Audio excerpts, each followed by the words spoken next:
The foremost mechanical science expert from the game found himself transmigrated into the body of a lowly infantryman in a reality that mirrored the game world perfectly. Thus, the universe's most formidable soldier was born. The King of Infantry? He could take on 10 at once. An ace mech pilot? Not only does he operate mechs better than you, but the mechs he develops are decades ahead of yours. A top-tier elemental manipulator? He just happened to have crafted several elemental weapons, ready to unleash ice, fire, thunder, and lightning at will, effortlessly overpowering you. This, indeed, is the story of a lowly infantryman ascending step by step to the pinnacle of the cosmos. Chapter 1. Inno 1 The Battlefield Grunt. Warning: Temperature regulation system malfunction. Warning: Ambient temperature critically low, please take precautions. Warning: Yi Chung awoke to the monotonous, emotionless electronic synthetic voice, its incessant repetition grating on his nerves.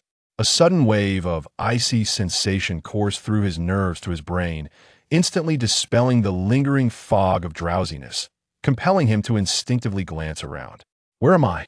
Yi Chung marveled at his surroundings, the remnants of his memories suggesting he should have been luxuriating in a five-star hotel within a fifth-tier city named Innis Fury, savoring a delightful afternoon nap.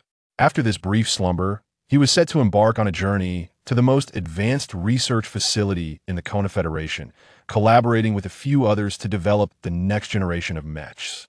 Yet, everything around him seemed to indicate that his recollections were gravely mistaken. He found himself ensnared in a small pit. The massive, over 5-meter, battle-worn humanoid mech's body leaning precariously, obscuring the pit beneath it. The mech's surface was marred with terrifying scars, the once formidable alloy armor nearly obliterated, revealing a tangle of connecting cables within, some punctured, exposing ominous voids. Less than a meter away, a hand dangled limply from the cockpit situated above the mech's chest, blood trickling down the arm, pooling into a darkened puddle on the ground, which had already frozen solid. It was evident that this unfortunate mech pilot had been dead for some time. Where on earth is this?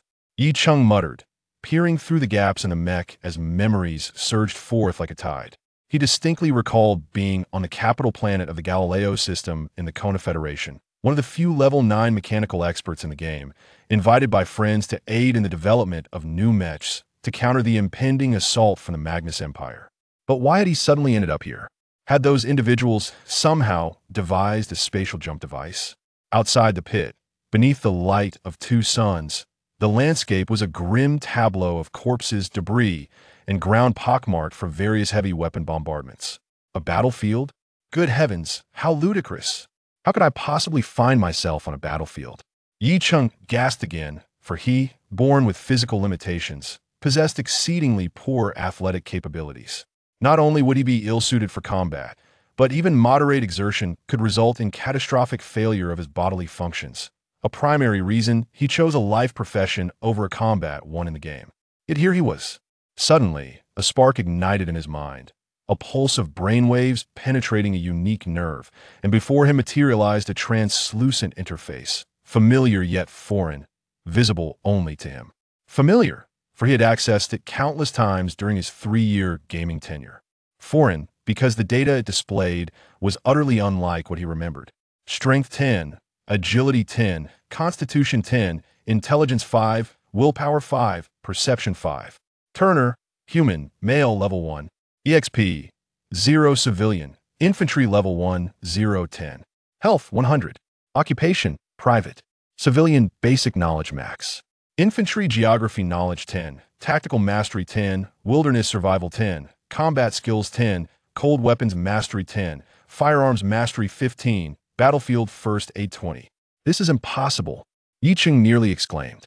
He distinctly remembered that such attribute points were reserved for combat professions, while life professions would possess the opposite distribution intelligence, willpower, and perception at 10, while the first 3 would be 5. Seeing these attributes, he felt a flicker of elation that Constitution of 10 was a marked improvement from his previously frail body. However, the latter 3 attributes left him disheartened. In the game, his intelligence had long surpassed 100 points without any bonuses, granting him the ability to manipulate any known scientific apparatus, as well as some unknown ones. Now, with his paltry score, he couldn't even operate the central computer of the decrepit mech that concealed him, despite possessing the complete operational knowledge of its systems. And who, pray tell, was this man named Turner? As this question arose, another memory surged forth, swiftly claiming dominion over his thoughts. Randus Turner, 28 years old, born on a remote planet in a distant star system within the Kona Federation. His father was a mechanic, his mother a nurse at a local hospital. This was all 5 years ago. One fateful day, his parents perished in an accident, thrusting his once comfortable life into turmoil, forcing him to enlist in the 3rd Legion of the Kona Federation 3 years ago, becoming a proud soldier. Turner? Me? No, this can't be. I am Yi Cheng, a citizen of the People's Republic of China, a top student from XX University, a computer networking expert, and one of the few level 100 mechanical science experts in the game. Game? Right, the game. Shaking his head to dispel the confusion wrought by the clashing memories, he instinctively drew the alloy dagger secured to his right thigh, slicing lightly across his finger. A sharp pain surged through his brain, an experience Yi Cheng had never encountered, as the game had entirely disabled his pain receptors. Is this a game or reality? Am I still in a game? Have I possessed a game character? Or perhaps, have I transmigrated? Yi Cheng gazed at the small wound on his finger, then surveyed the grim surroundings, his gaze ultimately settling on the lifeless arm dangling from the mech's cockpit. To maintain a sense of realism without overly shocking players, the game dictated that both players and NPCs would have their corpses refreshed and disappear 1 hour after death. Yet this unfortunate mech pilot had undoubtedly been dead for well over an hour. Well then, it seems I have truly transmigrated. As he reluctantly conceded to this reality, the two conflicting memories within his mind began to undergo a peculiar transformation, gradually merging into one. Yi Cheng is Turner. Turner is Yi Cheng. Hiss.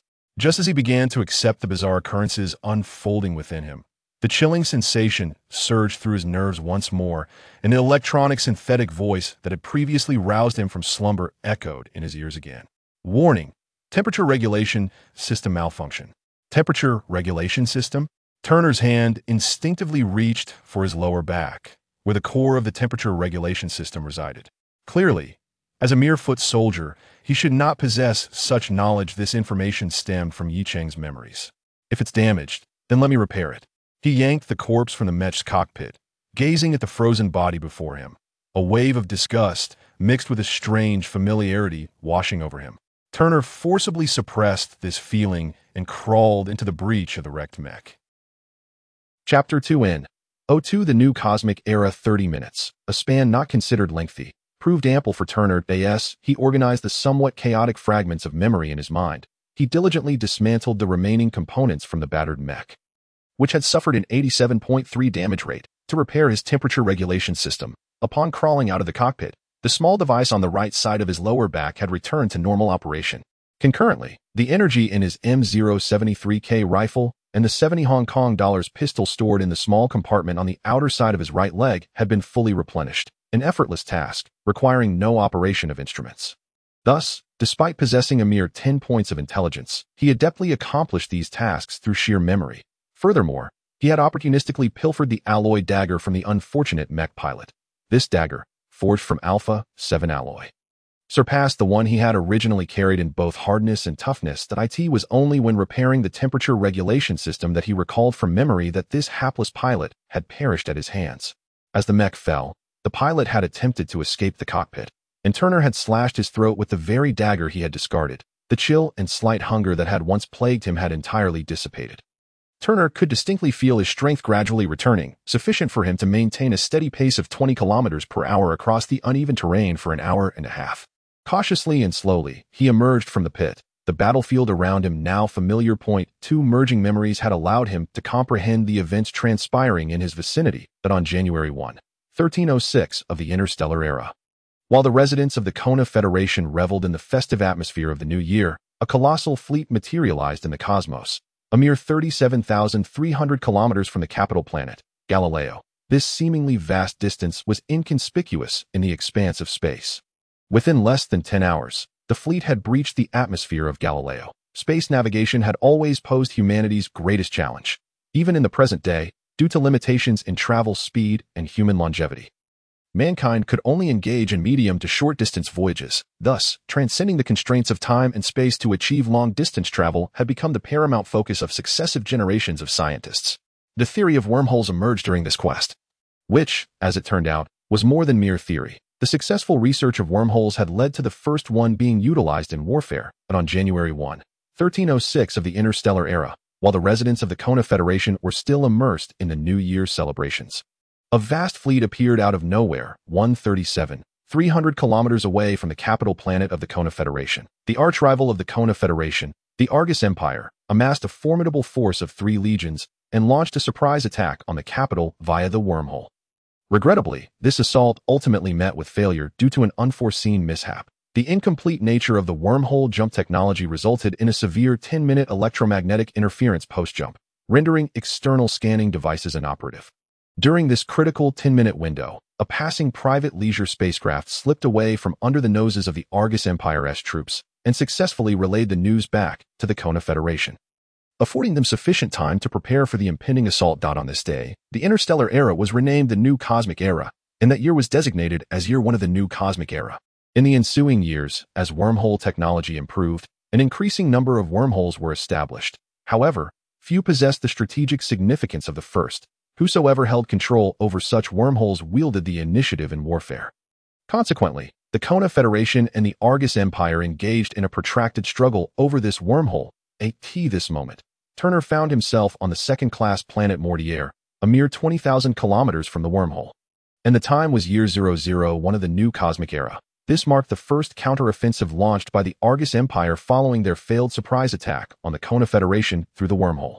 Coinciding with the commencement of the game titled Mechanics, through the individual combat system embedded in his helmet, Turner confirmed his location. That he vividly recalled that during this counteroffensive, the Argus Empire had dispatched 3 divisions, swiftly capturing 4 small planets surrounding the wormhole, with Mortier being one of them, occupied at an extent of 80%, leaving only some remote mountain areas untouched. He surveyed the landscape, strewn with remnants of destruction.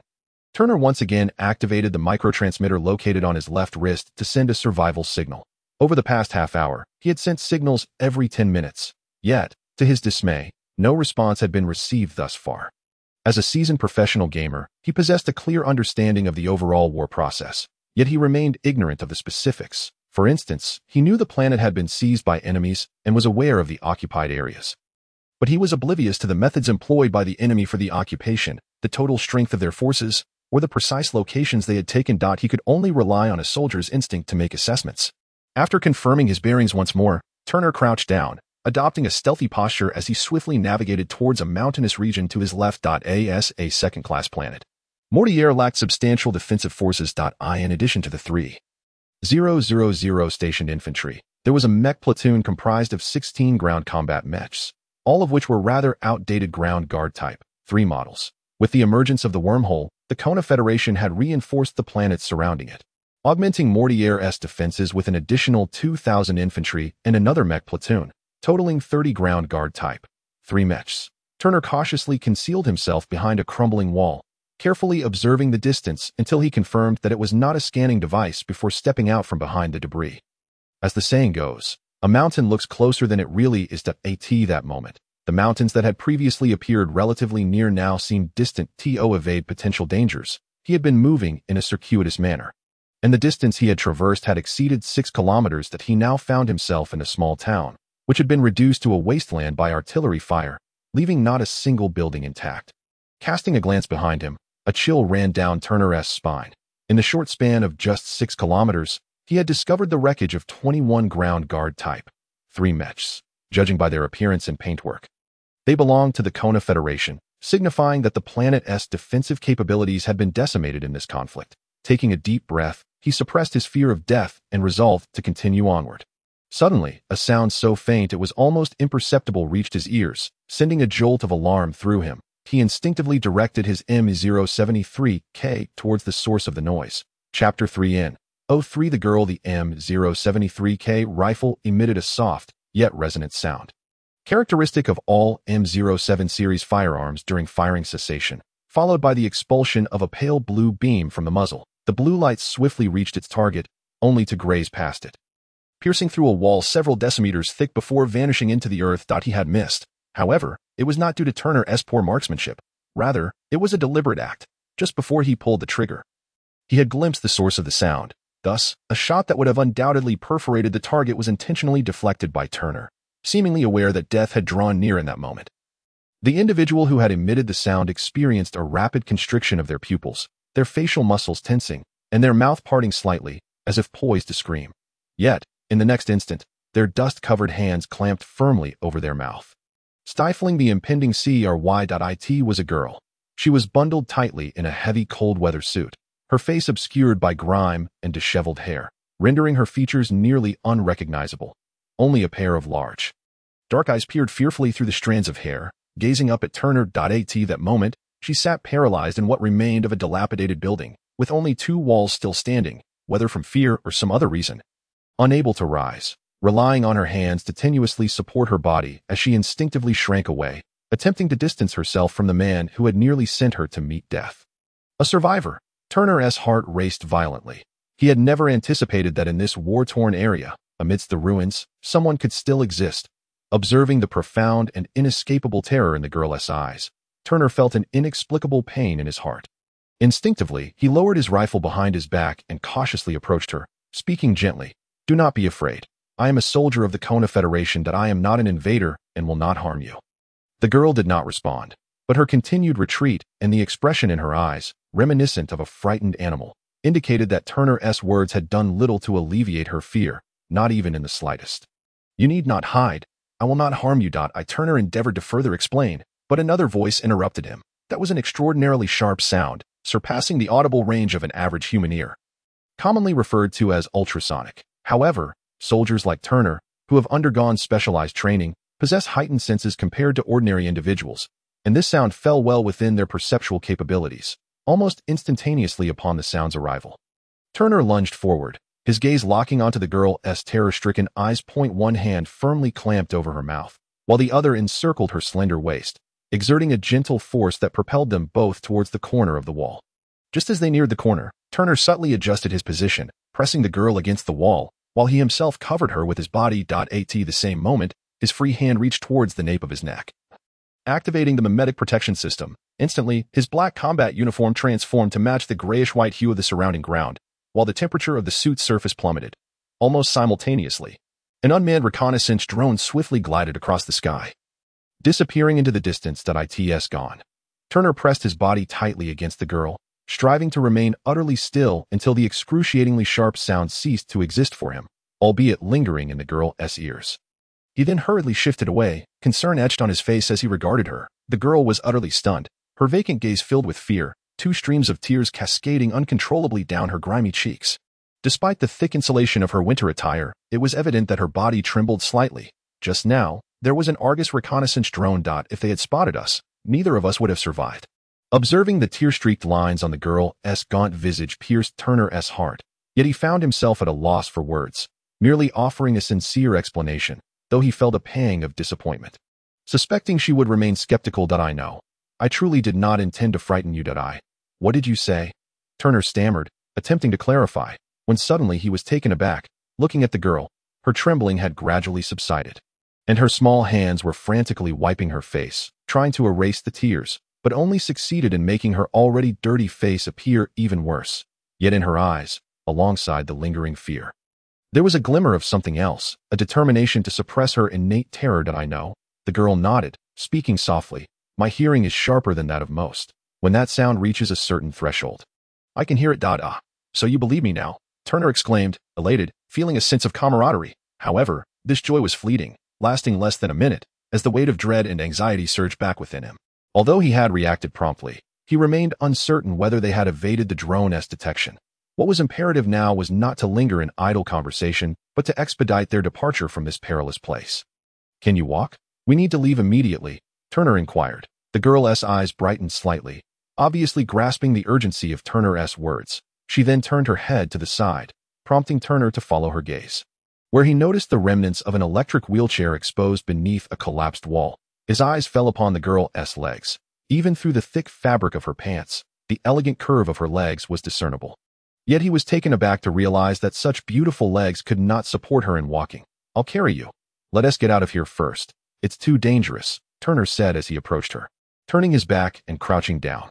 However, after waiting for a moment, he found her still seated on the ground, her hands clasped together, gazing at him with an expression of unease. "What's wrong? Can't you get up? I'll help you." Evidently, having had little interaction with girls in both of his lifetimes, Turner misinterpreted her hesitance. He scooted back a little, placing his hands under her thighs, applying a slight force. A faint gasp escaped her lips as she, compelled by his strength, finally climbed onto his back, her small hands instinctively gripping his shoulders. "Hold on tight," Turner reminded her, bracing himself for their escape.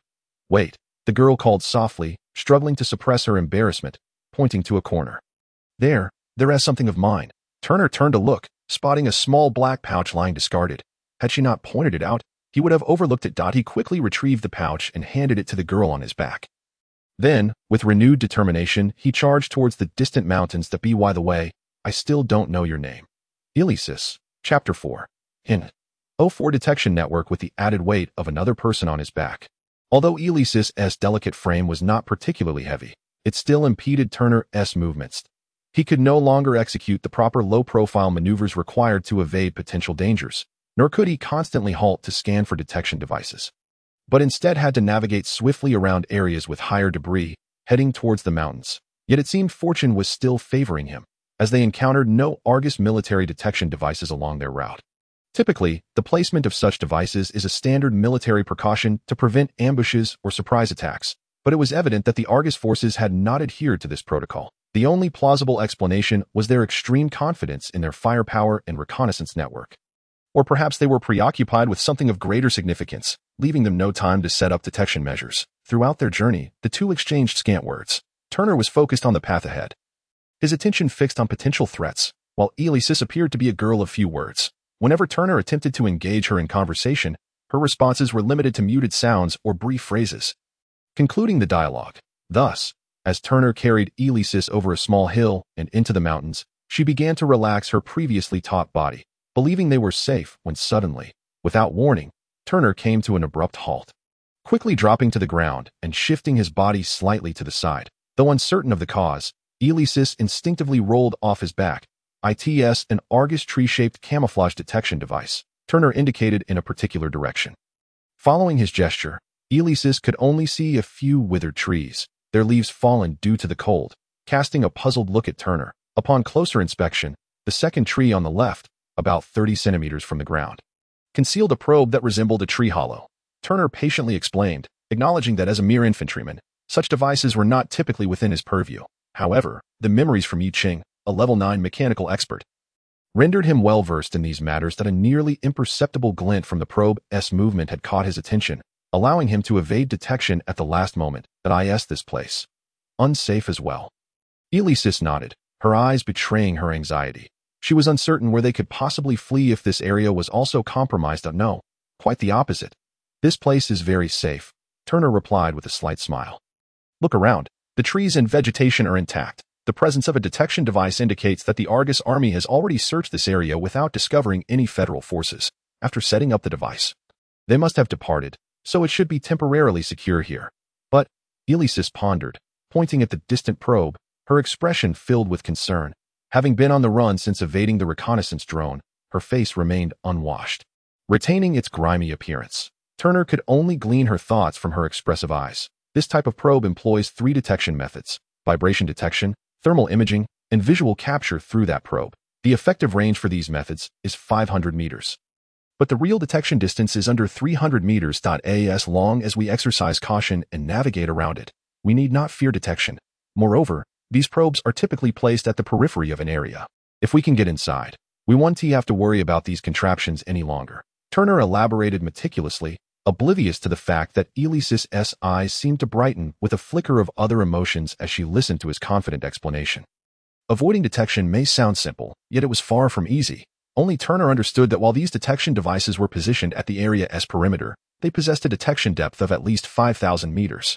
This meant they would have to venture at least 5 kilometers inward to potentially escape this surveillance network. Furthermore, these devices were consistently placed every 500 meters, leaving no blind spots within their effective range.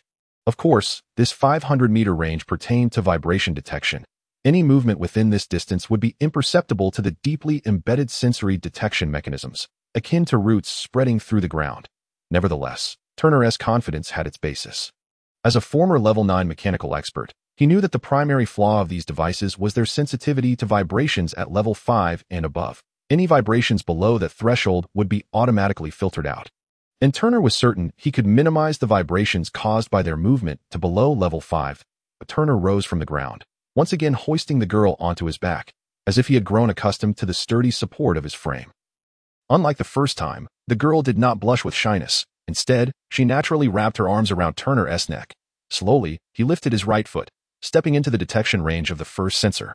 This was undoubtedly a task demanding patience. The seemingly simple act of raising a foot and placing it down had to be dissected into several meticulous steps. First, he concentrated his weight on the leg supporting him, ensuring a solid footing on the ground. Then, he gently and gradually lifted the other foot, extending it slowly. He aimed to land it as lightly as possible. His center of gravity shifted forward, resting on the front foot, while the back foot delicately left the ground, retracted, and finally touched down. Completing such a step took Turner approximately 30 seconds. With each movement, he carefully scanned his surroundings to identify the next few sensor locations, which consumed a significant amount of his energy. Thus, after traversing less than 1,000 meters in this manner, he was already drenched in sweat. This exertion was far greater than running dozens of kilometers fully armed. Elise, perched on his back, clearly sensed his fatigue. She dared not speak, instead cautiously taking the cleanest part of her clothing to gently wipe the sweat beading on the exposed areas of his tactical helmet. Exhaling deeply, Turner found himself standing at a concentrated detection point of 3 sensors. This location, appearing the most susceptible to detection, was paradoxically the safest. Due to overlapping detection ranges, signal interference among the sensors inevitably diminished their sensitivity. Turner understood that this decrease in sensitivity allowed his emitted vibrations to reach level 7 without being detected. After a brief respite, just as he prepared to take the next step, his body suddenly stiffened. The foot he had raised slowly retracted, firmly planted on the ground, as the M073K rifle came to his hands, accompanied by a quiet curse. Damn it. What else is lurking here? Chapter 5.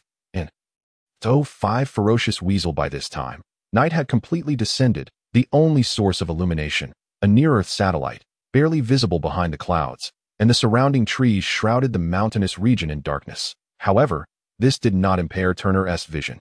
On the contrary, aided by the night vision capabilities of his combat helmet, he could discern the concealed sensors and any living entities around him with remarkable clarity. Although he could see, Elise was not afforded the same clarity. Despite her silence, Turner could sense her body stiffening on his back as his voice fell, her small hands gripping his shoulders instinctively, an evident manifestation of her anxiety. "Do not fear, they are merely small creatures," he whispered, hoping to ease her tension. His words held truth. Indeed, what halted his progress were small creatures, albeit rather vicious ones. At the twilight of the old world, following the outbreak of nuclear war, countless species perished. Yet many others clung to life under the terrifying energy that threatened extinction. This overwhelming force necessitated mutation as the sole means of survival. The mutated species exhibited enhanced vitality and adaptability to harsh environments. And almost universally, they possessed formidable aggressiveness. As the age of interstellar travel commenced, humanity began to expand into the cosmos, and these species, unknown to how, spread their presence across the universe alongside human colonization. What now caught Turner's eye were one such mutated species, the ferocious weasel, a variant of the weasel family. These creatures were smaller than their predecessors, thus requiring less water and food.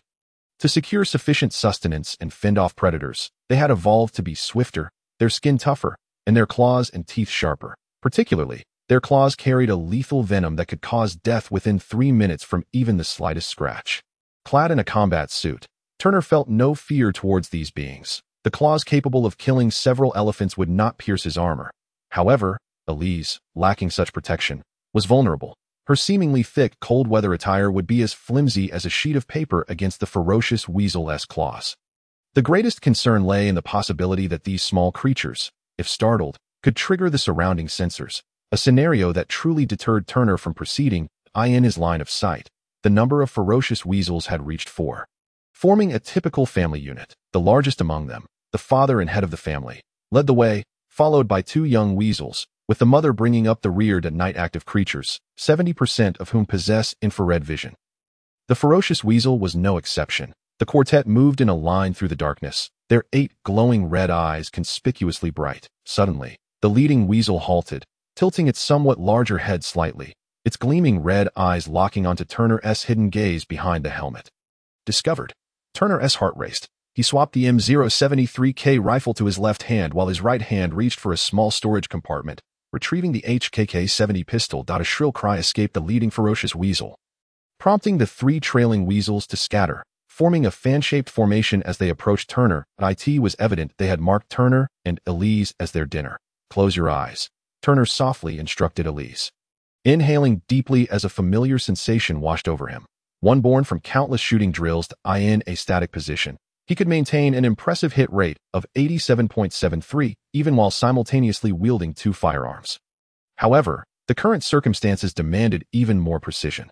With the weasel's speed at such close quarters, he had only one opportunity to shoot, necessitating a 100 hit rate. Raising his weapon, he aimed at the ferocious weasel father and mother. Acknowledging that the threat from the 2 young weasels was considerably lesser, another sharp scream echoed, and the 4 ferocious weasels charged forward in an instant, just as Turner's weapon discharged a brilliant blue light.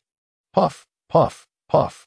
3 successive sounds resonated. The first was the sound of the weapon's mechanism, followed by 2 distinct sounds indicating the energy projectiles striking their targets. Despite the thickness of the ferocious weasel's fur, it proved no match for energy weapons, much like Ellie's cold weather attire, as the energy projectiles easily tore through.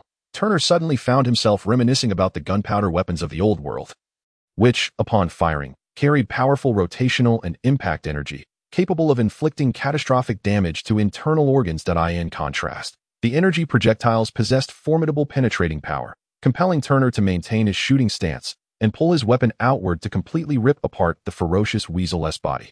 For simply piercing a hole would not suffice to ensure a swift kill against a creature capable of withstanding nuclear energy. The tremendous energy nearly cleaved the 2 adult ferocious weasels in half, their formidable bodies rendered lifeless. Turner then shifted his focus to the 2 young weasels, yet in the brief span of time, they had already lunged within 5 meters, leaving no opportunity for a second shot.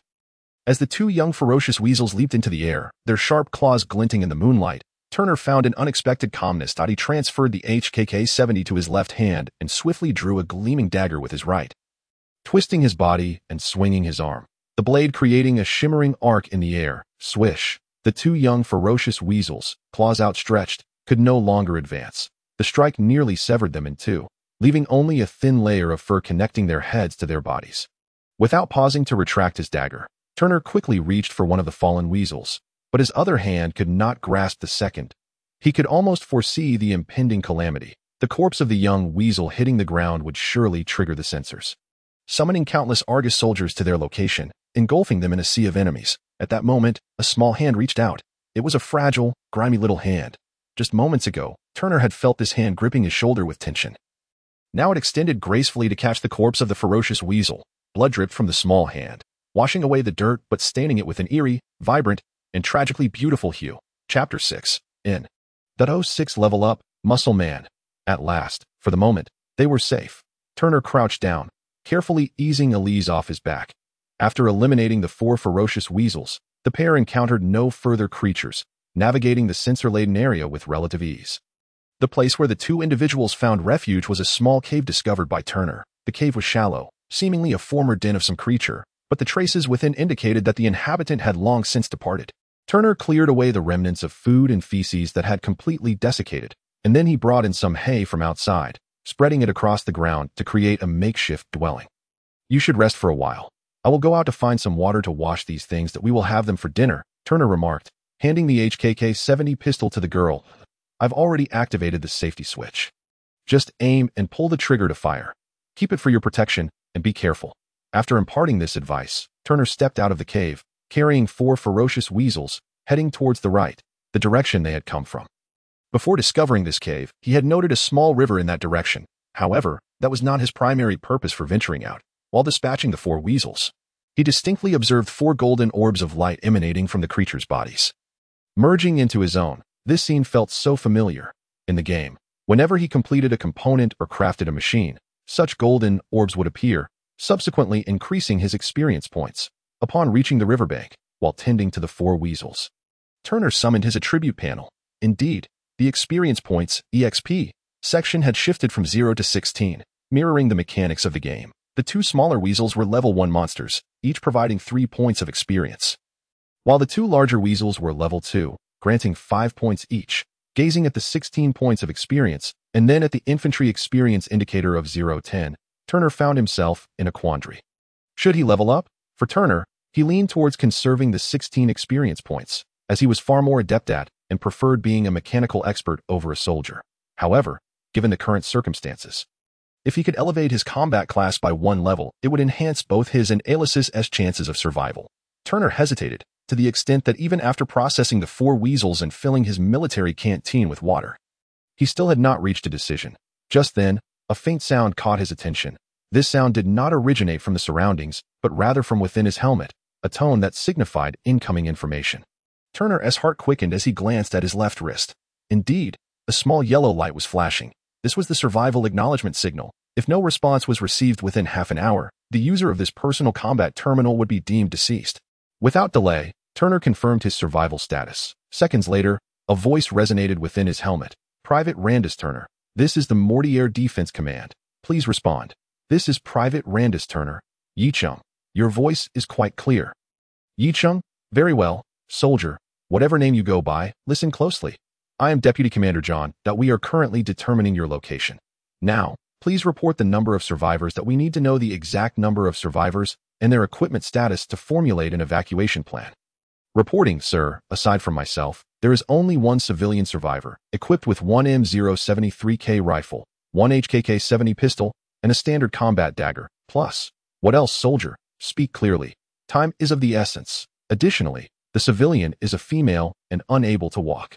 Oh, that is indeed good news. The voice faded, and after a few minutes, it resumed. All right, soldier, we have pinpointed your location. A map will be sent to you. Just follow the route indicated on the map, and you will find us. Thank you, sir. By the way, one more piece of advice. After a few minutes of silence, just as Turner thought the connection had been severed, the voice returned. This route is perilous. I advise you to abandon the civilian. Good luck. This time, the connection truly cut off. Turner disabled the voice system and performed a brief operation on the microcomputer on his left wrist, which promptly projected a small probe. A red light flickered as the probe cast an image in front of him, revealing the evacuation route designated by the Defense Command. Indeed, it appeared treacherous. Glancing at the map, Turner couldn't help but smile wryly. Based on his current position, the Defense Command should be approximately 800 kilometers to the northwest. According to the map, there should be a large lake there, with the command center constructed beneath its depths, making it no wonder the Argus army failed to locate it. If Turner were to sprint at full speed, he might reach it in about 2 weeks, but that was only in an ideal scenario. Looking at the arrow indicating the optimal route, Turner felt a headache coming on. Following this path would require him to circumvent a temporary Argus outpost and a combat zone, as well as scale a peak over 2,600 meters high. Of course, compared to other routes, this one had the lowest danger level. Aside from the environmental challenges, there was another significant factor weighing on Turner's mind. Alice's. Deputy Commander John's words echoed in his ears. I advise you to abandon the civilian. Abandon her? Unbidden, the image of her large, dark, expressive eyes, and her delicate hands shimmering with an otherworldly hue under the moonlight surfaced in his mind. Abandon her? Turner smiled, resolutely allocating the 10 experience points to his infantry class. A radiant golden light enveloped him, visible only to himself, a unique glow signifying his level up in the infantry class. With each advancement in level, strength, agility, and constitution would each increase by 1 point, and additionally, the player would receive an extra point of free attribute points. Furthermore, players could gain 10 skill points to enhance existing skills or learn new ones, and for every 5 levels gained, a specialization would be awarded. Turner felt a warm current flow through him, acutely aware that after leveling up, his physical strength, power, and agility had all seen a significant boost, particularly his stamina, which had been nearly depleted from traversing the detection zone. Now, it had not only increased, but had also recovered substantially. As his stamina improved, Turner also noticed that his muscle mass was increasing. The combat suit that had previously fit snugly was now slightly tighter. What is going on? Turner was taken aback and glanced at the attribute panel. His mood instantly brightened. Instead of the expected increase of 1 point to 11 in strength and constitution, it had risen to 12, while the free attribute point remained unchanged. Could it be that fate is rewarding me for my past struggles? Turner chuckled heartily, without a second thought allocating that 1 attribute point to constitution. With such fortuitous treatment, what were bulging muscles compared to? If this streak of luck continued, becoming the next Schwarzenegger would be well worth it. As Turner continued to revel in his good fortune, he strung the 4 cleaned weasels together with nearby vines and made his way back, murmuring to himself, but really, how many people in this world even know who Schwarzenegger is? Chapter 7. In '07 Valkyrie of the Future Battlefield, I'm back. Turner called lightly at the cave entrance before stepping inside. As he had anticipated, the wary expression in Alice's eyes gradually faded. Her hands retracting the HKK-70 rifle that had been pointed at the entrance. The girl, possessing superhuman hearing, surely had detected his presence long before, despite his lack of stealth. You must be hungry after such a long journey. Just wait a moment. I'll prepare some food. Turner unloaded some firewood from his back and handed the canteen to the girl. He added, wash your face to refresh yourself. Rest for a bit. The food will be ready soon. Alice nodded gently, taking the canteen and pouring some water into her hands, meticulously cleansing them, especially the one that had been stained with blood. She scrubbed her hands repeatedly until the skin turned red. Before ceasing her efforts, yet, she still only used her unblemished hand to wash her face. Unable to stand, she had to lean sideways to prevent water from splashing onto her clothing, using only one hand to cleanse her face. Her movements appearing somewhat clumsy. Even so, she remained unwilling to use the hand that had once been bloodied, as though any contact with her face would leave an indelible mark. Turner tended to the fire for roasting meat. He attentively observed the girl's every action. Her instinctive avoidance felt like a hammer, striking at his heart with each blow. You haven't encountered blood before, have you? At some point, Turner set aside his task. Approaching the girl and quietly gazing at her face, the dirt and grime had mostly washed away, yet the damp strands of her hair clung to her face, obscuring her features, leaving only her bright eyes visible. The girl with large, timid eyes locked gazes with Turner, a glimmer of something crystalline swirling within her eye sockets. In Turner's mind, a vivid image of her silently weeping while washing her face emerged, causing a pang of sorrow in his heart, though his face bore a radiant smile as he said, Do you know when I first encountered blood? It was 5 years ago, during my mother's time. You see, my mother was a nurse, and I adored visiting the hospital where she worked, wandering around in a white coat. On one occasion, there was a terrible car accident, and the hospital was understaffed. Yet there I was, foolishly wandering in my coat, only to be mistaken for a staff member and ushered into the operating room. I was terrified when a surgeon handed me a scalpel. I dropped it in fright. The blood only stained my gloves, yet I was so overwhelmed that I vomited for half an hour, even bringing up bile. Compared to me, you have shown remarkable courage. I don't know what you are fleeing from, or what fears haunt you, but I know that you acted rightly. If it weren't for your timely intervention, we might have been obliterated by the barrage of artillery. Amidst the girl's astonished and shaken gaze, Turner gently grasped the hand that had once been stained with blood, pouring a little water and tenderly washing it. There, all clean. He then took her other hand, enveloping both chilled hands, made cold from prolonged exposure to the frigid air, until they grew warm. Before gently releasing them, he raised a hand to his heart, signaling her not to be afraid, not to shy away. As long as your heart believes it is right, face it bravely. After saying this, Turner turned back to the campfire, resuming his task of tending to the roasting meat. Elisis stared intently at her hands, from which a warm current seemed to flow into her heart. Her eyes moistened again, not from fear, but from a subtle yet profound sense of gratitude that lingered in her heart. Suddenly, she seemed to come to a realization, covering her mouth with her small hands to stifle a gasp. However, her dark hair could no longer conceal the faint blush that crept onto her porcelain cheeks, spreading to her swan-like neck. Of the roasted meat from the ferocious minx, aside from a substantial portion that Turner had half persuaded, half forced into Alice's mouth, and one piece reserved for later, the rest had all been consumed by Turner. Having leveled up, it seemed his appetite had also increased significantly. Over 2 kilograms of meat barely satisfied him, but it was enough to replenish the energy he had expended the previous day. Coupled with 6 hours of sufficient sleep, when Turner pushed aside the stone wall that had been blocking the cave entrance to shield the firelight and block the wind, he found his physical strength nearly fully restored. He brought Elisis to the riverbank, and after a careful cleansing ritual, he finally beheld the true visage of the girl he had vowed to protect and ensure her safe passage from Mortier. It was a beautiful face, with large, expressive dark eyes, a well-defined nose, and full, enticing lips. Her countenance, though slightly gaunt from lack of nourishment, only served to accentuate her features, as her delicate chin shifted gently with her lips' movements, stirring within Turner an impulse to reach out and caress that exquisite chin. Alas, forgive me.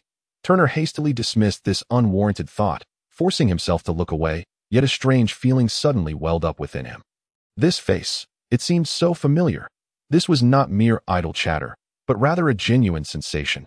Turner was certain he had encountered this face before. Though the memory eluded him, he furrowed his brow, striving to delve into his recollections. When suddenly, a flash of insight illuminated his mind. With this epiphany, Turner nearly gasped. Despite his 2 lifetimes of experience, the memory was still astonishing to in the early days of the new cosmic era, a time marked by fierce battles between various factions and the emergence of remarkable individuals. Countless brilliant new stars arose throughout the universe. The enigmatic soldier Ramos, the master Lin Haifeng, the starry dancer Moritiki. Among these names, the one that resonated most with Turner was that of the woman known as the Valkyrie of the battlefield. Her name was Elysis. Turner clearly remembered that it was the year 003 of the new cosmic era when that extraordinary woman, piloting the equally remarkable Amazonian Valkyrie Type 3 mech, descended upon the battlefield like a celestial being. The title of Valkyrie of the battlefield spread throughout the universe after that fateful event. Back then, he was merely a level 5 mechanical researcher. Upon hearing that name, Turner was momentarily at a loss, for he could not reconcile the image of this dirty, frail, and helpless girl with the stunning Valkyrie who had captivated the hearts of men across the world until the moment he beheld her face. It was a visage that anyone who had seen it once would never forget. Chapter 8 in 08 Windstorm Type 2 mech. After their cleansing, Turner continued on his journey with Elysis on his back. Following the events of the morning, the girl seemed to have shed her earlier shyness, her small hands naturally wrapping around Turner's neck. The mountainous region they traversed was not extensive, and within less than 2 days, they reached the edge of the mountains, crossing a 5,000-meter deep detection net, signifying their departure from the mountainous terrain. What a hassle! Turner muttered as he gazed at the 3-dimensional map projected before him. Exhaling a sigh of frustration, leaving the mountains also meant they were about to confront their first perilous trial. They were approaching a level 1 city, which had only recently upgraded from a town 2 years prior. Thus its scale was small and development still lagged behind. However, this city had transformed into a temporary stronghold for the Argus army. The Argus Empire had launched a surprise attack, deploying over 50,000 troops from 3 divisions, with an entire regiment of 1,000 men landing in Mortier, including a mech company equipped with 100 Windstorm Type 2 mechs. Such a force would be incredibly challenging to withstand. Even with double the number of defenders in Mortier at that moment, the 10,000-strong army had already begun its offensive, casting a wide net over the planet, which had already lost 70% of its defensive capabilities. This temporary stronghold had become a supply station for the Argus army, where all military supplies were first transported by airship before being distributed. Hence, even though it was a small outpost with only 2,000 defenders, circumventing it would not be a simple task. All set, Turner exclaimed, emerging from the cockpit of a derelict mech, armed with replenished weaponry. Along the way, he had deliberately navigated through the battlefield, as the likelihood of encountering enemy sensors was higher there. But it was also where many supplies could be found, as demonstrated now. From this damaged mech, he had not only replenished his weapon's energy reserves with residual power, but also discovered a U-3S type compact pistol, suitable for mech pilots due to its small size and relatively low power in such constrained environments. The smaller the item, the better. Unsurprisingly, this pistol found its way into Elysis's pocket. Turner refrained from revealing to her that she was destined to become the future Valkyrie of the battlefield, knowing it would only label him as a madman. Yet, Elysis exhibited an unparalleled aptitude for military equipment, and after merely teaching her how to operate the weapon, she quickly became adept with the pistol, her accuracy rivaling his own. Additionally, Turner discovered 5 high-calorie nutrient bars, 2 of which had already found their way into their stomachs. As they journeyed, Turner had grown accustomed to carrying Elysis on his back while evading potential dangers. Oddly, when she was not on his back, he would feel a sense of disorientation. Thus, they continued their slow progression, relying on the supplies scavenged from the battlefield, drawing ever closer to the temporary stronghold. A week later, Turner lay concealed atop a small hill, his first sight of the city that served as the temporary stronghold. This open city, named Baraya, had completely transformed into a military fortress. Surrounding the city were towering alloy walls exceeding 5 meters in height. Such fortifications would require at least 5 shots from a 3,000 energy level cannon to breach. Encircling the walls were 3 layers of electrified fences, each pulsing with 100,000 volts, patrolled by guards, particularly the innermost layer where mechs were stationed. What pained Turner most was that within a 5-kilometer radius of this city, every possible hiding spot had been thoroughly cleared, which meant that anything entering this 5-kilometer zone would be instantly detected. Even if it were merely a mosquito, Turner found himself at the outermost perimeter of the alert zone, with a completely devastated town behind him. However, compared to the buildings that had been entirely razed within a 5-kilometer radius surrounding the small city, this town was somewhat fortunate. At least the remnants of its walls and ruins still hinted at its former existence. He had been lying in wait for 1 hour and 15 minutes, during which he consumed a nutrition bar and sipped some water, while his attention remained fixated on the distant temporary outpost. The 5-kilometer radius surrounding the small city was certainly impassable, and the 30 kilometers beyond it were equally inaccessible, as numerous transport vehicles were constantly entering and exiting the small city, with a vehicle passing by almost every few minutes. These vehicles crisscrossed the area, particularly within the 30-kilometer range, making passage through such a zone exceedingly difficult. Beyond that lay the actual combat zone, a region where genuine battles were ongoing. Unlike the remnants of war that Turner and Elysis had traversed earlier, it was truly a headache. He sighed softly as he swiftly activated the camouflage protection system of his combat suit.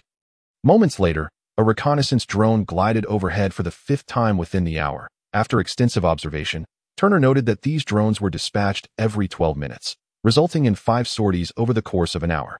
After an additional 45 minutes of scrutiny, Turner finally concluded that no useful information remained. After evading yet another reconnaissance drone, he rose to leave. He had left Elysis in a small village less than a mile away, which had also been reduced to ruins, yet it served as a relatively decent refuge compared to other locations. Turner had stripped a set of combat gear from a fallen comrade.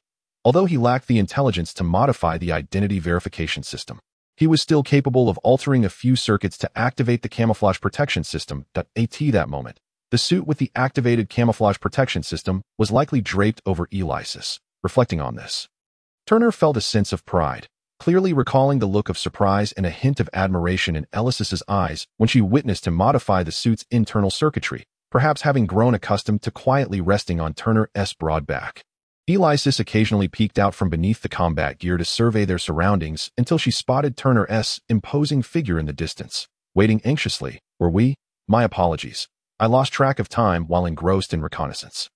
Observing the serene smile on the girl's graceful face, Turner felt a pang of guilt. He helped her out from the debris, hoisting her onto his back, and remarked, "It seems we shall be spending the night nearby. Let us find a better spot." However, before he could finish, he suddenly froze as a subtle tremor from the ground unmistakably indicated that something was approaching at high speed. Without delay, Turner activated his instincts and, in a somewhat rough manner, shoved the girl entirely into the combat suit, simultaneously engaging the camouflage protection system and placing her back beneath the collapsed beam, where over 75% of the surrounding visibility could be obscured. Stay still, and do not make a sound. After issuing those 2 directives, Turner turned and sprinted in the opposite direction. Unfortunately, after running less than 100 meters, he was intercepted. The source of the tremors was none other than a Stormwind 2 mech. Chapter 9. Muscular men can also engage in technical tasks. The Stormwind 2 mech, an agile ground combat mech, was launched 2 years ago by the world's largest military machinery manufacturer, Daewoo Universe Corporation. In just 2 years, it had successfully captured nearly 50% of the agile mech market, underscoring the formidable capabilities of this machine. Turner was no stranger to this mech during his time as a mechanical technician in the game. It was the type of mech he encountered most frequently. After advancing to the rank of mechanical researcher, it became his primary subject of study, and he could confidently identify every wire and screw within it. However, previously, he had always approached this mech as a researcher, akin to a doctor performing surgery on a robust patient, whereas now that very patient stood before him, fully armed and radiating a lethal aura, creating an entirely different sensation. What do we have here? A little mouse. The voice emanating from the Stormwind 2 mech was hoarse and laced with an electronic tone, dripping with arrogance. Who would have thought I could catch such prey while out hunting? I must be quite fortunate. Glancing at the spoils casually discarded by the mech, Turner couldn't help but smile bitterly. The pilot was indeed telling the truth. He was out hunting and had gathered quite a bounty.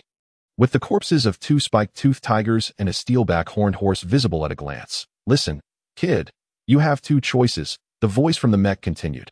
"First, disarm and come back with me quietly. That's your best chance of survival. Second, in the presence of a high-end combat mech, an ordinary soldier was no more significant than an ant. Thus the pilot of the mech appeared utterly relaxed, even refraining from drawing a weapon as he casually loomed over Turner. Turner felt a headache coming on. Even the most rudimentary combat mechs in the game were at least level 30. And their pilots were a minimum of level 20. Only with such high levels could one meet the minimum attribute requirements to operate a mech, making it apparent that neither of these entities was something a mere level 2 infantryman like Turner could easily handle. However, was Turner simply an ordinary level 2 infantryman? Certainly not. The mech pilot could never fathom that this seemingly robust soldier of the King of Federation was actually a man possessing the comprehensive knowledge of a level 9 mechanical expert. Having dismantled over 1,000 mechs with his bare hands, he also could not know that the small soldier, appearing pensive, was actually devising a plan to outmaneuver him. "Hey, kid, have you made up your mind? If you don't speak soon, I may have to make the choice for you," the harsh, rasping voice echoed, as the pilot was keen to avoid wasting too much time on this little mouse. If it weren't for the orders from above, capturing a living soldier of the King of Federation, worth 10 merit points, was 5 times more valuable than killing an enemy. He might have already smashed this little mouse into a pulp.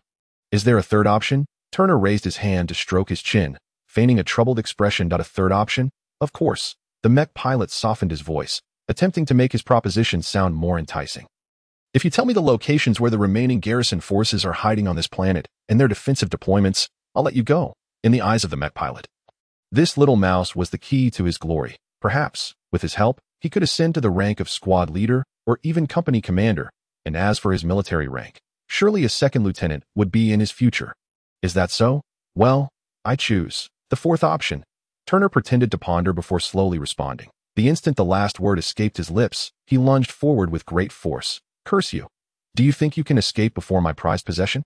The mech pilot laughed instead of getting angry, mockingly observing Turner charge toward him, as if watching a mouse rush toward a tiger. The absolute disparity in strength between the two rendered the tiger unbothered, instead finding the situation amusing, a mentality possessed solely by those with overwhelming advantages. Then, the Stormwind mech sprang into action, its right fist crashing down with tremendous force. For a mech, due to the limitations imposed by wire materials, joint connection materials, and so forth, the range of attack for its 2 arms was essentially a specific angular sector defined by the diameter of its arms, with the Stormwind 2 mech possessing an angle of 263.8 degrees. A mechanical expert, if unable to accurately gauge angles, could never achieve such high accomplishments, and as a standout among mechanical experts, Turner's judgment in this regard was exceptionally precise.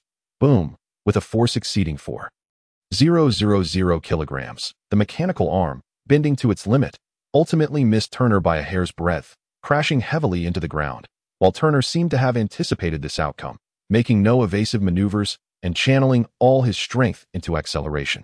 Instantly reaching maximum speed as he surged forward, swish, Turner darted past the outer side of the mech's left leg, and the alloy dagger that he had gripped tightly struck down heavily at the exposed wire connecting the knee joint. This was a common vulnerability among all mechs. The ultra-strong alloy armor capable of withstanding 1,000 energy weapon attacks could almost cover every part of the mech, yet it could not protect the crucial wire connections at the joints. However, precisely because of this, the materials used for the joint connections were always of the highest strength and resilience. "Ha! You think you can sever a mech's wire with that pathetic little dagger?" The mech pilot mocked, realizing Turner's intentions. Turner paid no heed to the taunts of the mecha pilot. As he executed his slash, he had already begun to pivot, his feet firmly grasping the ground. He forced his body to counter the immense inertia, compelling himself to come to a halt. During this process, he could almost hear the agonizing creaks of his bones under the strain, yet he did not falter for a moment. Almost as soon as his body stabilized from the turn, he lunged forward once more, coinciding with the mecha's own rotation. Boom! Whoosh! Another punch that narrowly missed, another rush from the outside of the left leg. Another wire, another strike at that very position. The entire sequence felt like a replay of the previous encounter. "Oh, you truly are a fortunate little mouse." After 2 consecutive punches that struck nothing but air, the mecha pilot remained unfazed, instead mockingly amused, viewing himself as the lofty tiger, with the mouse merely serving as a pre-dinner exercise, and no matter how lucky it was, a mouse remained just a mouse. After 8 consecutive motions nearly identical to the last, Turner seemed finally unable to bear the immense pressure inflicted by reversing inertia. He executed one final slash. This time not forcing his body to remain stable but propelling himself forward until the inertia dissipated. Gradually coming to a stop, he turned around, breathing heavily, and cast a faint gaze at the mecha before him. What's the matter, little mouse? Tired from running at last? The mecha pilot laughed heartily, declaring, just in time. For I too have grown weary of this game. For a disobedient little mouse like you, I have decided to offer you a second path. As he spoke, the mechanical arm of the mecha reached behind, retrieving the standard ultra-strong alloy sword. At that moment, Turner, who appeared somewhat hunched and seemingly exhausted, suddenly wore a faint smile as he said, that second path should be for you to take. As if to validate his words. Whoosh, a piercing sound echoed, and then the mecha pilot felt the mecha lurch violently to the left, followed by the entire machine uncontrollably toppling over. Chapter 10. O10 the Valkyrie is not just a name easily opening the cockpit door. Turner remained cautious despite the absence of any resistance in the pilot's eyes. He aimed his M073K rifle at the lower left corner of the combat helmet, the point where the communication system resided and the helmet's defenses were weakest. How could this be? The pilot stared blankly at Turner, still reeling from the shock of the earlier moment, utterly baffled as to how a mere mouse could maim a tiger's leg and even threaten its life. What is impossible? Turner countered. Oh, you know which wire in the Raging Wind Type 2 mecha's knee joint bears the greatest load. Do you know the maximum torque and twisting force that wire can withstand? 8 times, you executed a full 180-degree rotation in the same direction, and the force was all concentrated on that one leg. The legs of a mecha do not possess the muscular coordination of human limbs to alleviate pressure. They can only endure such force through high-strength protective metals. Indeed, attacking the joint connection wire with an alloy dagger is akin to smashing an egg against a rock, but if that rock is already riddled with cracks and can bear no more force, then even a drop of water can shatter it. In fact, 3 slashes would suffice. I made 8 merely out of caution. It seems the Raging Wind Type 2 mecha has yet to meet my expectations. Turner explained with a calm demeanor, while inwardly calculating that since the last reconnaissance aircraft had flown by, 8 minutes had elapsed. This meant that in 4 minutes, the next reconnaissance would pass overhead. With this in mind, Turner hesitated no longer and calmly declared, well, the explanation is complete. You can now rest in peace. As the words left his mouth, a blue beam erupted from the rifle, piercing through the combat helmet and into the pilot's neck. Blood gushed forth instantly, yet the combat suit absorbed it, preventing a single drop from spilling outward. Turner caught the falling body, dragged it from the cockpit, and quickly buried it in a nearby pit.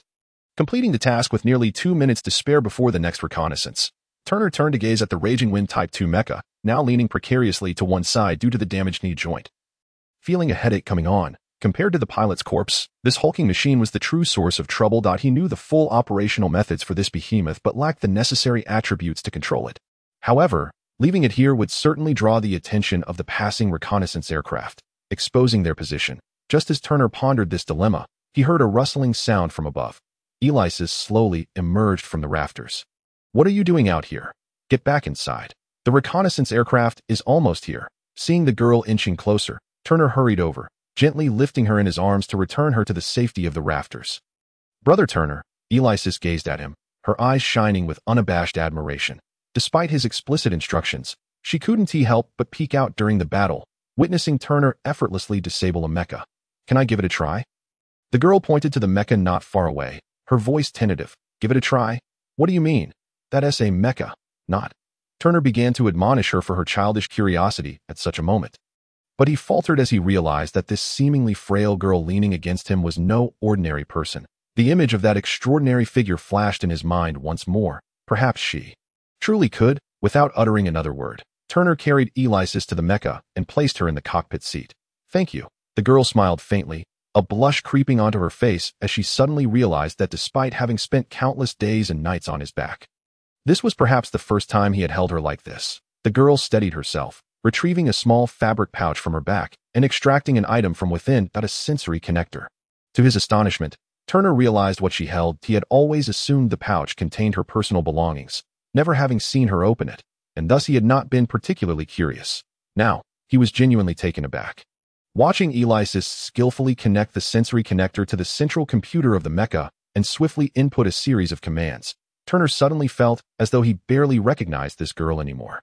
At that moment, she was commanding the mecha with remarkable confidence, a stark contrast to the quiet, seemingly helpless girl who had always nestled against him. That a strange question flashed through his mind. Which version of Elysis did he prefer? The confident, commanding one, or the quiet, delicate one? All right. A soft cheer broke Turner's reverie. He looked up to see that the previously extinguished indicator lights on the mecha had all come to life. With the cockpit cover open, he could even hear the gentle hum of the central computer operating. Although the mecha could not stand due to the damaged left knee joint, Turner was certain that the machine was now functioning perfectly. Shaking his head to dispel the nonsensical thoughts, Turner smiled at the girl, who appeared elated in the cockpit, and said, "Well done. Now activate the mimicry protection system." Clearly, the girl had a solid understanding of the mecha. Without waiting for further explanation from Turner, she issued the command "in." The next moment, the once pale blue surface of the raging wind Type 2 began to change, blending seamlessly with the color of the ground around it. Unless observed from close range, no one would suspect that a mecha was stationed here. Perfect. Now we're all set. You stay hidden here for a while. I'll come back once the reconnaissance aircraft passes. As Turner spoke, he closed the cockpit cover and turned to head towards the rafters, the best hiding spot aside from the mecha. Just as Turner took a couple of steps, he heard a soft sound behind him. The cockpit cover opened once more. Elysis' voice came from behind. "Brother Turner, you should come in too. It's safer in here." Huh? Turner was caught off guard that in a single pilot mecha, the cockpit was already cramped with Elysis inside. "If you were to join her, hurry up. If you don't come in soon, the reconnaissance aircraft will arrive." There was an unusual hint of playful insistence in the girl's tone, along with unwavering determination. It seemed she would not close the cockpit cover if he did not enter, even at the risk of being spotted by the reconnaissance aircraft. Fine. Turner succumbed once again to the pleading in her expressive eyes. Obediently stepping inside the cockpit. This time, the cockpit cover finally closed securely. Chapter 11 in. 11 blending in the confines of the cockpit were rather cramped. Turner wished to steady himself, but feared disturbing the girl, who was intently maneuvering the mech. Consequently, he could only shrink back as far as possible to afford her more space. However, this came at a cost. His legs were contorted awkwardly against a protruding instrument. His abdominal muscles taut in an effort to avoid inadvertently pressing any forbidden buttons. His head was forced down, chin pressed tightly against his chest, rendering his breathing somewhat labored. This was far from a comfortable position. Even with Turner's robust physique, within less than 2 minutes, beads of sweat began to form on his forehead. The strain of this unconventional posture was no less taxing than the intense movements he had just executed while handling the mech. Suddenly, the girl, her gaze fixed on the screen before her, activated the surrounding sensors, effortlessly detecting a reconnaissance aircraft still 3 kilometers away. Turner wished to nod in acknowledgement, but his position made such a gesture impossible.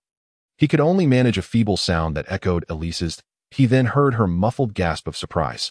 Her sleeve tightened slightly as she tugged at his clothing, and upon looking up, he found her gazing at him with concern.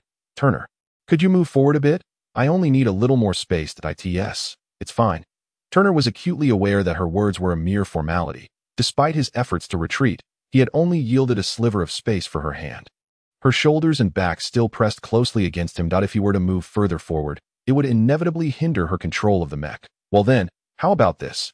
You sit in the seat, and I'll perch on your lap. That should alleviate the crowding." The girl pondered for a moment. Her cheeks suddenly flushed. She withdrew her small hand, braced herself against the sides of the seat, raised herself, and turned to face Turner. Upon hearing her suggestion, Turner's mind instantly conjured the phrase gender differences. Yet, as if another voice within him urged a different perspective, extraordinary circumstances call for extraordinary measures. He realized that her proposal was indeed the most practical solution given their predicament. Very well then. Turner gently lifted the girl into his arms. This was the second time he had cradled Elise's, yet it felt less natural than the first. He hoisted her up, squeezed into the seat himself, and placed her on his lap, his body rigid as if he were a machine. With a soft chuckle, the girl, who had initially appeared bashful, flashed him a sweet smile. "Thank you, Turner." However, that smile seemed to drain her remaining courage, and she swiftly turned her face away, flushed with embarrassment. The cockpit fell into a serene silence, illuminated only by the dim glow of the indicator lights, accompanied by the faint hum of the central computer. As Turner held the girl, the delicate scent of her hair enveloped him, instilling a profound tranquility, as if time itself had come to a standstill. After an indeterminate period, the girl stirred slightly, prompting Turner to glance down. She had succumbed to slumber. Instinctively, he adjusted her position, laying her gently on his lap and encircling her with his arms. It seemed she sensed something, shifting her body slightly, her eyes fluttering open to reveal crescent-shaped crescents of drowsiness. Then, as if drawn to a target, her tiny hands instinctively wrapped around Turner's arm, her head nestled firmly against his chest, returning to her dreams. Her long eyelashes quivered gently, a sweet smile gracing her face, suggesting she was lost in a delightful reverie. 5 hours passed, with a 10-minute variance, and Turner's biological clock roused him punctually from sleep. Perhaps it was the lingering fragrance that contributed, for this was the first deep sleep he had enjoyed in days. Free from concerns or vigilance, his body entirely relaxed, facilitating a rapid recovery of his strength. The cockpit remained tranquil. Elise's still slumbered soundly, everything seemingly unchanged since before sleep, save for a blinking red light on the control panel. That was the dialogue request indicator, signaling an incoming communication. Even before drifting into dreams, Turner had anticipated this. The mech had been away from base for an entire night, without any correspondence, an inconceivable lapse. Upon connecting, Turner donned the communication helmet, and a voice immediately resonated within. Falcon 27, Falcon 27, this is the Eagle's Nest. Please respond. This is Falcon 27, communication received. Turner strained to mimic the hoarse, sharp tone of a mech pilot, infusing his voice with a hint of fatigue and excitement. Falcon 27, what are you doing? You have exceeded the hunting time by 3 hours and 41 minutes, if you wish to avoid severe penalties. Return immediately. The voice crackled with urgency and anger, clearly belonging to someone in a furious state. Who said I would face severe penalties? Turner attempted to adopt a somewhat flippant tone, feigning nonchalance. I have good news and bad news. Which would you prefer to hear first? Kid, are you seeking death? The voice escalated, evidently teetering on the brink of rage. Listen up, you can fool around a bit in the squad, but this is wartime. You'd best adhere to military protocol. Otherwise, if things go awry, I can't protect you. Hearing this, Turner felt a flicker of relief. Evidently, the speaker had not discerned his true identity. He continued, forget it, since you're so anxious. I'll share the good news first. Listen closely. I've bagged a big one, and even acquired a map from it. What did you say? Just as Turner had anticipated, the other party erupted into a frenzy upon hearing this, practically roaring. Clarify what you just said.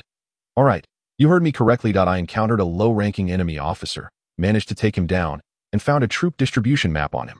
Although it's from 2 weeks ago, I trust the folks at the command center can deduce something from it. Silence ensued for a considerable time, as the speaker absorbed the gravity of Turner's revelation. After a long pause, he finally inquired, and the bad news? In light of this seemingly fortuitous occurrence, the interlocutor had regained his composure. The bad news is that while capturing that fellow, my precious mech sustained some damage and requires repair.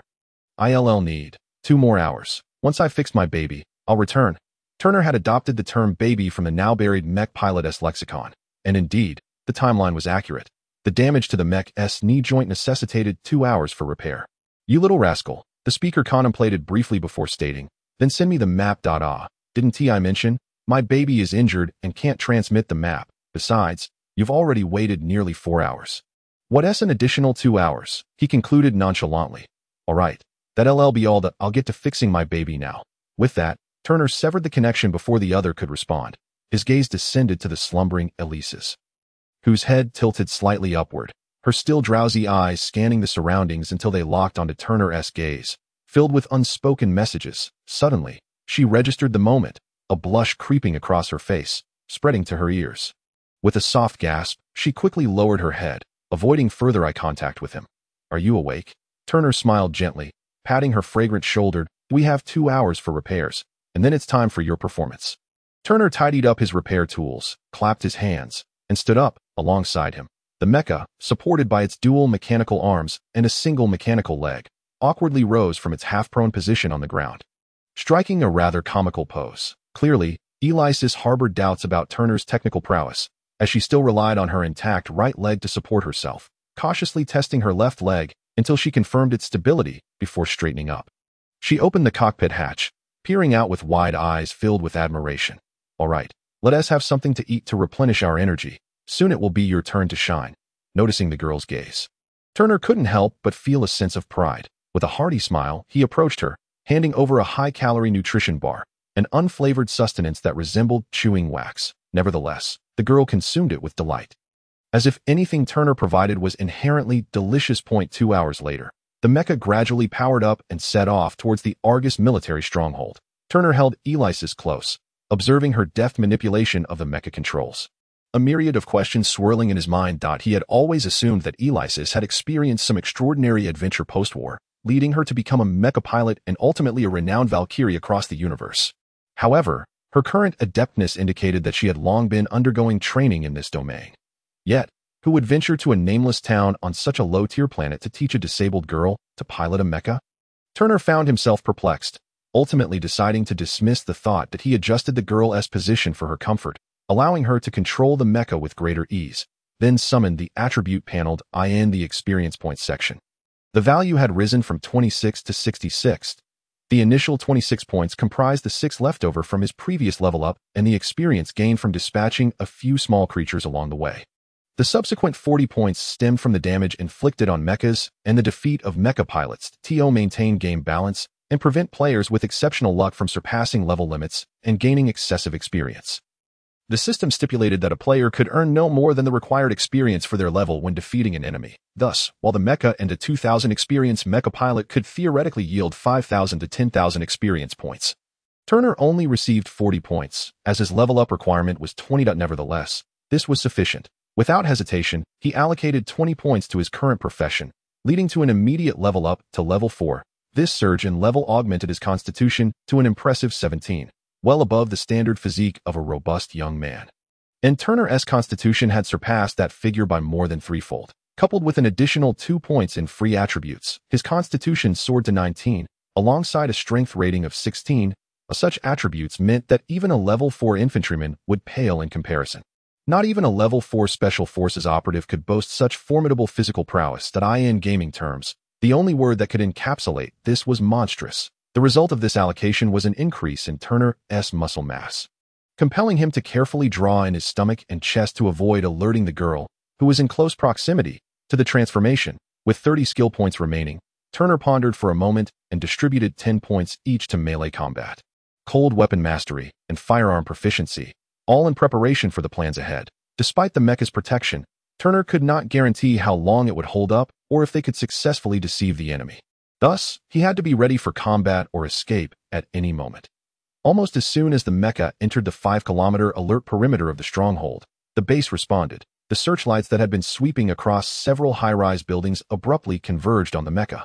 These powerful spotlights boasted an extraordinary range of 10 kilometers. Soon, Turner spotted several small figures emerging from the stronghold, approaching their position, several mechas of the same model as theirs, the Raging Wind Type 2. They moved swiftly, covering half the distance in the blink of an eye. Watching the approaching mechas through the display screen, Elysis felt a surge of anxiety, her body tensing, particularly her delicate hands, which slowed her command execution. "Do not be afraid. They cannot see us," Turner reassured her, feeling the girl's tension as he placed a gentle hand on her frail shoulder, applying a light pressure while whispering words of encouragement. Elysis nodded in response, uncertain whether it was Turner's words or the comforting hand on her shoulder that instilled courage in her. Gradually, her rigid body relaxed, and her control became more fluid. The total of 6 mechas approached. The one leading the formation landed directly beside the mecha that Elysis was operating, while the other 5 surrounded them, forming a pentagon to protect the 2 mechas at the center. "Well, what a grand welcoming ceremony," Turner remarked, donning a headset and activating the external speakers. He imitated the voice of the deceased mecha pilot, which instantly transmitted through the other mechas. "What can I say? You were lucky enough to stumble upon such a large catch while out hunting." The mecha beside them also activated its external speakers, revealing that the pilot inside was indeed the same individual who had conversed with Turner earlier. "Luck can be unstoppable sometimes, huh?" Turner continued his mimicry with a raspy, sharp, and utterly audacious tone. Perhaps his imitation was convincing enough that Elysis turned to glance at him, a smile creeping onto her face, prompting her to hastily cover her mouth to stifle her laughter. "Enough with the boasting. Everything is in order, right?" The other pilot chided with a laugh, before adopting a serious tone and inquiring, "Of course, we can't afford to lose that thing. For that item, my dear mecha has suffered quite a bit." "Are you going to offer some compensation?" Turner replied that if that item is authentic, your rewards will be substantial. That you're not thinking of trying to take it from us, are you? Cut the chatter and move quickly. Those crafty Konar Federation folks have scoured that area countless times, and yet there are still mice lurking about. You're fortunate to have stumbled upon it under the escort of the 5 mechas. The two continued their conversation as they entered the stronghold. The city gates slowly closed behind them. Chapter 13. Catching mice as Turner and Elias piloted their mecha into the enemy stronghold of Beria. Within the information department of the Argus military, a young officer abruptly leaped from his seat. He meticulously extracted a slip of paper from the cutting-edge information transmission device before him, capable of sending reports, receiving messages, and intercepting intelligence. The minimum requirements for using this device were an intelligence of 60, willpower of 45, and perception of 60. It was no wonder that this young officer, appearing to be barely in his 20s, had attained the rank of captain within the Argus military. Carefully stowing the slip of paper in his pocket, the young captain strode purposefully towards the exit as he passed by the office of Major Tyran, the head of the information department. He showed no signs of pausing, proceeding directly to the entrance of the Beria High Command. The two sentinels stationed at the entrance did not react by stopping him. Instead, they offered a synchronized salute and opened the door for him, closing it promptly once he entered. Captain Moke was authorized to enter the command center without reporting. This had been the directive given to them 10 days prior. Inside the spacious command room, apart from Moke, there was only one other individual, a venerable elder whose neatly worn military cap barely concealed the wisps of white hair and the deep lines etched on his face, telling tales of an extraordinary past. General, Moke approached the elder and executed a respectful salute.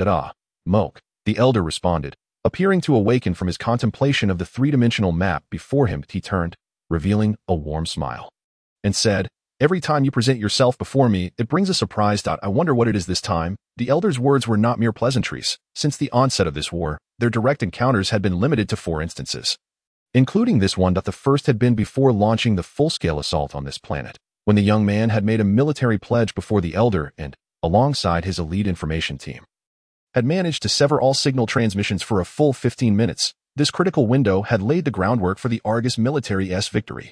The second occasion occurred after the Argus had established a solid ground defense. Once again, it was this young man who accurately identified the location of the Konar Federation's main stronghold based on the signal transmission directions, prompting the elder to dispatch all 100 raging wind Type 2 mechs, which struck at the heart of the enemy like a sharpened sword. The third encounter had happened 10 days prior, during a military conference when this young man had risked being shot by guards, breathlessly rushing to inform the elder in a hushed tone that only the two could hear. "General, I have intercepted information indicating that there are enemy spies among our ranks." The term mice did not merely signify disdain. In military parlance, it was customary to refer to undercover operatives or spies as mice. And now, this fourth meeting. General de Mohai retrieved the closely concealed note and presented it to the elder, a glimmer of excitement dancing in his expression. "I have just intercepted intelligence from the enemy. I have located the rat's nest. You have done exceptionally well." The elder nodded in approval, unfurling the note, which bore a mere 8 words. "At all costs, destroy maps and kill."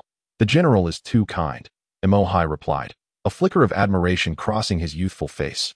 Only he understood that the swift discovery of the rat's nest was largely due to the elder's astute guidance. Since the revelation of the rat's presence 10 days prior, he had devoted himself entirely to unearthing it. However, the adversaries seemed to have sensed something amiss and had concealed themselves deeply. It was only 2 hours ago that the general's trusted aide delivered a crucial piece of information to him. It stated that the Agus army had recently captured a Kina Federation officer and had seized a deployment map from him. Under the elder's explicit instructions, he disseminated this intelligence as the deputy head of the information department. Emohai was well aware of the veracity of this news. He also grasped the elder's intention. Over the past 10 days, they had attempted the same strategy over 100 times, yet none had succeeded.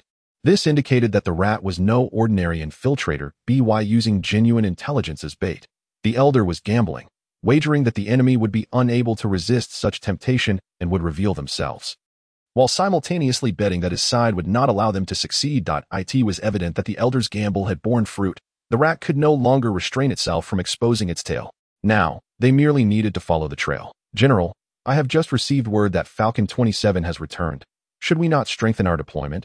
Emohai inquired anxiously. He had invested considerable effort into capturing this rat, drawing its attention in the process. Dispatching troops now might reveal the rat's nest, but capturing the rat would not be guaranteed. "That I understand your concerns. You need only attend to your duties. As for the rest, others will handle it," the elder replied with a smile, retrieving a pack of cigarettes from his right pocket. He took out 2, placing one in his mouth and tossing the other to Emohai. Thank you, General, Emohai said with a grin, deftly producing a lighter from his pocket. He first lit the elder's cigarette before igniting his own. Taking a deep drag, the elder inhaled gently, a look of satisfaction crossing his face. As he brought the note close to the flame, slowly igniting it. Once the note was reduced to ash, he extinguished his cigarette and said to Emohai, "All right, just indulge in a couple of puffs. Overindulgence in this can be detrimental to your health.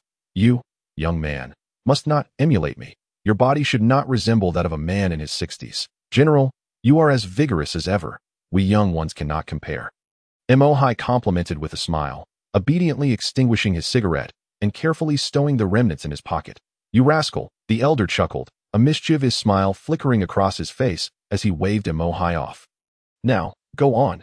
Don't embarrass yourself here. I shall take my leave, General." Emohai nodded, rendering a crisp military salute before departing from the command center. The rat, that little creature, could devour an elephant, once again. The room was left with the elder alone, gazing at the ashes on the floor, lost in contemplation. "But I wonder, can you truly consume this elephant of mine?" Chapter 14. In 014, the smiling tiger, something feels amiss. Turner scrutinized the surroundings through the display screen, muttering to himself. Surrounded by over 2,000 enemies and dozens of mechs within an enemy stronghold, even Turner, with his typically nonchalant demeanor, felt a twinge of anxiety. Yet, the more he felt this way, the more he consciously relaxed his body to ease Elise's tense nerves. If sensing Turner's thoughts, the girl slowly turned, concern evident in her eyes. Turner smiled, giving a gentle nod. And upon seeing his expression, Elise seemed infused with newfound energy, returning her focus to the mech's controls. Indeed, the situation was peculiar. Based on Turner's prior observations, the Aegis army's defense of Beria was lax internally, but tight externally. With a 3-layered high-voltage electric fence and 6 mechs stationed between each layer, alongside heavy firepower deployed. However, inside the stronghold, beyond the towering walls, he had only glimpsed scattered soldiers patrolling. Now, aside from the 6 mechs escorting them, Turner noticed multiple mechs in open areas and atop several high-rise buildings, with the number of patrolling soldiers having increased several-fold. These mechs and soldiers had formed a comprehensive reconnaissance network, and any movement, no matter how slight, would trigger a fierce barrage of crossfire. Was this all merely to escort the map they carried? As Turner racked his brain, he continued to observe the surroundings through the display.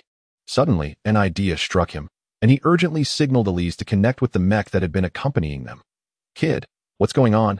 came the voice, tinged with noticeable tension. "Something feels off," Turner replied, adept at mimicking the man's tone. "Is there really a need for such a grand welcome for my return? Cut it out. Do you think we're thrilled about this? It's an order from above. This comes directly from General Wilson." "This display is as if we're about to go to war," the man retorted, then chuckled. "Well, you should feel proud. This reception rivals that of an emperor's arrival." Turner responded with a sardonic laugh, severing the communication. He contemplated rapidly. General Wilson appeared to be the highest-ranking officer of the Aegis army here. However, he wondered why such a directive was issued. Citywide deployment without revealing intentions, merely to welcome him for the captured map? Such nonsense was hardly believable. This wouldn't do. The situation was far too passive. Frustration welled within him. He had initially planned to feign an entrance into the city and exploit the vulnerabilities in the Aegis army's defenses to break free. But the current arrangement in Beria had utterly shattered that notion. Closing his eyes, he forced his mind to quiet down, reflecting deeply. After 5 minutes, he finally opened his eyes and said to Elise, "Elise, find a way to disable the left leg of the mech." Elise turned in surprise at his command, puzzled as to why Turner, who had just repaired the mech's left leg, would now want to break it. If the mech's leg was compromised, how would they escape? "Trust me." Turner fixed his gaze on her, speaking earnestly. "Okay," Elise replied softly yet firmly, turning back to control the mech. Her earlier reaction had been instinctive. At this moment, she was resolute in executing Turner's words, feeling a renewed strength within her. Injuring a mech's leg was no simple task, but damaging a leg that was already compromised was rather straightforward, especially since the injured area was merely a joint wired together with rudimentary welding techniques. Under Elise's deliberate control, it took only a few steps before the mech's left leg emitted a strained groan. This sound was loud enough for anyone within 100 meters to hear, prompting the adjacent mech to issue a communication request. "Kid, what's wrong?" the man inquired with concern. "I told you, my precious is injured. And now the wound has reopened." Just as Turner finished speaking, the mech's left leg let out a heart-wrenching metallic tear, and then, from the knee down, it completely severed, causing the mech to topple to the left. This was the result of further damage after repair, not merely a few severed wires, but the destruction of a joint. The collapse startled not only the guards within sight but also two individuals beyond their line of sight. General Wilson remained silent before the three-dimensional display, having witnessed the recent event unfold. His expression remained unchanged, yet his hands, which hung at his sides, clenched into fists, a subconscious action betraying his inner turmoil. At the same moment, in a secret chamber within Baraya's sewer system, a middle-aged man mirrored the same reaction as General Wilson. Appearing in his early 40s, he possessed a handsome face, marred only by a scar that slightly indentured his right cheek. However, this did not diminish his allure. Rather, the scar bore a resemblance to a dimple, lending him a perpetual air of amusement. At this moment, his face was devoid of laughter, etched with shock and fury. Though to his subordinate, it still appeared as an oddly smiling expression. "What should we do, boss?" the subordinate asked, anxiety gripping his heart as he observed the scene on the small screen. "Have Units 1 and 2 act immediately." Anger and astonishment are but fleeting reactions. In the blink of an eye, the middle-aged man regains his composure, signaling to his subordinate. Meanwhile, another aide retrieves a selection of small devices from a nearby backpack, strategically placing them within the confined space. Shortly thereafter, the three individuals gather their belongings and depart hastily. Before long, a contingent of Argus soldiers emerges in the sewer, swiftly advancing towards the secret chamber. Upon conducting a brief reconnaissance, they charge in, only to be met with an empty room and boom. A sizable explosion ensues, sufficient to engulf the troop that had come to search .I in the air. A slip of paper drifts down gently, adorned with the image of a tiger, whose cheek bears a diminutive dimple, and whose wide maw is slightly agape in a grin. It is laughing, the smiling tiger. Pizanok is indeed the infamous name that resonates throughout the cosmos. Chapter 15. In O15 Flames, Turner sits quietly within the mech, his gaze fixed upon the unfolding scene on the display screen. Since a minute ago, the soldiers stationed nearby seem to have received a command, abruptly commencing their retreat. Turner watches in astonishment as figures emerge from the shadows, outnumbering the soldiers in his line of sight several times over. This is not merely a reinforcement of defenses. It is a complete mobilization of all forces within the entirety of Baraya. The deployment of over 2,000 troops for a mere expired troop deployment chart is a claim that even ghosts would find hard to believe. Unbeknownst to Turner, the events transpiring are a direct result of the intelligence just received by the elder Wilson. The rat nest is located at the southern B3 infantry barracks, and the several rodents have vanished without a trace. Upon receiving this news, the elder promptly issued a command for the evacuation of all soldiers within a 200-meter radius of Turner's mech, excluding the mechs themselves. The execution of orders by the Argus soldiers is exemplary. Within merely a minute and a half, the area is cleared, leaving only 6 mechs beside Turner. This situation endures for less than 3 minutes before a dramatic shift occurs. Bang! Bang! 2 resounding explosions erupt at close range, and the display screen reveals the cockpits of 2 mechs completely pierced by powerful weaponry. Due to the proximity of the assault, the residual energy waves cause extensive, charred markings across the 2 mechs, rendering them a pitiful sight. The culprits behind this devastation, 2 additional mechs, show no signs of hesitation as they pivot their ion energy cannons toward the remaining 2 mechs. Just moments prior, they were comrades, cautiously guarding against potential anomalies in their surroundings. Yet, in mere seconds, their visages contort into sinister grimaces, their sharp fangs plunging viciously into their allies' bodies. The attack is shockingly sudden, even though Turner had sensed something amiss. He remains unresponsive, caught in a state of mild stupor as the 2 mechs aim their weapons at their remaining comrades. However, the 2 mechs, now seen by Turner as mere scrap metal, seem to have anticipated such an outcome. As the assailants unleash their first volley, they spring into action. The 2 swift-winged 2 mechs swiftly maneuver around the attacking mechs to evade the ion energy cannon fire, drawing their weapons to avoid collateral damage to Turner's mech in the center. They wield alloy swords instead of employing energy weaponry, charging forward. Indeed, they had foreseen this very scenario. In the command center, Elder Wilson observes the unfolding drama outside, gripping a torn piece of paper tightly in his hand. The paper, due to excessive force, is frayed, yet through the gaps, the image of a tiger with a dimpled smile remains visible. Alas, he is a step too late. The elder sighs softly. Upon acquiring this paper, he had instinctively deduced the situation and promptly issued a warning command. Yet it was still too late. The 2 mechs, having just received their orders, fail to react in time and are sent to their doom by the snarling enemy. Who would have thought that the elusive rodents we have been searching for over the past 10 days would turn out to be you? The elder holds the paper before him, flattening it as he gazes intently at the smiling tiger. Yet, how could this cunning creature, more elusive than the very rodents it seeks, possibly evade capture now that it has revealed itself? The smiling tiger refers, of course, to the notorious Pinnacle in the universe, but it also signifies the team he commands, the Smiling Tiger Squad. This small unit comprises only 8 individuals, including Pinnacle, 2 aides, and 5 operatives. The aides are not only exceptional spies, but also adept intelligence operatives, possessing unparalleled skills in disguise. Under their deft hands, one can assume the identity of anyone in the cosmos. The 5 operatives are a blend of elite special combat personnel, comprising infantry, navy, and air force members. They are capable of piloting armored vehicles, gunboats, aircraft, and even mechs, possessing skills that rival those of special forces. However, they still underestimated one crucial aspect. The elder sighs again, gingerly rubbing the paper between his thumb and forefinger, causing it to disintegrate into ashes that float gently downward. Boom, boom, boom. Though the imposter mech pilots can operate the mechs, they are far from the caliber of genuine mech operators. The ion energy cannons roar repeatedly. Yet none find their mark, allowing the 2 mechs to draw ever closer.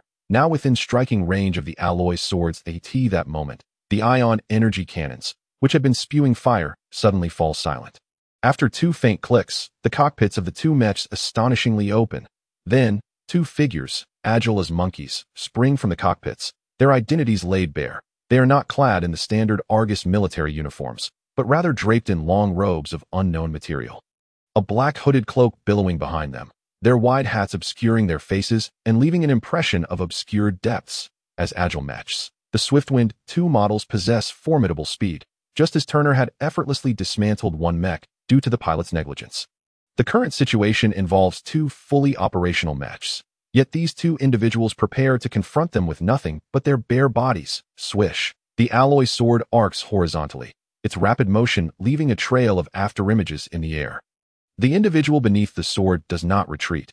Instead, they advance, taking 2 steps forward before crouching low and then leaping forward. The force unleashed in that instant propels them over 3 meters high, their feet seemingly magnetized, firmly planting themselves atop the massive blade's ridge. With another surge of strength, they propel themselves along the sword towards the mech. Witnessing this, Turner finds a sense of calm wash over him. Individuals possessing the capability to pilot mechs while exhibiting such astonishing combat prowess are not uncommon in games. Almost every major faction boasts such elite units, and Turner has encountered even more exaggerated characters than these 2. Suddenly, Turner lowers his head and smiles at Elise, cradled in his arms. "Close your eyes. We're going to a different place." Elise glances at Turner, puzzled, but obediently shuts her eyes. She soon feels a gentle coolness on her face, followed by Turner's soft embrace. And after a slight jolt, she finds herself in a warm new locale. "All right, you can open your eyes now." Turner's voice resonates beside her as the girl opens her eyes.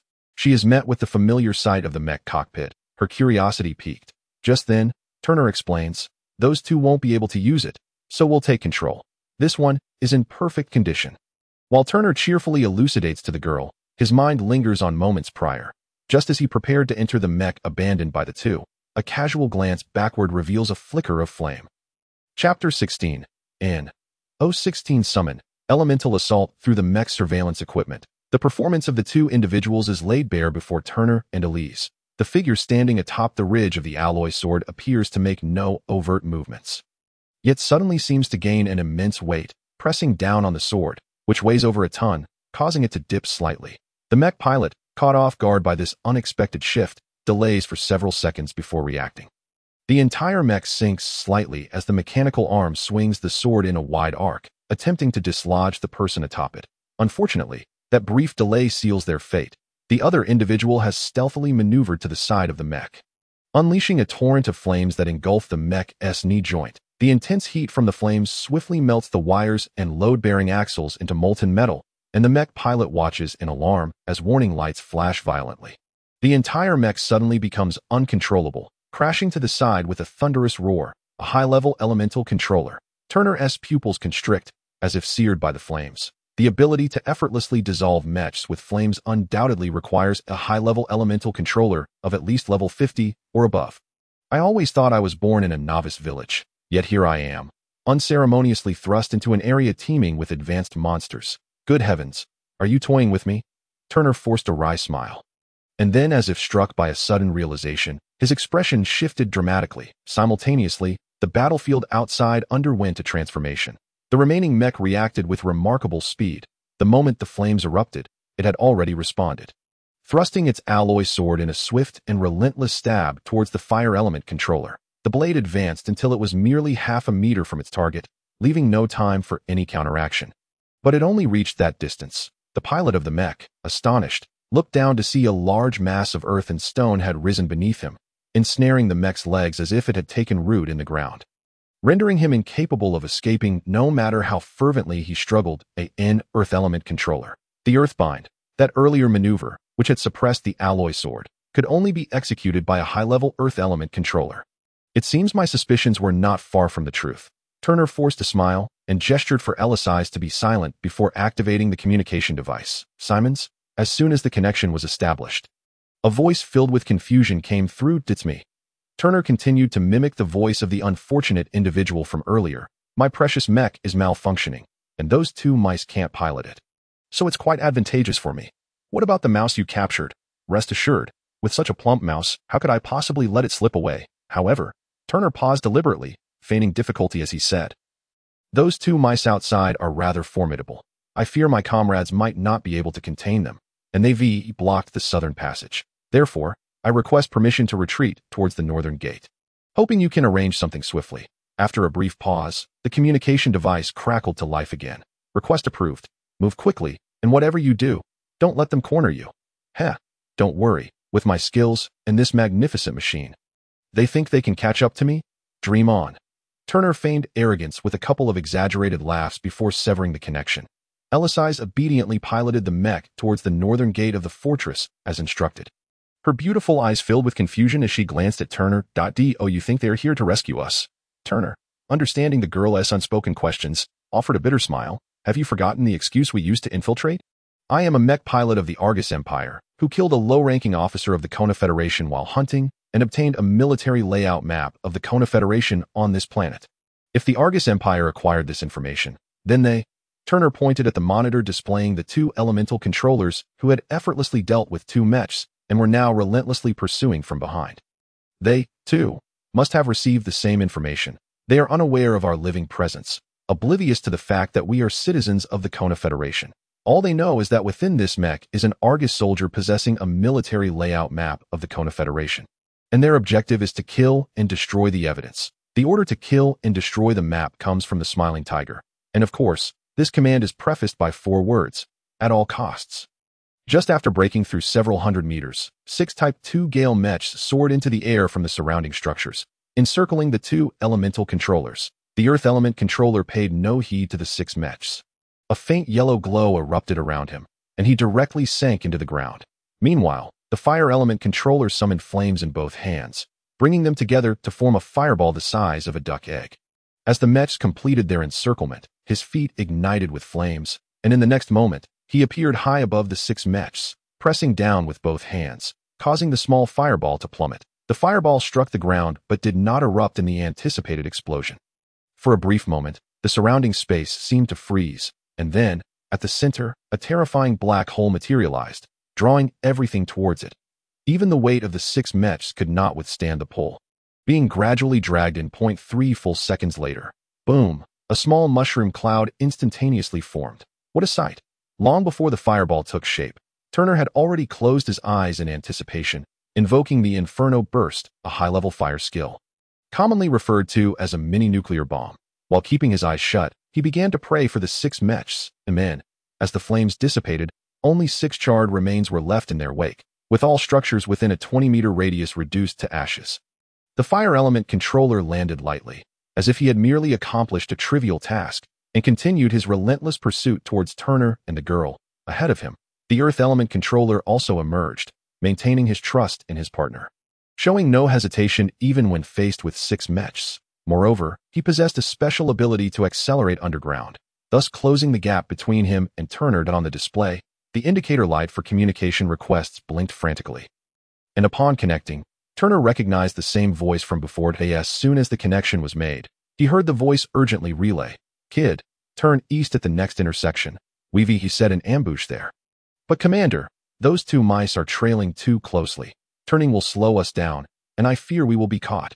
Turner attempted to persuade the other party to reconsider. "That's an order. Follow the orders."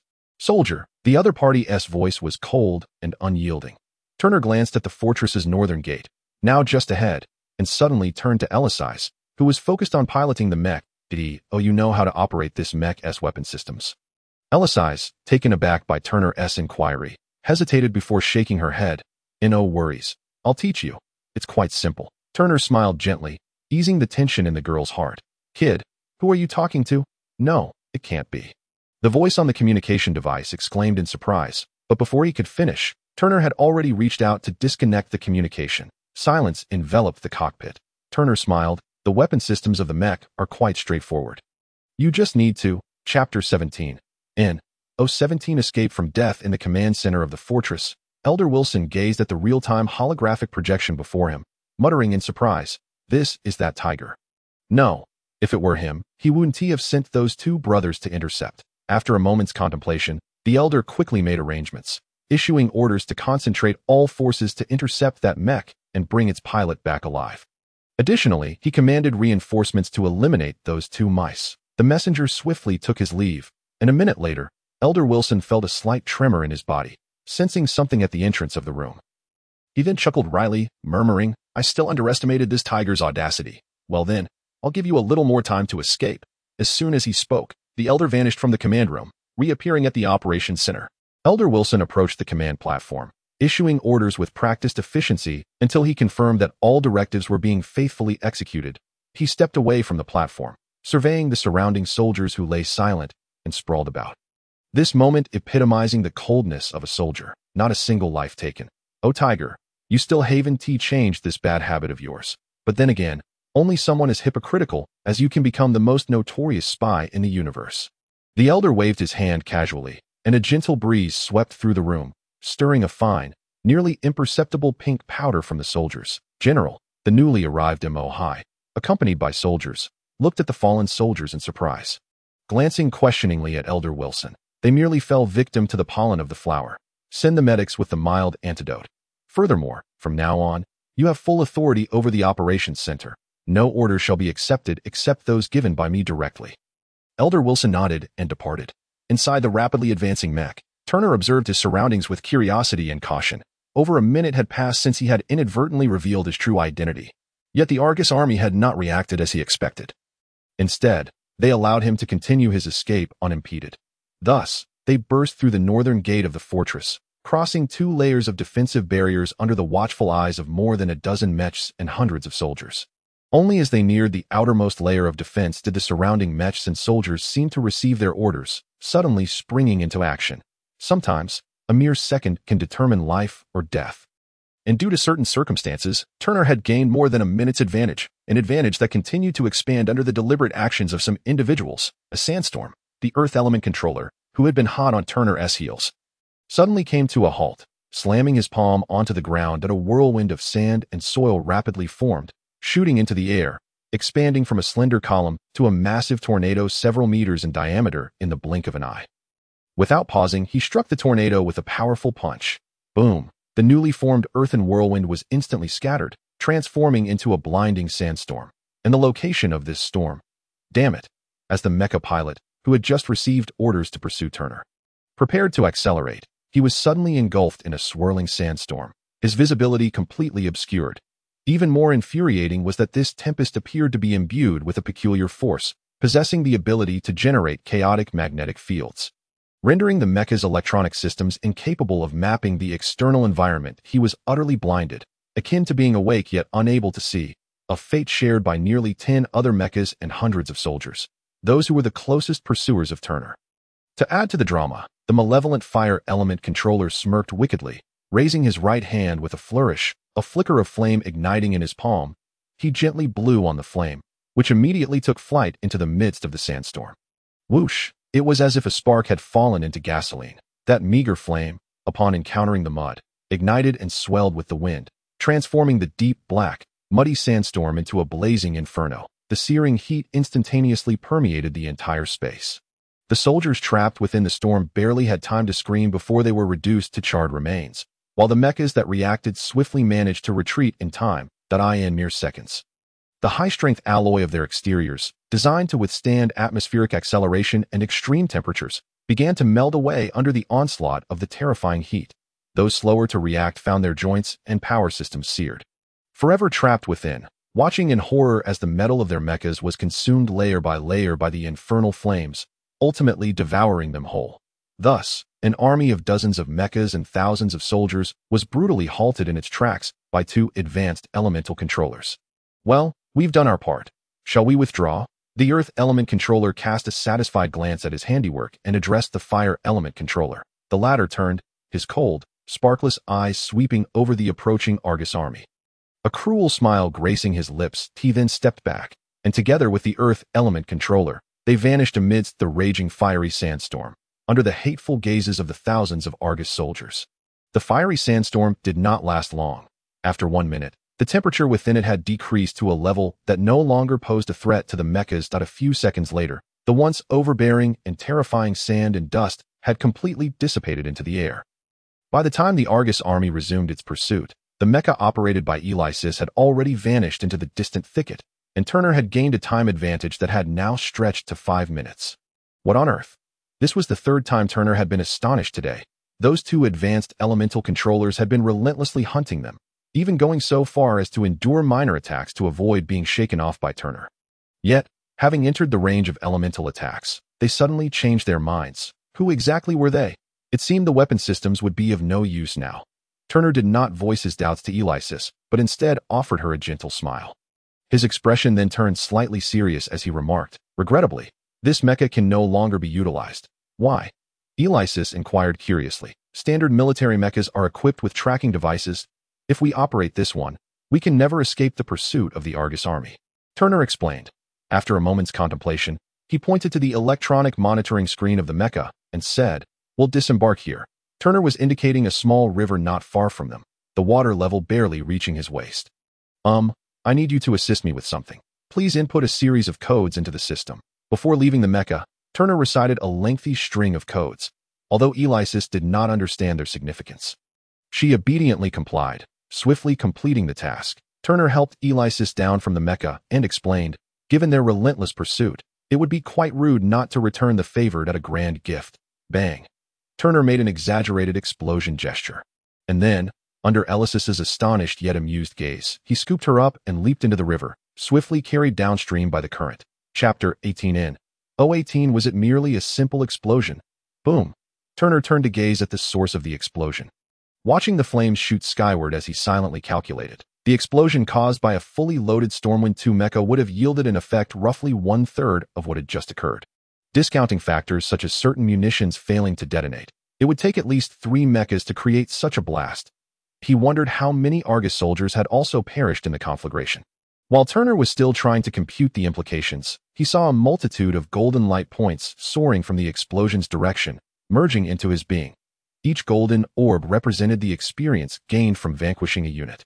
And a total of 32 orbs indicated that, in addition to the 3 mechas and their pilots, 26 Argus soldiers had also been transformed into experience points for Turner. Moreover, the experience earned suggested that most of these soldiers were above level 5. Granting Turner a full 80 points of experience, the total of 2,300 experience points propelled Turner's level directly to 8. In addition to the foundational increases in strength and agility, his endurance remained exceptionally high. With a growth rate of 2 points per level, reaching 27 points with 4 points of free attribute points yet to be allocated. Furthermore, after manually distributing 3 additional points, his constitution soared to an impressive 30 points. Among the 6 fundamental attributes, any increase of 10 points in a single attribute would yield a minor qualitative transformation in the character's capabilities. For instance, upon reaching 20 points in constitution, muscle density would enhance and neural response times would improve, subsequently reflecting positively on strength and agility, albeit to a lesser degree than direct point allocation. When constitution reached 30 points, besides the aforementioned enhancements, a passive talent skill known as Resilient Skin would be acquired. Resilient Skin talent skill, passive, reduces all incoming damage by 3 and lessens adverse effects from natural environments by 3. This was precisely what Turner had been eagerly anticipating. After crossing the Beria fortress and heading toward the location of the Kona Federal Army, he found himself surrounded by mountainous forests. Although the resilience provided by the skill was a mere 3 against natural environmental adversities, it represented a significant improvement for Turner, making his journey considerably less arduous. As for the remaining 1 free attribute point, 40 skill points, and 1 specialization point, Turner chose to hold off on allocation for the time being. Initially, he expected to encounter combat at Beria and had focused on enhancing his melee skills and mastery of cold and hot weaponry. However, the unfolding events had far exceeded his expectations, rendering those skills unnecessary. Given the unpredictability of what lay ahead, it seemed wiser to retain the points for temporary enhancements rather than allocate them blindly. With a determined focus, Turner skillfully scaled a large tree while carrying Elysis, leaping across nearly 4 meters to land on another tree. He continued this pattern until he was dozens of meters away from the river, then descended from the trees and swiftly plunged into the dense thicket, his direction deliberately set toward the Beria fortress. Prior to this, Turner had landed onshore 4 times, each time moving away from the riverbank and breaking several inconspicuous branches along his path. On one occasion, he even left behind fragments of his combat suit before retracing his steps along the damp footprints. This process consumed nearly 2 minutes of Turner's time, but the trouble it caused for the Argus army far outweighed that duration. Coupled with the delay from the explosion, Turner once again gained nearly 5 minutes of advantage. However, he had not anticipated that the explosion would complicate matters for the Argus army beyond just delaying their pursuit. General, this is the analysis of the mecha explosion that M.O. High handed a document to the elderly Wilson. Simultaneous explosions? Wilson inquired, slightly taken aback as he examined the materials. Not a chain reaction, but rather concurrent detonations? And yet, prior to entry, no traces of explosives were detected. This individual did not merely plant explosives within the mecha. Instead, he modified the mecha itself, transforming it into a colossal bomb. M.O. High stood silently, refraining from responding, aware that these were merely the Elder's musings. The ammunition compartments of the Stormwind II mecha were distributed across 5 sections of the chassis: the back, the flanks, and the outer sides of the thighs, each corresponding to 3 separate control circuits designed to prevent a malfunction that could render the entire weapon system inoperable. Furthermore, each set of control circuits was sold to different nations, employing distinct encryption algorithms. And this individual, Wilson, activated the holographic display, revealing the footage of Turner carrying Elysis as they switched to that mecha. At that moment, all attention had been drawn to the 2 elemental controllers, causing them to overlook Turner and Elysis until a soldier later discovered the segment on the monitor and submitted it to Wilson, an ordinary soldier from the Kona Federation, carrying a disabled civilian woman, managed to effortlessly infiltrate and modify the proud creation of the universe's largest arms company, developed by the collective expertise of all its specialists. Furthermore, this creation was specifically designed for the Argus Empire. The Elder's voice rose slightly in urgency, a tone Turner had rarely heard. M.O. High felt a surge of surprise. This was only the 2nd time he had witnessed such emotional fluctuations from the Elder since joining his ranks, indicating that this matter was indeed serious, far more serious than he could have imagined. Abandon the pursuit of the smiling tiger and concentrate all efforts on capturing these 2 individuals. They must be taken alive. Elder Wilson closed the documents, disregarding the departing orders of M.O. High, and once more focused his gaze on the 2 figures projected in the hologram. General, M.O. High, having issued the command, returned to the Elder's side, observing the grave expression on his face with a hint of confusion. Curious, the solemn look that had momentarily flickered away was replaced by Wilson's earlier demeanor of leisure as he continued. A mech, aside from its construction materials and design, harbors its greatest secret within the control system.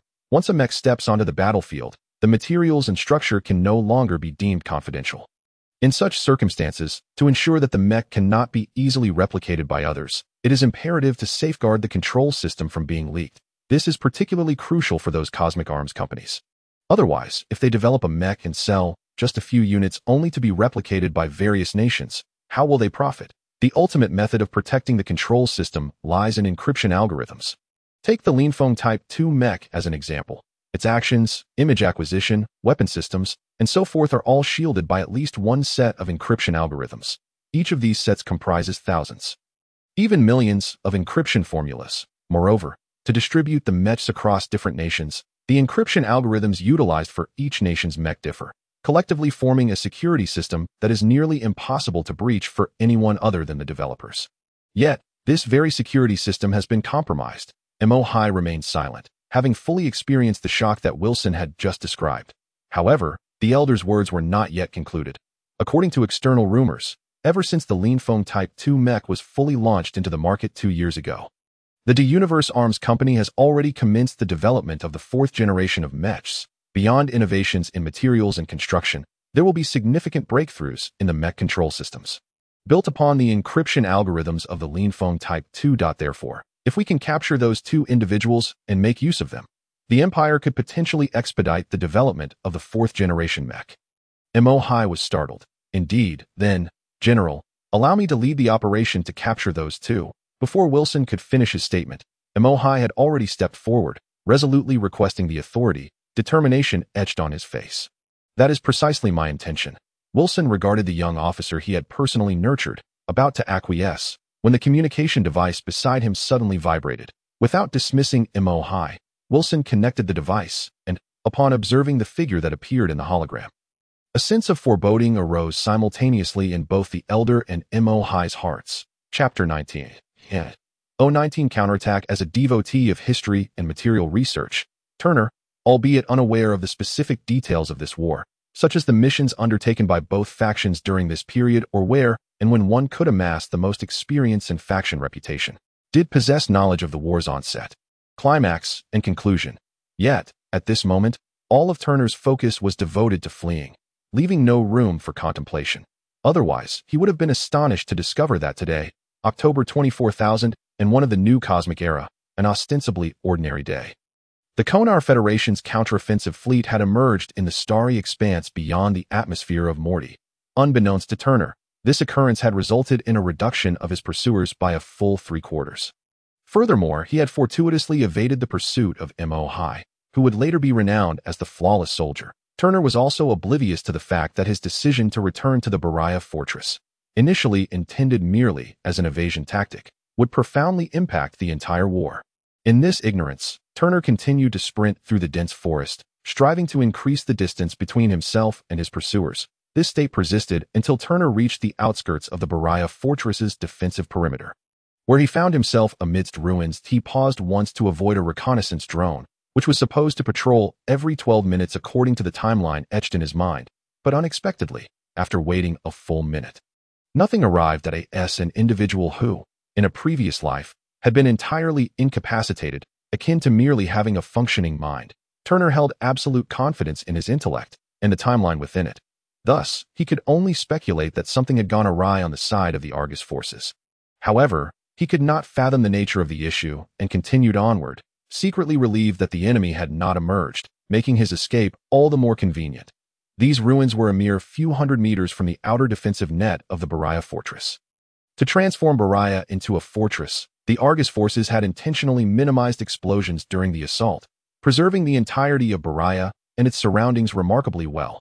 This location was no exception, as the buildings remained largely intact. Though the Argus had dispatched personnel post-battle to dismantle all roofs, this did not hinder Turner from finding a suitable hiding spot. Elysis was enveloped in a combat suit that was relatively oversized for her. Having activated its camouflage system, revealing only her pretty face, lying beside her, Turner also donned a combat suit with the camouflage system engaged, quietly observing the distant Bariah fortress through the infrared telescope attached to his helmet. Above them loomed a roof that had collapsed, resting diagonally against a wall, its gap providing just enough concealment without obstructing their view. For the fortress's safety, the Argus forces had cleared a 5-kilometer radius around Bariah, creating an entirely open area. While this ensured the fortress would not suffer a surprise attack, it also stripped the fortress of its necessary cover. What is the situation? Turner gazed in surprise at the scene before him. While a certain quietude within the fortress was expected, why had the outer defensive net also become so desolate? All mechs were absent, and the only visible presence within the 5-kilometer radius was a mere handful of Argus soldiers.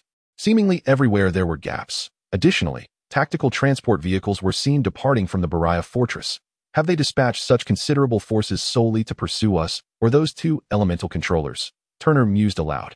Suddenly, Elysis poked her small hand out from her combat suit and gently tapped Turner, speaking in an adorable, hushed tone as if afraid of being discovered.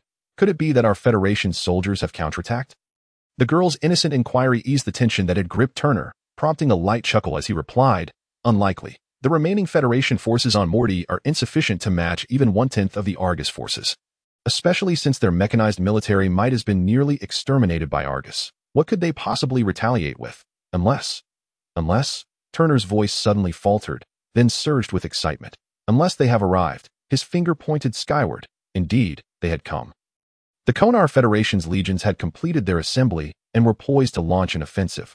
Meanwhile, Elder Wilson had taken away the vast majority of the fortress's forces, leaving only 5 mechs and fewer than 1,000 soldiers, half of whom had been dispatched to pursue Turner and Elysis. Shall we not flee for now?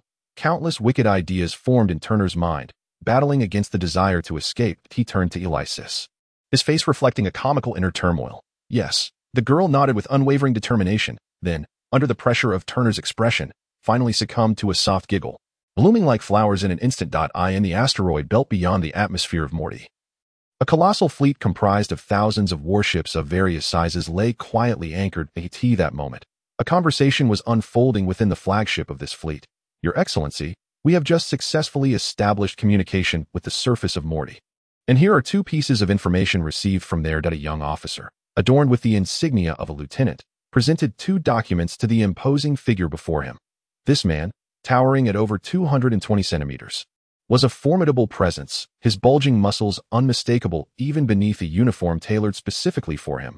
He stood radiating an invisible pressure that seemed to permeate the air, with a square, rugged face and a fierce glare.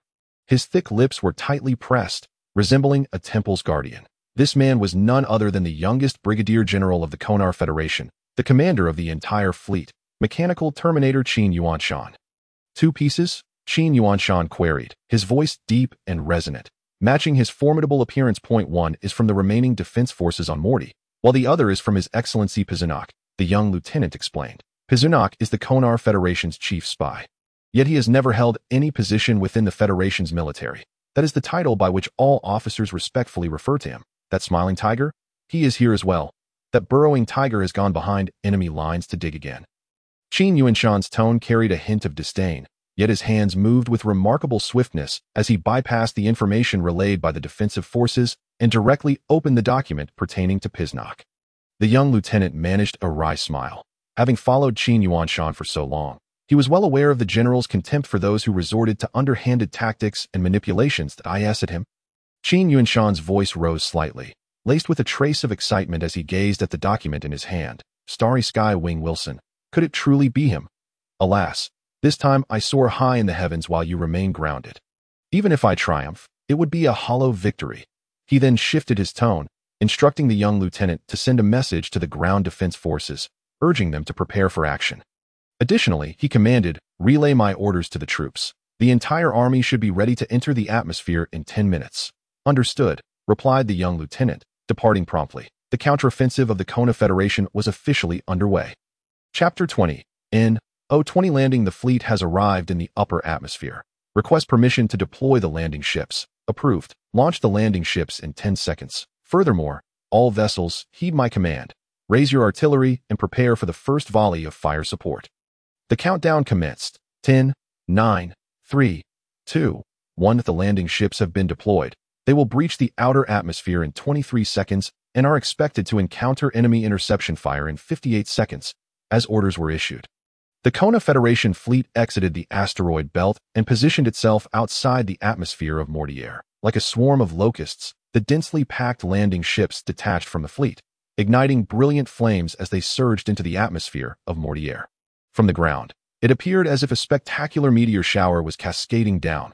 Meanwhile, in another military stronghold of the Aegis Empire, Galai, which also served as the command center for the Aegis forces in Mortier, several high-ranking officers of the Aegis military had gathered at their coming. The youngest among the 5 in the room spoke, his handsome, yet slightly sinister face contorted with excitement as he gazed at the holographic projection. His frail body, seemingly hollowed out by indulgence, trembled slightly. This young man stood boldly before the other 4, including the elder Wilson, unabashedly voicing his opinions. According to reliable sources, the supreme commander of this Kona Federation Legion is that muscle-bound demon.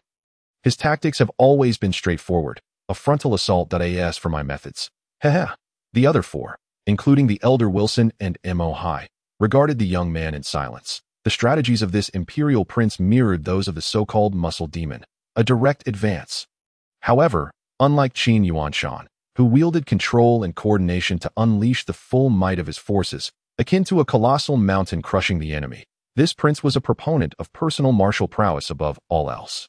Indeed, if one were to judge by appearances alone, this seemingly frail prince could easily be swept away by a gentle breeze, yet he was the most formidable in terms of individual combat strength among the 5 adult princes of the Aegus Empire.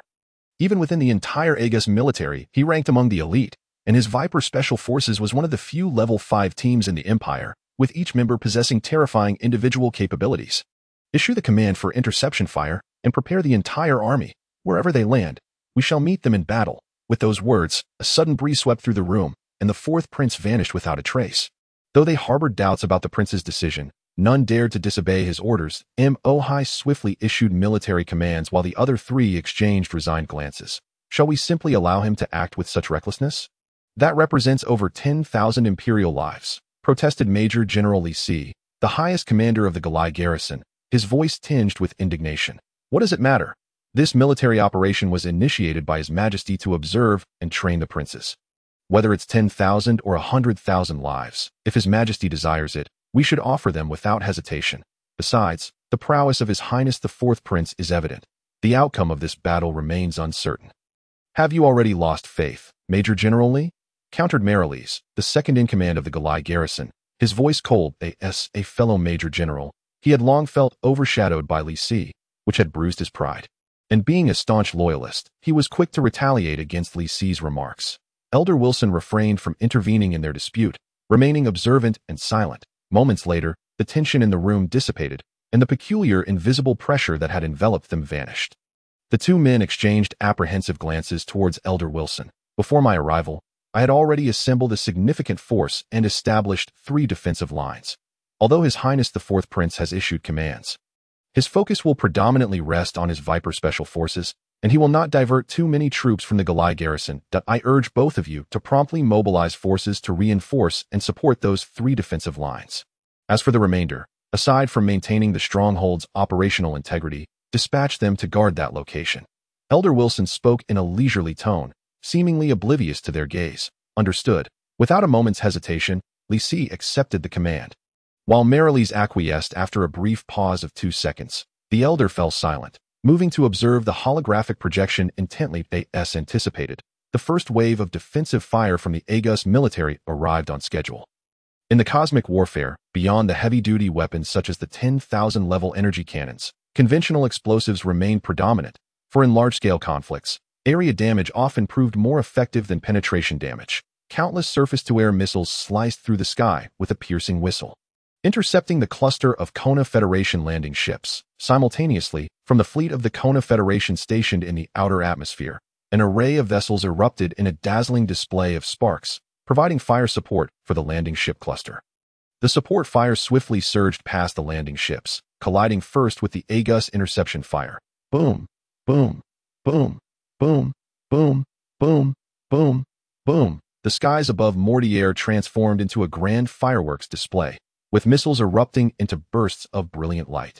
Countless missiles were intercepted, yet even more pierced through, continuing along their predetermined paths toward the landing ship cluster.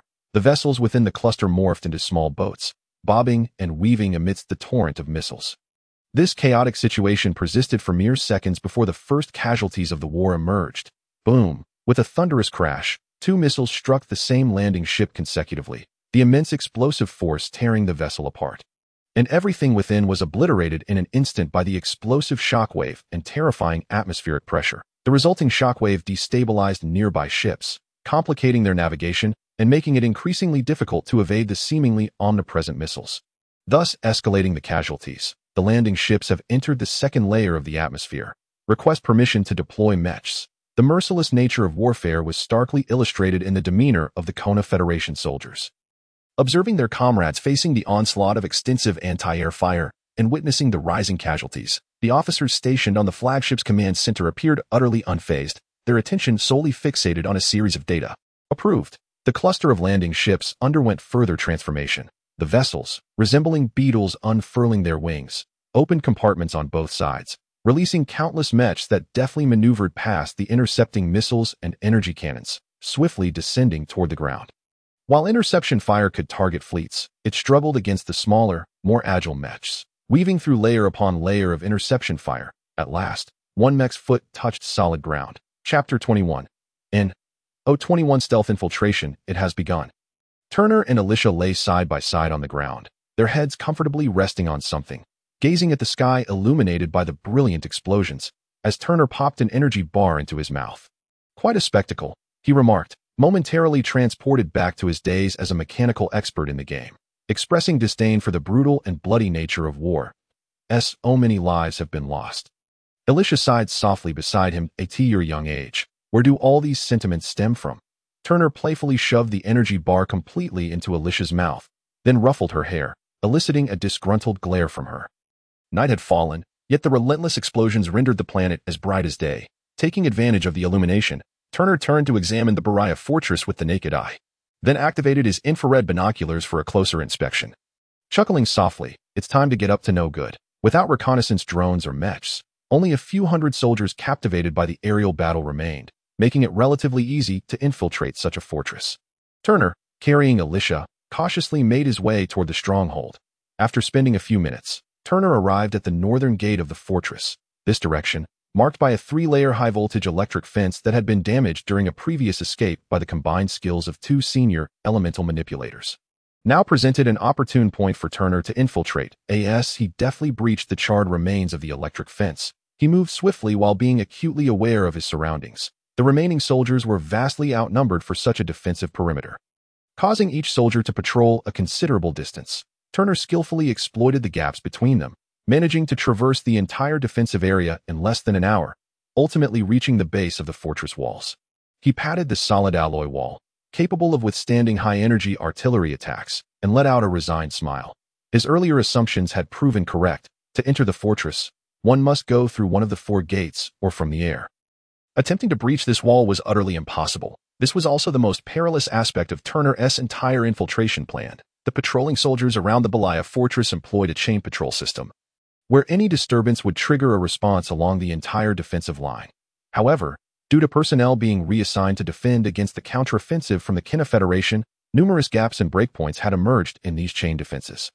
To infiltrate the fortress, Turner had to take advantage of these vulnerabilities. In fact, since he conceived the idea of infiltrating the fortress, he had been searching for these gaps and had successfully navigated through certain vulnerabilities to arrive beneath the fortress. At that moment, Turner and Elysis were concealed less than 50 meters from the northern gate, where once a trench provided cover for the Argus soldiers. It now offered excellent concealment for Turner and Elysis. Shielded by the camouflage effect of his combat suit, Turner carefully peeked out from above the trench, meticulously observing the entire situation around the northern gate. There were 2 patrol breakpoints. After nearly 20 minutes of observation, Turner reached this long-awaited conclusion. Point 1 breakpoint was located on the left side of the northern gate. The nearest patrolling soldier, due to his angle, could not see the 2 teams of soldiers moving back and forth at the gate, and could only judge whether something was amiss by observing the reactions of the soldier on the opposite side of the gate. The other breakpoint was approximately 400 meters to the right of the northern gate. This was not a natural patrol breakpoint, but rather a machine gun nest. Its existence effectively isolated the patrolling soldiers on either side from seeing one another, relying solely on the soldiers within the machine gun nest to connect them. This meant that as long as Turner could deal with the soldiers in the machine gun nest, from his previous observations, Turner had confirmed that there were 3 soldiers stationed in the machine gun nest, along with the 3 patrol soldiers lining the path from the northern gate to the machine gun nest. If he could handle these 6 individuals, he could completely sever the communication between the patrolling soldiers inside the northern gate and the outer defensive net. The remaining challenge would be dealing with the 2 groups of 10 patrolling soldiers within the northern gate. Cautioning Elysis to remain hidden and motionless, Turner quietly made his way toward the machine gun nest while calculating in his mind. Each of the 3 patrolling soldiers was responsible for a route of about 150 meters. Given their patrol speed, it would take them roughly 30 seconds to traverse from one end to the other. Additionally, considering the influence from above, this time could be extended by another 3 seconds.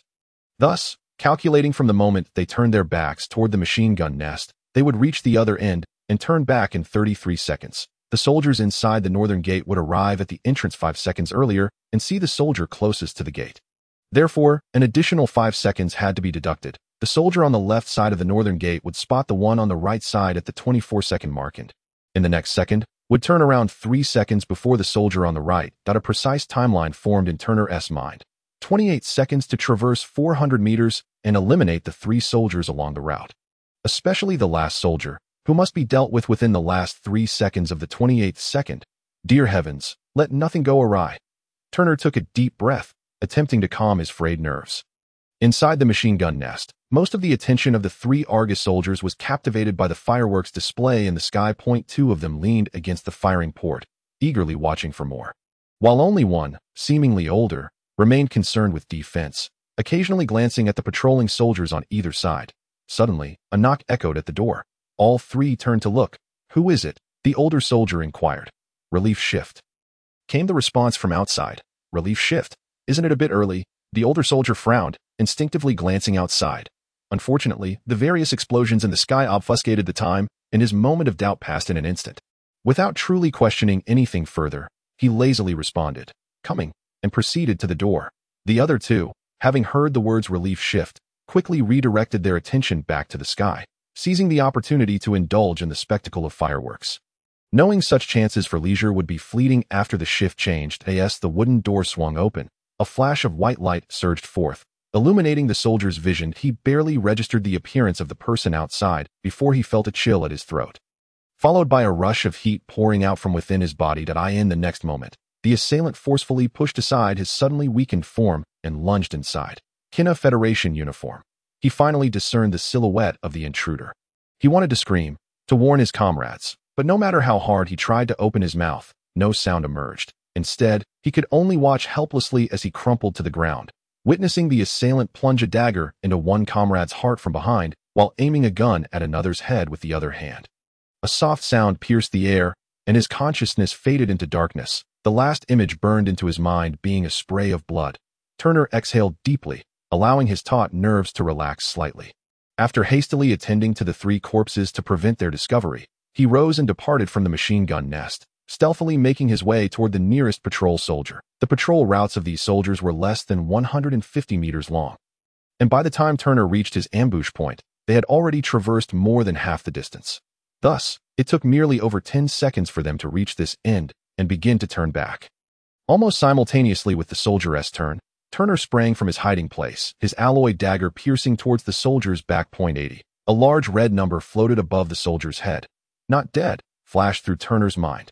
And before he could even contemplate, he yanked the dagger sideways with all his might.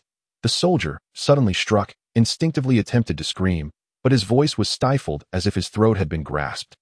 His mouth opened wide, but no sound escaped. He collapsed forward, propelled by Turner's force. Without a moment's hesitation, Turner surged forward at full speed, reaching the second patrol soldier in 10 seconds. This time, his target was not the heart, but the neck. The alloy dagger sliced horizontally through, leaving the soldier's head barely attached by a thin strip of flesh, resulting in almost instantaneous death. Turner pressed on. At the 23-second mark, he stealthily approached the last patrol soldier from behind. 24 seconds. He closely followed, his gaze fixed on the soldier across from him. 25 seconds. He mentally shouted, "Turn." At 26 seconds. The soldier turned, just 1 second too late. The mental timeline continued, and at the same moment, Turner surged forth, his alloy dagger driving upward into the soldier's jaw. 27 seconds. He swiftly pulled a wooden rod he had prepared in advance, wedging it against the soldier's back, then threw himself to the ground in a prostrate position, turning his head just in time to glance at the soldier and silently pray he would not fall. At 28 seconds, the patrolling soldiers inside the northern gate appeared at the entrance, instinctively turning to look this way, then turning back. They had not been discovered. In those fleeting seconds, Turner felt as though an eternity had passed. Only then did he release a long breath, easing the tautness that had reached its limit, rising to gather some materials from his surroundings to prop up the soldier's corpse, ensuring it would not fall and raise suspicion, before quietly departing. Having severed the outer patrols, although the soldiers inside the northern gate were numerous, they posed little threat. Turner switched his energy pistol to a burst mode, allocating 10 skill points to his firearms mastery. He awaited the opportune moment when the 2 groups of soldiers passed each other, taking advantage of the opportunity when one group turned their backs. With a series of muffled shots, he eliminated the patrol soldiers inside the gate. Chapter 22. In. O-22 night roads often lead to encounters with ghosts. As the mech battalions descended to the ground, the battlefield quickly unfolded, and although the aerial firepower had diminished, it did not cease entirely. The night sky still erupted with brilliant flashes of light, though not as frequently as before. What is happening? On the flagship of the Qin Federation fleet, Qin Yuanshan did not focus on the holographic images projected in the central space, but stood firm before the robust alloy glass. Observing the events occurring within the atmosphere with his naked eyes, though his question seemed somewhat disjointed, the young officer serving as his aide immediately grasped his meaning and promptly replied, "The intercepting firepower has decreased by 2/3 compared to before, posing little threat now. What about the landing ships?" Qin Yuanshan continued to inquire. The landing ship was fully prepared and could be launched at any moment. However, General, we have already secured an overwhelming advantage in this war. There is no need for you to. The adjutant hesitated in his response. Overwhelming advantage? Indeed.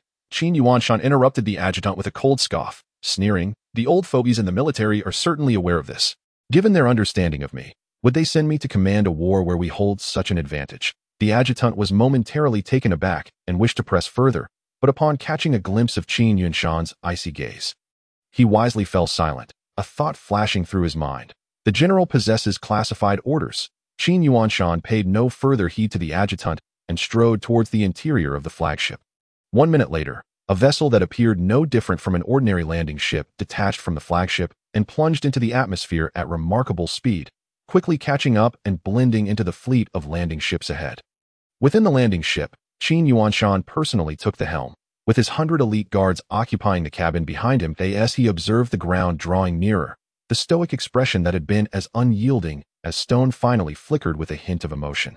Murmuring, "Tutankhamun, the fourth prince of the Argus Empire, let me witness your Viper special forces. Should I head to the command center or the armory?" Turner pondered, hidden in the shadows with Elysis. He had effortlessly eliminated 10 Argus soldiers at the North Gate and concealed their bodies, successfully infiltrating the Beria fortress. However, this did not guarantee their safety, as the sporadic vehicles entering and exiting could easily expose them. Keeping Turner on high alert, that it was only at this moment that he had the leisure to reflect on the preceding events. He had ruthlessly dispatched 16 enemies, yet felt no unease if his prior indifference could be attributed to intense concentration. His lack of feeling in retrospect only served to make him mentally chastise himself for his cold-bloodedness. Ultimately, he resolved to head to the armory, intending to cause some destruction before making a swift exit. It was certain that enemy forces were present at the command center, and attempting to gather intelligence on the Argus side through their communication devices would inevitably lead to combat that could not be conducted covertly. With Turner's current capabilities, there was no way to avoid being exposed. Inside the fortress, the patrolling soldiers were far fewer than those outside, allowing Turner and Elysis to navigate through the fortress with ease until they finally located the armory. The spacious warehouse was guarded only by 2 sentries at the entrance and 6 patrolling nearby, posing no threat to Turner, who had just executed an extreme infiltration, seizing an opportunity during a patrol crossover. He stealthily removed a glass panel and slipped inside, replacing it before the patrol returned. Activating the night vision mode on his tactical helmet, Turner meticulously surveyed his surroundings. Due to the war, most of the munitions stored in the warehouse had been removed, leaving only a meager portion that seemed insignificant in the vast space. Disheartened, he had initially envisioned creating another grand explosion, but reality dashed those dreams. The remaining munitions barely had the capacity to cause a significant blast, let alone obliterate the entire warehouse. Just as he was grappling with his disappointment, Elysis, nestled on his back, gently tapped his shoulder. Following her gesture, he turned to see a large object quietly resting in a nearby corner. Turner mentally berated himself for overlooking it and approached the colossal figure with Elysis and TOW. It was a mech, a Lywin Type 2 mech. Observing the enormous gash on its leg, Turner chuckled to himself. Feeling a sense of serendipity, this mech was indeed the very one that had brought him and Elysis into the Beria fortress for the first time, due to the abrupt onset of war. The Argus military had not even had time to repair it before it was pulled into battle, relegating it to this inconspicuous corner like refuse. An excellent idea suddenly sparked in Turner's mind. His brain raced, countless schematics flipping through his thoughts until one settled and focused. He turned to Elysis with a slight smile, saying, "You rest here for a moment inside this behemoth. I'll see if I can find some useful materials. And we'll give those Argus fellows a gift even grander than last time." Although Qin Yuanshan's landing ship bore an ordinary exterior, its performance far surpassed that of its counterparts. Despite departing later, it had already created a considerable distance from the fleet by the time it touched down. With a powerful kick, the landing ship's hatch flew open, and Qin Yuanshan was the first to leap out. The moment his feet hit the ground, this humanoid Terminator abruptly twisted his waist with a speed that belied his size, drew back his chest, and unleashed a powerful punch, with a strange sound. It seemed as though Qin Yuanshan's fist struck nothingness, yet upon closer inspection, a dark light, darker than the night sky, flickered as it barely brushed against his fist. How impressive. Truly the Iron Fist Man. A voice emerged from Qin Yuanshan's right, sultry and sinister, belonging to none other than Tutankhamun, the fourth prince of the Argus Empire. Beside him stood a massive sword, over 2 meters long and nearly a meter wide, exuding an eerie black hue that seemed to possess a strange power, eliciting an uncanny sensation as if it would draw one in upon mere glance. You are quite remarkable, possessing the qualifications to duel with me. It would be a shame to waste such a worthy opponent after having my men monitor the entire landing fleet, rushing here the moment an anomaly was detected. If we don't engage in a thrilling battle, it would be a disservice to you. Tutankhamun arrogantly regarded Qin Yuanshan, suddenly lifting the massive sword and striking down upon him with a grand flourish. Qin Yuanshan did not flinch nor evade. Still delivering a powerful punch, his fist gleaming with a dark aura, his weapon forged from a cosmic alloy, the two engaged in a raw display of strength that triggered a minor spatial collapse. The air rushing towards the point of impact before exploding outward with greater ferocity. The immense shockwave sent everything within a radius of several dozen meters flying. Even the landing ship was not spared from this overwhelming force, being violently tossed aside, leaving a barren expanse around the two. Both combatants staggered back 3 paces, each leaving deep impressions in the ground. Your Highness, the fourth prince, my purpose here is you. You might as well come quietly with me. Qin Yuanshan retracted his fist, his eyes ablaze with fervent battle intent, yet he remained focused on his objective. Take me away. You can try, but you'll need to consult my brothers and the Godslayer in my hand if you wish to succeed. Tutankhamun grinned wickedly, extending his blood-red tongue to caress the blade of his sword. Behind him, figures of various forms emerged from the shadows, provocatively gazing at Qin Yuanshan and his elite guards, the Viper Special Forces. Tutankhamun's exclusive unit. Charge. Qin Yuanshan ceased his idle chatter, delivering a heavy punch that signaled his command, and in an instant, the two formidable forces collided with ferocity. The materials Turner sought were even easier to find than he had anticipated. Scouring through the piled munitions, he quickly located what he needed. Wires connect them like this, and then like this. Following the schematic in his mind, Turner attached 2 wires to the positive and negative terminals of a power source and tugged towards the mech, simultaneously calculating how to modify the mech's circuitry and internal algorithms to bridge the weapon system and the communication system, aiming to trigger an explosion that would use energy oscillation to disrupt the waves, thereby generating electromagnetic turbulence. Then bang, the entire Baraya fortress plunged into complete darkness. If luck was on his side, the electromagnetic turbulence could trigger a few device explosions, potentially taking out a handful of unfortunate souls and boosting his level to 10. Upon reaching the mech, Turner did not rush to connect the wires. Instead, he climbed into the cockpit, instructing Elysis to activate the mech while he observed its condition. Just as I thought, this mech has indeed seen battle. The energy stored in the 5 weapon bays is not at full capacity. The resulting explosion would lack sufficient power that I need to gather more fuel to amplify the blast. Thankfully, his memory served him well. Had he not taken a closer look, he might have risked entering with such great danger only to come out with a dud, which would have been utterly humiliating. Turner exchanged a reassuring glance with Elysis before exiting the mech and heading towards the pile of supplies. He had nearly rummaged through it entirely and was well aware of its contents, contemplating whether to haul everything over when an overwhelming sense of crisis suddenly surged within him. This sensation was not merely the result of his paltry 5 points of perception, but rather an instinct. A sixth sense in his previous life, having been rendered immobile, Turner had developed immense confidence in his mind, as well as a strong belief in the occasional intuition that men possess. Thus, the moment he felt as though an invisible serpent were poised to strike at his heart, he did not hesitate to throw himself forward. With a swift motion, a shadowy gleam reminiscent of a serpent's tongue materialized out of thin air, precisely at the location where Turner's heart had once been. Chapter 23 in O23 Viper. Boom! A column of fire surged skyward, effectively separating Qin Yuanshan's 2 personal guards from the rest, Simultaneously, for weapons, a knife, a gun, and 2 daggers were thrust toward the two from 3 distinct directions. The energy woven into these weapons resonated with one another, forming a semicircular energy field that completely severed the escape routes of the 2 men. Beyond this energy field lay 2 energy rays, hurtling towards them at astonishing speed. The 2 guards reacted swiftly. Without exchanging glances, they instinctively crouched down in unison. From within the fiery column behind them, a colossal fist suddenly emerged, engulfed in searing flames yet incapable of singeing even a single hair. The fist grazed the tops of the guards' heads, exuding an immense gravitational pull. As the energy rays approached within mere centimeters of the fist, they abruptly altered their trajectory, striking the fist instead, vanishing without a trace as if they had been swallowed by the sea. The fist continued its relentless advance, crashing into the semicircular energy field. Bang! A thunderous sound echoed as the energy field shattered completely, the 4 weapons scattering like leaves in the wind under the overwhelming force. Concurrently, the seemingly limitless power of the fist erupted into pure energy, dissipating into the air. The fiery column swiftly receded, revealing the 4 guards retreating cautiously. That earlier punch was, in fact, a culmination of their collective strength.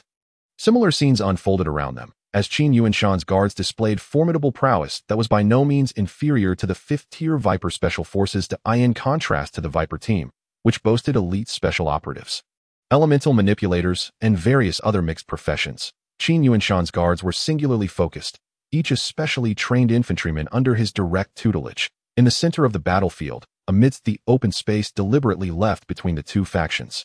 A trace of disdain flickered across Qin Yuanshan's stern face as he remarked, "The Viper Special Forces? Merely that." Tutankhamun, with a languid smile, replied, "To ensure a fair confrontation, I've brought less than half my men. Otherwise, your underlings, who have scarcely matured, would have perished 10 times over. Is that so? Then let us see." Qin Yuanshan continued to smirk coldly. "Let us try," came the response. In an instant, Tutankhamun's figure vanished from the open space. At the same moment, Qin Yuanshan suddenly closed his eyes, his head slightly bowed, his ears trembling at an unusual frequency. The next moment, he abruptly pivoted, his left fist swinging with ferocity, striking at an empty space. As if choreographed, Tutankhamun reappeared, his massive sword materializing where Qin Yuanshan's iron fist was aimed. Fist met sword, both exerted to their utmost. Yet peculiarly, no sound erupted in the next instant.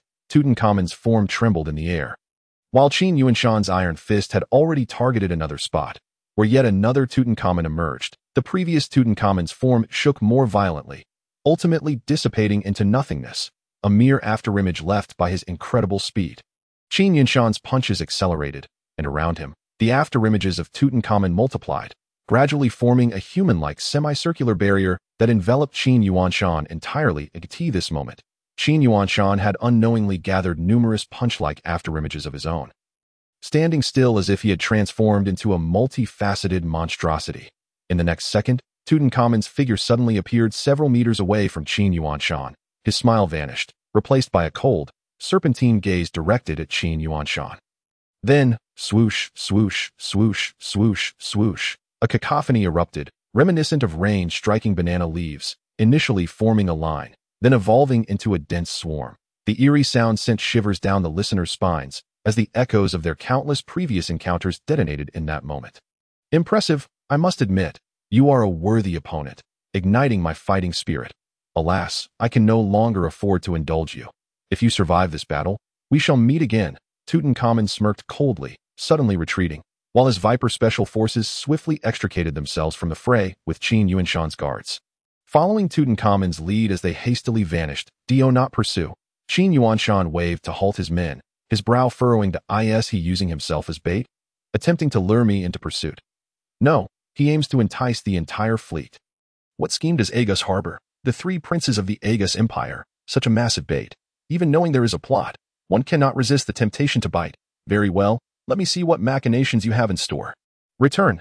Qin Yuanshan strode towards the landing craft. During his second clash with Tutankhamun, the landing craft had been blown away, thus avoiding even greater subsequent damage than as before. The landing craft swiftly ascended, carrying Qin Yuanshan and his 100 personal guards. The moment his feet touched the ground, Turner rolled outwards, executing several tumbles to create distance from the figure behind him. Rising slightly, he crouched low, gazing intently in that direction. An admirable reaction. The assailant retracted the empty thrust of his dagger. Somewhat surprised to find Turner, having sought a mere snack, encountering a mouse, and a skilled one at that. The figure assessed Turner, he too scrutinized his opponent, noting the tight black combat suit that enveloped a remarkably slender figure. Seemingly fragile enough to snap with the slightest touch, even as he addressed Turner, his body maintained an odd, subtle sway. The short dagger that had been used to attack Turner vanished from his grasp in an instant. Turner's pupils dilated sharply. A small badge affixed to the assailant's chest sent a chill of dread coursing through him. A small snake, tongue flicking. That was the exclusive emblem of the Viper Special Forces. Turner had long been aware of this unit. In his previous life, under Tutankhamun's command, they had grown increasingly formidable, ultimately evolving into a 7th-tier force, their numbers swelling from a mere 200 to over 2,000. Becoming a renowned powerhouse throughout the universe. In those days, even the weakest member of the Viper Special Forces boasted a level exceeding 50, a terrifying entity with an elite template. Now, even if they were somewhat weaker than before, they would not be significantly so. Faced with such an individual, Turner, a 9th-tier infantryman, seemed destined for misfortune. Escaping a surprise attack would already be a stroke of luck, confronted with what appeared to be an inevitable conclusion. Turner felt a moment of despondency, yet this sentiment vanished almost as swiftly as it came.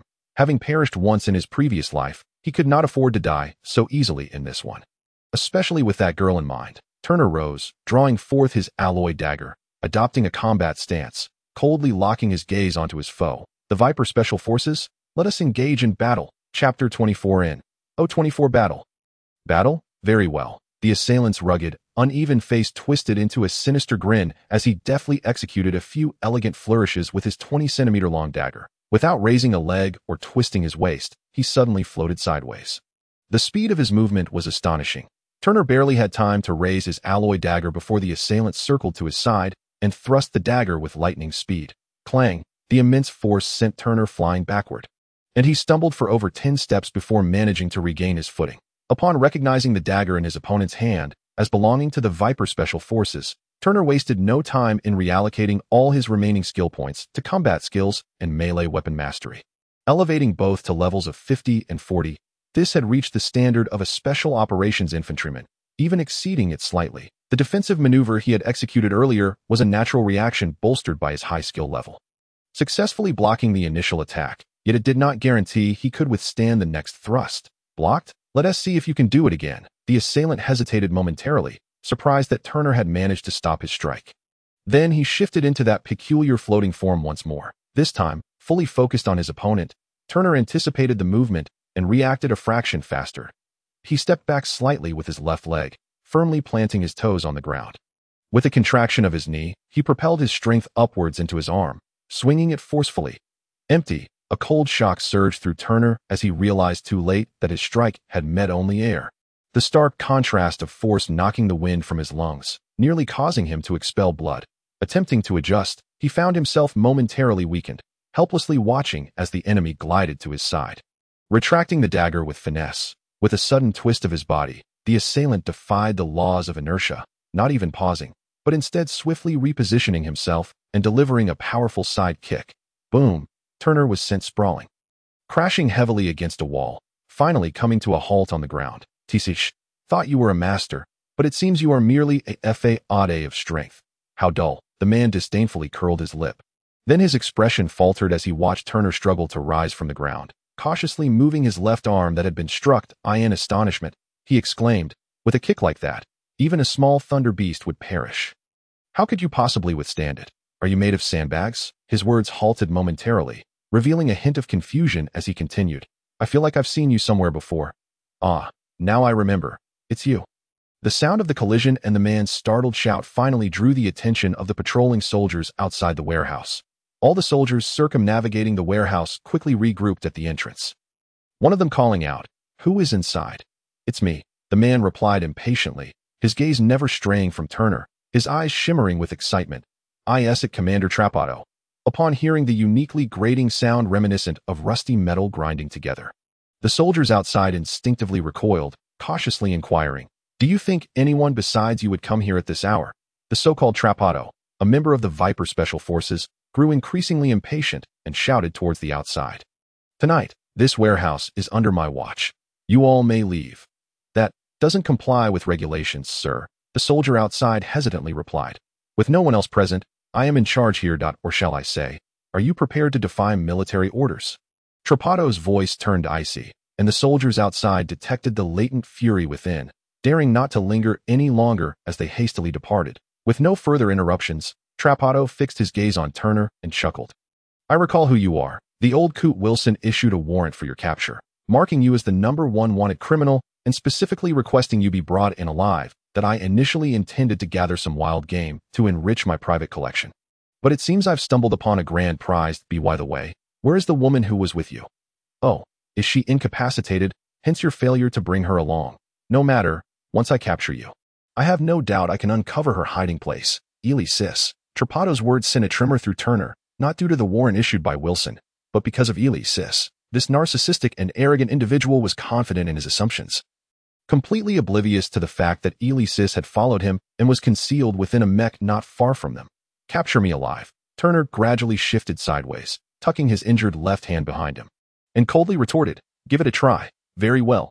Trapato excitedly licked his crimson tongue over his lips, believing Turner merely sought to create distance and tended his numbed hand. Little did he know, Turner's actions were a ruse. Concealing a gesture resembling a gun with his hand behind him, Trapato lunged forward suddenly, this time abandoning his previous erratic movements, advancing directly towards Turner at a moderate speed. However, as he approached, his body maintained that peculiar, rhythmic sway, which grew increasingly frantic until it culminated in a disorienting motion, rendering Turner incapable of visually tracking his opponent's actions. Choosing to disregard Trapato, Turner relied solely on his combat instincts. Thrusting his dagger towards the right that he struck nothing but air, the swaying ceased, and Trapato materialized to Turner's left, his blade aimed at Turner's left leg. Unexpectedly, Turner abruptly recoiled, though his reaction, while instantaneous, was still insufficient. The blade pierced his leg, causing him to emit a muffled groan of pain, yet he utilized that force to retreat. Trapato did not pursue, but halted, gazing at Turner with mild surprise, remarking, your speed and strength have surged by over 30% since our last encounter. Your power appears to surpass mine. What is the cause? Stimulants. In the age of the great universe, stimulants had become standard issue among soldiers, enhancing strength, agility, and constitution by 10% for a duration of 10 minutes, followed by a full day of fatigue. They were employed to elevate physical capabilities in dire situations. Turner, however, had not resorted to stimulants. While airborne from Trapato's kick, he had unhesitatingly expended his last remaining specialization point on adrenaline. One specialization point could activate one specialized skill, and as an infantryman, Turner could activate 3, precision strike, mighty blow, and adrenaline. Precision strike. Active use increases hit rate by 10 to 30 and grants a certain level of weapon penetration. Mighty blow. Active use grants a strength bonus for the next 5 attacks and provides a degree of armor-piercing or crushing effect. Adrenaline. Active use enhances strength, agility, and constitution by 30 to 50 for 3 minutes. Upon conclusion, the character succumbs to fatigue, with duration depending on constitution. In terms of efficacy, adrenaline far surpassed stimulants. Yet the after effects were exponentially more severe. As Trapato launched his assault, Turner activated adrenaline, receiving a maximum boost of 50% across 3 attributes, propelling his strength and agility close to 30, while his constitution soared to an extraordinary 51 points. Thus, even amidst a misjudgment, he managed to react, resulting in Trapato's strike being absorbed by his formidable muscles, inflicting no substantial harm. Ugly creature, carry on. Turner rose as if unscathed, provocatively regarding Trapato. Ugly creature, you dare call me that? Do you have any idea what happened to the last person who referred to me in such a manner? I pierced him with my blade, creating 999 holes in his body, and he wailed for an entire day and night before succumbing. Turner's taunt seemed to trigger something within Trapato, who abruptly became somewhat neurotic, his gaze coldly fixed on Turner without a hint of emotion. Rest assured, I want to treat you that way. After all, you are the #1 wanted criminal. I intend to exchange you for a more substantial addition to my private collection. Of course, before that, I will ensure you experience exquisite pleasure, and you had better pray you never cross paths with me again, for I shall pierce you with 1,000 blades, a myriad of swords, teaching you the true essence of suffering. With that, Trapato lunged forward once more, this time with greater speed, entering into that disorienting state even more swiftly, clearly unleashing his full power. Thud. Turner was sent sprawling, sliding several meters across the ground, thanks to his enhanced physique. The blow inflicted minimal damage, merely inducing a sharp pang of pain. Gritting his teeth to suppress the sensation, Turner rose again, only to be sent flying once more. Thud. He inhaled deeply and stood up again. Thud. He was launched yet again, enduring continuous heavy strikes. Ultimately, Turner could no longer suppress his injuries, spitting forth a mouthful of blood. He wiped the crimson from his lips and steadied himself. Thud, thud, thud, thud, thud, thud, after enduring over 10 blows. Trapato no longer waited for Turner to regain his footing before sending him flying once more, during which Turner expelled a total of 20 mouthfuls of blood. As Turner spat out the 21st mouthful, he suddenly lifted his head, grinning at Trapato before him. Do you know, I have been waiting for an opportunity. Trapato momentarily faltered, then, in a rage, laughed derisively. You're in this state, and you still think there's an opportunity. Before he could finish speaking, Trapato felt a tightness in his legs, realizing Turner had seized the moment of his distraction to grasp his legs firmly. Simultaneously, Turner's voice softly echoed, "This is the opportunity I've awaited." In a corner of the room, one that Trapato could not see, a faint glimmer of light suddenly illuminated. A glimmer of hope. Chapter 25. In O25 Wormhole Cannon. Long before the two had boarded the mech to escape the Beria fortress, Turner had already taught Elysis to operate the weapon systems of the Typhoon II. Turner had meticulously guided her step by step in activating the weapon systems, and Elysis had earnestly followed along, fully prepared to fire at a moment's notice. However, an unexpected counter from the two elemental controllers had deprived her of the chance to act. Now, Elysis had finally regained that opportunity, hidden within the mech. She witnessed the entire sequence of events as Turner had been ambushed. Naturally, she did not miss the specific gesture Turner had signaled to her. From that moment, Elysis had quietly readied the weapon.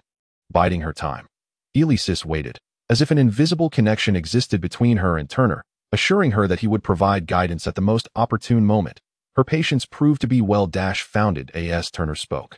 Elysis maneuvered the mech, aligning the crosshairs on Trapato's figure. Trapato, firmly grasped by Turner, appeared as a stationary target, and without a moment's hesitation, Elysis pressed the fire button. The ion energy cannon, with a diameter of 20 centimeters, unleashed a blinding flash of light, the highly concentrated energy beam surging forth with a force that seemed to rend the very air, producing a faint whistling sound as it hurtled towards Trapato's back.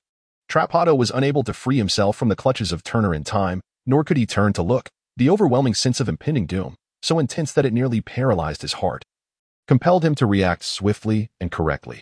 His muscles tensed to their utmost, channeling the formidable energy within him towards his back. Such a defense could withstand considerable harm. However, when faced with the main weapon of a Linfeng II mech, the ion energy cannon, this defense proved utterly futile.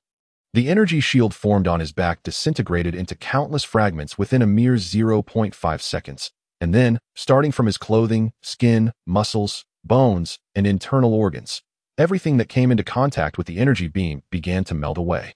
Layer by layer, like snow under the sun, disintegrating into fine particles that dispersed into the air. This ace warrior from the Viper Special Forces did not even have time to let out a scream before his entire upper body was annihilated by that single shot. "Are you all right?"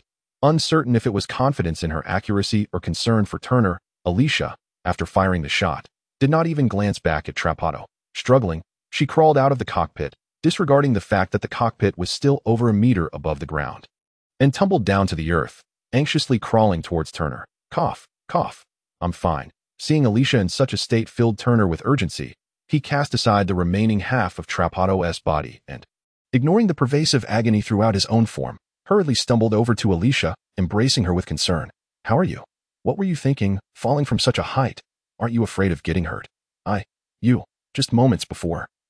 Alicia and Turner had faced the greatest crisis since their acquaintance. The fear that surged forth at this moment rendered Alicia incapable of uttering a complete sentence. Instead, she collapsed into Turner's arms, weeping silently. "It's all right now. Truly, it's all right." Turner did his utmost to comfort Alicia, but suddenly a wave of exhaustion surged through him, causing him to lose his balance and sit down heavily on the ground. The adrenaline had worn off, and the aftereffects began to manifest. Struggling against the intense weakness, he managed to pull out all the energy bars and stuff them into his mouth to alleviate the aftermath of the adrenaline rush. There were only two methods: either enhance physical constitution or infuse a significant amount of energy. Gently laying Alicia on the ground, Turner fought against the debilitating effects and said to her, "Wait here for a moment. I'll finish this last bit." And then we can leave that as he spoke. His gaze instinctively flitted to the remaining lower half of Trapato, and at that single glance, his attention became ensnared that it was an object resembling a serpentine pendant hanging from Trapato's belt. While the energy cannon had completely obliterated his upper body, it fortuitously left this part intact. Staggering forward, Turner retrieved the object that intermittently flickered with a red light, and after fiddling with it for a moment, a look of excitement spread across his face as he murmured, "I didn't think I'd missed the signal station, but ended up acquiring a radio communication device here. And a high-grade one at that. It seems the heavens want me to eavesdrop on your communications." This serpentine pendant was indeed a communication device used internally by the Viper Special Forces.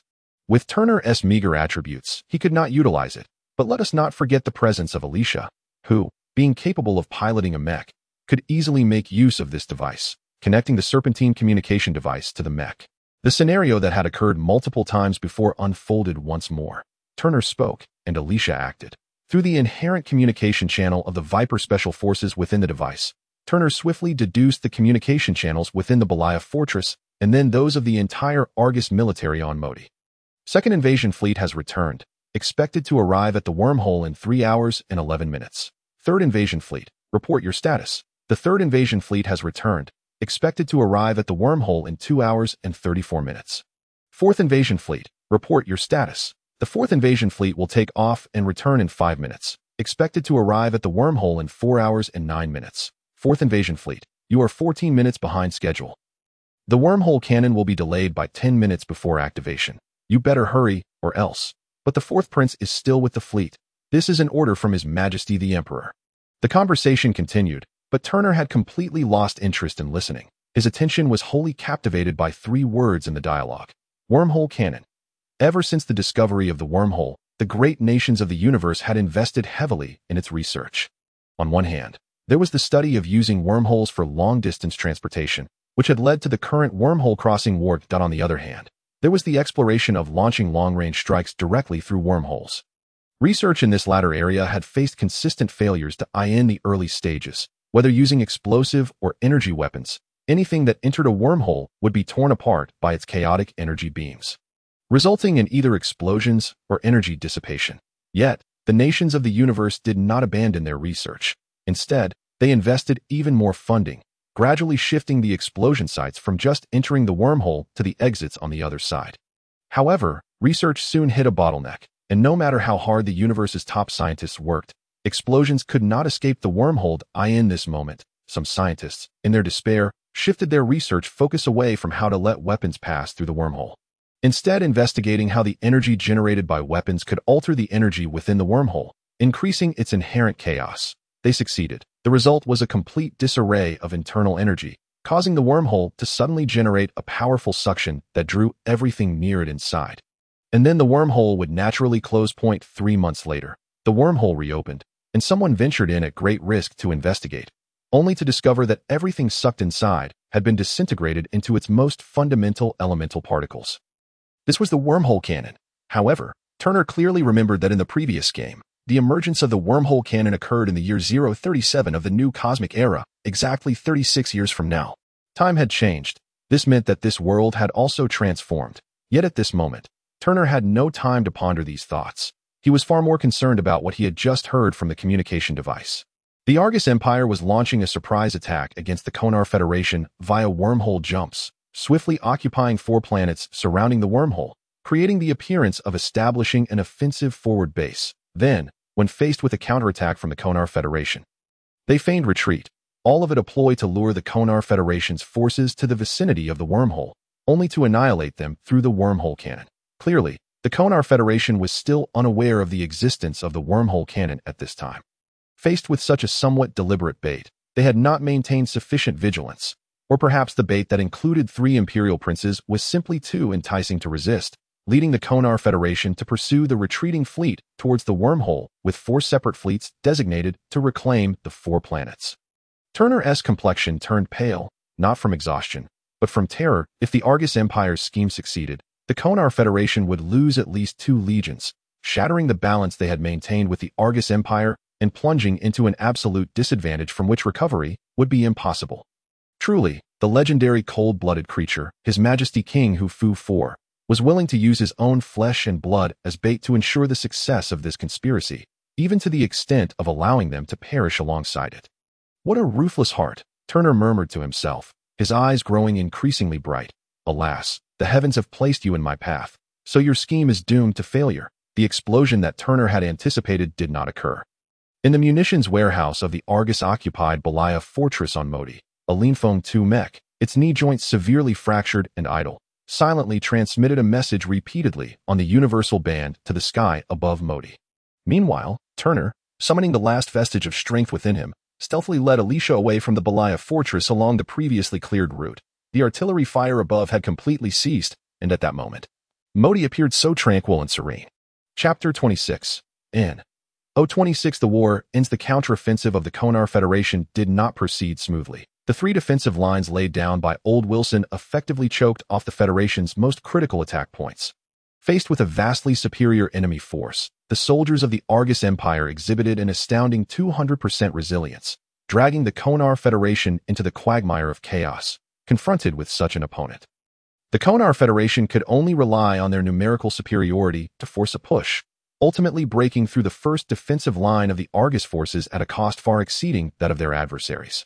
And then, there was nothing further to report. When the Konar Federation troops advanced to the second defensive line, they found all positions devoid of enemy presence. The soldiers of the Argus had swiftly retreated to predetermined locations as per their prior arrangements. This is an order from His Majesty the Emperor. Qin Yuanshan, having listened to this conversation for the 5th time, fell silent for a moment, seemingly digesting the meaning behind the words, before asking his adjutant. Where did this information come from? The information was transmitted using a common frequency, unencrypted, originating from the Level 1 city of Belaya, which has been transformed into a logistical stronghold by the Argus army. The adjutant, holding the prepared materials, began to recite. Are you suggesting that this information was disseminated from within the Argus military? Qin Yuanshan inquired, somewhat taken aback, before promptly asking, Pisnok? No, His Excellency Pisnok has a dedicated communication channel. The adjutant replied. Then who could it be? Qin Yuanshan remarked with evident surprise, but the next moment, he regained his composure and instructed the adjutant, relay the information back to the command headquarters, allowing them to ascertain its authenticity and swiftly issue new orders. Furthermore, continue to trace the signal source to uncover the identity of the individual who transmitted this message. Yes, General, the adjutant saluted, preparing to depart, but suddenly turned back to ask, So, General, shall we pursue? Pursue until the new orders arrive from the command headquarters. He commanded, order the entire fleet to prepare. Once the August fleet takes off, immediately boost power to 120 and pursue with full might. In a concealed valley of Motyr, an August fleet was making its final preparations for evacuation. Observers would note that this fleet, unlike a typical integrated landing fleet, consisted solely of high-speed vessels, evidently assembled specifically for the purpose of retreat. This is the Emperor's command. Where is the 4th Prince? Elder Wilson stood in the flagship's command center, gazing through the porthole at the bustling soldiers while listening to a repeated dialogue message. The 4th Prince has arrived 3 minutes ahead of schedule and has already boarded. Mohai promptly responded. Order the fleet to take off immediately, Elder Wilson commanded without turning his head. But General, it will take at least 2.5 minutes to recall all the soldiers outside. Mohai hesitated slightly, then spoke. Take off immediately. The elder reiterated his command as if he had not heard Mohai's words. Yes, General. Without further delay, Mohai departed to carry out the order. This is the Emperor's command. The dialogue repeated once more, and the elder slowly closed his eyes, a figure flashing through his mind. A man carrying a disabled woman overlapping in his thoughts. I ask at you. A sigh echoed softly in the corridor of the flagship bridge. Thus, the war came to an end. This conflict, initiated by the Argus Empire, which had executed a surprise attack through a wormhole and successfully occupied 4 planets of the Kona Federation for over a month, concluded in this manner. Upon receiving the information relayed by Qin Yuanshan, the command headquarters of the Kona Federation summoned several experts in wormhole studies, deriving conjectures regarding the wormhole cannon from their insights, and promptly issued a decisive order to cease the pursuit. Upon receiving this command, despite the fervor for battle that surged within him, and even having pursued the August fleet to within a few dozen kilometers, Qin Yuanshan resolutely complied with the order. The 4 fleets of the Kona Federation came to a standstill in the vastness of space, watching through telescopes as one August fleet after another entered the wormhole. Departing from the territory of the Kona Federation, Yet, not a trace of joy at driving the enemy away surfaced in the hearts of the officers and soldiers. Similarly, the personnel of the August Empire felt disheartened. For the unaware soldiers, they had successfully executed a surprise attack through the wormhole, occupying 4 planets for over a month, yet awaited reinforcements from the Empire that never materialized, ultimately retreating in disgrace. For the informed high-ranking officers, the Empire had expended vast resources, endured significant casualties, and even deployed newly developed secret technologies, only to have their plans unraveled at the last moment by the enemy, rendering all their efforts meaningless, as they gained nothing from it, a conflict that military strategists deemed to have an extraordinarily promising beginning, potentially altering the geopolitical landscape of 2 nations and perhaps the entire universe. Ended in such an anticlimactic fashion, leaving many in disbelief. Unbeknownst to Turner, all of this transpired while he fled from the Belia fortress with Elysis and returned to their previous hiding place. Soon after, he could no longer withstand the overwhelming fatigue. Closing his eyes, he fell into a deep slumber for whether anyone would track them down, whether the Kona Federation received his transmitted message, or whether the wormhole cannon had exploded. It was all of no concern to him. This sleep marked the most peaceful rest Turner had experienced since arriving in this world. When he awoke 2 days later, it was the morning, and Elysis leaned against a nearby wall, idly consuming an energy bar. Through Elysis's explanations, Turner came to grasp the current situation. Shortly after they departed from the Belia fortress, the entire stronghold seemed to receive orders, not to search for them, but to retreat, transforming Belia into a ghost town. Soon after, Elysis witnessed 2 distinct fleets ascend and depart Motyr. There was no doubt that these were the retreating fleet of the August Empire and the landing fleet of the Kona Federation. Did we not receive a message? Turner pondered, uncertain. With the information at hand, he could not confirm whether the message had indeed been received. Attempting to contact the local garrison of Motyr, he discovered that his combat helmet had been damaged beyond repair, rendering the communication device unusable. Resigned, Turner decided to abandon those thoughts and continued on the path toward the Motyr Mainland Defense Command with Elysis. The two were unaware that the August army had left behind numerous soldiers on this planet during their retreat, naturally believing that the threat here had been entirely eradicated. Thus, they confidently returned to the Belia fortress, locating an abandoned yet operational vehicle, and brazenly made their way down the main road towards the defense command. In Chapter 27, Separation, fortune favored them once more, as they encountered not a single August soldier along the way. What was initially expected to be a perilous journey lasting over half a month was completed in just over 2 days. Gazing upon a group of vigilant soldiers pointing their weapons at him, Turner felt no fear but rather joy, realizing these were soldiers of the Kona Federation. However, before the excitement could fully settle, a bucket of cold water was poured over him. "Present your identification," one soldier demanded. "Do you not see the state of my combat helmet? How can I present it? Is wearing this uniform not sufficient?" Turner grumbled at the soldiers, who were nearly pressing their guns against him, suddenly feeling an impulse to draw his weapon and retaliate. "I'm sorry, but if you cannot present identification, we will have to detain you and send your photo and blood back for verification before releasing you." The foremost soldier stated in a businesslike manner, his finger firmly on the trigger, ready to fire at the slightest hint of trouble. "Detain me? I risked my life to arrive here, only for you to imprison me?"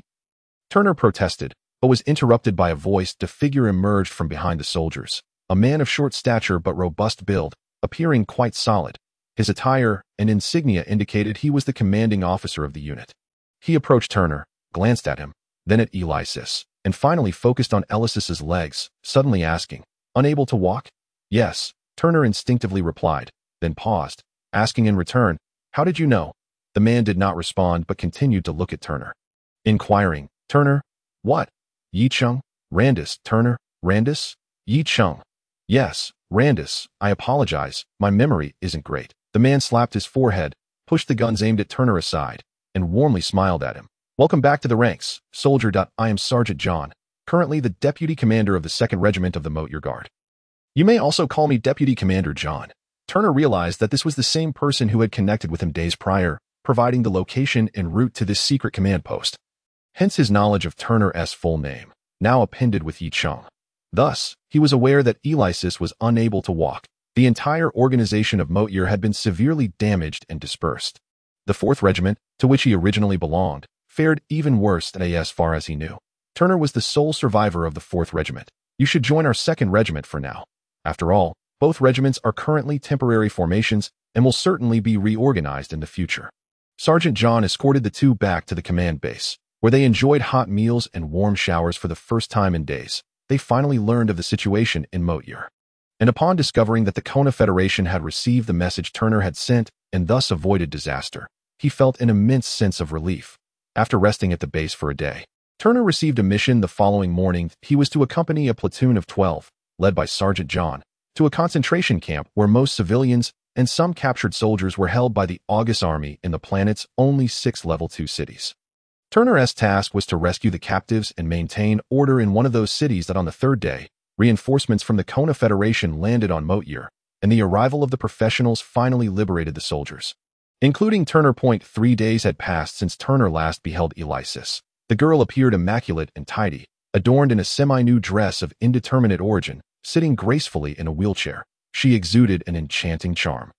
Ethereal and delicate, rendering even the seasoned Turner, accustomed to the beauty of many, momentarily speechless. It was then that he noticed the man pushing her wheelchair from behind. Was this fellow attempting to woo Elysis? This was Turner's immediate reaction, swiftly followed by the astute Sergeant Major John, who promptly revealed the man's identity. The highest-ranking official of the command center, Lieutenant Marcel, the sole lieutenant of Motier. What of the highest commander? What of the lieutenant? Does that grant him the liberty to pursue women at will? John's explanation failed to satisfy Turner, but a single remark from Lieutenant Marcel dispelled Turner's reservations. Did you know she can pilot a mech? Why was this not mentioned sooner? It turned out this was the crux of the matter. Turner felt somewhat aggrieved.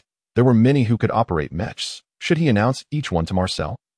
Before he could dwell on this thought, he heard Lieutenant Marcel continue. Do you have any inkling of her mech piloting skills? A talent such as hers was nearly lost due to your silence. As both Turner and Sergeant Major John stared in astonishment, Marcel concluded, upon our return to the Capital Star, I shall recommend her to the higher-ups, ensuring she gains admission to the Federal Military Academy. With that, he turned to depart. Upon noticing Turner's gaze, Elysis immediately understood the unspoken words within his eyes and chuckled softly as she explained, initially, there were just 2 female soldiers assisting me. And while tidying my belongings, they unexpectedly discovered the sensory interface. The 2 young soldiers, brimming with anticipation, quickly retrieved a virtual mech testing device from the base, though it did not demand the same level of proficiency as an actual mech. The challenges it presented were no less formidable. Then, under the astonished and admiring gazes of the 2 soldiers, Elysis effortlessly navigated through one difficulty after another, ultimately reaching the 8th level of challenge. While the record of Mortier's acknowledged top mech pilot, a poor soul who had perished in this war, barely managed to scrape through the 3rd level, the 2 soldiers promptly reported this to Lieutenant Marcel. Leading to the earlier spectacle, share your thoughts with me. Do you wish to attend the Federal Military Academy? Turner approached Elysis, crouching down to meet her gaze with tenderness. Ignore Lieutenant Marcel. He cannot act without your consent. I want to go. Elysis's resolute voice interrupted Turner before he could finish. My neighbor Uncle Tom, my best friend Lena, they both perished in this war. More will die in the future, and more families will be shattered by the ravages of war. I wish to strive so that some may be spared the devastation of conflict. This marked the first occasion since their acquaintance that Elysis spoke with such fervor. Turner was taken aback. Not expecting this timid, gentle girl, who had always seemed indecisive, to suddenly voice such sentiments, he couldn't help but smile wryly.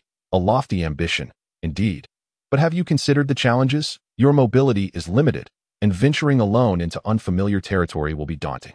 Not to mention, even entering the military academy will be fraught with difficulties. I have an uncle residing on the Capital Star. He has long wished to bring me there. Yet, I cannot bear to leave my neighbors and friends with whom I have grown up. Taking a deep breath, Turner fixed his gaze on Elysis and asked earnestly, have you made your decision? Yes. Elysis replied, equally fixed on Turner, her expression resolute. Very well, I wish you the fulfillment of your dreams. Future Valkyrie of the Federation, Turner relinquished his attempts at persuasion and offered his sincerest blessings that in the next moment. The girl propelled herself from the wheelchair, leaping into Turner's embrace, and they held each other tightly for what felt like an eternity. The time to part arrived swiftly. 5 days later, the last remnants of the August forces that Mortier had engaged were entirely eradicated, and the lives of the populace began to stabilize. Turner, Elysis, and the few hundred remaining soldiers of Mortier embarked on a journey back to the Capital Star system. As the prodigious girl who had captured the attention of high-ranking military officials, Elysis was invited aboard the flagship, while Turner could only accompany Sergeant Major John on a separate vessel before boarding. Elisis made sure to provide Turner with her uncle's address, meticulously writing it down multiple times, fearful that he might misplace it. With a final glance back, she boarded the ship in her wheelchair. Looking back several times, aboard the ship, Turner leaned against the headboard, studying Elisis' elegant handwriting on the note, etching the address into his memory. He carefully tucked the numerous copies of the note into his pocket and was just about to lie down for a brief rest when the ship's intercom crackled to life. Due to unforeseen circumstances, this vessel will alter its course. Please take your seats to prevent any accidents from potential turbulence. The announcement repeated thrice before the so-called minor turbulence began. The first jolt nearly sent an unprepared Turner tumbling from his bed, and he quickly grasped the wall for support. The shaking persisted for over 10 minutes, followed by the sound of the door opening. It was Sergeant Major John, who had become a close friend during their recent missions. Plopping down heavily onto his bed, John sat in a daze for a moment before turning to Turner with a wry smile. I've just received word that Planet 5, located on the outskirts of the Darwin system, has reported the discovery of a small fleet belonging to the Queros Federation. Noticing Turner's intent expression, John continued, but that's not the crux of the matter. The key point is that the Aegis Empire's warships are mingled within that fleet. Reinforcements being diverted? Turner's expression shifted to one of realization that indeed to prevent a potential alliance between Queros and Aegis. Besides us, the two neighboring systems of Darwin have dispatched troops as well. However, they are sending organized units. While we will be dispersed among the Darwin military. What splendid news, Turner groaned, collapsing back onto his bed. Their destination was the main planet of the Darwin system, where Turner once again faced separation, as the comrades he had just come to know and fight alongside were divided. The lieutenant responsible for personnel distribution glanced at Turner with a barely concealed smirk. That a unit is considered a heroic force if it suffers over 40 casualties in battle, and if the losses exceed 70, it is deemed a martyr unit. Both the fallen and surviving soldiers earn the respect of the entire nation. However, another scenario exists. If a unit suffers near total annihilation, leaving only a handful alive, they may become a legend among civilians, but will garner no respect from soldiers, particularly those unaware of the circumstances of the conflict. Such individuals, who abandon their comrades to survive, are no different from deserters. Turner found himself in this very predicament, and the lieutenant, oblivious to the context, cast a disdainful glance at Turner before hastily marking his orders, discarding them to Turner as if they were refuse, and promptly shifting his gaze to the other soldiers, clearly eager to rid himself of Turner's presence. Thus, Turner took the transfer order and embarked on his journey to Planet 6 of Darwin. Chapter 28. A new beginning. Turner was not aboard a typical troop transport, but rather a supply ship, as he was the sole soldier being dispatched to Planet 6 amidst the troop movements. Compared to the cargo in the ship's hold, he was merely an afterthought. Before disembarking, the seasoned pilot, with over 2 decades of experience, kindly gifted Turner a uniquely designed leather headpiece, which covered all but the ears and mouth, leaving 3 openings. The eye section was fitted with dark, wind-resistant lenses, while the nose area featured thick, filtering cotton. At the pilot's insistence, Turner donned the headpiece beneath his combat helmet and bade farewell before stepping off the ship. The moment he exited, the purpose of the headpiece became abundantly clear. A gale of at least level 6 swept through, laden with countless grains of sand that pelted against the leather headpiece, producing a rapid succession of crackling sounds. Bracing against the fierce wind, Turner surveyed the desolate landscape. Apart from a distant military camp, there were no structures in sight, nor a single plant, just an expanse of earth that seemed devoid of life, save for the relentless wind and sand. What a desolate place indeed. Turner chuckled to himself as he approached the few figures emerging from the camp. New arrival, the imposing figure at the forefront, resembling a giant bear, snatched the transfer order from Turner's hands, glanced at it dismissively, and tossed it back. They said someone would be transferred today. I thought they were pulling my leg, didn't expect a veteran to show up in a rookie camp. Listening to the other party's words, which seemed more like self-talk, Turner was momentarily taken aback. In his memory, the former Turner had already served as a soldier for a year and a half. Although he still held the rank of private, he was considered a veteran. All of this was recorded in Turner's file. The captain at the deployment office could not possibly be unaware of it. Yet he still assigned Turner to this location.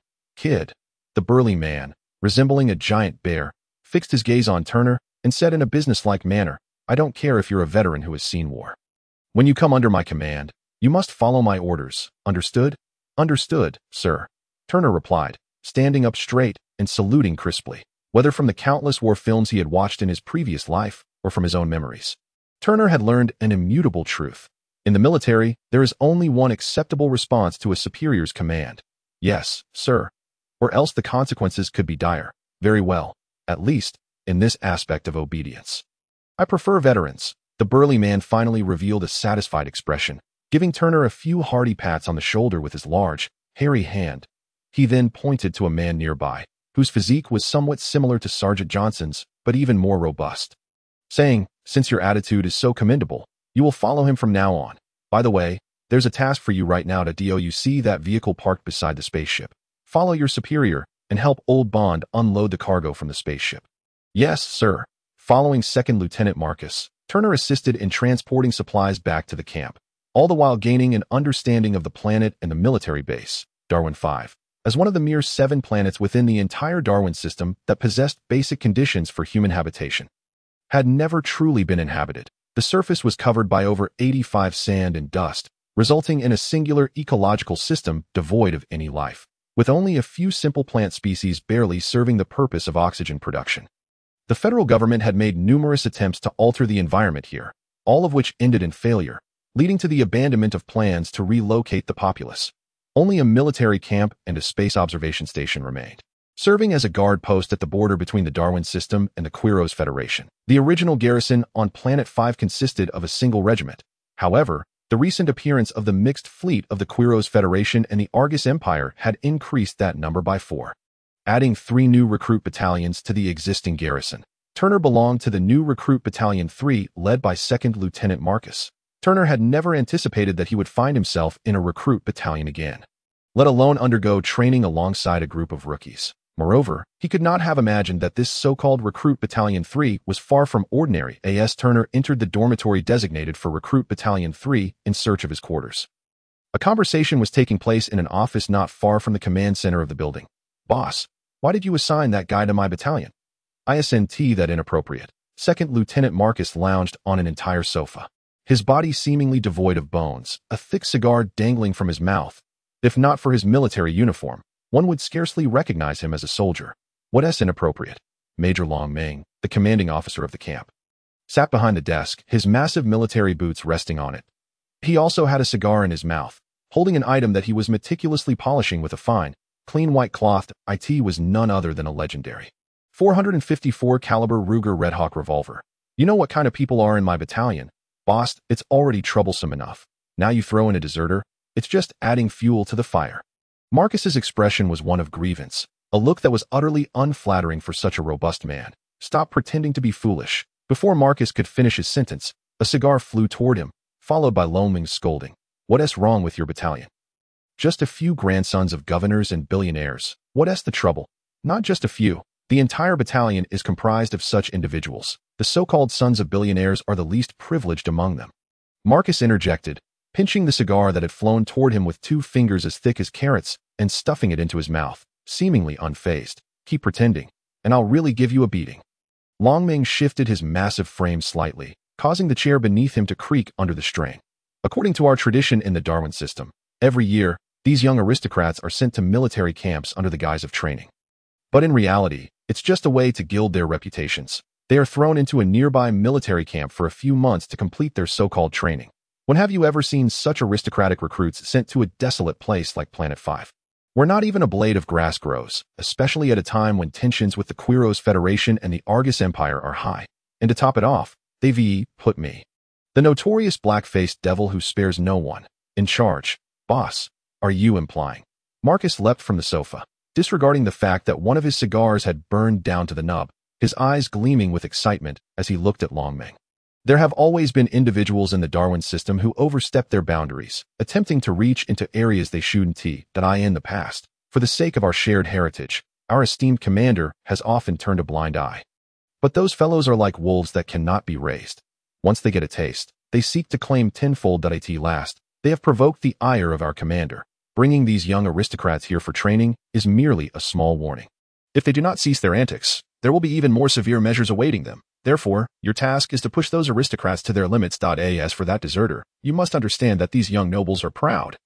Subjected to your rigorous training, They will inevitably reach a breaking point and need an outlet. Longming finally finished polishing the revolver, gazing at it with satisfaction, much like one would admire a stunning beauty. Before placing it into an exquisitely crafted box, understood, a cunning smile spread across Marcus's face as he saluted and turned to leave the office. Unbeknownst to Turner, having just emerged from the shadows of war, he was inadvertently drawn into a conflict among powerful figures at this moment. He was marveling at the living conditions of the soldiers on Darwin 5 at the freshly painted white walls, brand new living facilities. With only 4 individuals residing in each room and a dedicated restroom, even boasted a 30-inch wall-mounted television on one side. What astonished Turner even more was the lifestyle of the soldiers. For instance, 2 of his roommates were huddled together on one bunk, engrossed in a multiplayer game on the latest handheld console, while the third, perched on the upper bunk, was wearing headphones, seemingly absorbed in something on his handheld computer. However, from his occasional expressions of delight, Turner could surmise what he was up to. This was a military training camp, not a garrison, and he couldn't fathom how they were permitted to possess such electronic devices. Deciding to set aside his confusion, Turner pushed open the door and entered the room, raising his hand in greeting to the 2 individuals on the lower bunk, who were casting him puzzled glances. "Hello, everyone. I am Private Turner, your future comrade and roommate that I hope to receive your guidance moving forward." A complete silence ensued, aside from the individual on the upper bunk, who was watching some sort of action film. The 2 on the lower bunk merely sized Turner up before returning to their gaming endeavors. Feeling slightly embarrassed, Turner shrugged it off and began to stow away his newly issued bedding on the empty upper bunk. Halfway through his task, it seemed the game played by the 2 on the lower bunk had concluded, stretching their stiff limbs from prolonged gaming. One of them looked up at Turner and asked, "Hey, man, is your family involved in politics or business? What does that mean?" Turner was somewhat perplexed. After thinking for a moment, he shook his head and replied, Neither. The 2 appeared even more surprised than Turner. Exchanging glances, the one who had spoken continued, "Then, are you involved in research?" Turner recalled his previous life as a mechanical science expert and nodded, "Sort of." "Then, that counts as politics." The first responded with a look of realization. And the other chimed in, "Dude, you're not from the Darwin system, are you?" "That's correct. I've been temporarily transferred from another system." Turner affirmed that I knew it. "Our circle is quite small. It's impossible for someone we haven't seen before to just appear." The other man wore an expression of understanding. They seemed to grasp something, but Turner was even more confused. After all, weren't they just a bunch of soldiers, a group of rookie recruits? What kind of circle could they possibly have? Upon realizing that Turner was not from the Darwin system, the 2 became intrigued, rising from their beds to gather closer, seemingly eager to engage with him further. Just then, with a loud crash, the door swung open, and they turned to see Second Lieutenant Marcus entering, accompanied by 2 soldiers, each carrying a large box. "You have 3 minutes to gather all personal items, excluding daily necessities, and place them into the box." Lieutenant Marcus stepped aside, and the soldiers behind him promptly set the box on the ground. "What? On what grounds?" one of the disgruntled gaming enthusiasts shouted, which surprised Turner. "Are the new recruits this audacious nowadays?" "I am a lieutenant, your commanding officer." "Enough chatter. Move quickly. If you fail to finish in 3 minutes, I will personally assist you," Lieutenant Marcus said coldly. "You dare? I would like to see how you plan to assist us." The 2 scoffed at Lieutenant Marcus, returning to their bunks to continue their gaming, clearly ignoring him. Meanwhile, the soldier on the upper bunk seemed completely oblivious to the commotion, still engrossed in his cinematic world. Turner glanced at his roommates and then at Lieutenant Marcus, displaying a perplexed expression. Unlike the others, who were equally brash, he had just returned from war and was immediately dispatched here, possessing little more than the unsubmitted HKK-70 pistol, an alloy combat dagger, and a pile of address-labeled papers left by Eli Sist. He had not a single personal item to surrender. The room fell into an eerie silence, and after 3 minutes, Lieutenant Marcus strode to the bed, yanked the 2 gaming individuals from their bunks, and then grasped the collar of the soldier above, yanking him down as well. Clearly, the 3 had never encountered such treatment. Before they could react, they were tossed onto the ground. And Marcus seized their gaming devices and handheld consoles, hurling them into the box like refuse, seemingly unsatisfied. He then searched them thoroughly, retrieving 3 of the latest smartphones, which he likewise tossed into the box before finally releasing them and turning his gaze to Turner. "Sir, I only possess these 2 items, which do not count as daily necessities." Turner straightforwardly produced the HKK-70 pistol and the alloy dagger. Upon seeing what Turner held, Marcus's expression hardened slightly as he shook his head. "You won't need these." With that, he pushed past the still-dazed trio and approached their lockers, raising his hand. Bang! Bang! Bang! Marcus's fists, as if forged from iron, shattered the 3 locks, opening the lockers and tossing all their contents onto the floor. Then methodically collecting each item and throwing it into the box. Marcus, do you wish to die? I will fight you. Only then did the 3 regain their senses, with one of them screaming as he charged at Lieutenant Marcus. Bang! Turner barely registered the moment. 1 second Marcus was at the lockers picking up trash, and the next he was at the opposite wall, hand gripping the throat of the audacious soldier, slamming him against the wall with such force that the poor fellow emitted only a faint whimper through his nostrils. Marcus released his grip, allowing the soldier to slide down the wall to the ground, then turned back to glare at the remaining 2 with a face full of menace, coldly stating, I do not care about your previous backgrounds. Once you enter the military, under my command, you are but an ordinary soldier. Do not dare challenge my authority. I would not hesitate to eliminate scum like you. A bunch of weaklings. Marcus cast a disdainful glance at the 2. Now rendered mute by his thunderous actions, spat on the ground, tossed the remaining items into the box, and turned to leave, throwing back a parting remark. Except for that fainted fool, the rest of you assemble in the playground downstairs in 5 minutes. Your day off is over. Moments later, the room next door shook with chaos once again. Who knows which oblivious fool bumped into something? Turner mused quietly. Chapter 30. In O3 Devil Training, are these fellows truly soldiers? Turner stood at the end of the line, observing the disarrayed group with a heart full of confusion. First, his 2 roommates. As soon as Lieutenant Marcus departed from their dormitory, the pair scurried off to the playground like startled mice. While the unfortunate soul knocked unconscious by Marcus's might was completely forgotten by them, ultimately necessitating Turner to fetch a medic to carry him away. Now, observing the individuals in the line, Turner felt a sudden admiration. To don military uniforms and somehow exude a street dance vibe, these people truly possessed talent. Moreover, in a nearly 1,000-strong formation, some squatted, some sat, and some slung arms over one another, yet hardly anyone stood straight. This situation persisted until Lieutenant Marcus emerged from the dormitory, prompting a change. The previous display of authority had its effect. As Marcus approached the front of the line, his small, round eyes widened, inciting a considerable commotion among the troops. Those squatting and seated immediately stood and returned to their positions, making the formation appear significantly more orderly, yet still far from that of a true military unit. Before we commence training, allow me to introduce a new comrade. Turner, step forward. Lieutenant Marcus seemingly disregarded the chaos, taking the megaphone from a nearby soldier. Once Turner reached his side, saluting with precise formality and turning to face the troops, Marcus boomed. This is Randus? Turner, Yetching, transferred from the Capital Star system. A genuine veteran who has participated in warfare. You shall learn much from him. Understood? Understood. It took a full 5 seconds for the scattered responses to materialize. Have you not eaten? Or has gunfire rendered you impotent? I asked if you understood. Respond to me. This time, it was not through the megaphone. Rather, Lieutenant Marcus's voice, amplified by the energy within him, struck fear into the new recruits. Understood. A resounding and unified answer rang out. Very well, fall in, soldiers. Lieutenant Marcus finally nodded in satisfaction. The first training session this afternoon is a 5-kilometer fully loaded run. Now head to the supply room to collect your gear and assemble in 10 minutes. As his words fell, the unit erupted into chaos once more. They had been here for over a week, undergoing training for the same duration, yet the most strenuous exercise they had faced thus far was a 3-kilometer run.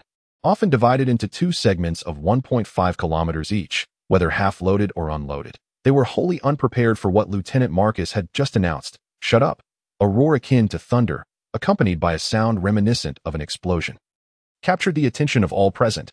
Moments before, the platform where he stood had been reduced to a heap of scrap metal by his iron kick. You have 9 minutes remaining. If you fail to return on time, the distance for the run will be doubled. Oh, and by the way, those who do not complete this training will forfeit dinner tonight. No one dared utter another word. Under the guidance of the deputy commander, they proceeded to the supply room. Thankfully, there was no fracas over the equipment, as they at least understood that chaos would only slow them down. The so-called devil training could never be defined merely by the volume or intensity of the exercises.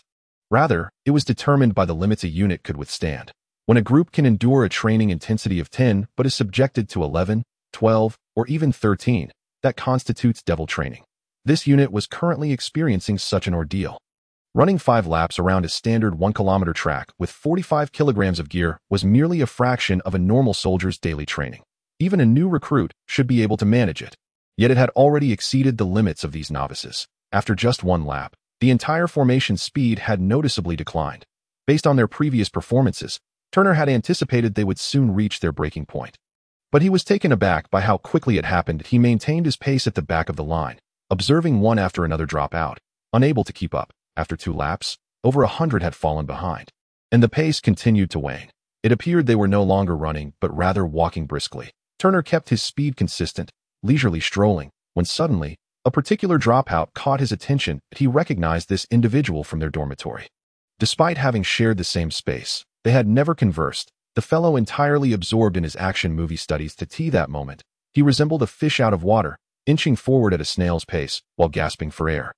Suddenly, he stumbled, his already weakened legs failing to support his weight, causing him to collapse. Instinctively, he attempted to rise, but the 45 kilograms on his back felt like an insurmountable mountain, pinning him down. The internal struggle lasted but a moment before Turner sighed and approached him.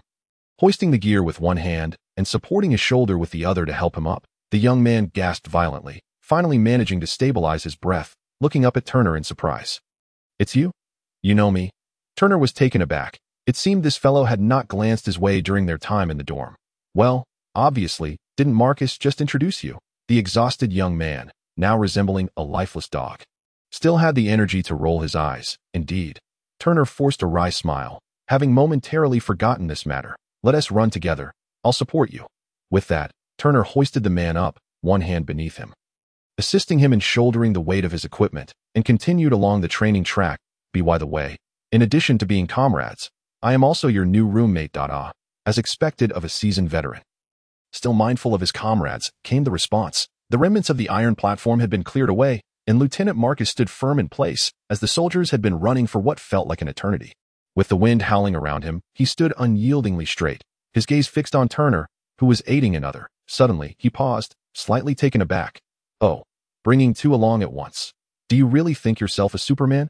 The second individual was also Turner's comrade and roommate, one of the 2 gaming enthusiasts. Though he had shamelessly abandoned his gaming partner, Turner had not forsaken him. By the time they reached the 3rd lap, this fellow finally succumbed to exhaustion and fell behind, only to be caught by Turner on the opposite side. With one person in each hand, it proved impossible for Turner to simultaneously carry equipment and assist them.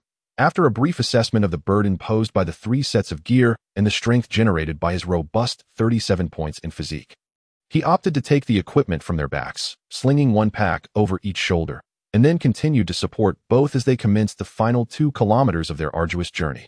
With a combined weight of 135 kilograms of gear, alongside the 2 individuals he was supporting, did he truly consider himself an elite soldier?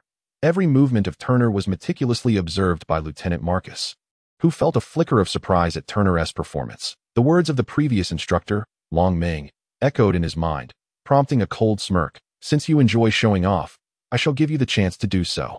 Chapter 31. In 4 trees of enemies in the 4th lap, over half of the entire team had fallen behind, with roughly half of those still persisting, albeit at a snail's pace. The remainder had completely surrendered, and over 100 had succumbed to fainting spells, promptly dispatched to the medical unit. To Turner's astonishment, amidst such dire circumstances, a small team of nearly 200 had surged forth from the larger group, their speed not diminishing but rather escalating as they sprinted toward the final lap. Apparently, there were indeed some exceptional individuals among this contingent, far surpassing the rest. Turner silently mused, feeling a tinge of displeasure. These individuals had clearly preserved their strength in the earlier laps, and while they could have maintained this state until the conclusion, they chose to accelerate in the last lap, evidently seeking their superior's attention. However, their sudden increase in speed disrupted the rhythm of those who were already on the verge of collapse, causing many to falter and drop out of the ranks, though filled with frustration. Turner yearned to match their pace, to leave them behind, and let them experience the same plight. Yet ultimately he relinquished that thought. Firstly, he was encumbered with 135 kilograms of equipment, with each hand occupied by a burdened comrade. And even with his impressive physique, he felt the strain. Secondly, if he were to accelerate now, the ensuing chaos would wreak greater havoc than that caused by the small team. Thus, he resolved to maintain his current speed. 5 laps, 5 kilometers, and 95 of the participants collapsed upon crossing the finish line, utterly spent and unable to rise, in the face of such a multitude of fallen soldiers. The medical personnel were evidently overwhelmed. Fortunately, Lieutenant Marcus had foreseen this and had summoned an additional regiment to assist, yet the scene remained chaotic, with personnel appearing somewhat inept. Meanwhile, the small team that had arrived earlier stood aside, watching the spectacle with a sense of amusement. Showing no inclination to lend a hand, some wearing disdainful smirks as they pointed and mocked the scene. Finally, Turner, alongside the two men, crossed the finish line after the main group, dragging the nearly incapacitated individuals to a clear space. He set them down and removed their gear, yet still bore his own 45 kilograms, adhering to military regulations that forbade soldiers from discarding their burdens without permission. Turner procured 2 bottles of water from a medic. Disregarding the swirling dust, and opened them to feed the two men slowly. He then forcibly pulled them up from the ground, advising, "Take it slow. Move a bit to ease those stiff muscles. Otherwise, you won't be able to move for the next few days." Both men, in states of exhaustion and dehydration, their minds a blur, heeded Turner's words without question, since they had been unencumbered and supported by Turner during the latter part of the run. Their energy expenditure was considerably less than that of others. With Turner's support, they managed to stand and began to walk gradually, relaxing their muscles. Lieutenant Marcus stood with arms crossed, surveying the chaotic training ground. It was not until 15 minutes later, after all the utterly exhausted had been carried away and the remaining soldiers had managed to rise in small groups, that he picked up a megaphone and commanded, "Assemble. You truly are impressive," Lieutenant Marcus remarked, a cold, mocking smile gracing his face as he surveyed the now 2/3 diminished ranks. The routine training exercise for an ordinary soldier has produced the fervor of a battlefield. A matter of life and death. I must admit, I am somewhat impressed by you all. A bunch of worthless fools, he bellowed, his fierce aura palpable. If you were thrown onto the battlefield, half of you would perish before even encountering the enemy.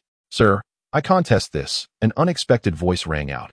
Who? Step forward, Marcus roared again, and a robust young man, only slightly leaner than him, emerged from the crowd. Upon seeing the youth, a cryptic smile appeared on Marcus's face. Ah, it's Lin Hu. But where are the others? Surely there are more who share your sentiment. With that, Lieutenant Marcus abruptly turned to the ranks, calling out a lengthy list of names. Lin Yu, Myers, Gongsun Long.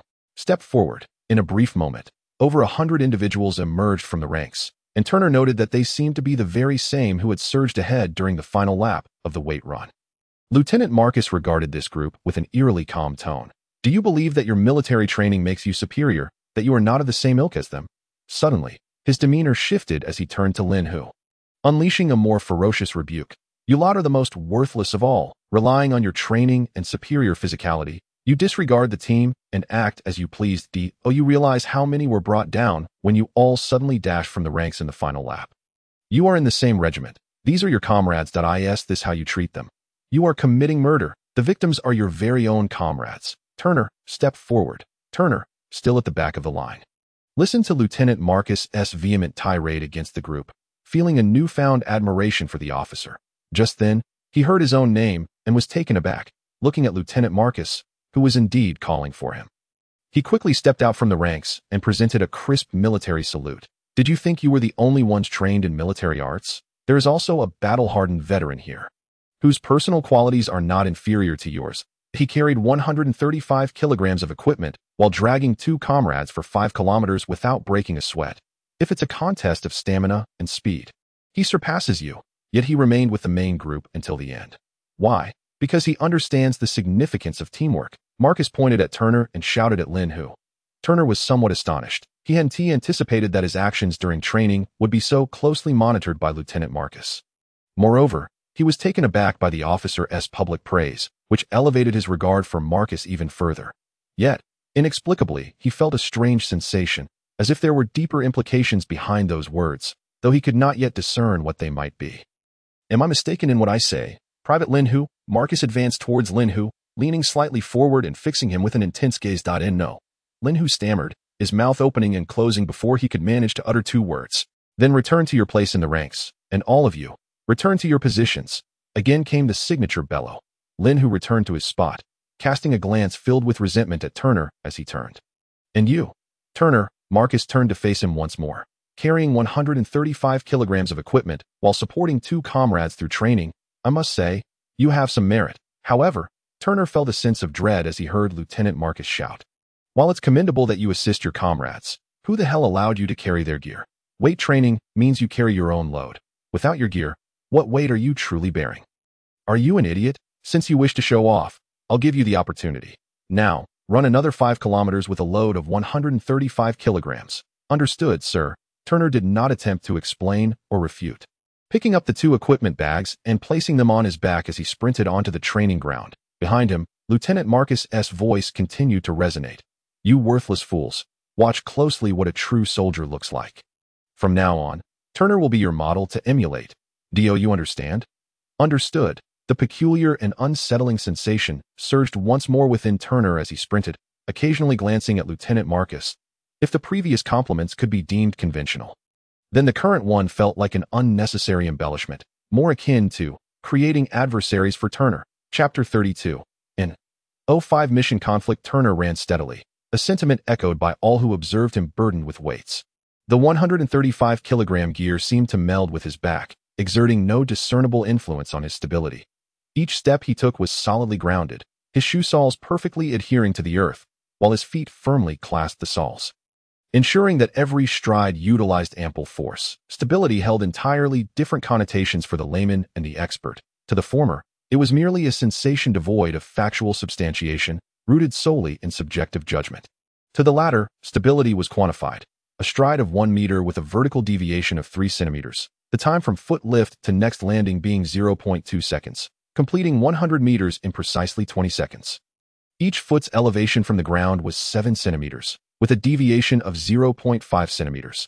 This height adeptly avoiding most irregularities on the ground without expending additional energy from excessive elevation. As he commenced his run, his breathing rhythm was 3 steps in, 3 steps out. His heart rate escalated from 52 beats per minute to 67. By the time he reached 600 meters, his breathing had adjusted to 5 steps in, 5 steps out, and his heart rate stabilized below 60, resting at 59 beats per minute. His arms swung back and forth at a 30-degree angle, with a 1-degree variance. Each lift and descent of his feet caused his muscle groups to naturally vibrate, neutralizing the jarring forces from the bouncing equipment on his back, preventing any additional adverse effects beyond its inherent weight. Lieutenant Marcus's gaze fixated on Turner, data analyzed through specialized machinery streamed into his ears via a miniature earpiece. Damn it, is this guy a robot? Marcus muttered under his breath. Ultimately, this was merely a 5-kilometer weighted run. Even with a weight of 135 kilograms, it was a trivial challenge for those elite soldiers. Marcus had witnessed individuals carrying hundreds of kilograms, even exceeding a ton. While running, he had also seen others who outpaced Turner by several times under similar conditions. However, he had never encountered anyone whose every movement appeared to be meticulously calculated as if by precision instruments. In his previous life, had he heard Marcus's words, Yi Cheng would have surely erupted in anger. You're the robot. Your whole family are robots. How could my brain possibly be compared to that trash? If comparisons were to be made, they should be against the mightiest super brain model of the Kona Federation, the Observing Sun 3. In fact, his brain surpassed even that super brain. Whether Turner's intellect could indeed be compared to a super brain remained to be verified. Yet it was undoubtedly not inferior to that of an average computer. Well done, soldier. Lieutenant Marcus praised Turner loudly, then cast a disdainful glance towards Lin Hu and his companions in the ranks. Snorting coldly, still unwilling to accept being called useless. Are you? Now do you concede? Cede your grandmother's leg. Lin Hu was seething, wishing to charge out of the ranks and teach that fellow named Turner a lesson. It was merely a 5-kilometer run with 135 kilograms of weight. Lin Hu believed he could accomplish it too, and surely even faster than Turner. What was there to be so arrogant about? In his fury, Lin Hu unconsciously transferred all of Marcus's remarks onto Turner, causing his anger to swell further. Fortunately, his companions nudged him a few times, pulling him back from the brink of acting impulsively. Just you wait, kid. Lin Hu shot Turner a fierce glare, lowering his eyelids. Look at you all. After a mere 5-kilometer weighted run, you're all swaying like drunks. That I had planned additional training, but it seems that will have to be scrapped. Dismissed. Oh, right, Shaolin, Wu Guqing. Your dinner is gone too. The 2 individuals Marcus had pointed out were indeed Turner's roommates. They gaped in astonishment, eager to speak, but Marcus interjected, blame your good roommate. Not only did he help you, but he insisted on carrying your gear too.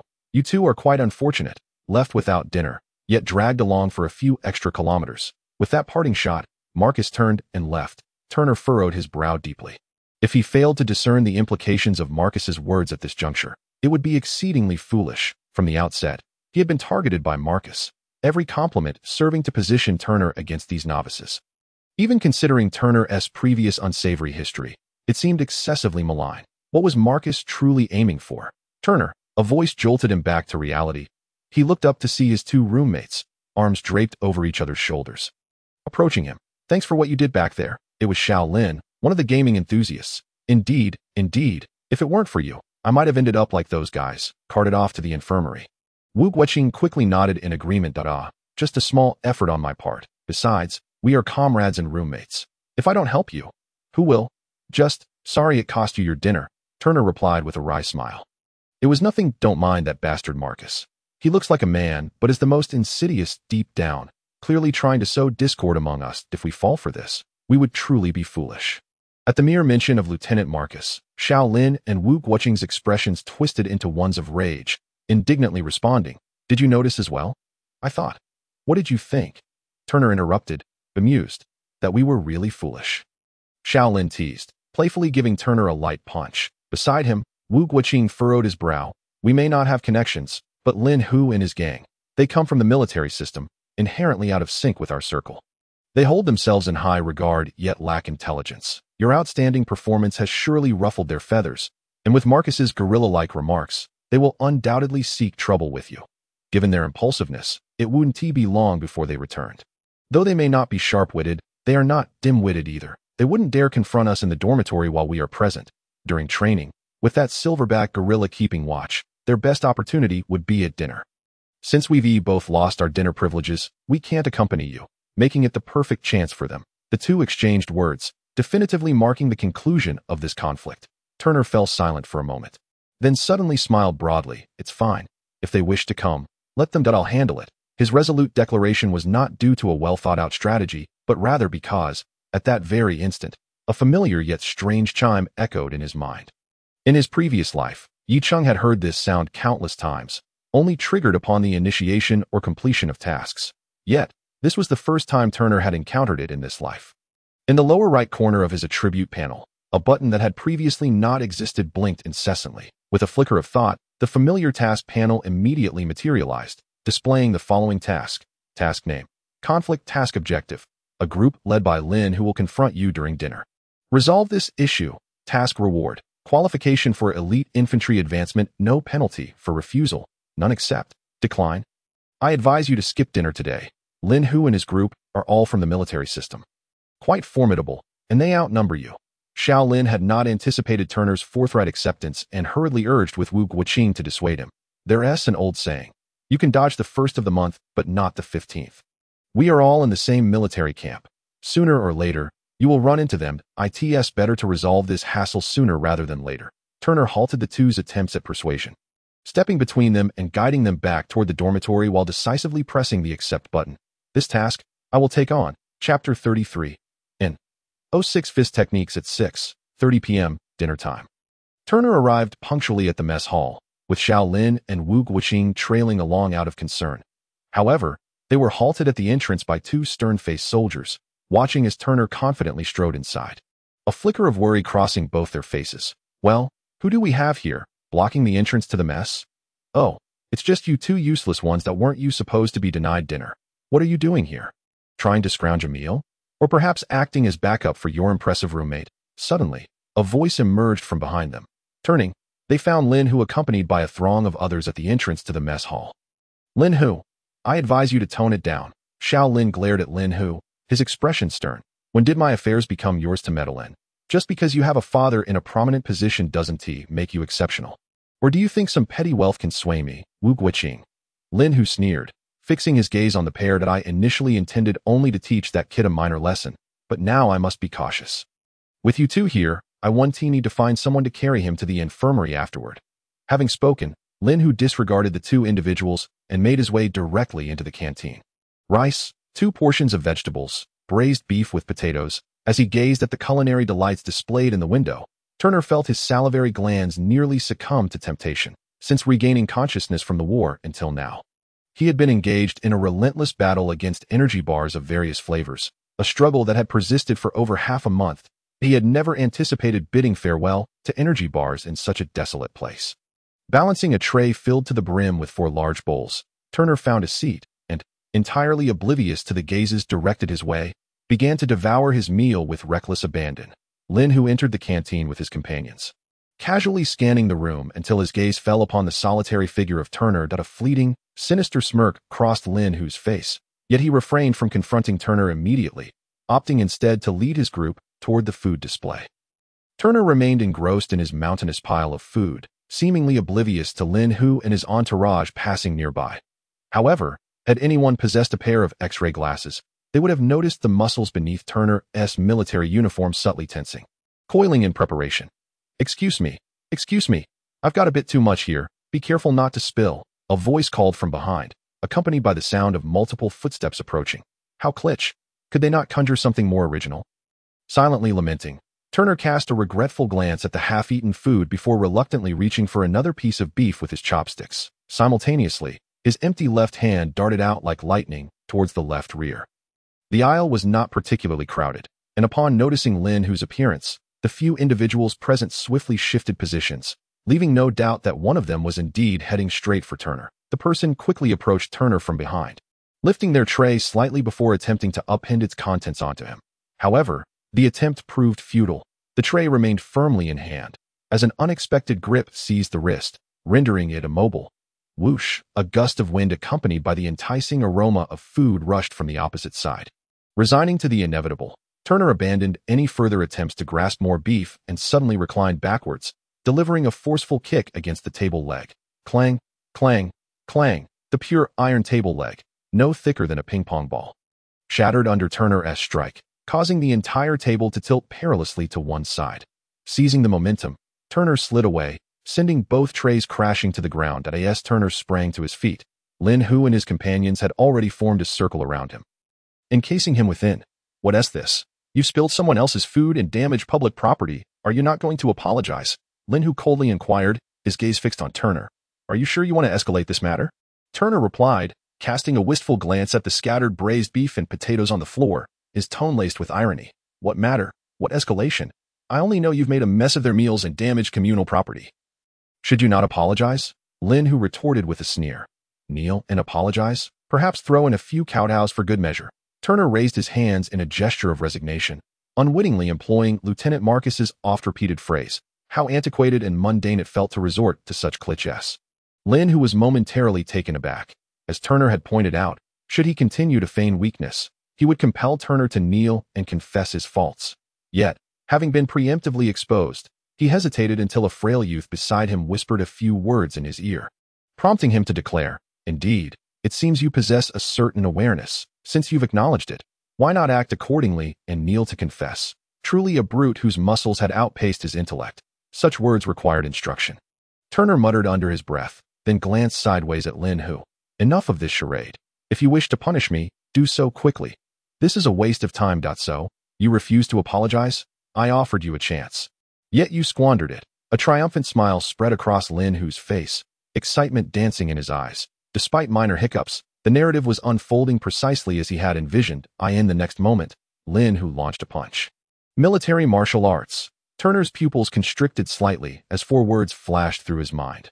Lin Hu's punch, seemingly straightforward and brimming with relentless momentum, concealed a subtle 15-degree bend in his arm, rendering the blow unpredictable, capable of thrusting, sweeping, or hooking, with power concentrated in his bicep and elbow, allowing for instantaneous alterations in trajectory. This was not a technique accessible to ordinary soldiers, but rather a specialized combat style taught exclusively within elite special forces.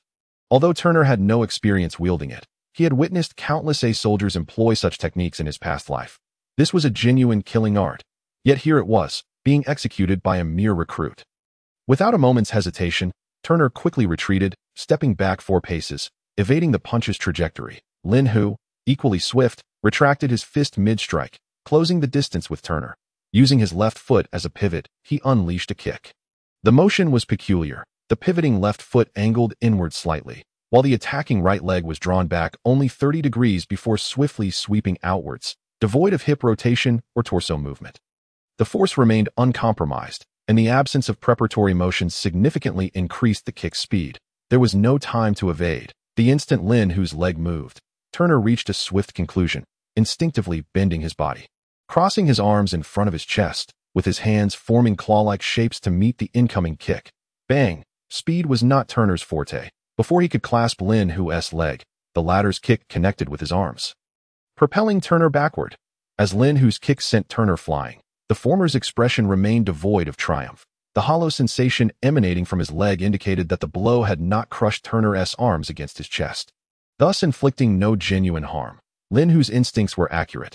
Turner's exceptional physique had once again come to his aid, absorbing the impact solely with his arms. The appearance of being sent flying was, in truth, a strategic retreat, as Turner utilized the force to distance himself from Lin Hu.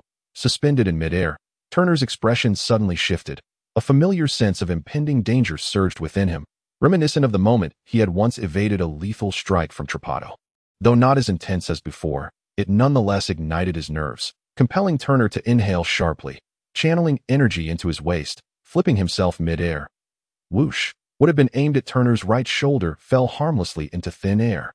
Chapter 34. In 07 Ruthlessness in the office, Long Ming refrained from polishing his beloved Ruger Eagle and did not prop his large feet on the desk. Instead, he sat upright in his chair, arms crossed over his chest, fixated on Lieutenant Marcus, who stood rigidly before the desk. Your actions this afternoon have transcended mere venting for those noble science. You have inadvertently established an enemy.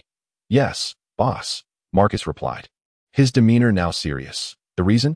It's because of that, Turner, boss. Long Ming's sternness prompted Lieutenant Marcus to adopt a similarly earnest tone. I had initially intended to follow your advice and create a minor spark, allowing that fellow to become a target for the noble youths. However, after witnessing his performance during training, I altered my perspective. Boss, you previously mentioned that the entire Darwin system is in a state of heightened tension. If the Kilos Federation and the Argus Empire truly unite, it's likely that all soldiers across the Darwin system would be unable to withstand their assault, even if summoned to the front lines. In this context, regardless of their backgrounds, these youths are now soldiers in the camp. So, you wish to create an idol? But why him? Long Ming inquired. Because he possesses strength. You must have seen the data from his training. His personal qualities are exceptional enough to impress even Lin Hu's ilk. Moreover, he has real combat experience. These youths, at their core, are merely overgrown children, and the allure of war and valor is what resonates with them most. With a little manipulation, we can forge a military idol, and under this idol's guidance, I am confident we can train them into genuine soldiers. Lieutenant Marcus held Long Ming's gaze unwaveringly, replying with conviction. To train them into true soldiers? Remarkable that you would consider such a notion. Do you truly intend to lead them into battle? If the higher-ups were to discover your intentions, they would undoubtedly rush to Planet 5 to eliminate you. As he spoke, Long Ming relaxed his crossed arms, leaning back in his chair, propping his feet on the desk. Very well, let us proceed as you suggest that I too wish to see just how far those noble youths can go. By the way, let us check the time. The canteen should be lively by now, aren't you going to keep an eye on things? What is there to see? If Turner lacks the means to resolve such trivial matters, he certainly does not qualify to become an idol. Besides, what outrageous behavior could they possibly display in the barracks? With Long Ming's approval, Lieutenant Marcus too relaxed, plopping down onto the nearby sofa. Before Lieutenant Marcus could retrieve the remaining half of his cigar from his pocket, the ashtray on Long Ming's desk had already soared towards him. Simultaneously, Long Ming's voice, tinged with disappointment, echoed through the air. Just when I thought you had made some progress. You damn fool. You revert back to your old self. Did you really think they were your soldiers? They are nothing but ruffians, delinquents, and troublemakers. What makes you think they won't do something outrageous? Hurry up and get over there. If anything happens to them, I swear I'll... Bang. The office door burst open, and a soldier stumbled in, breathless and unable to salute, exclaiming, Sir, there's trouble in the mess hall. Long Ming glared at Lieutenant Marcus, who remained lost in thought on the sofa, and his anger intensified as he shouted, You incompetent fool, why aren't you rushing over there? Turner coldly regarded the assailant, one of the two who had previously thrown food at him. The weapon in his hand was a table leg that Turner had severed with a kick, the jagged end aimed menacingly at Turner, its sharpness capable of easily piercing flesh. Turner had not felt anger when Lin Hu had attacked him, knowing it was a provocation orchestrated by Lieutenant Marcus. However, now, a surge of rage welled up from within him, reaching a boiling point. Such brawls were not uncommon in the military. Typically, both sides would emerge with bruises and bloodied faces, separated before things escalated further. After all, they were comrades who had fought side by side, bound by the regulations that governed their conduct, and no one dared to cross that line. But this time was different. Lin Hu had initiated the confrontation with lethal intent, and in that vicious thrust from behind, Turner sensed a profound malice, even a desire to kill. The sound of the thrust slicing through the air alone revealed the power behind it. Had Turner maintained his position, the strike would have violently embedded itself into his shoulder, shattering bones and tendons alike, rendering his arm useless. They not only sought to punish Turner but aimed to maim or even kill him. He had dodged well, but who knew how long he could evade their attacks? Lin, whose face darkened as he glared at Turner as he spoke, a cacophony erupted from the mess hall, where his comrades had overturned several tables. Wielding table legs and slowly advancing towards Turner Point, one of them handed Lin the sharpest table leg. "Are you sure you want to do this? Harming a comrade is a grave offense that could land you in military court." Turner shot back at Lin, his anger flaring as he recalled that he had merely embarrassed Lin during training, while Lin sought to end his life. The simmering rage within Turner began to manifest as a dark intent. "Just a lowly soldier. I've taken the lives of more than 10. What's one more to me? As for military court, that's my family's business." Lin taunted, rhythmically tapping the table leg in his hand, mocking Turner as if he were already a corpse. "More than 10 lives. Is that a lot?" Turner thought as he deftly drew his combat dagger from behind his waist, a habit formed during his time at Mortier, where he felt insecure without a weapon on him after training. He never anticipated he would need it so soon. Upon seeing the dagger in Turner's hand, Lin's gaze faltered slightly, yet he did not retreat. Gripping the table leg tightly, his body leaning forward like a predator, "Don't." A voice cried out as Xiao Lin and Wu Guoqing burst through the door, colliding with the soldiers stationed there. Almost concurrently, fueled by adrenaline and the immense strength he had just summoned, Turner lunged at the nearest assailant, his dagger descending with all his might. Chapter 35 N. 08 Kill. With a clang, the iron table leg could not withstand the force of Turner's alloy dagger, slicing through it as easily as cutting through tofu. Not even allowing the dagger to pause for a mere moment, the dagger continued downward, cutting through military fabric, severing a belt, and plunging deeply into the thigh, creating a gaping wound over 10 centimeters deep that exposed bone. Blood erupted like a dam bursting, and the assailant screamed, collapsing backward, while Turner spun halfway around, shifting half a meter to the right, sending 2 table legs flying into the air. Among them, the strongest was Lin, who had previously encountered Turner twice. Turner estimated Lin's strength to be above that of a typical infantryman, likely at the level of a 12 or 13 elite soldier, heavy on power. Both strength and agility surpassed Turner's, but however, once Turner activated his adrenaline, that advantage was flipped. Turner dodged a direct thrust, transferring the dagger to his left hand, and with a swift motion, he severed 3 table legs with a series of light clangs, sending not only the 3 broken legs flying, but also a severed finger belonging to the unfortunate owner of the last table leg. He raised his right hand, deflecting a swinging stick, and followed through, grabbing the hair of his assailant, yanking downward while his knee naturally followed suit. Crack! A crisp sound echoed as the assailant's face flattened. His once straight nose smashed into his skull. After completing this maneuver, Turner did not release his grip. Instead, he swung the now unconscious assailant sideways, pulling a large tuft of hair with scalp attached, successfully tossing him into 2 others attempting to charge in. Then, with his body slightly hunched, Turner's back muscles contracted sharply. Thud! Thud!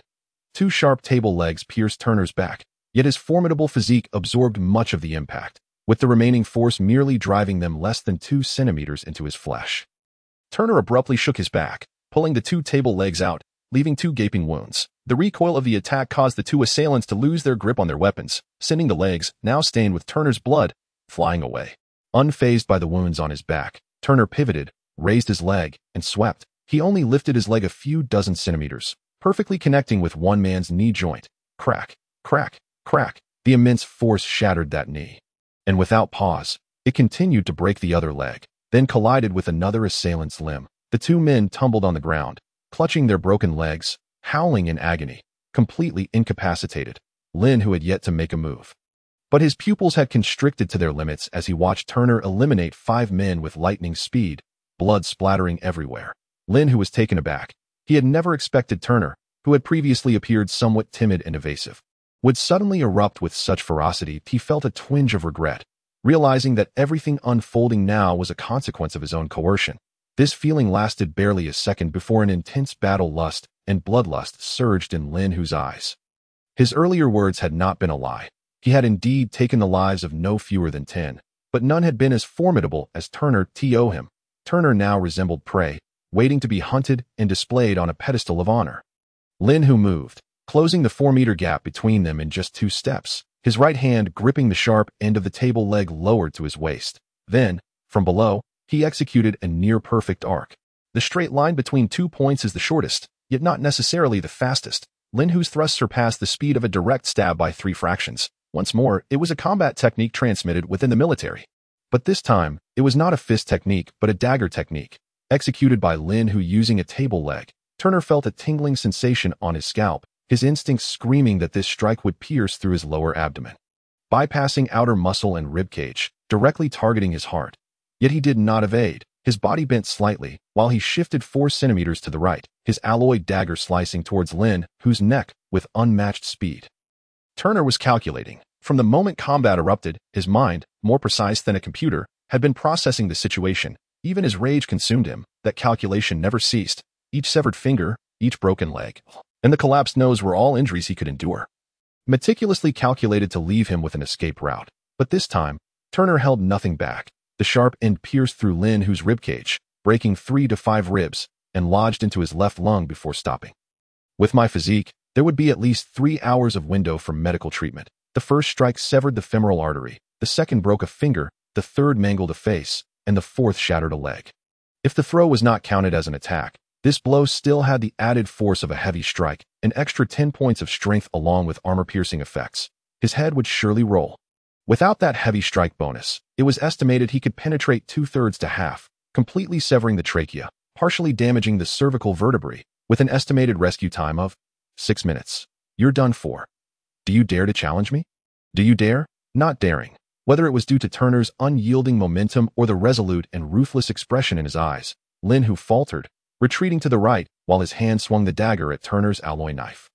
Clang! Lin Hu, sacrificing a segment of the table leg, deflected the alloy dagger, quickly retreating to evade the strike. With the same 2 steps and the same 4-meter distance, this time, it was Turner who advanced.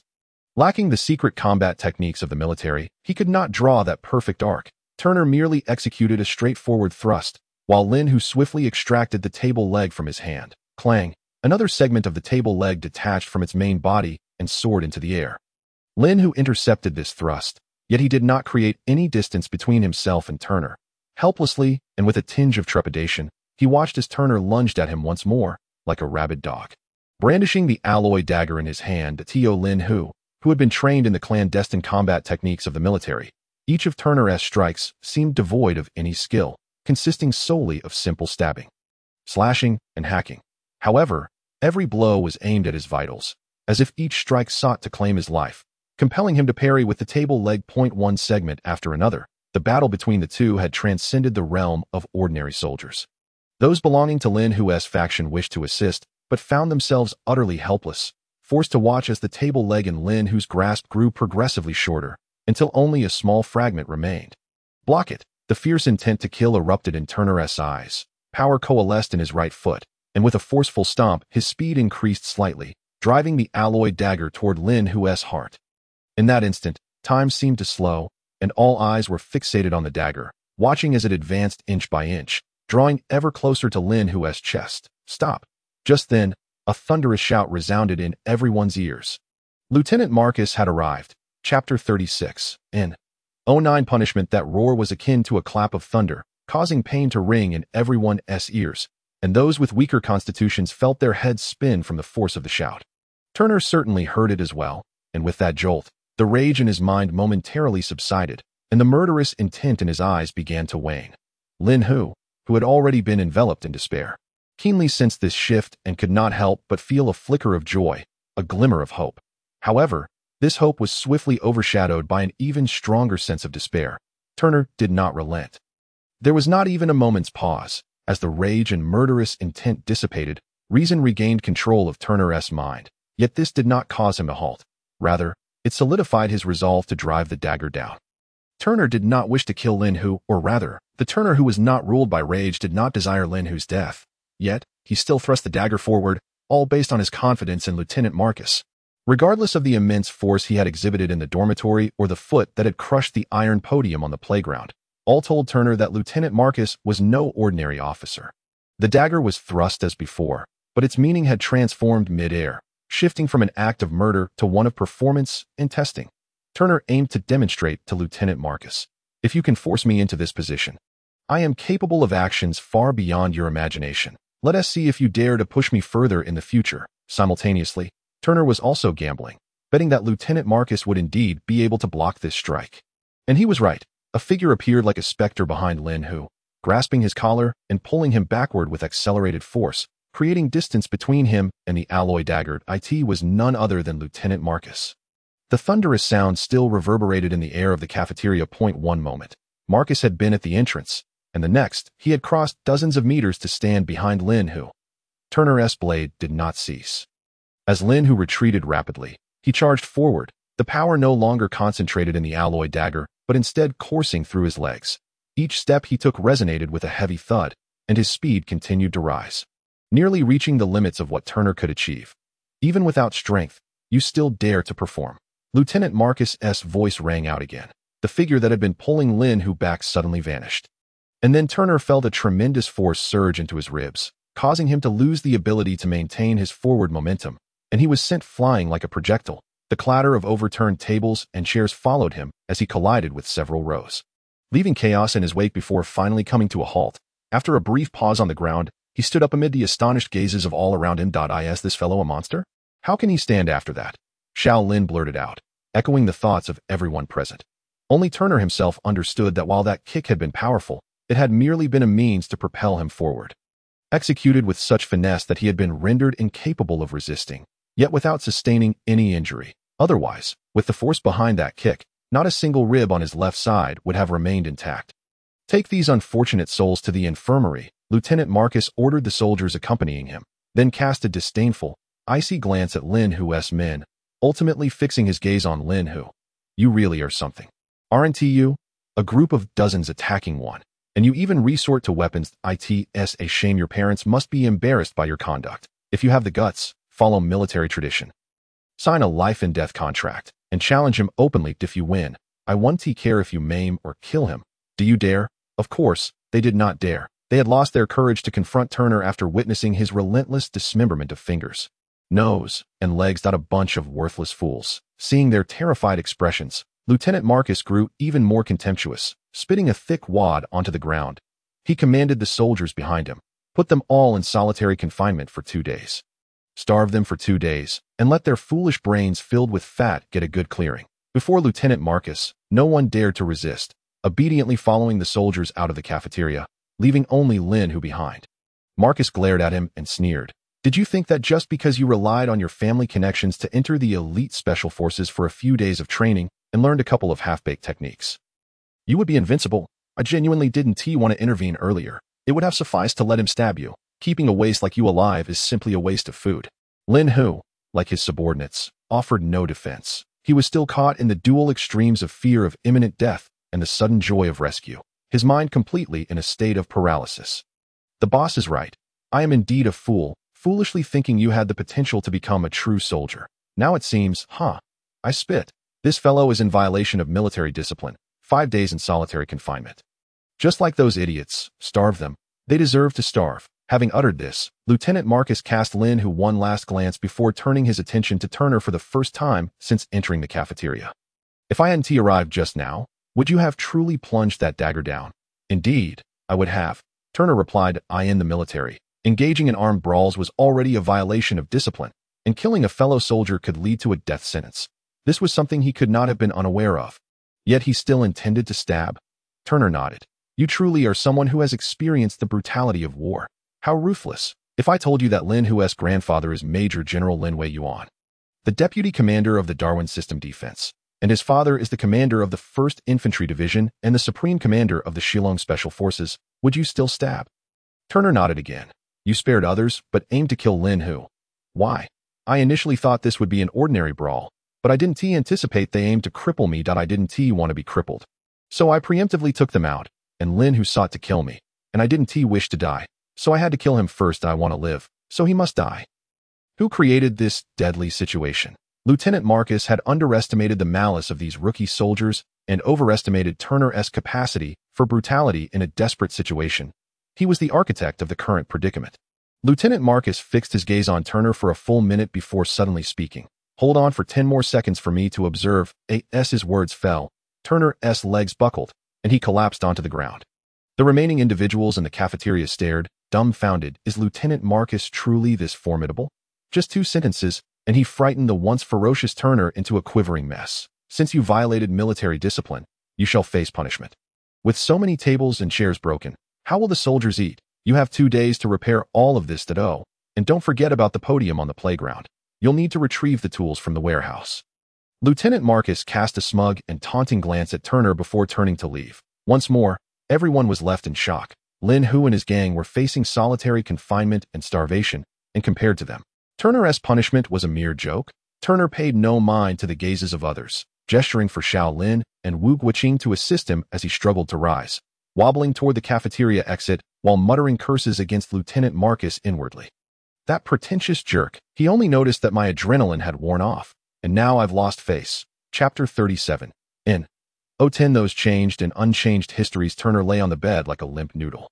The aftermath of adrenaline leaving him utterly drained, rendering him unwilling to move even a single muscle. As a reward for completing the conflict task, the certificate for advancing to elite infantry lay on his face like a worthless piece of paper. Aside from this, Turner also received a substantial experience reward, sufficient to elevate him 2 or even 3 levels upon advancing to any profession.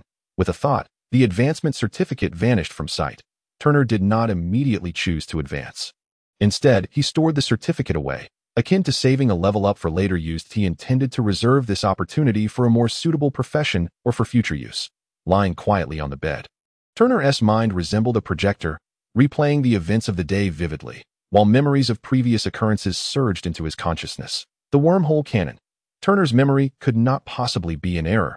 This superweapon, which ultimately did not appear during the invasion war of the Argus Empire, made its debut decades later in his previous life, astonishing the entire universe upon its arrival. The first shot of the wormhole cannon annihilated 2 entire fleets of the Curious Federation, claiming over 100,000 lives in an instant, reducing the Curious Federation from one of the prominent powers in the cosmos to a mere middle-tier nation. The prologue of the entire game.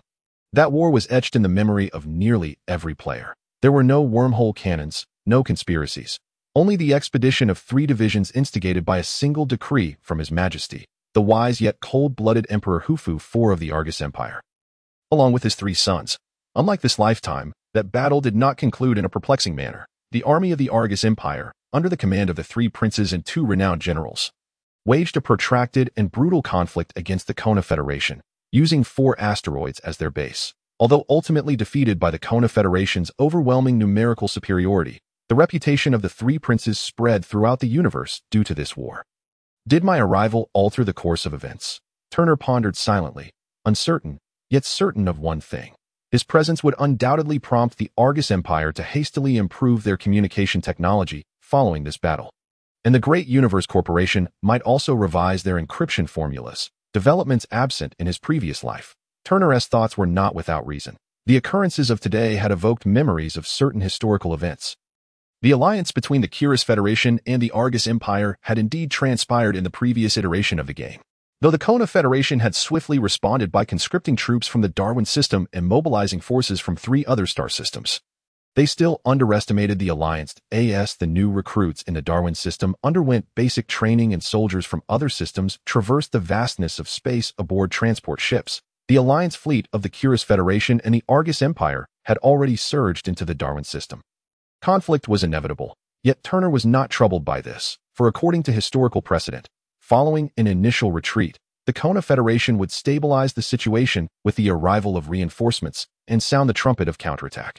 However, history took a sudden and dramatic turn at that juncture. On a day more than half a month after the counteroffensive commenced, hundreds of high-ranking officials from military, political, and commercial sectors within the Darwin system unexpectedly betrayed the Kona Federation. Under their leadership, an allied army launched a surprise assault on the capital planet, Darwin Star, seizing absolute control within a mere 3 days. The counteroffensive forces of the Kona Federation found their retreat path severed. The counterattack had devolved into a mere fantasy, and even the desire to withdraw became a luxury. Ultimately, out of an army nearing 50,000, only a little over 1/5 managed to retreat, while the remainder fell into eternal slumber along the path of withdrawal. The final outcome of that battle saw the Kona Federation permanently lose ownership of the Darwin system, serving as the spark that ignited the eventual downfall of the entire Federation. a conflict later termed by historians as the war marking the beginning of the Kona Federation's demise. Despite this knowledge, Turner could not simply approach those high-ranking officials and divulge his insights. The likely consequence would be that he would be dismissed as a madman. Should what he claimed come to fruition, he would be treated as a subject for research, confined within the most notorious laboratories of the Kona Federation. The crux of the matter lay in understanding why those hundreds had betrayed. Resolving this issue could steer the war in a direction starkly different from that of the prior life. Turner recalled the secret military strategies employed by Lin Hu, the remarks made by Lieutenant Marcus regarding Lin Hu's lineage, and the inquiries of a roommate about whether Turner's family was engaged in commerce or politics, casting a glance at Wu Guqing, who lay on the opposite bunk looking exceedingly bored. Turner softly remarked, "If our battalion were to be completely wiped out by the enemy, what kind of talk is that? After resting for half a day, is this the best you can come up with?" So disheartening that Wu Guqing shot Turner an irritated glare. Perplexed, "You're not really rattled by that gorilla Marcus, are you?" Turner chuckled awkwardly, aware that his seemingly disjointed comment could easily lead to misunderstandings, yet he stubbornly insisted. "Haven't we just discovered the mixed fleet of the Curious Federation and the Argus Empire? I mean, if they truly allied to invade, given the strength of our battalion, it would be remarkable if we weren't wiped out.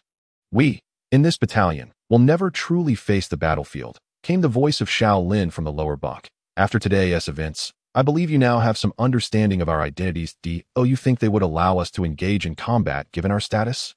Now, to answer your question, if we were to go to war and were indeed wiped out, the entire Darwin system would descend into chaos." Xiao Lin spoke with a light-hearted tone, not believing such an outcome to be possible. Yet Turner felt no sense of ease. He understood that chaos had indeed enveloped the entire Darwin system. For a cadre of privileged nobles to be thrust into battle, Turner mused, either the one issuing the command was mad or he himself had lost his mind. Yet no other explanation sufficed for the betrayal of those hundreds. "Xiao Lin, Wu Guqing, from tomorrow onward, let us train hard," Turner suddenly declared, his words leaving both men baffled. "What has gotten into you? Why do you keep saying things that are so hard to comprehend? Do you know something secretive?" Xiao Lin, more perceptive than Wu Guqing, sensed a deeper meaning in Turner's words and inquired further. "Nothing much, just a casual remark," Turner replied, falling silent. Although Xiao Lin felt puzzled, he refrained from pressing the matter. The advancement certificate materialized out of thin air, which Turner held before him, a bitter smile gracing his lips. Initially, he had hoped to transition into a more formidable and promising profession. But now it appeared that time was not on his side. The advancement certificate suddenly transformed into shimmering golden light, merging with Turner's being. The aftereffects of adrenaline were swiftly dispelled, and an inexplicable power surged within him, accompanied by a mechanized voice resonating in his mind. "Advancement successful. Congratulations on becoming an elite infantryman." Chapter 38 in 011 with the successful advancement. Turner's profession shifted to elite infantryman level 0. As a reward for this advancement, he received boosts in strength, agility, and constitution, each by 3, along with intelligence, will, and perception, each by 1. Additionally, he gained 3 free attribute points and 30 skill points. This time, his constitution did not see any extra growth, which left him somewhat disoriented. Could it be that the previous points were merely a new player bonus? After a brief moment of contemplation, he found solace in the thought, "What I have gained is fortunate, and what I have lost is my fate." That he had already reaped the benefits and ensured his survival in the First War. What more was there to lament? Embracing this mindset, Turner allocated all the accumulated experience into the elite infantryman profession, instantly leveling up twice, with 4,420 experience points remaining. Then, he was met with even greater delight. Upon advancing to elite soldier, each level gained resulted in an increase of 2 in strength, agility, and constitution. Furthermore, for every 2 levels gained, an additional point in perception would be awarded.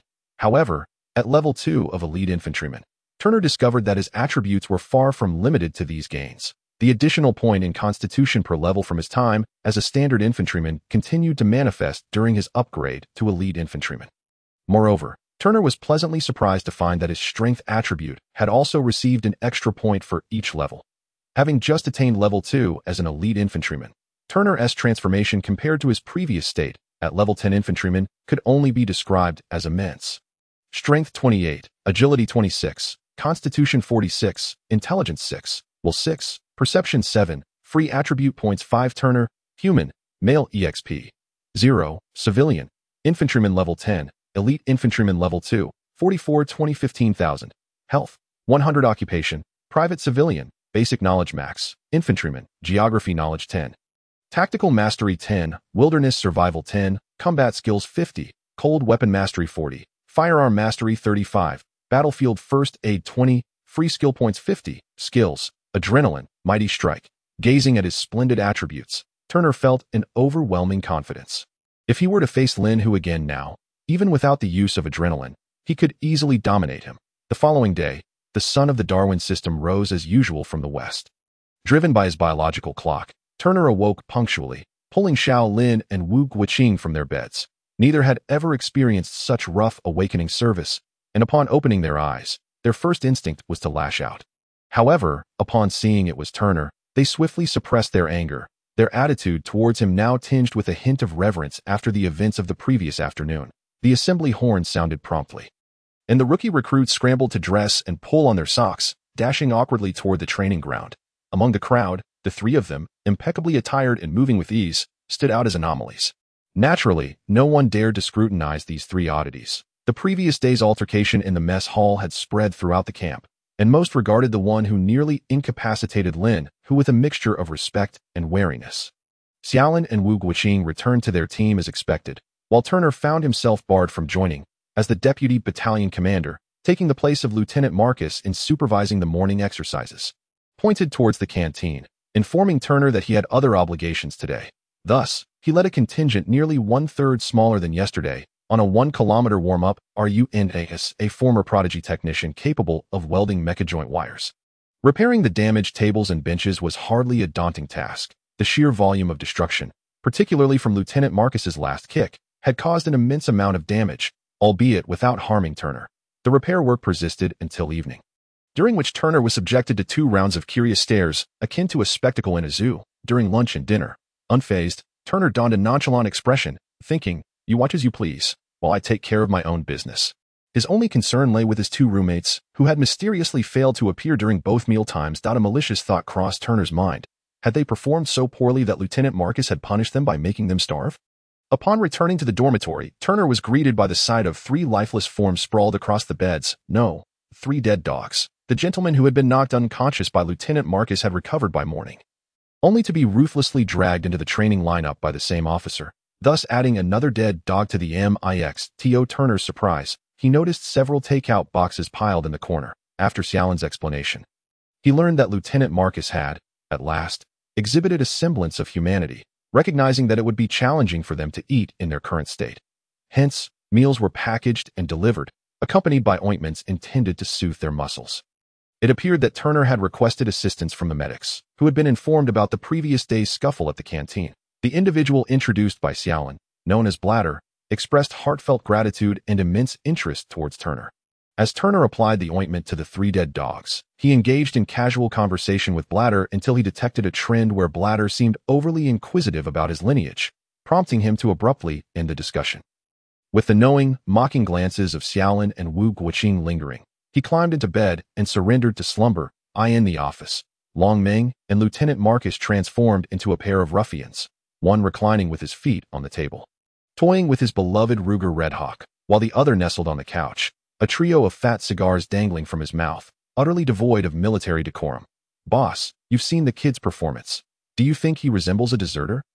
Lieutenant Marcus inquired, inhaling deeply from his cigar. Long Meng remained silent, casually tossing 2 items from the table towards Lieutenant Marcus. The lieutenant fumbled to catch them, revealing a handheld computer and a cosmic communication device. The handheld device was merely on standby. Upon activation, a profile immediately appeared. Sergeant John, currently the commander of the 2nd Company, 3RD Battalion, 202 ND Infantry Division, Darwin Galaxy, and a participant in the invasion of the Agnes Empire on the planet Mortier in the Galileo Galaxy. As Lieutenant Marcus perused the information, he looked up and asked, "Is this guy an acquaintance of Turner? Are you suggesting I inquire with him?"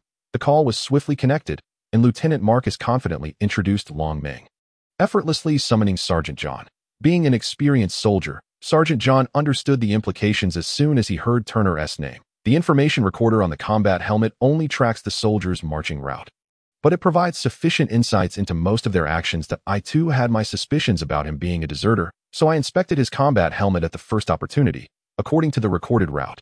Turner never strayed from the area his unit was stationed at, and on his way to our concealed command post, he even infiltrated an Agnes military stronghold, taking down 17 Agnes soldiers in the process. Listening to Sergeant John's account, both Marcus and Long Meng exchanged glances, their expressions tightening. They had merely sought to ascertain whether Turner had deserted during battle, yet they uncovered far more than anticipated. Unbeknownst to them, the simplicity of the information recorder had tragically reduced the elite operative, Mr. Trapato, to the status of an ordinary Agnes soldier, marked in the records, initially believing they had attained a comprehensive understanding of Turner's capabilities and temperament. It appeared they had merely scratched the surface. Thus, the training regimen they had devised for him would necessitate considerable modification. After concluding the call, Lieutenant Marcus, lost in thought while clenching his cigar, murmured to himself. Long Meng cast a glance at Lieutenant Marcus but chose to remain silent, continuing to fiddle with his cherished firearm. Chapter 39. Devil Training versus Devil Acting. The first training session of the morning involved a 4-kilometer run with half load. Finally back in the ranks, Turner observed Lieutenant Marcus, who stood atop the iron podium he had repaired, shaking his foot as he spoke, seemingly testing the podium's sturdiness. The half-load run required each participant to carry 20 kilograms of equipment. Clearly, Lieutenant Marcus had grasped the overall capabilities of the battalion, as this training load was designed to push approximately 80 of the troops to their limits without overwhelming them. True training for the sake of training. The previous day's 5-kilometer weighted run had merely been an exercise in establishing authority. Following the orderly procession to the warehouse to collect equipment, Turner was suddenly halted by a hefty hand that pressed down on his shoulder. Turning around, he was surprised to find that Lieutenant Marcus had somehow arrived at his side, with the same training load. "You think you can keep up?" Marcus glanced at Turner, then flicked his foot, sending an obviously oversized equipment bag soaring toward him. As Turner caught it, he felt its weight pressing heavily in his hands. 200 kilograms. 10 laps. If you don't finish before the last person crosses the finish line. "Lunch is off," Lieutenant Marcus stated calmly, before flicking his foot again, dropping another identical bag into Turner's hands. "Don't be dissatisfied. I'm running with you." "Yes, sir." With that, Turner had no choice but to comply. He slung the equipment over his back and headed towards the training field. "You, with at least a level 50 and over 2 promotions, think you can talk down to me, who just achieved my first promotion? How shameless." Though he kept his thoughts to himself, Turner felt a mix of disdain and relief. After yesterday's brief encounter, Lieutenant Marcus had fully discerned the extent of his capabilities prior to his promotion. The training load he now faced was already near Turner's limits before his advancement, ensuring that the number of dead dogs in the dormitory would rise to 4 by the end of the day's training. Though that was a comparison to the pre-advancement Turner, and now, huffing and puffing, Turner bore the 200-kilogram load, each step growing noticeably heavier and his breathing quickening from 5 seconds to 3. His back began to hunch under the weight, and his once precise running form deteriorated.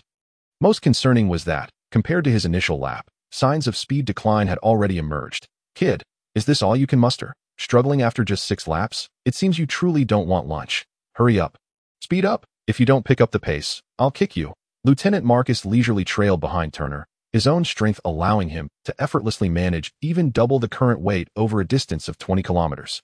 Turner shot a glare at Lieutenant Marcus but remained silent, merely increasing his pace slightly, all the while continuing to harbor contempt for the lieutenant. What a fool. It's obvious he's never seen an actor prepares. He can't even recognize when I'm acting. Fortunately, he was oblivious. Otherwise, Turner would surely be in for a rough time. An actor can only achieve superficial resemblance. But with his extraordinary intellect, Turner could manipulate his internal state, controlling the rate and volume of perspiration, regulating his heartbeat.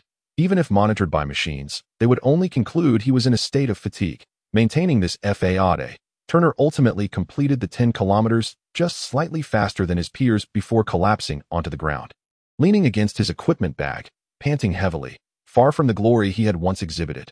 This outcome pleased Lieutenant Marcus, who no longer pressed Turner, allowing him a brief respite of 20 minutes after all had crossed the finish line before turning to depart. Faced with a surrounding throng of truly dead dogs, Turner abandoned any notion of rising and instead lay still for 20 minutes before laboriously rejoining his comrades. The next exercise involved weighted push-ups, with each individual bearing 50 kilograms while completing 300 repetitions, all under close supervision. Any incorrect form would result in a heavy penalty. Lieutenant Marcus once again approached Turner, who had not exchanged his 200 kilograms for the prescribed 35 kilograms. Satisfied, Marcus nodded and tossed his own bag onto Turner before leisurely departing. Damn it. If it weren't for my recent promotion, you'd have killed me. Turner propped himself up, gritting his teeth as he cast a fierce glare at the departing figure of Lieutenant Marcus.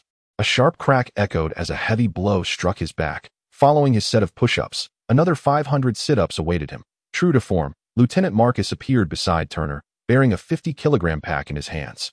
However, upon witnessing Turner, who resembled a thoroughly exhausted dog, Marcus finally showed a modicum of mercy by removing a 200-kilogram pack from Turner's load, tossing the 50-kilogram pack onto him instead, and casually declaring 800 more before turning to leave.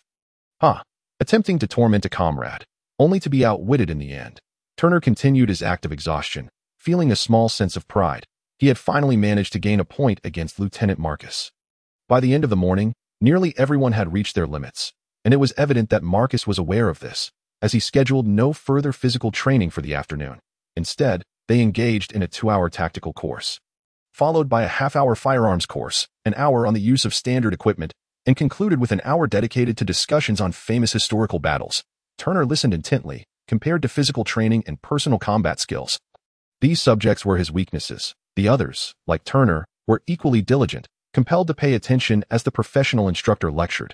Meanwhile, Lieutenant Marcus prowled around, his sharp gaze piercing like knives, scanning for any signs of distraction.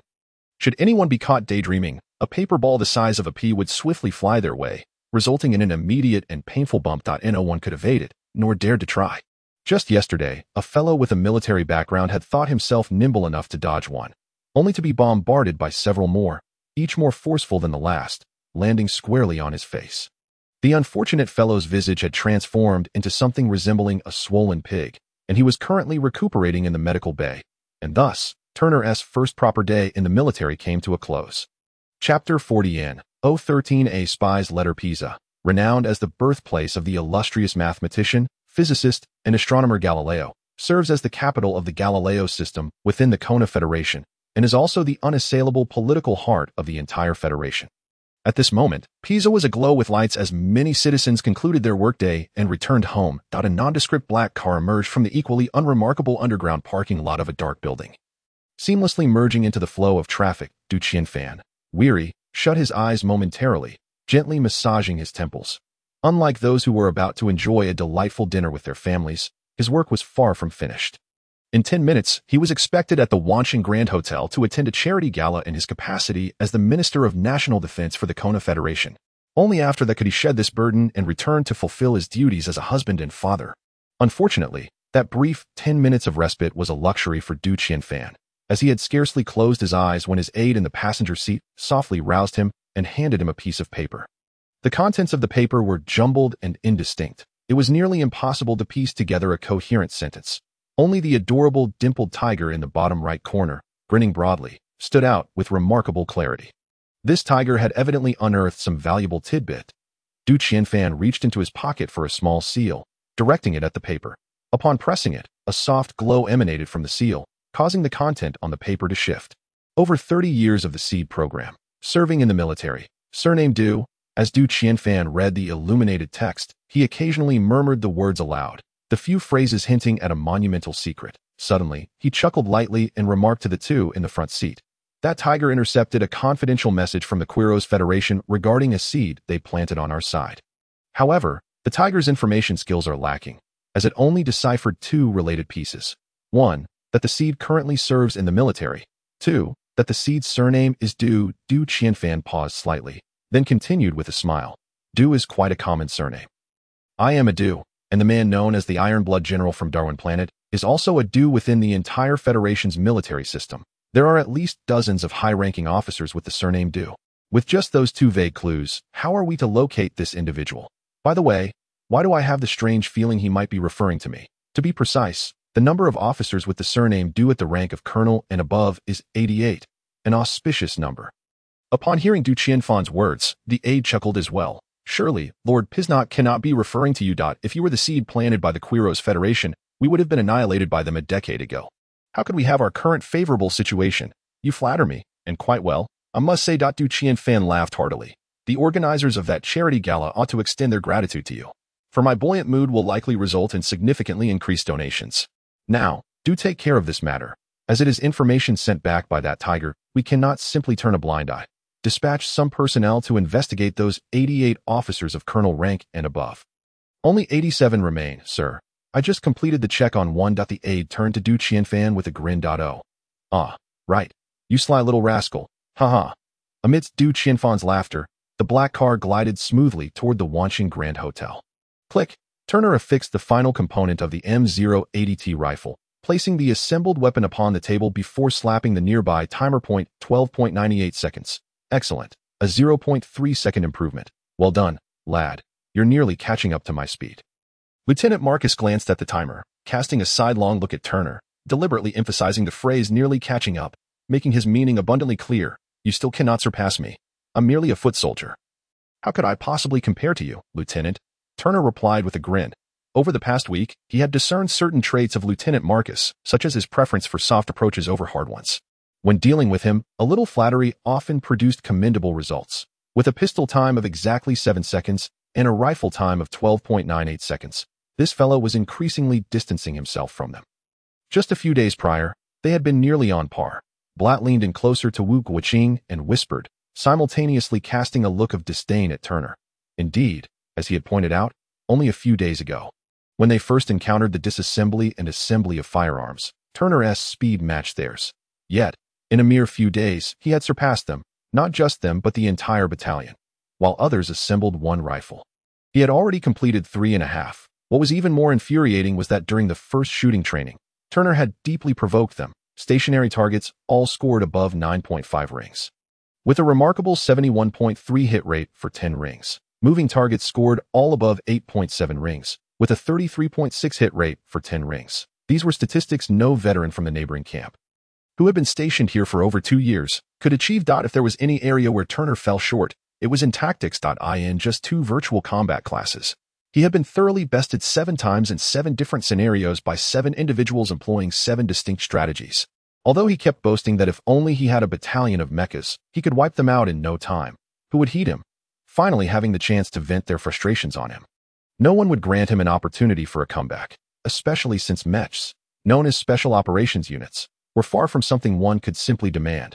Turner disengaged the safety on his rifle, returned it to the rack, and resumed his position, his gaze inadvertently drifting toward Lin Hu, who was a short distance away, his sturdy back facing them. 2 days ago, Lin Hu had emerged from a confinement period that had lasted 5 days, and the experience of being locked away in what resembled a dark cell had visibly diminished his imposing physique. Yet, the underlying ferocity within him remained undiminished. Turner vividly recalled the look Lin Hu had cast his way while being assisted past the training ground, one filled with fear, resentment, but predominantly a profound hatred and murderous intent. Lin Hu was not immediately escorted back to the dormitory. Instead, he was taken to the officer's office building. Turner distinctly remembered that just 2 hours ago, several individuals who had disembarked from a spaceship outside the camp had also entered that very building. He had no knowledge of their connection to Lin Hu, but he was certain that there was some sort of link. A half-hour later, Lin Hu emerged from the office building, seemingly transformed. The same gaze he had cast earlier still bore traces of fear, resentment, and combativeness, but it shed the hatred and murderous intent. Turner was unaware of their relationship or the nature of the conversation that had seemingly altered Lin Hu's demeanor. Over the past 2 days, Lin Hu had been competing with Turner in various aspects: physical training, tactical drills, firearms handling, and shooting practice. Whatever Turner accomplished, Lin Hu sought to surpass, as if striving to defeat Turner through sheer effort, compelling him to yield in defeat. Yet he had resorted to no underhanded schemes. Everything was conducted with utmost transparency. In light of this transformation, Turner found himself somewhat unaccustomed, harboring a persistent suspicion that a deeper conspiracy lurked beneath the surface. However, he did not feel anxious. Firstly, there existed a significant disparity between him and Lin Hu, and he held no fear of Lin Hu. Additionally, with Lieutenant Marcus and Major Longming overseeing him, even if Lin Hu were to engage in intrigue, he would be unable to achieve his objectives. Crack. The last soldier affixed the final component to his rifle, marking the conclusion of today's training. Chapter 41 in 014 Exercise. Bang. Lieutenant Marcus delivered a swift kick to the knee of a soldier, causing the soldier's leg to buckle. Although he nearly fell, he mustered the strength to remain upright. Lieutenant Marcus nodded in satisfaction and proceeded to the next soldier. His technique was astute. A fortnight prior, no one could withstand such a blow without faltering. Yet now, as Lieutenant Marcus approached the end of the line where Turner stood, he had sent fewer than 10 individuals to run laps. Observing Turner maintaining an impeccably straight military posture, Lieutenant Marcus raised his foot, not targeting the knee, but rather the rear. Bam! Turner seemed taken aback by this unexpected maneuver, stumbling forward and only managing to regain his balance after 5 steps. Impressive. I expected you to at least take 8 steps, remarked Lieutenant Marcus, somewhat surprised. Throughout the exercise, he had only praised 2 individuals, Turner and Linhu. Thank you for the compliment, sir, Turner replied as he returned to the ranks. Secretly reveling in his achievement, after 2 weeks of training, not only had he gained experience to progress a level, but his self-discipline as an actor had also reached level 2, that last kick. In truth, could have been halted in 3 steps, yet under his masterful performance, it transformed into 5, still earning him accolades. It's a pity I'm not pursuing an acting career, Turner mused inwardly. In these 2 weeks, the first week had been dedicated to unlocking potential, while the second week focused on solidifying that potential into capability. This group of super novices, who had averaged only levels 1 and 2 in infantry skills just a fortnight ago, now generally possessed strength exceeding level 5. Those with a prior foundation had approached levels 9 and 10, and Linhu, among others, had firmly established themselves as elite infantry. This had become a fundamentally competent unit. Yet, it was still insufficient. To prevent the catastrophic event that had once shocked the entire universe from recurring, this team remained far from adequate. Your performance over the past 2 weeks has pleased me greatly. And thus, I have requested a trip for you from the higher dash-ups to D. Oh, you see that spaceship outside the camp? Now, everyone, make your way towards that vessel at Iran. Lieutenant Marcus disregarded the curious gazes of over 1,000 individuals as he led the way toward the spaceship. The journey was not far, merely a flight from Planet 5 to the neighboring Planet 4. However, this short voyage would prove anything but tranquil. Midway through the journey, a blaring alarm startled everyone. And then Lieutenant Marcus's cheeky voice resonated through the intercom. Gentlemen, how are you enjoying your rest? Well, I regret to inform you that your trip has come to an end. We are now entering a state of combat readiness. Do not mistake this for a jest. From this moment on, you are in an exercise. All were rendered speechless, stunned into silence as they listened to Lieutenant Marcus continue. Everyone, proceed to the supply room according to your room numbers, in ascending order. To collect your gear, once the ship lands, the exercise will officially commence. You will be pitted against a new recruit battalion on Planet 4, with Turner as the commanding officer and Linhu as the deputy commander. I, meanwhile, will observe your performance from the command center via surveillance. That I hope you achieve commendable results, or else. What lay beyond or else remained a mystery, for Lieutenant Marcus had already terminated the broadcast. However, one could easily surmise that failure or a poor performance would result in relentless torment from Lieutenant Marcus upon their return. Silence enveloped the spaceship, steeped in an eerie quiet, as all absorbed Lieutenant Marcus's previous words. The atmosphere in Turner's compartment became even more peculiar, as the others, while processing his statements, cast him incredulous glances. You, the guy who lost all 13 tactical training matches, are the battalion commander. Shaolin pointed at Turner. Incredulity etched across his face. Indeed, after suffering 7 consecutive defeats in the first week, Turner's endearing comrades had bestowed upon him another 6 losses in the second week, including 2 from his roommates. Shaolin and Brat. Who knows? Turner shrugged, rising to leave while turning to say, I'm heading to the cockpit. Shaolin, you all go collect the gear. As he traversed the ship's corridor, everyone he encountered wore expressions akin to having seen a ghost. Leaving Turner at a loss for words, upon reaching the cockpit, he found Linhu already waiting at the door, evidently anticipating Turner's arrival. But Linhu's expression was somewhat stiff as he fixed his gaze on Turner, stating, over the past 2 weeks, I have defeated you twice in tactical training, decisively. That I never expected you to become the battalion commander, while I am merely the deputy. That I refuse to accept this. Turner shrugged, expressing his own curiosity. I too am baffled, but this is Lieutenant Marcus's directive. If you'd like, I could speak with him and have him assign you the role of commander instead. Over my dead body. The orders I issue are never to be altered. Lieutenant Marcus's voice boomed from the cockpit, accompanied by a small object the size of a soybean, which Turner caught in his hand. The immense force left his hand slightly numb, and upon inspection, he found it was merely a crumpled piece of paper, prompting him to silently scoff. What is it with this guy and all the paper? Lieutenant Marcus emerged from the cockpit, glancing at Linhu and saying, You wish to be the commander? There are still 2 military training sessions left in the upcoming fortnight. If you can decisively defeat him twice, you may take the lead in the next exercise. All right, Linhu readily agreed, choosing not to elaborate further. I know you want to use the intercom. Come on in, Lieutenant Marcus added, casting one last glance at Turner before re-entering the cockpit. Testing, testing, can you hear me? Bang, testing my foot. Can this thing even malfunction? If you've got something to say, spit it out. Yes, sir. The soldiers of the recruit battalion wore expressions of disbelief, struggling to suppress their urge to dismantle the intercom as they listened to the two engage in a comedic exchange. Until Lin Hu, equally exasperated, finally pointed at the microphone, saying, "Everything you're saying is being broadcasted," prompting them to cease their embarrassing antics that, I know many of you have doubts about my appointment as battalion commander. Considering I am the one who suffered 13 consecutive defeats in tactical training. However, this is an order, and you must comply. Nevertheless, the lieutenant mentioned earlier that anyone who can decisively defeat me in the last 2 tactical training sessions will take on the role of commander in the next exercise. Turner cleverly turned Lin Hu's exclusive privilege into a collective incentive for the entire battalion.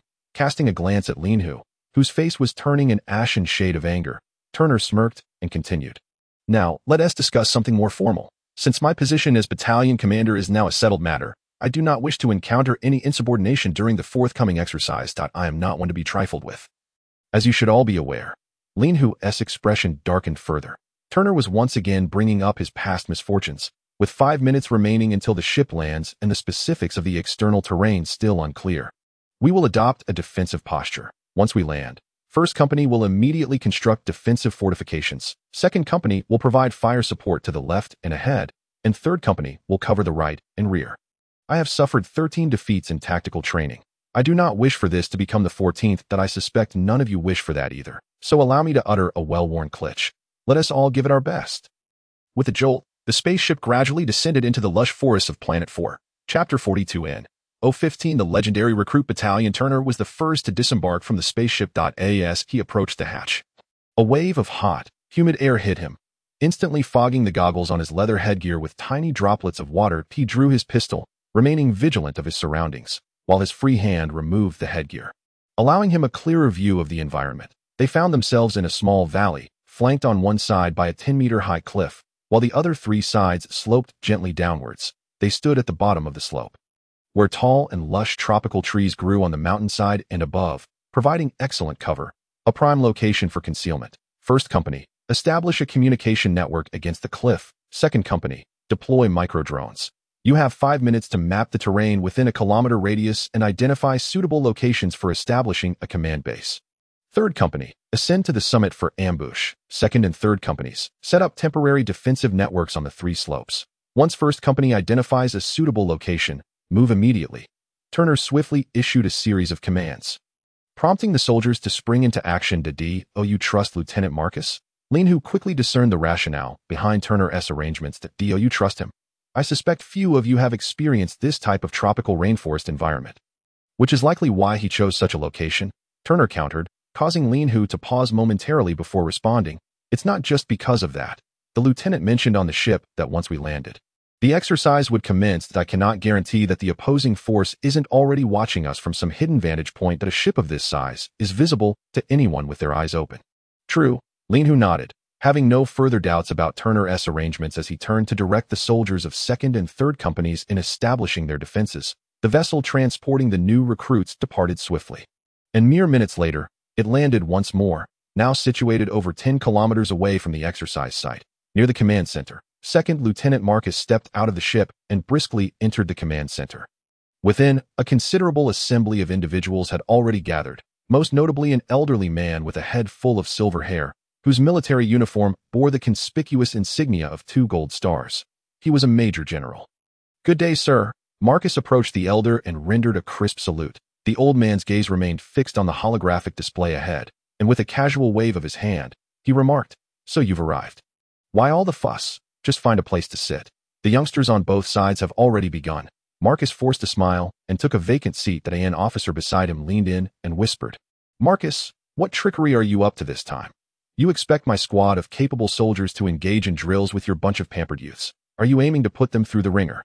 Or are you merely insulting my men?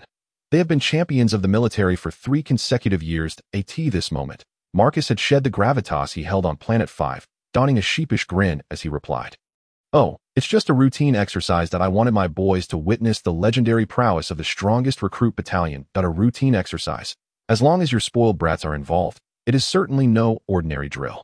And if it truly were a simple exercise, would you have invited General Lin?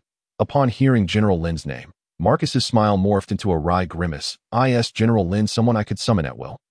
It's all for his beloved grandson. The officer inquired curiously. General Lin has plenty of grandsons. Based on age, are you referring to Lin Hu? I've heard he has been in the special forces. Is he your battalion commander?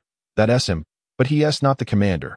He is the deputy commander. Enough chit-chat. The exercise is commencing, so let us focus. The two ceased their banter and turned their attention to the holographic image.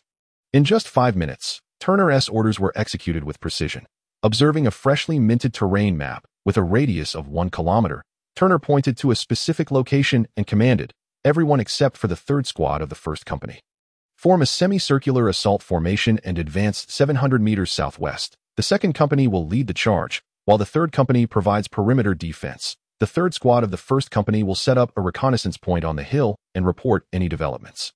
The southwest direction led to a small basin, well concealed by the towering vegetation surrounding it. The recruit battalion swiftly reached the designated location, and after confirming the absence of ambushes or followers, they promptly established their command base. Turner took a sip of water and continued issuing orders. Deploying micro-drones. I need a detailed terrain map within a 3-kilometer radius. Lin Hu, you're in charge of establishing a defense perimeter. I'll take a squad back to that valley to see if our esteemed 2nd Lieutenant truly lacks integrity. Having compromised our initial position, Lin Hu cast a sidelong glance at Turner and replied, You are the battalion commander. Shouldn't you be overseeing operations here instead of leading men into such ventures? Is that appropriate? Turner chuckled. You yourself said that you bested me twice in tactical training. It indicates you are more suited for this role.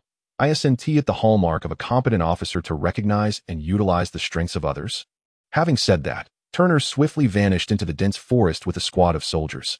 Lin Hu fell silent for a moment, rapidly transitioning into operational mode, issuing commands. The remaining 2 squads of the 2nd Company would handle right-side defenses, while the 3rd Company would secure the left. This is our first engagement in such a dense forest. Everyone should seek sturdy trees or rocks for cover. Moreover, maintain a heightened sense of vigilance. Our arrival has likely frightened off most wildlife, and any sounds or movements have a 90% chance of being enemies. Do not let your guard down. Excellent. You've made commendable arrangements addressing our vulnerabilities. Through the holographic display, General Lin observed the unfolding events, chuckling softly in approval, before turning to Marcus with a smile. Look at your troops. Even your soldiers seem to doubt you. You need to rectify this. Or next time we meet under similar circumstances, beware. Indeed, indeed. Marcus responded with a sycophantic grin, his expression more obsequious than when Turner was present. The elder nodded thoughtfully, then inquired, That battalion commander you mentioned earlier, the one who nearly cost Lin Hu his life, is it Turner? Recognizing talent is indeed a hallmark of a capable officer. His assertion holds merit. Then, the elder appeared somewhat surprised, exclaiming softly, Little Lee, your battalion indeed possesses some potential. They've immobilized rather swiftly. Is it a bit overzealous? While Marcus's charges may be new recruits, they appeared rather competent. Your battalion is reputed to be the strongest in a decade, but will they not falter against those youths? On a virtual sand table adjacent to the holographic display, a section marked in blue, representing the recruit battalion's command base, was soon overshadowed by a red expanse, denoting their adversaries, rapidly advancing toward the recruit's position. Chapter 43. In 016 Grand Move, a figure cloaked in camouflage pushed through the dense vines. Arriving at the temporary command base of the Red Battalion, he addressed a person standing before the communication equipment. His back turned to him. Boss, we've captured one. The individual set down the incompletely assembled communication device and turned around, revealing a slender figure with a handsome face framed by black-rimmed glasses. Although donned in full camouflage, he appeared more like an intellectual than a soldier, his demeanor perpetually calm. Upon hearing the news, he inquired, From which direction? Southwest. We apprehended what appears to be the outermost micro-detection device. That rascal Black Bull traced it for nearly 400 meters before encountering the 2nd. The effective detection range of the micro-detection devices is less than 250 meters and lacking an overlapping chain of reconnaissance. It seems they are indeed a bunch of novices. The man turned back to continue assembling the communication device, remarking, I initially thought Major Li Shun was jesting about assigning us a recruit battalion. But it appears to be quite genuine that we are to play with a bunch of children in our own backyard. What are these officers thinking? The informant chuckled. Who cares, since they want us to play with the kids. Let us indulge them. I just worry that these youngsters might be too fragile psychologically to withstand the pressure. You and your mischievous mind. The officer replied, enough chatter. The communication device still requires 3 minutes to finish installation, and it will take about 5 minutes for the entire battalion to connect. You need to run and gather the brothers scattered to the northeast. Understood, boss. The man replied promptly, agilely disappearing into the dense foliage. Turner, with a squad, crouched behind a small rise, feeling both fortunate and regretful as he gazed at the empty landing zone, muttering, it seems Second Lieutenant Marcus retained some integrity. He hasn't sold us out. Moreover, the opposing side must have mobilized later than us, as they haven't pinpointed our location. What a pity that a voice crackled through Turner's combat helmet. Second Lieutenant Marcus is no fool that I suspect the lot opposite us, waiting to teach us a lesson. ISNT composed of fools either. Even if they spot our landing zone, they wouldn't recklessly charge in. True enough. Turner nodded, but then recalled Lin, who was not present, giving a wry smile as he continued. How did my strategy fare? Did we capture anyone? Lin, who responded irritably. If you hadn't asked, I wouldn't be so annoyed. All micro-detection devices have been deployed, creating a chain reconnaissance net sufficient to cover a 3-kilometer radius. Yet you insisted on dispersing the outer 3 layers, presenting us as novices. I reiterate. Do you believe the opposing side is foolish enough to fall for such a ruse? I suspect someone has already gleaned our approximate location through the outer detection devices. This is beneficial. It keeps them from attacking us. Are we meant to charge out when we don't even know where their battalion is located? Do you intend to blindly search?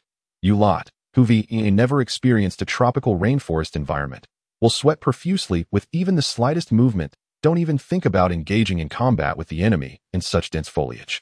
You might succumb to dehydration before even encountering them.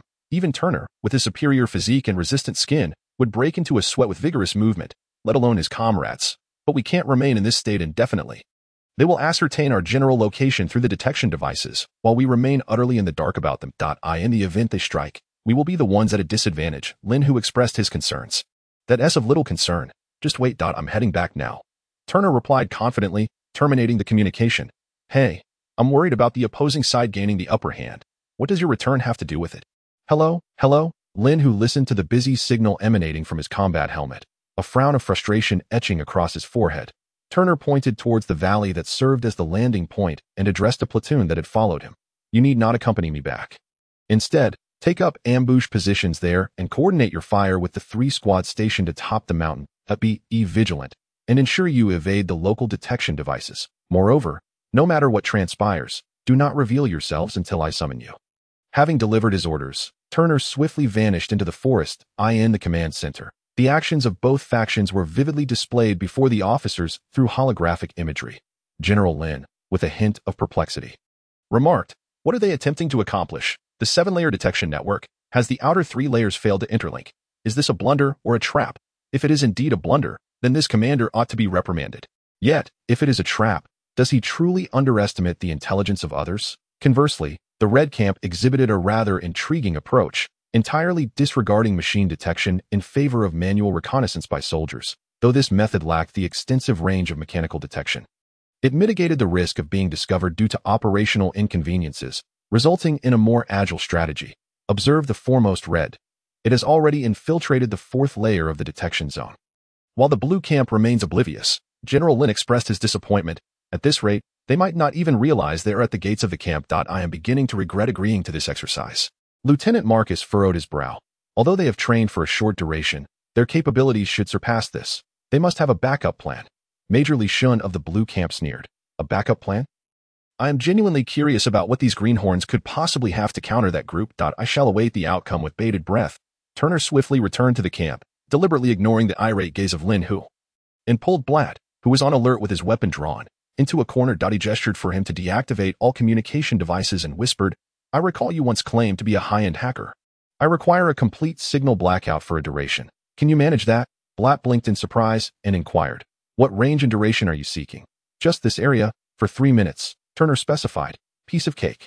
Even if you desired a kilometer-wide signal blackout, I could arrange it, Blatt replied confidently. Excellent. Get on it immediately. We shall discuss other matters afterward. Turner watched as Blatt approached a cluster of electronic equipment, then turned his attention to Lin Hu, pointing at Blatt as he tinkered with the devices. Now, it is time for Mr. Blatt's performance. Lin Hu cast a puzzled glance at Blatt and asked, is he truly the source of your confidence? I am aware of his hacking prowess. It is no secret in our circles. But how does this aid in the exercise? Are you suggesting he will hack into an outer space satellite to provide us with imagery to secure victory? What a splendid idea. Why did I not consider that? Turner was momentarily taken aback by Lin Hu's question. Please, spare me. Do you think the opposing side lacks talent in that area if you could accomplish such a feat? Rest assured they could as well. Thus, it has long been expressly forbidden. Lin Hu scoffed at Turner's reaction with disdain. Fortunately, I had no intention of doing such a thing. Just prepare to witness the spectacle. That lad possesses genuine skills, which he has kept concealed. Were it not for my insistence, he might not have revealed them. Quickly, ensure all soldiers are prepared for immediate deployment. Turner dismissed Lin Hu's objections and shoved him out the door. Making his way toward Blatt. Are you ready? Turner inquired of Blatt. Blatt nodded, and Turner grinned mischievously. Let us astonish those commanders who are currently observing us through satellite surveillance. As his words fell, Blatt pressed a button. In the command center, the holographic image of the Red Camp command base suddenly plunged into darkness. What is happening? General Lin inquired, astonished. Report, sir. The Blue Camp has activated a signal blackout, responded the soldier responsible for signal connections. Oh, for merely an exercise between two camps, they possess such advanced equipment. Are they defending against the enemy, or us? General Lin pondered aloud. They should only be equipped with the most basic communication devices and control equipment for detectors. I doubt they would know how to utilize such sophisticated gear. His curiosity was shared by Lieutenant Marcus, who was even more bewildered. He was acutely aware of the equipment the rookies had brought. There was no signal blackout equipment among them. If they had an expert in that field, it would be possible to cobble together a rudimentary signal jamming device from communication equipment. It appeared they were indeed preparing against us. What on earth are these kids up to?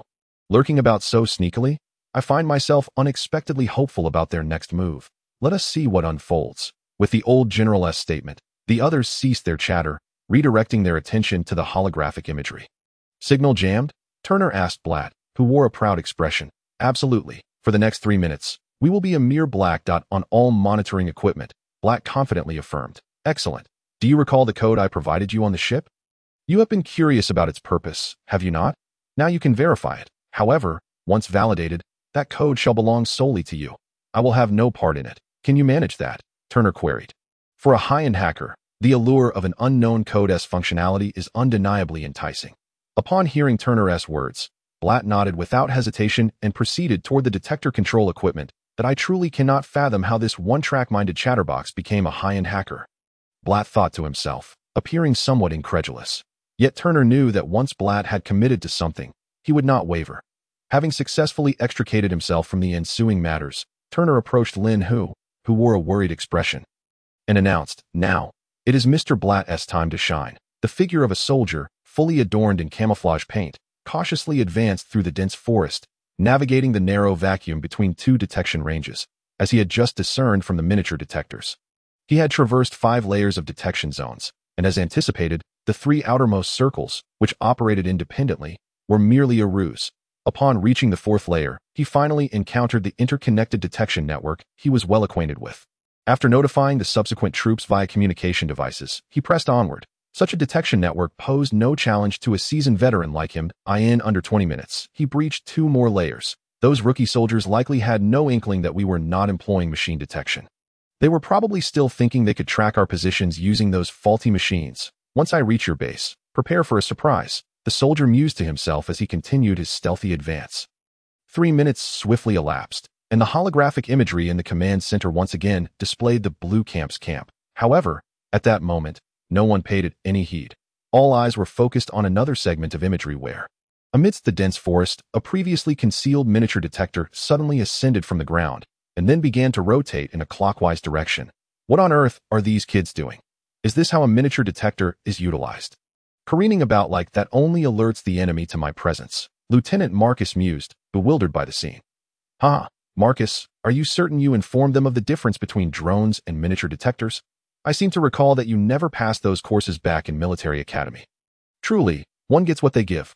Li Shin laughed heartily, clutching his stomach. Silence. I consistently excelled in hand-to-hand combat courses. Marcus shot back, glaring at Li Shin, completely disregarding the difference in their ranks. Enough chatter. A sharp command silenced the group of officers. As General Lin instructed the nearby soldiers, bring up the imagery from that entire circle of detectors. A moment later, dozens of images appeared, each showcasing a miniature detector. They seemed to rise simultaneously from their concealed positions, all beginning to rotate in unison, transforming into a colossal windmill. The command center fell into a profound silence, and after a lengthy pause, General Lin's voice resonated. Now, this is a true interconnected reconnaissance network. Such a detection network is impenetrable unless approached from above or below. No one can breach it undetected. Li Shun, momentarily forgetting his previous mockery of Marcus, murmured, if we extend such a network outward with 10 or 8 layers, as long as our side does not recklessly advance, the initiative will forever rest in our hands. A nearby lieutenant, somewhat perplexed, inquired, such interactivity? I could achieve that with a battalion of soldiers. What is so remarkable about it? No sooner had he spoken than he was met with a chorus of incredulous looks. Lieutenant Marcus curled his lips disdainfully and remarked, with such identical trajectories and velocities, achieving absolute interlinking between every 2 detectors is utterly unattainable. Even if you were to be granted a battalion to assist you in controlling the detectors, it would still be impossible. Just look at how few people they used. Your intellect is laid bare by a single utterance. In the holographic image, before the control console of the Blue Camp's detectors, there stood but a solitary figure. The officers at the command center were taken aback by this unexpected turn of events, and the soldiers of the Red Camp were equally astonished at this moment. Hanyo, the vanguard, had just begun to comprehend the nearby micro-detectors and was poised to breach the 6th layer of the reconnaissance perimeter when his ears caught a familiar sound, the unmistakable noise of a micro-detector in flight. Though a flicker of doubt crossed his mind, it was overshadowed by a sense of covert delight. Due to the rapidity of its flight, the micro-detector's reconnaissance range would contract from 250 meters to 100 meters, thereby significantly reducing the peril of his infiltration. However, this thought lasted but a fleeting moment. In the next instant, Hanyo was rendered utterly dumbfounded as the sound of the micro-detectors intensified, and all nearby micro-detectors took to the skies, moving in unison. In a state of alarm, Hanyo sought to evade, only to discover that the detectors had seemingly formed a prison, ensnaring him in their midst. It was over. He was exposed. Many shared Hanyo's sentiments, for over a company of Red Camp soldiers had already infiltrated the reconnaissance perimeter, except for a few who had just entered and immediately retreated upon sensing danger. The others, like Hanyo, found themselves ensnared within the moving chain of reconnaissance nets. Turner fixated intently on the virtual map displayed on the console, his imaging pen tracing lines as each red exited the reconnaissance range, until these lines converged upon a single point. Got you, Turner exclaimed, slamming his fist down on the red dot, while Linhu, equally engrossed in the map, dashed off to issue commands. All personnel, assemble except for the 1st and 2nd platoons. The 1st platoon of the 3rd Company will advance, while the 2nd and 3rd platoons will flank them on either side. The 1st and 2nd platoons of the 1st Company and the 2nd Company's 2nd and 3rd platoons will lag behind. Should any of the front 3 platoons engage the enemy, they are to provide immediate support. Target, 13 degrees northeast, for 0.5 kilometers. On the virtual war map in the command center, the blue forces representing Turner formed a massive arrow, akin to a spear, thrusting directly toward the Red Camp's encampment. Chapter 45, N. 018 Combat. The first casualty of this exercise had finally occurred as the reconnaissance vanguard of the Red Camp. Hanyo had penetrated the 6th layer of the reconnaissance perimeter, with the actual distance to the Blue Camp's base nearly 1 kilometer. Under such a reconnaissance network, there was nowhere to flee, and retreating would only expose more of their information. He could only flail about like a headless fly, soon to be captured by the Blue Camp. Within the Red Camp base, the cultured camp commander stared at the virtual electronic map, which had barely extended for 2 kilometers, his countenance darkening as he mused. Is this mobile chain reconnaissance technology newly developed by the Federation, or has that rookie camp concocted it themselves? Beside him, the deputy camp commander seethed. Is such advanced technology something a bunch of greenhorns could concoct? Clearly, it is a new technology from the Federation. I wondered why we were ordered to exercise against a rookie camp. It turns out they were testing new technology. Those military officials truly have no shame. The question of whether the officials were shameless was not what needed discussing at this moment. What was imperative was to quickly rally the troops and re-establish formation before the enemy advanced. Even if we are at a disadvantage in terms of information, we cannot afford to lose this battle. The camp commander's gaze returned to the map, pointing at a hillside not far from the base. Have the 1st Company fall back and establish defensive fortifications on this slope. The 2nd Platoon of the 2nd Company and the 2nd and 3rd Platoons of the 3rd Company will position themselves to the left and right flanks, while the remaining 2 platoons will guard the base. We will face them head-on and defeat them honorably. The blue camp advanced with great speed, yet the tropical rainforest environment severely hampered their effectiveness. By the time they crossed a distance of 3 kilometers and arrived at the outermost layer of the reconnaissance net, the soldiers of the red camp who had infiltrated the reconnaissance net had all retreated.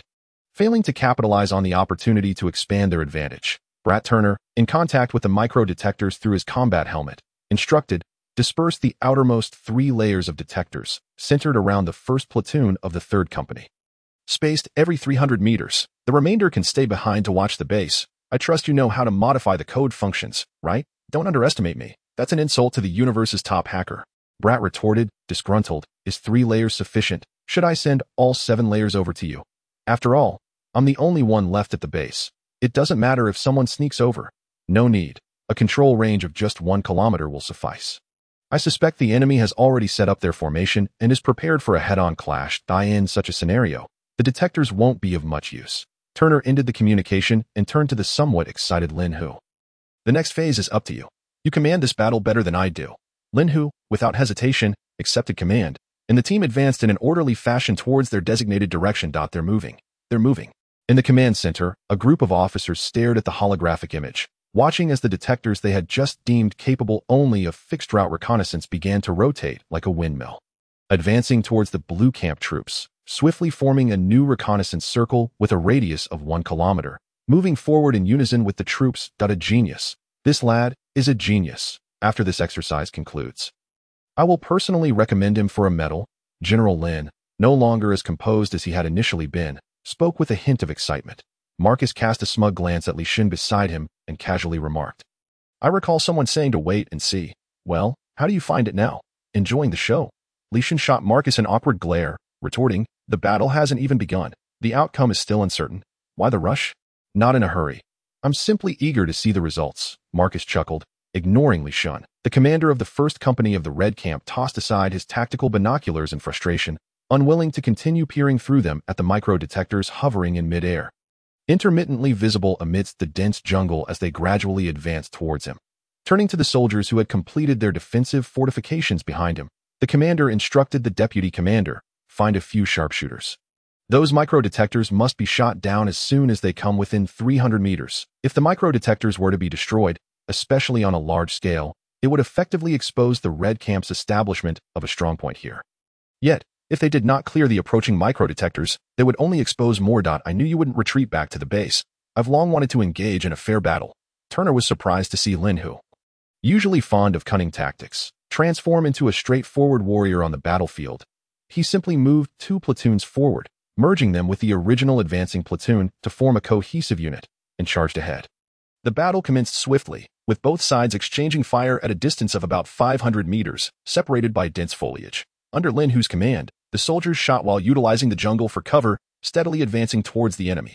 The jungle was too dense for gunfights, particularly for soldiers untrained in such combat. So Turner had advised Lin Hu to close the distance quickly and engage in close-quarters combat, at AS for Turner himself. He had stealthily positioned himself within the dense foliage several hundred meters to the right of the unit, where 2 platoons had been ordered to lie in ambush at the landing point's cliff. Boys, follow me to raid their base, Turner declared, plunging into the thicket. The Red Camp lacked the Blue Camp's mobile chain reconnaissance technology, yet they still deployed detectors, establishing a conventional reconnaissance net akin to the one previously utilized by the Blue Camp. However, Hanyo had already proven the unreliability of such a reconnaissance net through his own experience. If he could easily breach 6 layers of reconnaissance nets, then Turner, who had previously advanced deep into the enemy's territory for days without detection, would find the mere 2 layers ahead equally trivial. Under Turner's leadership, the 2 platoons of dozens of soldiers effortlessly passed through the 2 layers of reconnaissance nets, only to realize, to their astonishment, that the anticipated 3rd layer was absent. With a hand gesture, Turner signaled for the troops to disperse rapidly, encircling the Red Camp's base like a vast net from several hundred meters away. In the command center, the officers observed every move of Turner and his 2 platoons. General Lin, somewhat surprised, remarked, Marcus, your boys are quite audacious. Knowing that their opponent is a star camp from the Darwin system, they still dare to split their forces to raid the base. Aren't they afraid of being crushed in a frontal assault? Ha! You know those young nobles' temperaments, don't you? They're always bold, Marcus replied with a smile. Though internally he felt quite awkward, he dared not inform the general that he had misreported the military situation prior to the battle. misleadingly presenting this elite unit as a rookie camp, which had resulted in this unforeseen scenario. The Red Camp's base housed fewer than 2 platoons of personnel, and Turner quickly allocated his forces, with the cultured camp commander predictably becoming his target. 5 seconds to execute.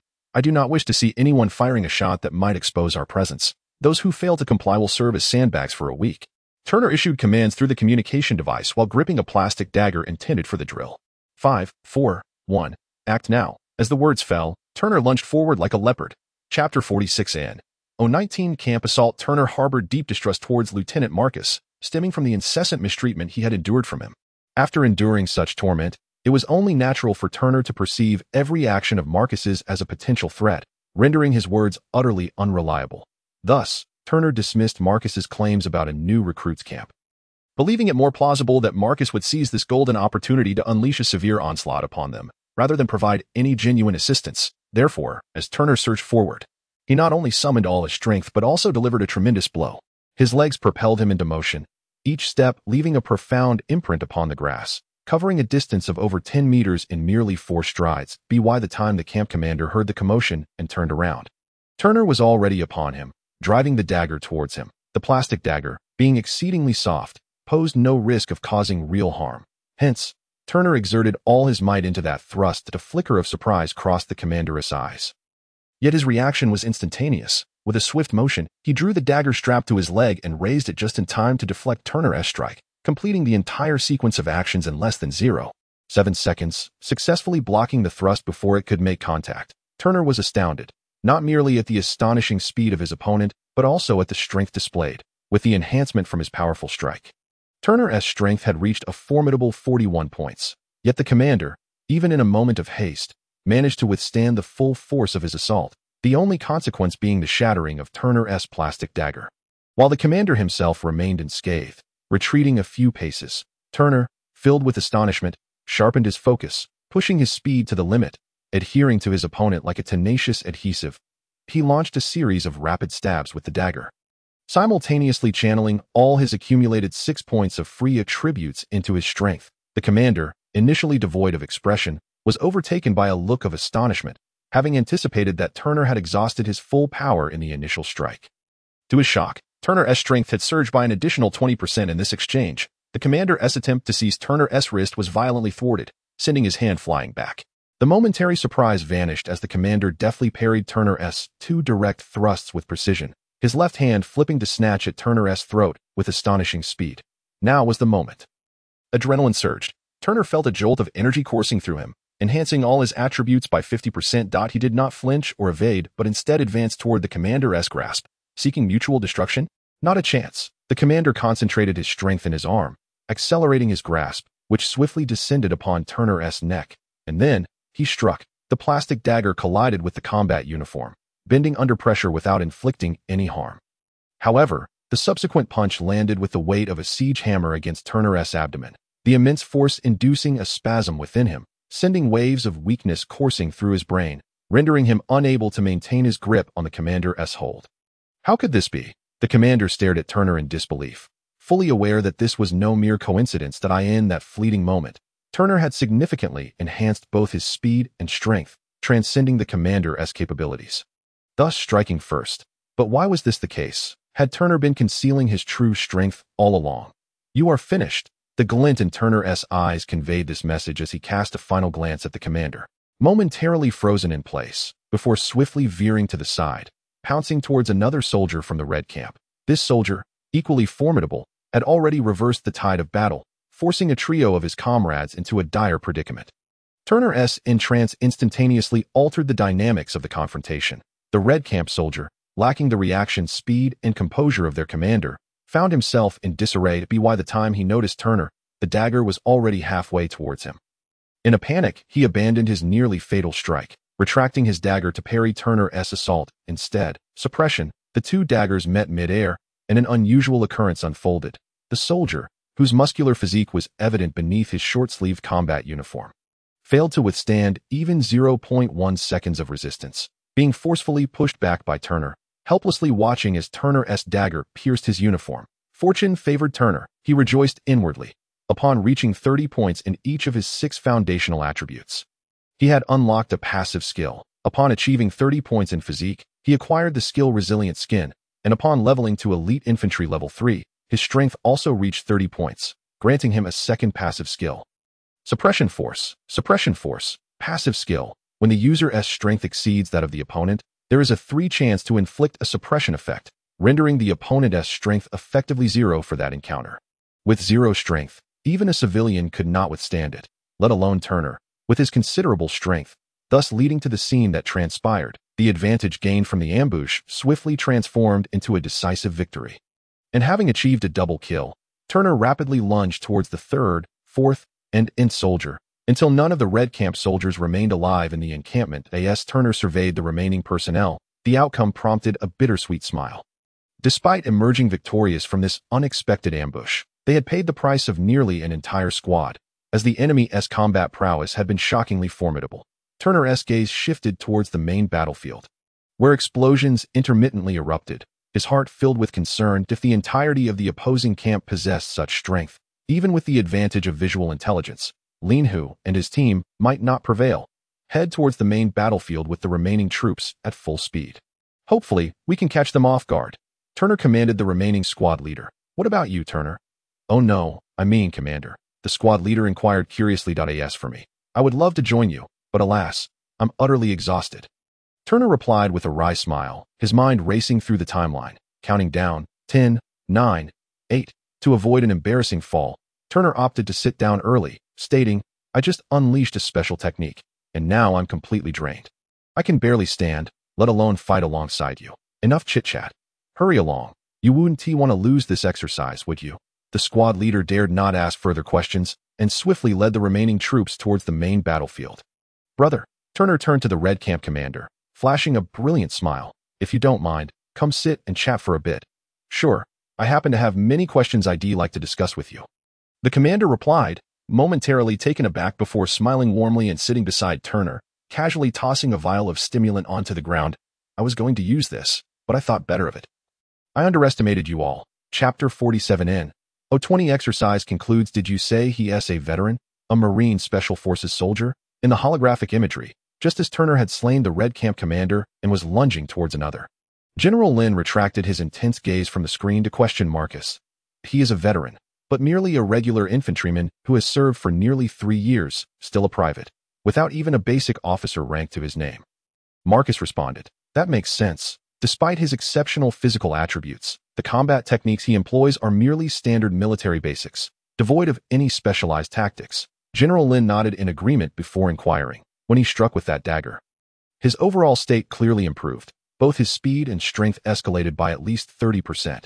No, it must be around 50%. Yet, I didn't observe him using any stimulants. How did he achieve that? I am not entirely certain. He has only utilized it once before, during that incident with Lin Hu. The effects are similar to those of a stimulant, but are far more pronounced, albeit with a much shorter duration. Likely around 3 minutes, and the after effects are considerably harsher, leading him to a state of exhaustion, Marcus recounted, striving to remember Turner's condition during that previous instance. Though, it seems that the effects resemble an excessive adrenaline surge.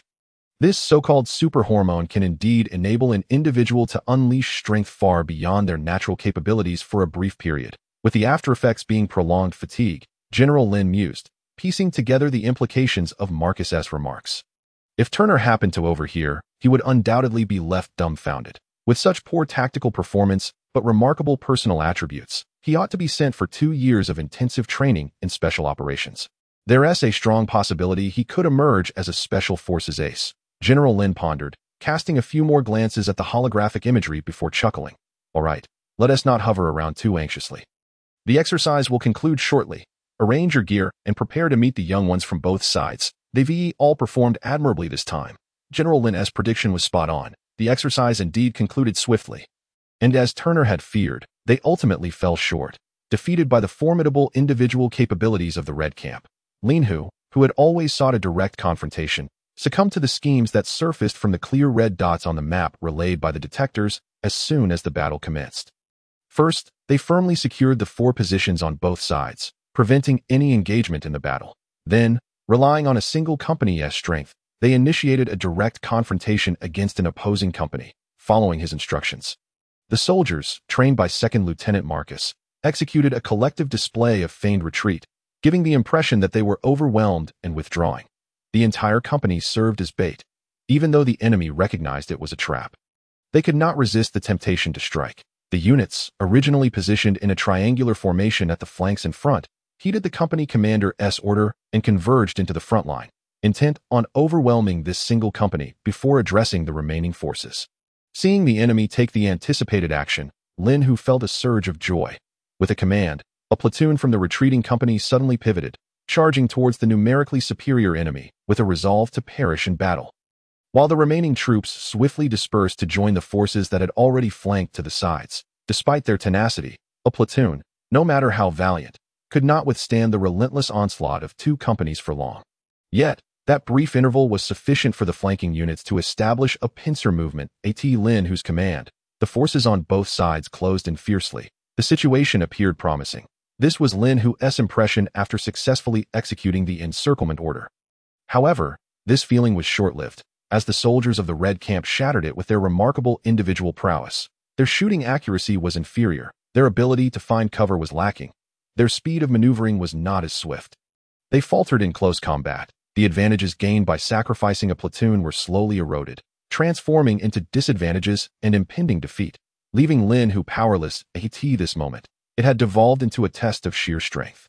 Both sides had committed nearly all their forces, leaving no room for tricks. Under such circumstances, Lin Hu was indistinguishable from an ordinary soldier, striving to utilize all his strength to take down even one more enemy. The platoon that had followed Turner to raid the camp finally arrived on the battlefield, but their presence made little impact on the overall situation, merely adding a few names to the casualty lists on both sides. When the last soldier of the blue camp fell, the red camp was left with only a handful, just over 10 individuals. The two sides had fought to the bitter end, teetering on the brink of mutual annihilation. Is it over? Captain Wenren lifted his gaze toward the main battlefield. His name was indeed Wenren, as he had personally disclosed to Turner in conversation. His surname was Shangguan, and his given name was Wenren. A name steeped in tradition that it should be over. 2 minutes had passed without the sound of explosions. Turner nodded in agreement, but I still find it hard to believe that this technology was developed by one of your soldiers. You're not deceiving me, are you? Observing the soldier who had evidently come to inform them of the exercise's conclusion, Shangguan Wenren, with a hint of reluctance, pressed on. Of course, it was merely an exercise. Would I need to deceive you over such a trivial matter? Turner replied with a wry smile. Their conversation had scarcely lasted long before this question was posed no less than 10 times. He then extended his hand to the rising Shangguan Wenren, saying, "Please help me up. I'm utterly exhausted. Your words only heighten my regret. Had I not foolishly eschewed that stimulant, I could have delayed you for at least 20 seconds. Enough time for my comrades to deal with your band of novices. Thus preventing this predicament, we may have triumphed on the battlefield, but our camp was raided, once freed from the command state." Shangguan Wenren became quite affable, grumbling as he helped Turner to his feet, draping one of Turner's arms over his shoulder as they proceeded in the direction indicated by the soldier. "You won. You're so confident in your ability to prevail on the battlefield. After all, we possess an absolute advantage in visibility." Turner inquired, "If your soldiers are all like you, I would lack that confidence. However, if they resemble those over there," Shangguan Wenren gestured toward the fallen blue camp soldiers from the earlier raid, "or if this exercise were extended to 2 entire divisions, amplifying the advantages of that mobile chain detection technology, I would still lack confidence. But for now, it is merely an exercise between 2 camps. Regardless of how exceptional your reconnaissance technology may be, it ultimately devolves into a direct confrontation where individual strength plays a significant role. Thus, I am quite confident." "Very well, I concede that your analysis is accurate." Turner nodded, his entire demeanor hanging limply on Shangguan Wenren's frame as they staggered toward the awaiting spacecraft not far away. As the mobile chain reconnaissance network emerged, it became apparent that the true protagonists of this exercise were neither Shangguan Wenren nor Lin Hu, and certainly not Turner. "Report, sir. This system was indeed developed by me." "Sir, have you seen the windmill forests on Planet 2? That is where I drew my inspiration. The blades are connected to a central axis via a long shaft, causing the entire assembly to rotate." "Ah, is it the wind that moves the blades, thereby turning the axis?" "Well, it's somewhat similar. Though the blades are separate, they are unified through the long shaft and central axis, meaning any movement in one part translates to movement in the whole. This system operates on the same principle. what you perceive as dozens, hundreds, or even thousands of micro-detecting devices functioning in synchrony is, in fact, their connection to the same central axis via a segment of code. Blatt pointed to a section of the holographic projection, exuding immense confidence, as a group of officers sat before him, their eyes wide with attention like eager students. Naturally, if it were that simple, this system would be no better than useless. If the enemy identifies and eliminates the central axis, the system becomes compromised at I appear that foolish. Certainly not. Hence, Blatt's penchant for verbosity re-emerged, his words flowing wildly. Suddenly, he struck the three-dimensional holographic projection, shattering it into a cascade of light. Unabated, he continued to point out various aspects within the fragmented imagery. If one axis is damaged, I have a second, a third, an infinite number. Unless you possess the ability to dismantle the entire network. Do not even think of breaching it. A resounding applause erupted from below, predominantly from mid-level officers. Turner, honored to be permitted entry into the command center as a company commander, merely rolled his eyes at this incessant blabber. This invincible talker, though often appearing somewhat singular-minded, certainly displayed an aura of unrivaled confidence when he launched into his spiel. Nevertheless, the system bore significant flaws that I mentioned earlier. This system is modeled after a windmill.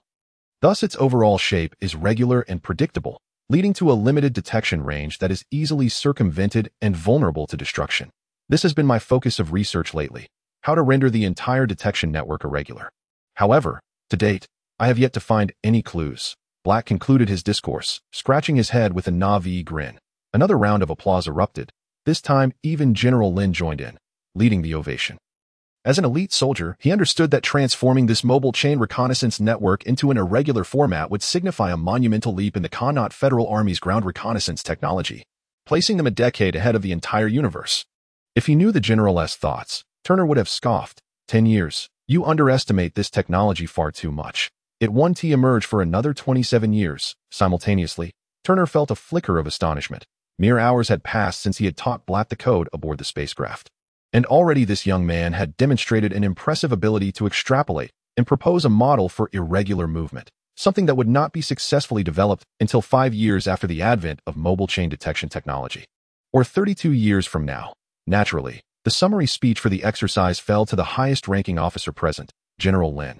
Observing the 2 battalions arrayed in formation below, the elder smiled with satisfaction, stating, I initially had no intention of attending, as one of my grandsons was on one side of the exercise. Yet, in the end, I came, also because one of my grandsons was involved. I am a career soldier, and my sons are also career soldiers. Inevitably, my grandsons are destined to become soldiers as well. Thus, I must observe whether he possesses the qualifications to become a professional soldier. To be completely candid, this was the sole reason for my decision to attend this exercise. The elder did not conceal his affection, continuing, however, upon witnessing both sides engage in a duel amidst this dense forest, I realized I had made the right choice in attending. I beheld the extraordinary mobile chain reconnaissance technology. I witnessed the Red Camp, having triumphed in the past 3 years of military competitions, further ascend to new heights, demonstrating true elite performance in both individual skills and team coordination. I observed a new recruits battalion, comprised of the most spoiled youths, undergo a complete transformation into competent soldiers in merely half a month. At the age of 81, my days in the military are dwindling with each passing moment. In the past, I harbored concerns about whether anyone would be able to uphold the vast sky of the Darwin galaxy after our generation has stepped down. However, I now find solace in the belief that, as time progresses, more exceptional individuals like you will emerge, shouldering the weight of the entire Darwin galaxy. Thank you all. The elderly man concluded his brief speech, bowing slightly towards the soldiers, whose expressions were a mix of displeasure and determination. Before turning to descend the podium, the soldiers, moved and exhilarated, watched the frail figure of the elder, who required assistance to navigate the stairs. Except for Turner, none were unaware of the man's storied past. It would not be an exaggeration to call him a living legend of the Darwin galaxy. Even the most unscrupulous scoundrels would adopt a posture of utmost humility in his presence. Yet, this venerable elder had spoken such poignant words, bowing to a group of brash soldiers. In an instant, thunderous applause erupted, with nearly everyone moved to tears, not from sorrow, but from joy and excitement. Turner did not weep, but silently lamented for this resolute elder who had dedicated his life to the military. In the memories of that world, when hundreds of traitors surrendered the Darwin galaxy to the Quiros Federation. This elder, undeterred by his advanced age, bravely led a force of nearly 1,000 on a perilous journey. Through their valiant efforts, the number of soldiers successfully withdrawn to the rear galaxy increased by over 5,000. Yet the elder and his contingent lay permanently at rest among the stars. Would such events ever transpire again in this lifetime? Turner pondered quietly. No, absolutely not. Turner clenched his fists and vowed within his heart. Suppressing his tears, stop blubbering like a child. Lieutenant Marcus's voice suddenly boomed, silencing the applause. This silverback gorilla paused momentarily before stating, "Since General Lin has said it, I have neither the inclination nor the authority to add anything further. Remember the general's words today. If anyone dares to betray his heartfelt intentions, I will be the first to make them pay. Everyone, return to the ship. We are heading back." With that, Lieutenant Marcus turned and strode towards the ship awaiting not far away. "You dare lecture us when you yourself are red-eyed?" Turner scoffed, rolling his eyes as he waved a farewell to Officer Shangwan Wenren, trailing at the rear towards the ship. Chapter 49, a letter that makes history upon returning to Planet 5. The group of privileged individuals was one short. Having acquired such advanced confidential technology, Brack could no longer remain for new recruit training. He left with General Lin, who also issued a gag order to the soldiers of 2 battalions. The soldiers, still reeling from the excitement sparked by General Lin's speech, were soon thrust onto the training grounds by Lieutenant Marcus. It was uncertain whether it was due to a forced stalemate despite their overwhelming advantage, or if it was sparked by a thoughtless remark made by an oblivious individual during boarding. "Lieutenant, your eyes look red. Did you get something in them?" This led to Lieutenant Marcus wearing a dark expression from the moment he disembarked.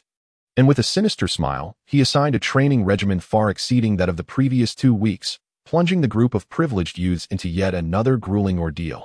Another half-month passed, and yet another cycle of tapping into potential and transforming it into strength ensued. Seemingly a repetition of the prior month, with one notable difference. Turner finally achieved his first victory in tactical training.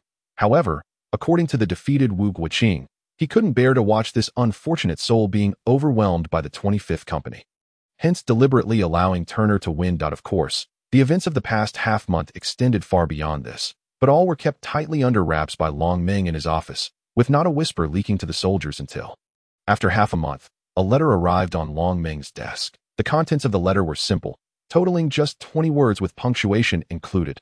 "Coward, only able to rely on petty tricks to gain the general's favor." Upon reading this letter, especially the name at the end, Major Long Meng was furious. At the opportune moment, Lieutenant Marcus entered the office, and Long Meng, nearly shoving the letter into Marcus's face, exclaimed in a fit of rage, "Take that group of privileged brats to Planet 7 and slap his face hard." Once he managed to discern the name on the trembling letter, Lieutenant Marcus immediately understood the source of Long Meng's wrath and realized this was beyond his capacity to dissuade. Glancing through the office window at the ship waiting on the sandy ground outside the camp, Marcus promptly left the office without a backward glance. 20 minutes later, the entire new recruit battalion, temporarily designated as the 4th Battalion stationed on Darwin Planet 5, boarded the ship, which then took off. Within the military system of the entire Darwin galaxy, Long Meng was a well-known figure, not only for being the fastest ever promoted to major, but also because beneath his bear-like physique lay a mind of profound depth. Nicknamed Ghost Fox Bear by the people, it vividly depicted Long Meng as a formidable figure with a cunning intellect. Yet, this shrewd individual had a well-known weakness, or rather, a trigger: Long Wei, his half-brother. When anyone mentioned Long Wei in Long Meng's presence, it was akin to tossing a spark into a powder keg, resulting in an immediate explosion. The two were entwined in numerous widely known stories. For instance, Long Meng lost the opportunity to become the fastest promoted lieutenant colonel or colonel in the Darwin galaxy due to Long Wei's existence. The presence of the other had led to the untimely deaths of their respective mothers. Countless stories interwove, ultimately creating the current situation, with the two at odds, to the point where no one dared to mention either's name in the other's presence. Thus, when Long Wei learned of the extraordinary commendation bestowed upon a unit under Long Meng, he erupted in fury, penning a letter to express his ire. Consequently, upon receiving the letter, Long Meng, in a fit of rage, commanded Lieutenant Marcus to lead the 4th Battalion nonstop to Planet 7 to confront Long Wei. The two served as each other's triggers, ready to ignite. The ship swiftly ascended beyond the atmosphere of Planet 5. In the cockpit, Lieutenant Marcus sat in his chair, addressing Turner and Lin Hu, who he had summoned. With a calm demeanor, "The task is simple. Someone has provoked our leader, and in response, the commander has ordered you to go to that fellow's territory, give him a couple of hard slaps. In return, it's as straightforward as that." Lin Hu, bubbling with excitement, exclaimed, "Sir, do you remember the promise made half a month ago during the exercises? If I can thoroughly defeat this guy 2 more times, I get to be the battalion commander in the next drill that I have a good memory." "No need for reminders," Lieutenant Marcus replied, wishing to smack the back of the head of the one who dared to interrupt him. However, since he was seated and the other stood, he opted for a kick instead, landing a blow to Lin Hu's side, watching him stumble to the ground, satisfied as he continued, in an exercise that must end in victory. "Would I be foolish enough to let this pathetic loser, who has been trounced by the 24th Company, become battalion commander?" As he spoke, Lieutenant Marcus disdainfully shot a glance at Turner and then kicked Lin Hu, who had just regained his footing and appeared overly eager, back to the ground. Turner remained unperturbed, standing upright, though a close observer would notice the lack of focus in his eyes, indicating he was mentally elsewhere. "Come back to reality. Don't play dumb with me," Lieutenant Marcus shouted, sending Turner crashing to the ground beside Lin Hu. When Turner finally came to his senses, he rubbed the spot that had been kicked and returned to his feet. Satisfied as Marcus continued, "After this month, I've come to realize you're quite the oddity. Your individual qualities are astonishing, yet your sense of teamwork is shockingly poor. To make you battalion commander would be irresponsible to the other soldiers. This time, your task is straightforward. Operate independently, as a free agent. Do as you wish, but under one condition. You must not disrupt the entire unit." "What?" Both Turner and the now comprehending Lin Hu were dumbfounded.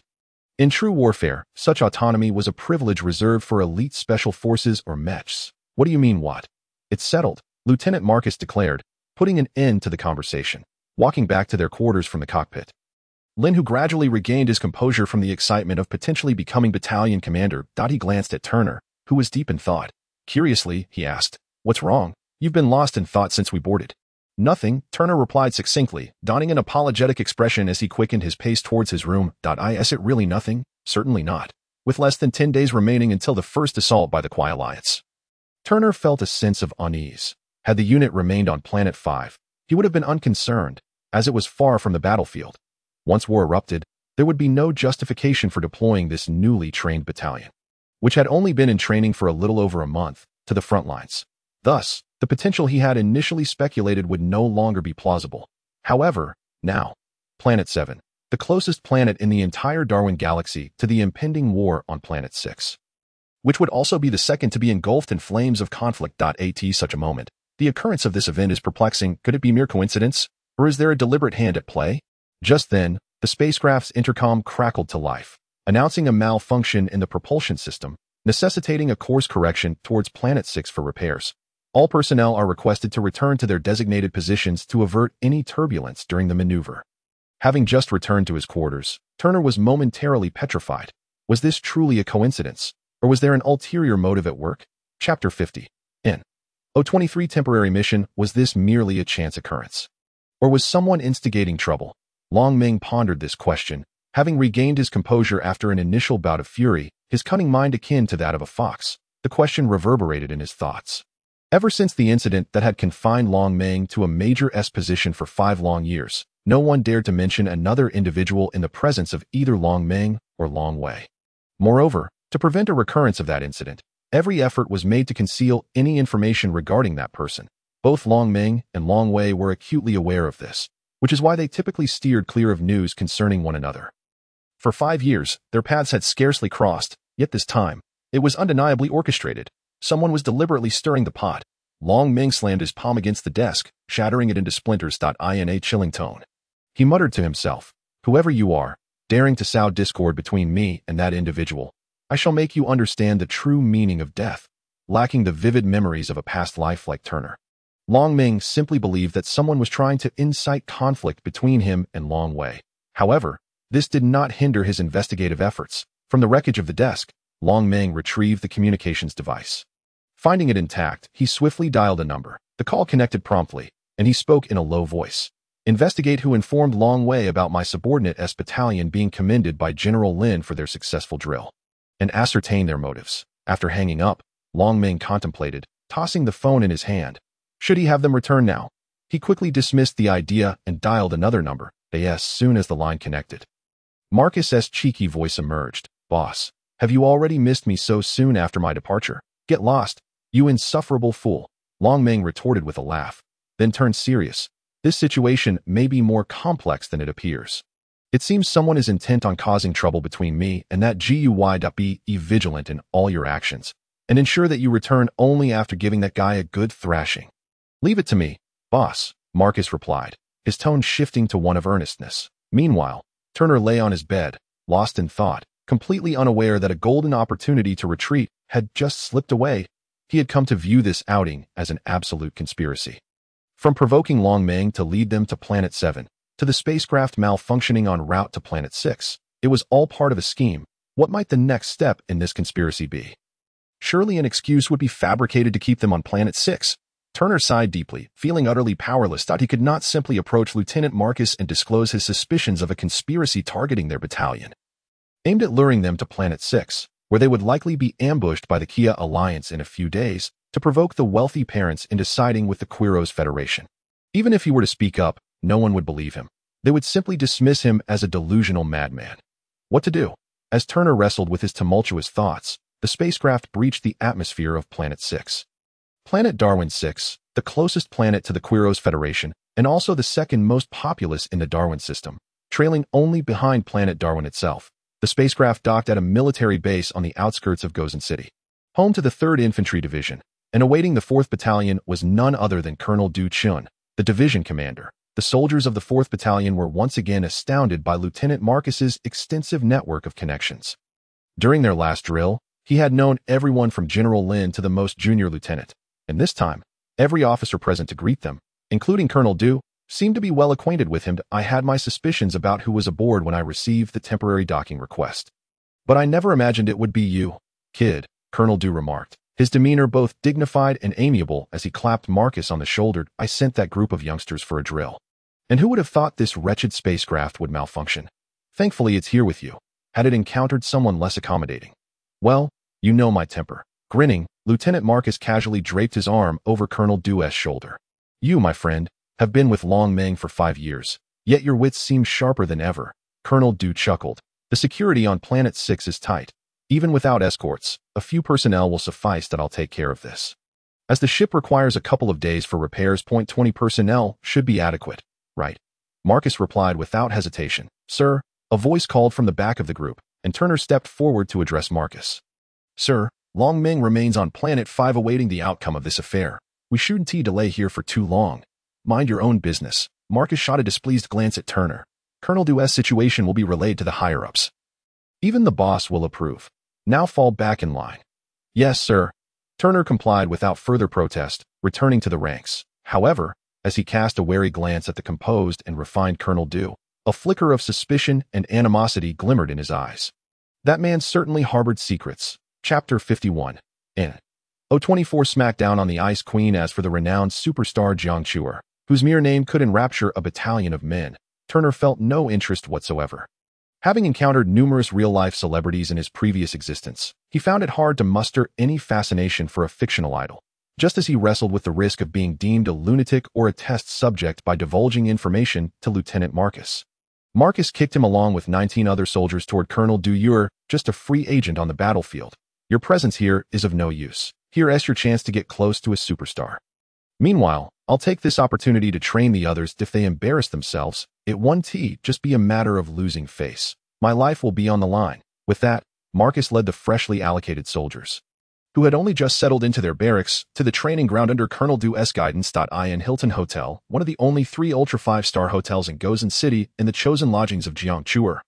The entrance of 20 soldiers clad in standard camouflage and armed to the teeth drew countless curious gazes, standing in stark contrast to the opulent surroundings, the gaggle of provincial nouveau riche.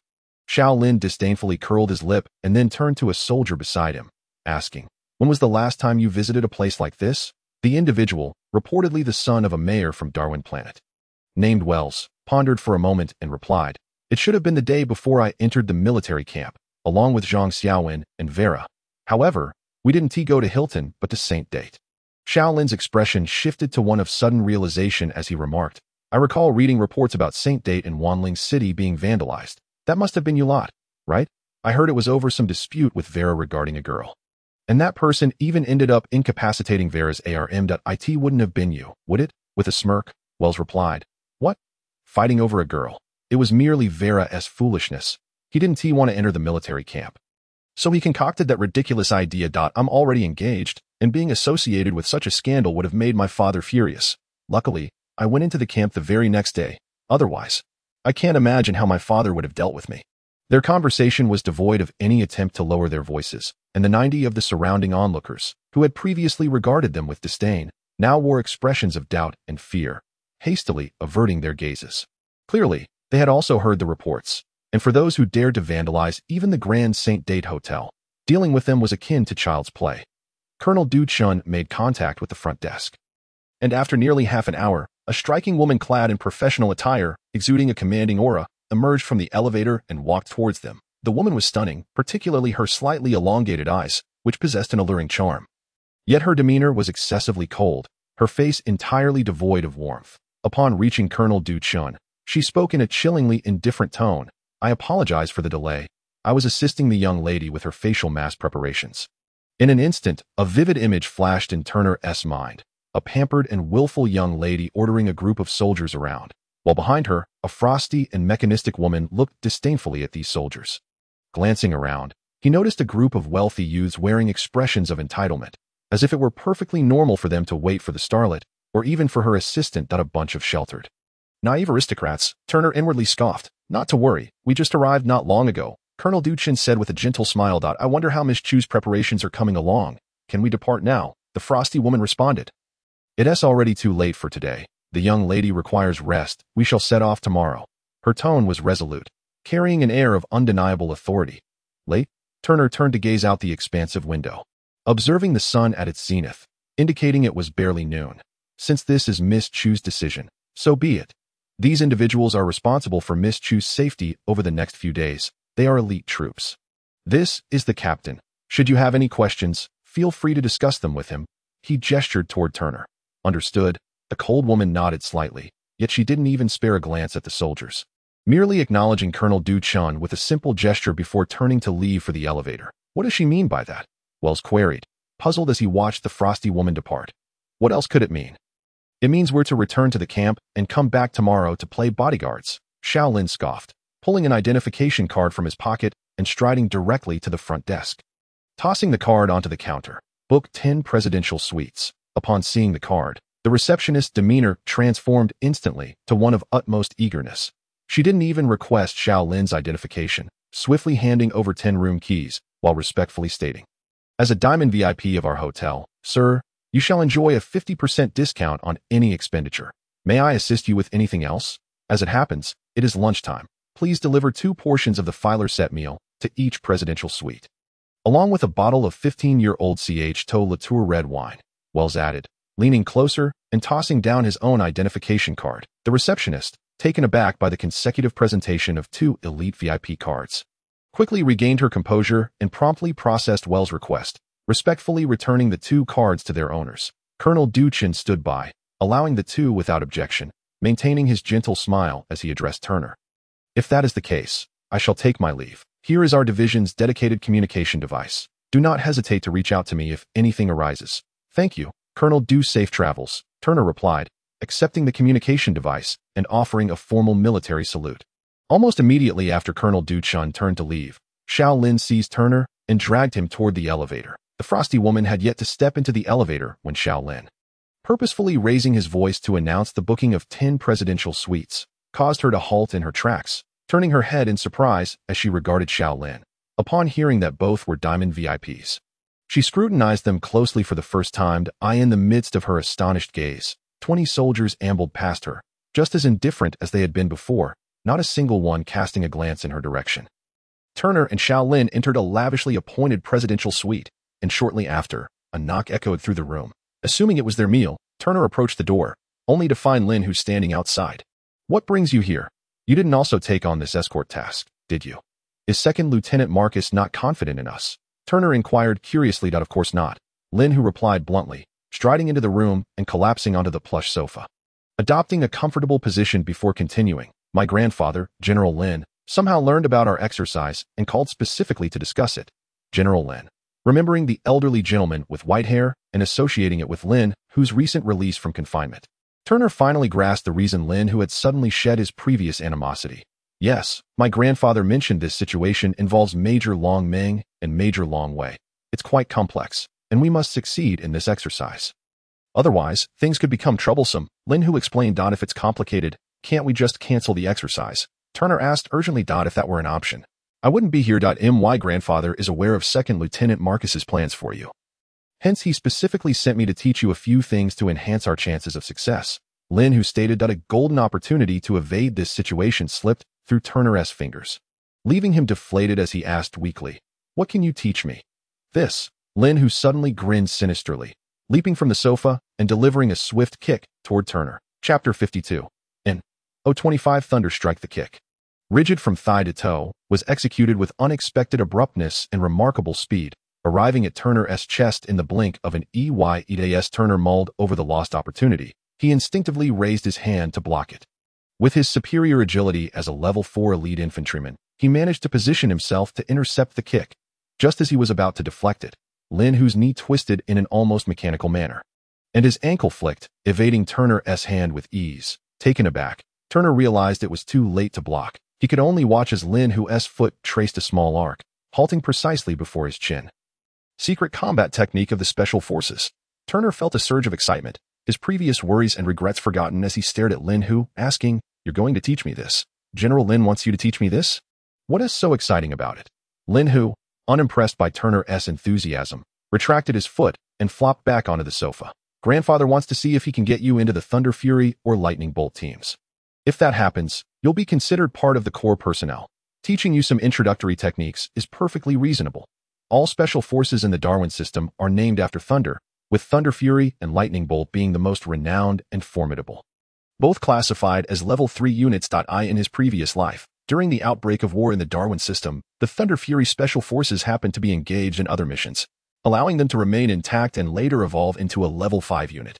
In contrast, the Lightning Bolt Special Forces suffered greatly during the war, tasked with guarding Darwin Planet, only to be obliterated amidst a coup by high-ranking officials. During the last exercise, General Lin's commendations were directed at the entire unit, without singling out anyone, including his grandson, Lin Hu. Therefore, Turner was astonished to learn of the elder general's high regard for him. "Enough chatter. Are you going to learn or not? I only have 3 hours before that silverback gorilla is waiting for me to return and teach me some big moves." Lin Hu pressed out. "Of course I will." Turner responded eagerly. "What will you learn?" Xiao Lin emerged from the bathroom wrapped in a towel, slightly surprised to see Lin Hu. Just then, a knock sounded at the door, signaling the arrival of their meal. He approached to retrieve it, returning to the room and stating, "I was just lamenting the lack of entertainment during lunch. Hurry up and show me what you're going to teach. Watching something while eating aids digestion. You jerk." Both Turner and Lin Hu retorted in unison, rolling their eyes at Xiao Lin. Lin Hu, undeterred, sprang from the sofa once more, using his left foot to propel himself off the ground, while his right leg shot up with astonishing speed. This martial art is said to have been passed down from the ancestral star. Due to its prevalence among special forces, it has been dubbed Thunder Fist. This technique, while seemingly straightforward, bears a resemblance to fundamental boxing styles, differing primarily in the manipulation of breath and the nuances of power generation. When executed in harmony, it yields results far superior to basic techniques. As Lin Hu demonstrated the movements, explaining the essentials, Turner watched in rapt fascination, not due to Lin Hu's dazzling prowess, but rather because of the system notification echoing in his ears, just as Lin Hu executed his first kick. A chime resonated beside Turner, prompting him to open his attributes panel without hesitation. On the screen, a button labeled skill was flashing with a golden glow. Without a second thought, Turner clicked it, revealing a new interface. Detected learnable skill, Thunder Fist. Learning requirements: Strength 30, Agility 25, Constitution 25. Learning cost: 10,000 experience, 30 skill points. Requirements met. Would you like to learn? Why ponder? Of course, he would learn. Turner unhesitatingly selected yes, investing all the experience earned from 2 weeks of military training along with half of his skill points. In that instant, a rush of unfamiliar yet strangely familiar knowledge surged into his mind, as if it had always existed within him. Almost immediately, another interface appeared. Acquired skill, Thunder Fist, current skill level 10. Requires 20,000 experience and 40 skill points to upgrade to level 20. Conditions not met, unable to upgrade. A special skill. Indeed, it was a special skill. Turner was elated. Though he had anticipated this, the realization brought him immense joy. Upon checking his attributes panel, Thunder Fist had appeared in the skill section. Special skill. Thunder Fist 10. Skill effects. Attack speed increased by 10 during close combat. Power concentration increased by 10. Attack preparation reduced by 10. 5 chance to counterattack. Joints can perform unconventional rotations within a limited range. What remarkable attributes. There was even a hidden effect. He wondered how many levels it would take to unlock it.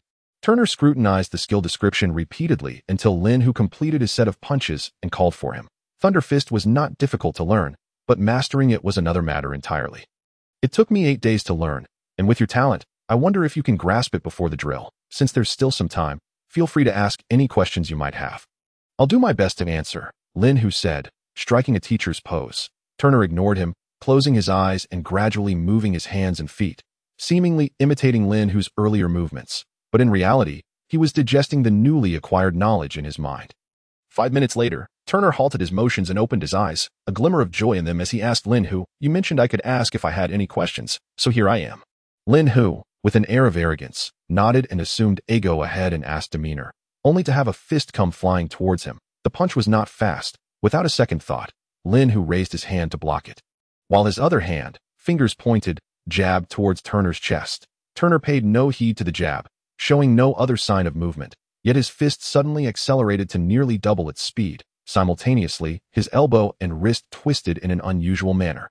His arm snaking past Lin Hu's blocking hand and swiftly locking onto Lin Hu's throat, in an instant.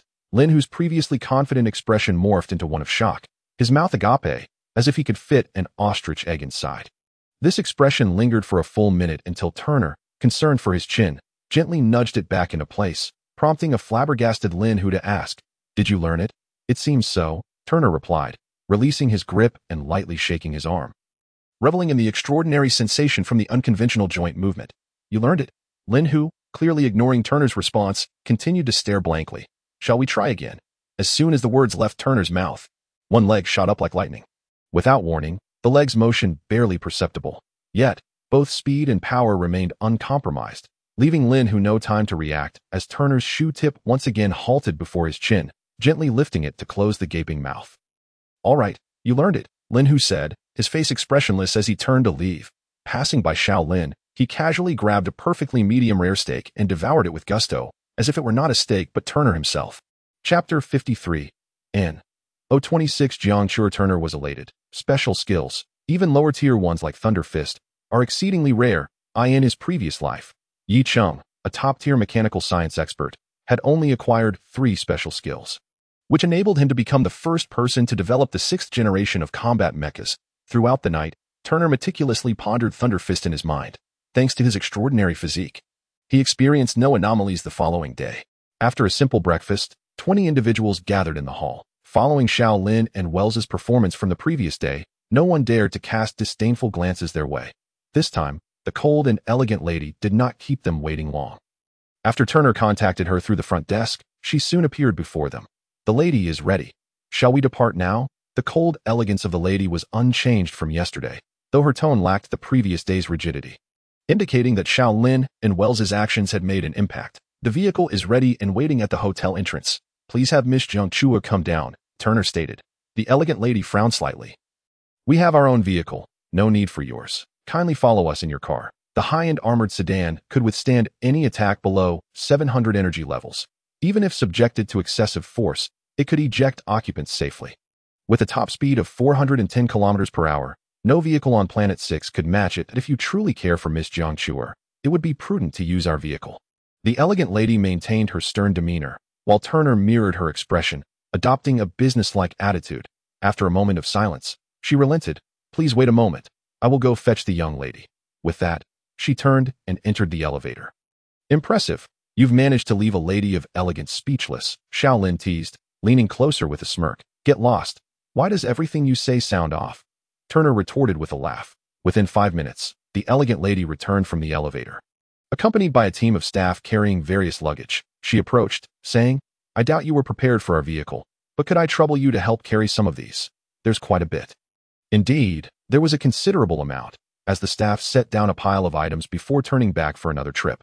This was merely the first batch. Turner signaled, and 10 individuals promptly came over to assist. For these seasoned soldiers, the weight that seemed burdensome to the staff posed no challenge. Turner scanned the returning staff, hoping to catch a glimpse of the fabled eternal first love, only to be disappointed when no one else emerged from the elevator.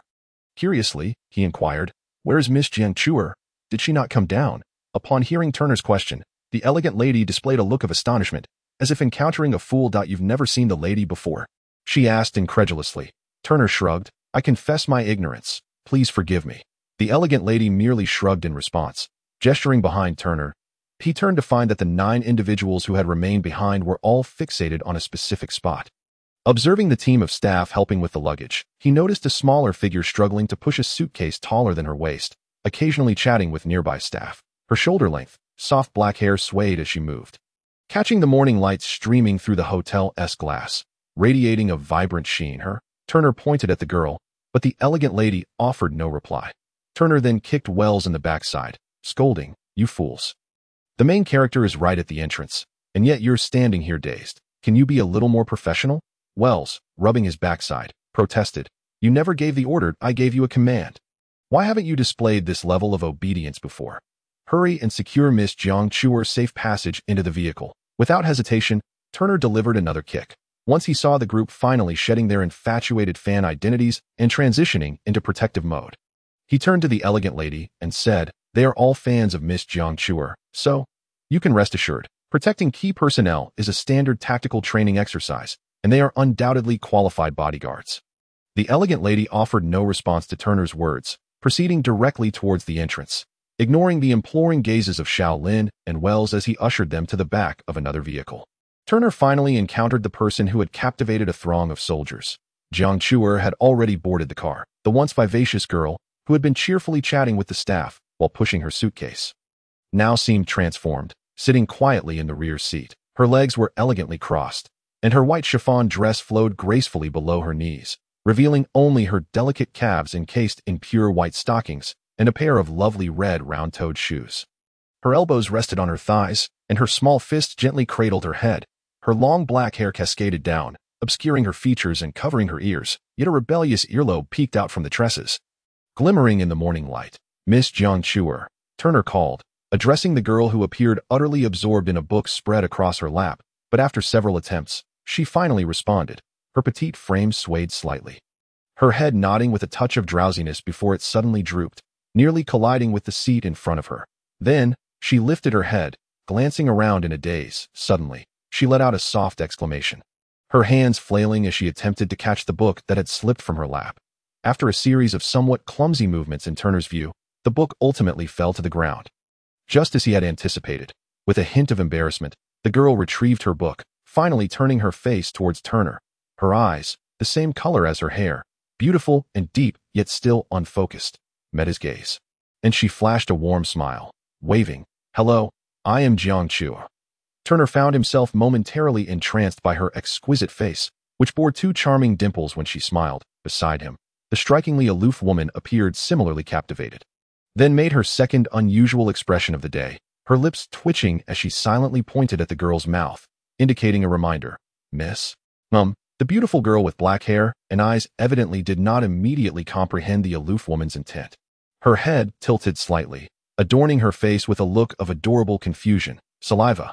The aloof woman covered her forehead with one hand, donning a pained expression as she witnessed the spectacle of a globally renowned superstar sleeping and drooling in front of someone who had just met her. The scene was truly... "Ah," the girl exclaimed again, hastily turning her head in Turner's astonished gaze. She raised both hands and began to wipe her face vigorously until she ensured that all traces of saliva had vanished before turning back to Turner.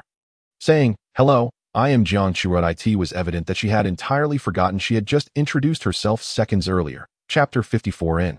027 Attack on the Flat Highway. 6 cars sped along, the first 3 being sleek black sedans, specifically allocated to Turner by Commander Du Chun for high-level protection. The departure was delayed by over half an hour, solely due to the coldly elegant Lu Xianyu, who entirely disregarded Turner's arrangements and insisted on sitting with Jiang Chuer. Had it been anyone else, they might have yielded to her beauty, but Turner was impervious to such charms. After a protracted stalemate, it was ultimately Jiang Chuer's pleading gaze that softened Lu Xianyu's resolve, prompting her to obediently take a seat between 2 soldiers in the last row. Turner. Suddenly, Lei Xian's voice crackled through the communicator key. Like Lin Hu, hailed from the military system, possessing a higher caliber of personal quality than most. and had been assigned to the front passenger seat of the lead vehicle, the vanguard position. Something feels off. Lei Xian's voice came through hoarsely, laced with gravity. Yes, there have been no vehicles approaching from the opposite direction for the past 15 minutes. Nor has any car overtaken us from behind. This is a major thoroughfare, and traffic is typically dense throughout the day. Such an occurrence is impossible unless... Turner's expression darkened as he spoke into the communicator. Unless someone has halted those vehicles, Lei Xian concluded. But we were delayed by 40 minutes before setting off, right? Could they have been waiting for an hour? Wells chimed in, astonished out on such a busy road. Who possesses the capability to stop vehicles for an hour without triggering an alarm? Perhaps they only waited for 20 minutes, disguising themselves as road maintenance workers, which would allow for a 30-minute delay without issue. Turner's countenance grew even graver as he abruptly commanded, "All units, accelerate." The superior performance of the three vehicles became immediately evident, reaching speeds exceeding 100 in just 3.7 seconds, by the time the trailing three cars reacted and attempted to catch up. They were already far behind. A familiar, trademark exclamation came from the back row. The superstar, who had previously left Turner with an impression of carefree clumsiness, now displayed remarkable intelligence, asking, "Did someone among the staff betray us? Is someone truly trying to rob us?" Turner cast a surprised glance at Jiang Chuer, only to find that the revelation of an impending attack did not frighten her. Rather, she scanned her surroundings with an excited expression, her lovely face alight with thrill. Damn it, Turner cursed inwardly. He had initially thought that dispatching 20 soldiers and equipping high-level protective vehicles was merely a gesture of respect for this cosmic superstar. Given the security of planet number 6, where even petty thieves were scarce, he had never anticipated the existence of individuals daring enough to rob a celebrity convoy. Could it be? Turner's mind raced. A thought striking him suddenly: if there were an insider facilitating this, could the army set to launch an assault on this planet in a few days already have infiltrated, creating an initial commotion to provide an opportunity for the subsequent attack? What could be more fitting than the kidnapping or even assassination of a cosmic superstar? Bang! A loud noise from the car's roof jolted Turner from his thoughts. Shaolin's voice echoed through the communicator. "It's not an energy beam. It's an energy explosive. Reaching 300 energy levels, the assailants possess heavy sniper weaponry." "Ignore him. Continue accelerating," Turner commanded, his gaze scanning outside through the glass. They were in an open area, flat for miles, which meant they would be utterly exposed to the enemy's line of sight along the upcoming stretch of road.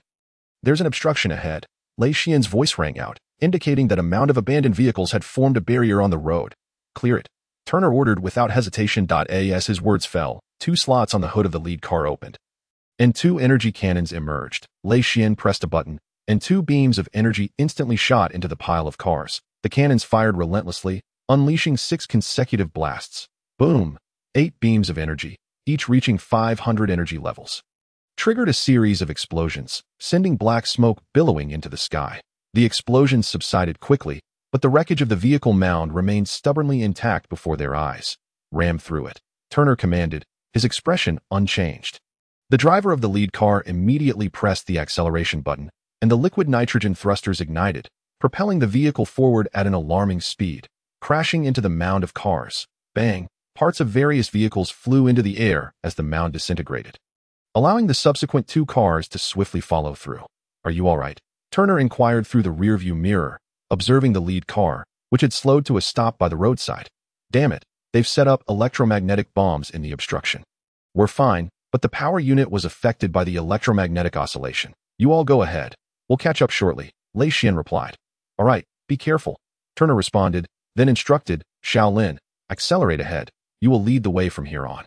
Bang, bang, bang. Frustration appeared to set in among the enemy, as energy explosives continued to rain down on Turner's vehicle. Clearly, the mole among the staff had not only leaked their departure time, but also the specific vehicle Jiang Chuer was in. "Stay vigilant. They possess heavy sniper weapons and electromagnetic explosives. Who knows what other weaponry they may have?" Turner cautioned through the communicator, while he closed his eyes momentarily, concentrating on the sounds of the energy explosive attacks echoing against the car's body. Minutes later, Turner opened his eyes and spoke into the communicator. "Lei Xian, the attackers are positioned 1.5 kilometers behind that slope at your left rear, and based on the firing frequency, their numbers should be between 3 to 5. Go deal with them." "No problem. I've been itching for this." Lei Xian grinned wickedly as he terminated the call. Before Lei Xian's voice had faded, Shaolin's anxious tone broke through, detecting a high-energy object approaching. Predicted impact location, 5 meters to your car's left front. As Shaolin's sentence hung in the air, Turner had already pressed the acceleration button for the liquid nitrogen thrusters. Whoosh! The rear of the vehicle erupted with blue flames.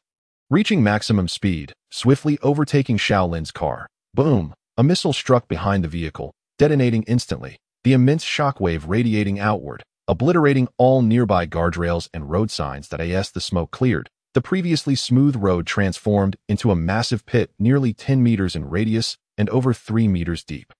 A missile? Is it an explosive weapon? This is indeed a high-grade commodity that none of us possess. Who on earth is that person? Wells exclaimed in astonishment. Now is not the time for such inquiries. 2 kilometers ahead, on the right side of the road, there lies a vast forest against the mountains, dense enough to provide ample cover. We must reach there, or we will become living targets, Turner commanded. Gazing at the dense woodland now visible in the distance, Chapter 55 in 028 Suspicion. The missiles ceased fire after 5 consecutive misses, leaving uncertainty about the remaining stock. Such an unseen threat is far more terrifying. Turner maintained communication with the other 2 vehicles while vigilantly scanning the surroundings with his eyes. Suddenly, a long exhalation resonated from the back seat. Since the first shot struck the vehicle, Jiang Chuer had remained silent. But now she abruptly asked, "Are we going to get out and enter that forest?" Before Turner could respond, the girl's melodious voice, as sweet as a lark, continued, "I can't run in a skirt. I need to change my clothes." Turner was instantly drenched in sweat, thinking to himself how audacious she was, surrounded by 6 burly men on all sides, yet so nonchalantly declaring her need to change.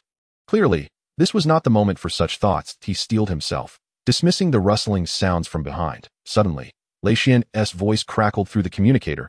"I've got you." The transmission abruptly cut off, and almost simultaneously, the steady gunfire ceased. Turner looked towards the encroaching forest, picked up the communicator, and declared, "Right here." The driver reacted swiftly, immediately turning the steering wheel, causing the vehicle to crash through the guardrail and charge into the woods. The vehicle surged into the forest for several dozen meters before coming to a halt. Turner was the first to exit, leaping towards a large tree, and taking 10 seconds to ensure there were no ambushes. He signaled, and the soldiers quickly ushered Jiang Chuer and Lu Xianyu out of the vehicle. Upon observing Jiang Chuer, Turner understood what she meant by changing clothes. She had simply swapped her white gauzy skirt for a pair of athletic pants, and her shoes for lightweight running shoes. Lu Xianyu had done the same, but seemed to find her business attire a hindrance, effortlessly tearing it to shreds with a swift motion. This woman possesses considerable strength. Turner was somewhat taken aback. He had completely overlooked this detail during their previous encounters. The communicator crackled again, Lei Xuan's voice resuming. "For small fish, 2 Barrett XX-43 series sniper rifles. No identifiable insignia found. Excellent." Turner exhaled. "You need not come here. Utilize those 2 sniper rifles to establish a firing point and contact the division headquarters. Remember, reach out to Lieutenant Marcus or Lin Hu. Ignore everyone else." A rare moment of silence followed in the communicator before Lei Xuan's resolute voice responded. "Understood.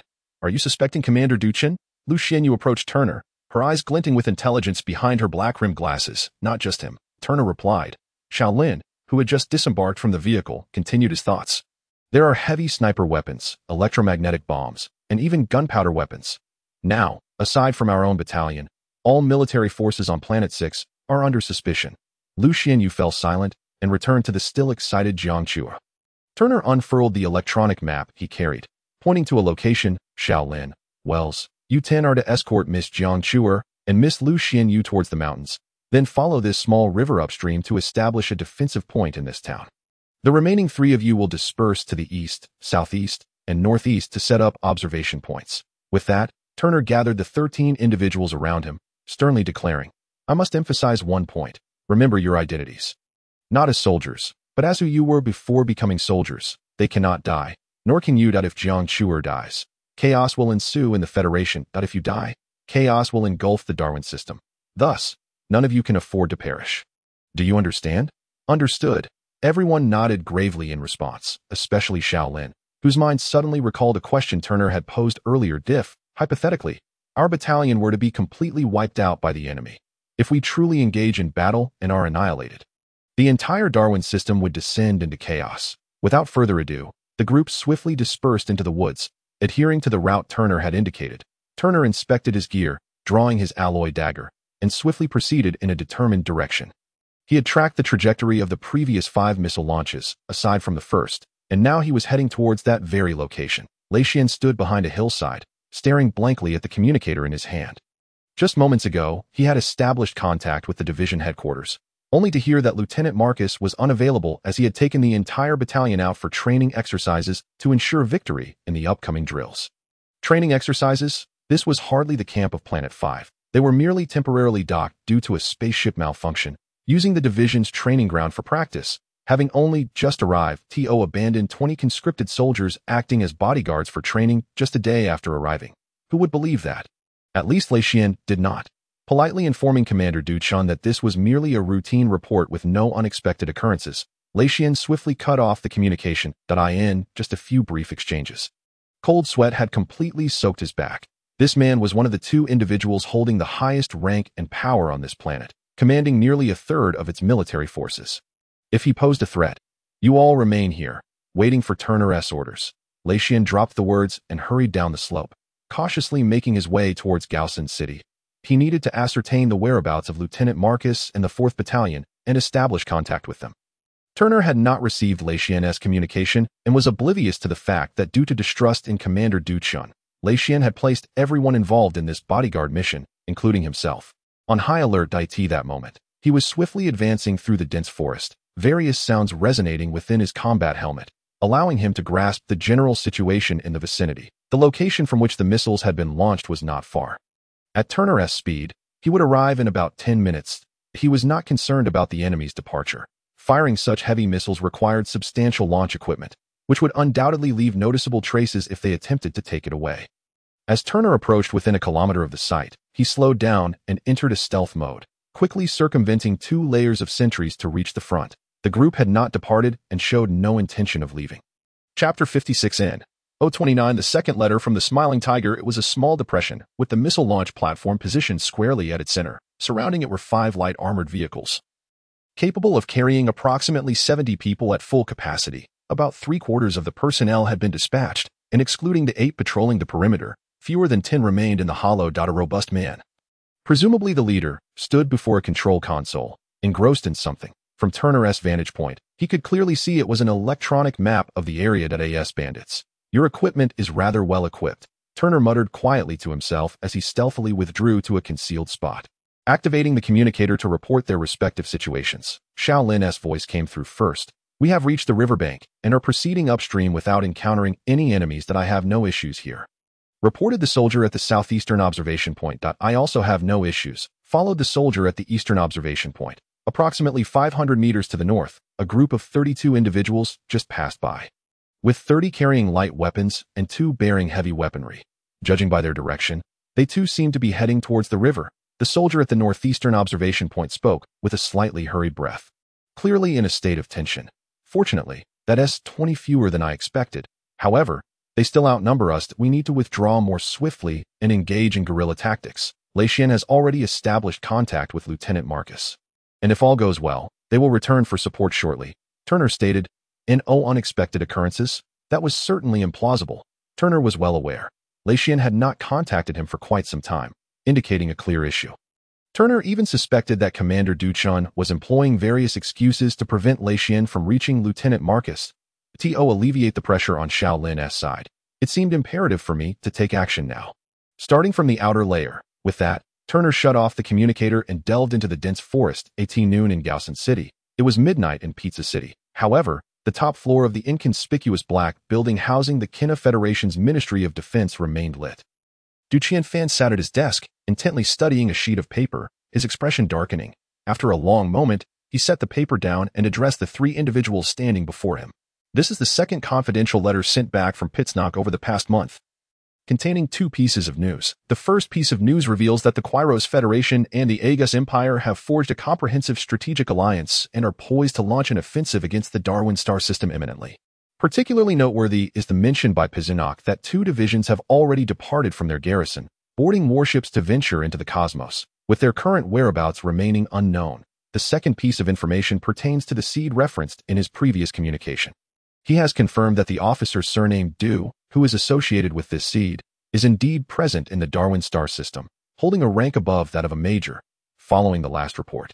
Xiao Zhang has meticulously screened all 87 officers with the surname due at or above the rank of major, identifying a total of 13 who serve in the Darwin star system. You have 1 day to thoroughly re-examine these 13 individuals, ensuring that no detail from their birth to 1 hour prior to the conclusion of your investigation is overlooked. I find it hard to believe that someone who has spent decades as a seed would lack even a single extraneous branch. Once the 3 individuals exited the office, Du Qianfan pressed a button on his desk that a minute later, a knock echoed, and his aide, Xiao Zhang, entered, inquiring, "Minister, did you call for me? Draft a troop mobilization order for me. Transferring 3 divisions from the Descartes star system and 3 divisions from the Fermat star system to the Darwin star system, and additionally, 2 divisions from the Galileo star system.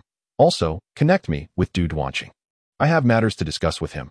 Du Qianfan instructed his aide that Du Duanqing, the iron-blooded general referred to by Du Qianfan, is also known as the commander of defense for the Darwin star system. "Yes, Minister, please hold on." The aide turned and exited. Shortly thereafter, the phone on the desk rang that Du Qianfan answered, and a deep, resonant voice inquired, "Did you call for me?" In another scene, Turner withdrew his dagger from the throat of an enemy, swiftly wiping away the blood before vanishing into the shadows. This marked his 5th kill. Most of the personnel had been dispatched to capture Jiang Chuer, leaving the remaining guards somewhat stretched thin. The 8 patrolling individuals failed to coordinate, granting Turner the opportunity to eliminate them one by one. That after maneuvering through 2 thickets, the silhouette of a 6th individual came into Turner's view, one hand pressing against an earpiece, seemingly listening intently. Moments later, he began to make his way toward the camp. Turner cursed under his breath. Recognizing the imminent risk of exposure, he sprang from the bushes with all his might, moving with astonishing speed, yet the sound of wind rushing past could not be concealed. The man turned at the noise, finally realizing the danger as Turner lunged at him, surprise flickering in his eyes. Just as he opened his mouth to scream, with a swift motion, the dagger sliced through the man's neck, a spurt of blood erupting forth as the scream transformed into a faint wheeze. Turner caught the body as it fell backwards, swiftly climbing a nearby tree to observe the remaining 2 patrols who had reached the edge of the camp, understanding that he had lost the chance to take all 8 at once.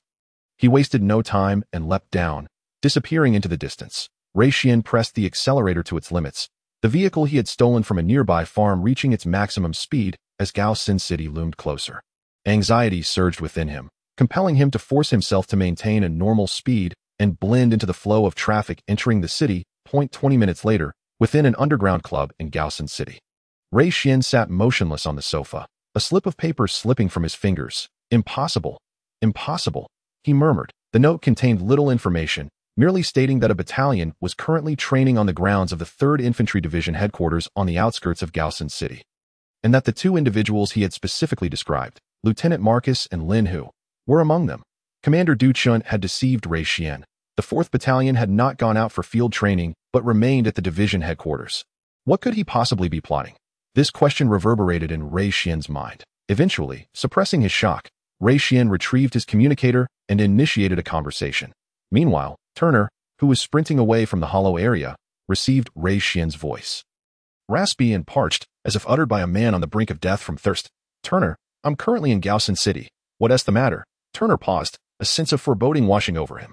"I contacted the division earlier, and Commander Du Chun informed me that Lieutenant Marcus had taken the 4th Battalion out for field training. However, just 20 minutes ago, I received intel through private channels indicating that Lieutenant Marcus and the 4th Battalion are still at the division headquarters." Having gone nowhere at all, as his hurried steps came to an abrupt halt, Turner exhaled deeply, clearing the tumultuous emotions from his mind. He instructed Ray Xian, "You need to do 2 things immediately. First, by any means necessary, notify Lieutenant Marcus to evacuate the 4th Battalion from Planet 6 promptly. If he refuses, inform him that if he wishes to avoid the annihilation of the entire battalion, which could incite turmoil or even insurrection among the high command of the Darwin star system, he must comply with your instructions. Remember, it is crucial to avoid Du Chun and anyone else from the division headquarters.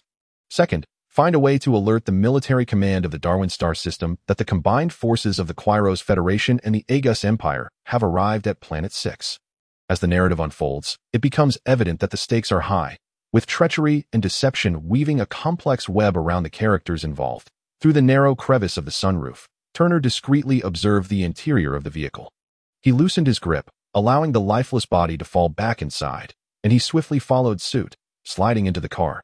Including the now deceased individual, there were 3 occupants, one at the wheel, another wielding a weapon.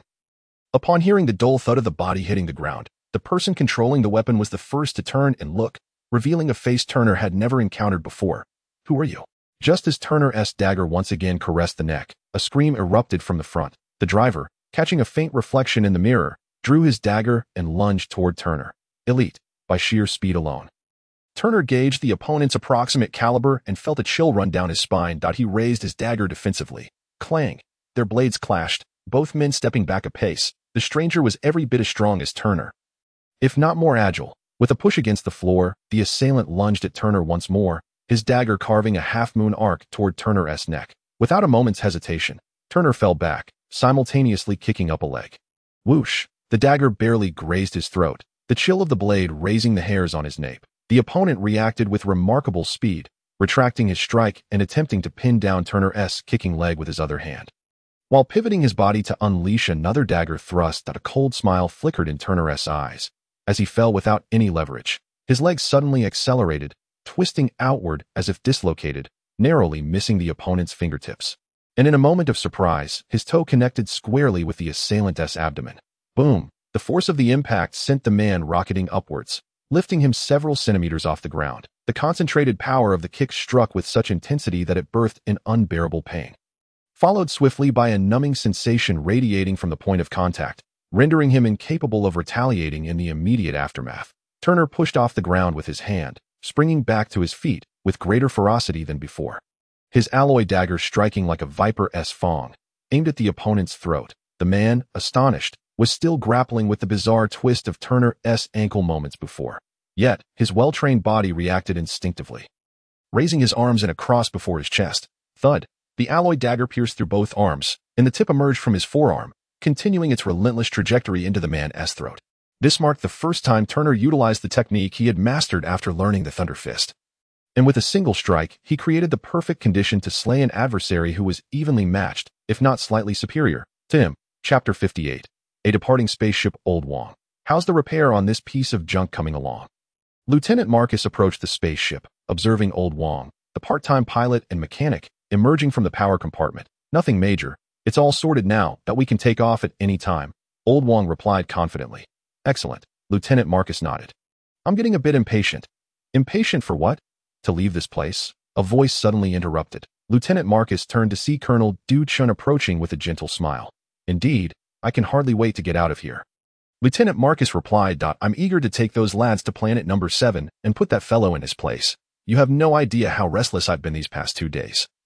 Fearing that if I delay, I'd be branded a coward afraid of battle. If that were to happen, even if we won the exercise, the boss would still skin me alive when I returned. That's true. Your superior does have quite the temperament, Colonel Du Chun agreed, nodding. But your impatience won't change a thing. That don't forget, you still owe me 20 men as bodyguards for the star. And it'll take at least another 2 days before they return. You might as well bide your time. Didn't you say you wanted to teach the others some special moves? Have you finished already? No practice needed? You're right. I've been too hasty, Lieutenant Marcus conceded, then casually draped an arm over Colonel Du Chun's shoulders. It's been 2 days since I've been here. And you haven't treated me to a decent meal yet. Tonight's dinner is on you. And don't tell me there's no hidden liquor in this military camp. I refuse to believe it. You rascal. Colonel Du Chun chuckled, then said, All right, I'll go inform the cook. Not just for you, but the entire camp will have an extra meal tonight. As for the liquor, worry not. I'll ensure you enjoy it. You're always so accommodating, which is why I like you. Lieutenant Marcus grinned, and the two of them strolled away, shoulder to shoulder. After dispatching the last adversary, Turner wasted no time in lunging toward the driver's seat.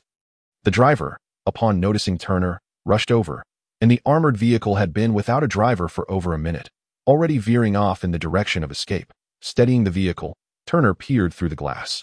Observing the reactions of the 2 vehicles ahead, they continued their advance, evidently unaware of the situation within his vehicle. With a sense of calm returning, Turner turned back to search the cabin, ultimately fixating on the 3 bodies. He hastily approached one, dragging it toward the driver's seat. After a brief arrangement, the corpse was secured in place. Turner adjusted the steering wheel, forcing both arms into it to secure it firmly, then placed the feet on the accelerator, pushing it down to lock it in.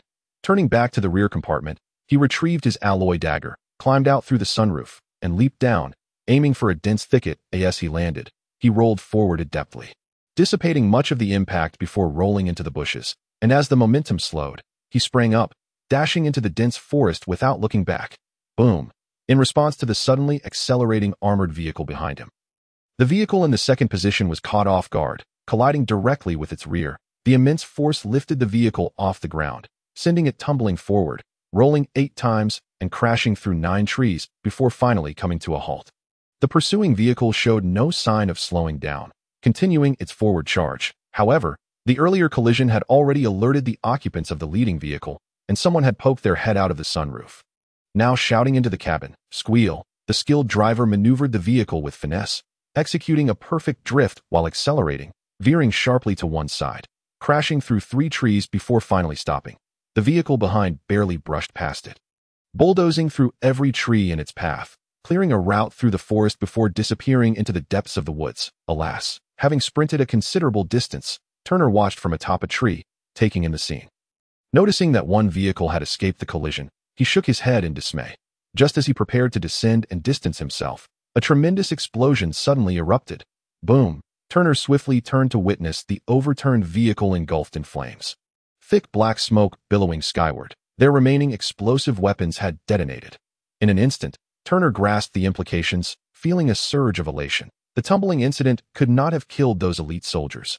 His original plan was merely to delay the forward vehicles through a collision, ideally damaging all 3 and, with a stroke of luck, causing 1 or 2 casualties. Now, witnessing an entire vehicle's occupants, along with their remaining explosives, consigned to the inferno was an unexpected boon.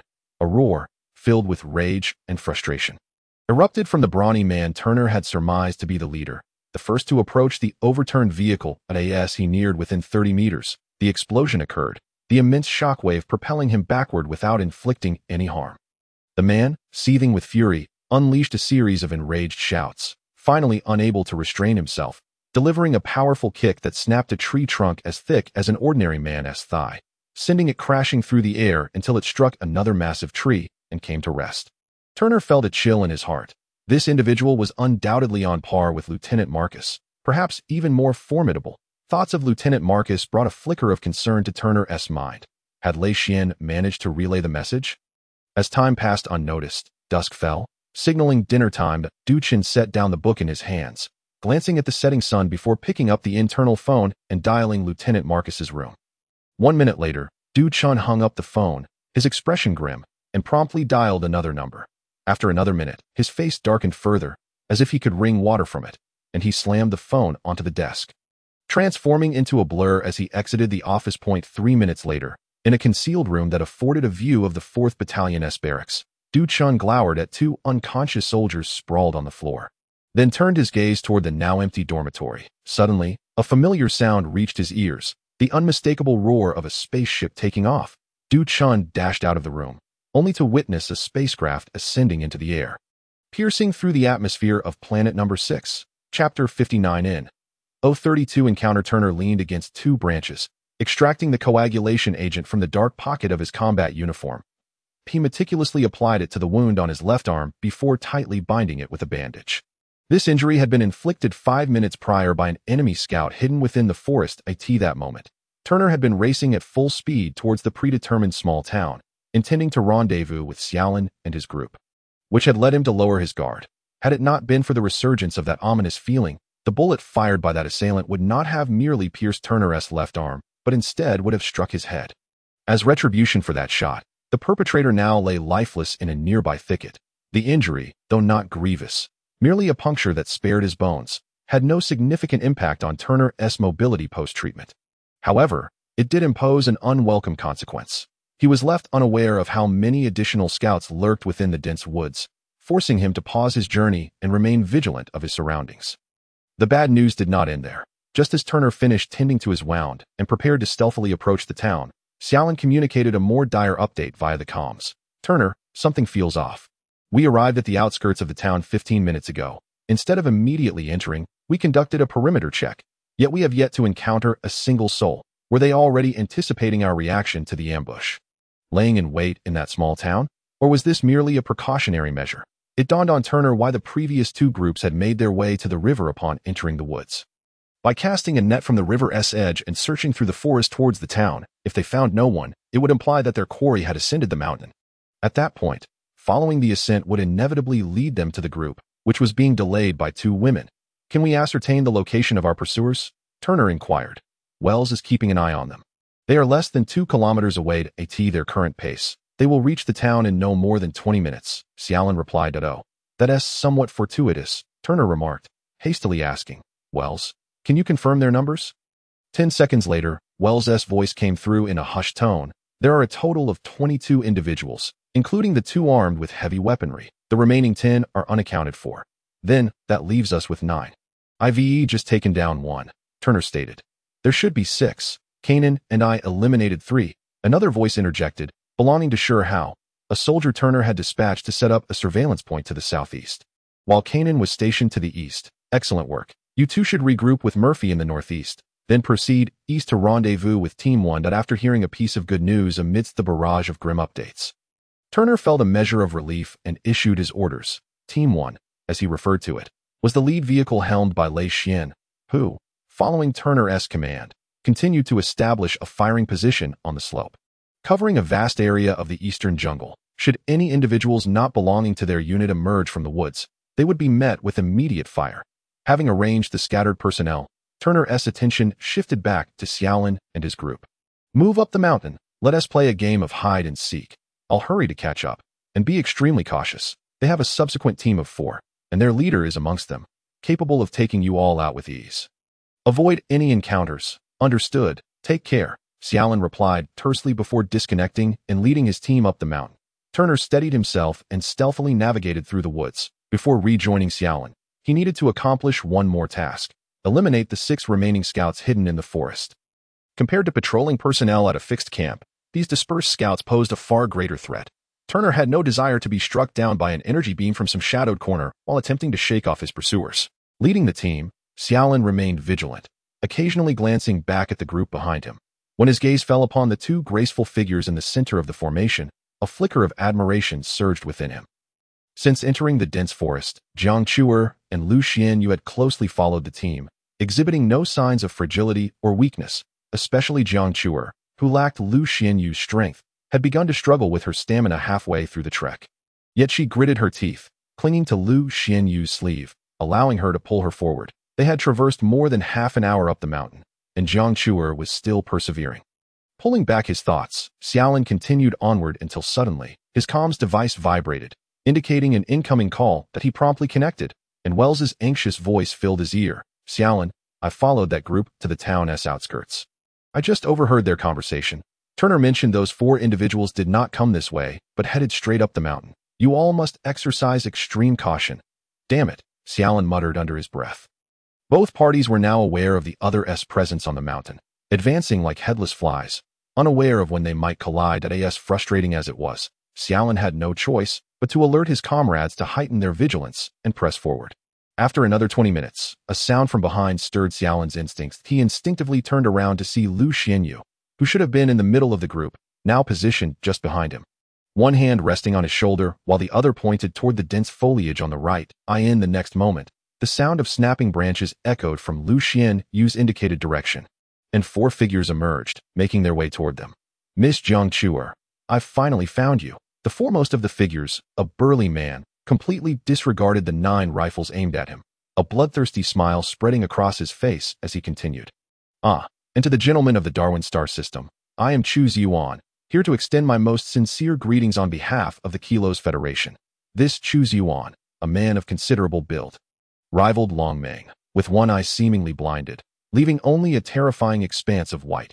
Yet, up close, he exuded a gentlemanly demeanor, a stark contrast to the rage-fueled man who had previously kicked a tree in half.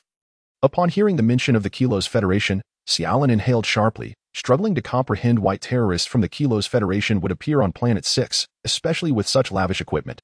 Had the soldiers of Planet 6 all perished? Or Chu Ziyuan's single, I bore no warmth, sharply contrasting with his polished, gentlemanly appearance as he scanned the entire group, that I advise you all not to aim your weapons at me. They cannot harm me. Conversely, should you choose to fire, I fear I may lose control of my emotions and inadvertently cause harm. Clearly, Chu Ziyuan's threat fell on deaf ears, even appearing to incite a counter-reaction. The moment his words concluded, as if prearranged, 9 rifles unleashed energy beams simultaneously, converging upon him. Puff, puff, puff. All 9 shots missed, striking trees or the ground behind him, while Chu Ziyuan, who had stood there just moments before, now appeared elsewhere, anger flickering in his expression. Since you refuse to heed my warning, I must impart upon you a minor lesson. With that, Chu Ziyuan lunged forward, his massive fists aimed squarely at Xiaolin, who stood at the forefront. Chapter 60 033, a perilous moment. The image that flashed through the minds of all witnesses to Chu Ziyuan's movement was that of a hawk seizing a rabbit. With all his might, Chu Ziyuan dove forward, his body slightly leaning, arms drawn back to their utmost limits, resembling a mighty eagle stretching its wings or a grand bow fully drawn. The soldiers of the 4th Battalion could not keep pace with his speed, their energy beams all going astray as they watched helplessly as he crossed over 20 meters, standing before Xiaolin. With a whoosh, the taut bowstring suddenly slackened. Chu Ziyuan's arms shot forward at an astonishing velocity, seemingly tearing through the air, producing a sharp whistle, while leaving behind a flurry of afterimages, as if he possessed more than 2 arms. Xiaolin's eyes widened in horror. He decisively released his rifle and retreated. He raised his arms to shield his chest, not in hopes of dodging or blocking that punch, but merely to absorb some of its force. He had no doubt that if that punch struck him squarely in the chest, it would shatter him completely. Yet, despite his efforts, everything felt futile. Merely stepping back half a pace, Chu Ziyuan's fist was already upon him, generating a strange spiraling force that drew in the surrounding air. To Xiaolin's eyes, it appeared as though the fist had doubled in size. Despair washed over Xiaolin as he beheld the encroaching fist, unable to devise a plan. Just then, he felt a tightness at his back, a force yanking him backward with great speed. The fist that had seemed to loom before him suddenly began to recede. Boom! The 2 fists ultimately collided with empty air, producing a resounding sound akin to a missile detonation. Xiaolin was propelled backward by the force, skidding several meters until he came to a halt beside Jiang Chuer. He glanced apprehensively at his arms, which he had raised in defense. His combat uniform had been completely shredded by the force of the punch, and his arms bore numerous small lacerations. Turning his head, he was startled to see Lu Xianyue retracting her hand that had previously rested on the nape of his neck. He had long been aware of this woman's formidable strength, yet he was taken aback by her astonishing prowess in rescuing him from the lethal blow of Chu Ziyuan's colossal fist. Chu Ziyuan was equally astonished, surprised that his full-force punch, intended to intimidate, had been thwarted by someone. His remaining eye fixated on Lu Xianyue as he inquired, "Are you Jiang Chuer's bodyguard?" "Humph, no wonder she is a cosmic-level superstar. Having such a powerful bodyguard capable of saving someone from my grasp is truly remarkable." Lu Xianyue regarded Chu Ziyuan with a frosty gaze, her shoulders momentarily shrugging, yet she made no further movements. The onlookers felt a wave of confusion wash over them until they quickly realized that a blurred shadow had suddenly materialized about 3 meters to the right of Lu Xianyue. Swiftly circling behind Chu Ziyuan and delivering a punch aimed at the back of his head, the shadow was fast, but Chu Ziyuan was no slouch either. Almost simultaneously with the shadow's strike, he swatted backward like a bothersome fly. Whoosh! Chu Ziyuan's strike appeared to connect with nothing but a mere shadow. With that single motion, the indistinct figure dissipated entirely. It seemed Chu Ziyuan had anticipated this outcome. He halted his swing mid-motion and turned to deliver a slap to the empty space before him, as if preordained. A shadow emerged precisely as his palm reached that point, its fist hovering just 10 centimeters from Chu Ziyuan's abdomen. Unable to advance further, with a decisive slap, the shadow vanished into thin air, simultaneously merging with Lu Xianyue, who remained in her peculiar shrugging stance. The entire sequence, though intricate in description, transpired in less than 10 seconds, remarkably swift. Phantom fist? A flicker of suspicion crossed Chu Ziyuan's menacing visage as he queried. Lu Xianyue maintained her icy demeanor, silent and unyielding, though a hint of disarray now marred her previously immaculate hair. What a pity! The momentary doubt quickly evaporated as Chu Ziyuan sneered. Your strength is still insufficient to defeat me. At most, you can only stall me for a while. Do you truly believe anyone will come to your rescue? Sister Lu, is what he says true? Jiang Chuer shot a glare at Chu Ziyuan before turning to whisper, her eyes still devoid of fear, brimming only with fury towards the assailant. Lu Xianyue met Jiang Chuer's gaze, her previously frigid expression softening as she assured, "Miss, rest assured, no matter how formidable he may be, I am confident I can escort you to safety. He cannot harm you." "And what of them?" Chu Ziyuan laughed heartily. Gesturing dismissively at the soldiers of the 4th Battalion encircling Jiang Chuer, their faces pale with dread. It seems you remain oblivious to the identities of your bodyguards. Allow me to enlighten you. At least one of their parents is a prominent figure in the military, political and business sectors of the Darwin system. In that realm, their worth is no less than that of Miss Jiang Chuer herself. Lu Xianyue glanced at Xiao Lin, discerning from his astonished expression that Chu Ziyuan's words bore truth. Her demeanor shifted slightly as she addressed Chu Ziyuan for the first time. Then I shall defeat you. Very well. You may certainly attempt. Chu Ziyuan bellowed with laughter, suddenly tilting his head back and raising a hand to grasp. Whoosh! A phantom of Lu Xianyue appeared before Chu Ziyuan, only to be crushed by his grasp. Without a pause, he unleashed a kick to the side, obliterating yet another shadow into the air. The soldiers of the 4th Battalion stood agape, witnessing Chu Ziyuan's antics as he appeared to perform a farcical routine, alternating between punches, kicks, and even utilizing his elbows and knees, striking at empty space. Yet, each time he nearly connected with nothingness, a shadow would emerge, only to be shattered by his blows. This spectacle extended beyond 10 seconds, lasting over a minute, during which Chu Ziyuan obliterated 34 of Lu Xianyue's phantoms, the remaining phantom, having begun to fade half a minute prior, soon dissolved into the air. Bang! Chu Ziyuan raised his left hand to block, but this time it was not a phantom, but rather the real Lu Xianyue. She delivered a powerful kick to his arm.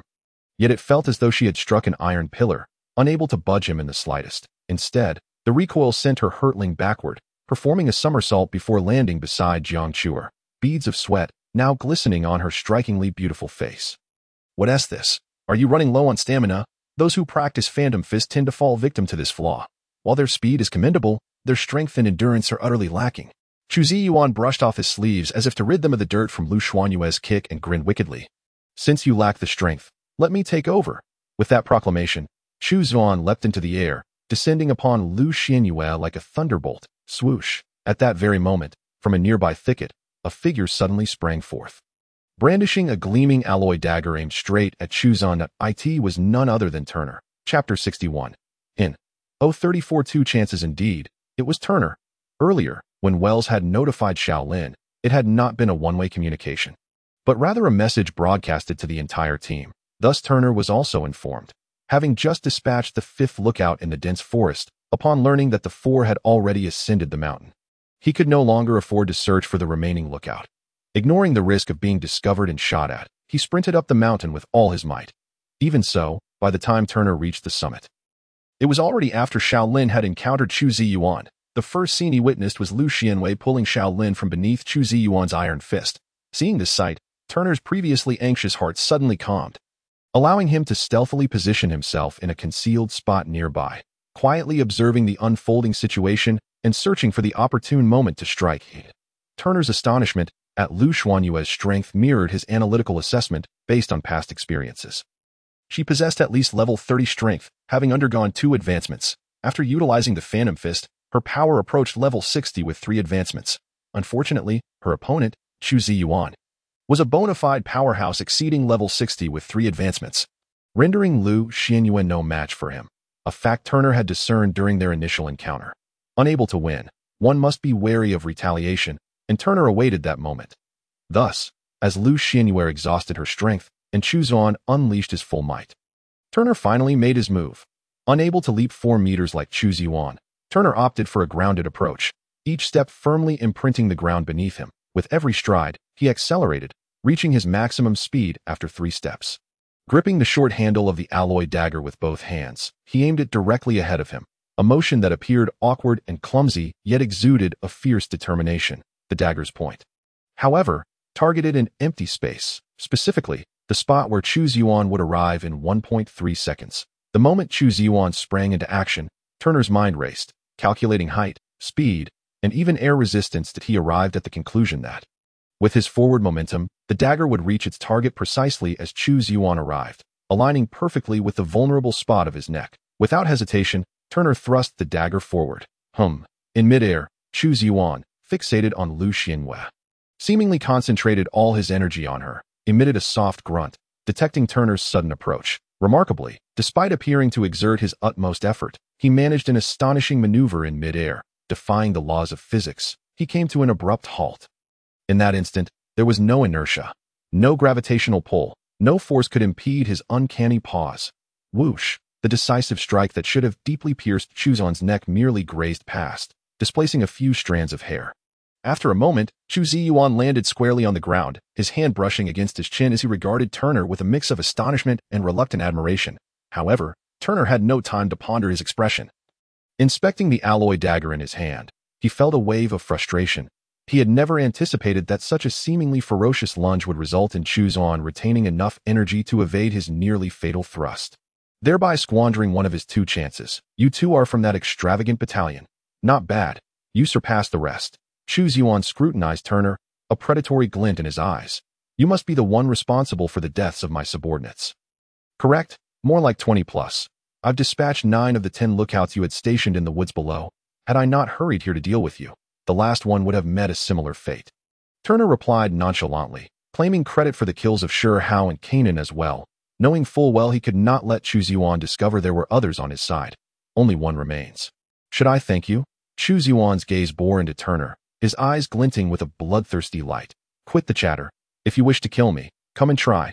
Let us see who will be the last one standing.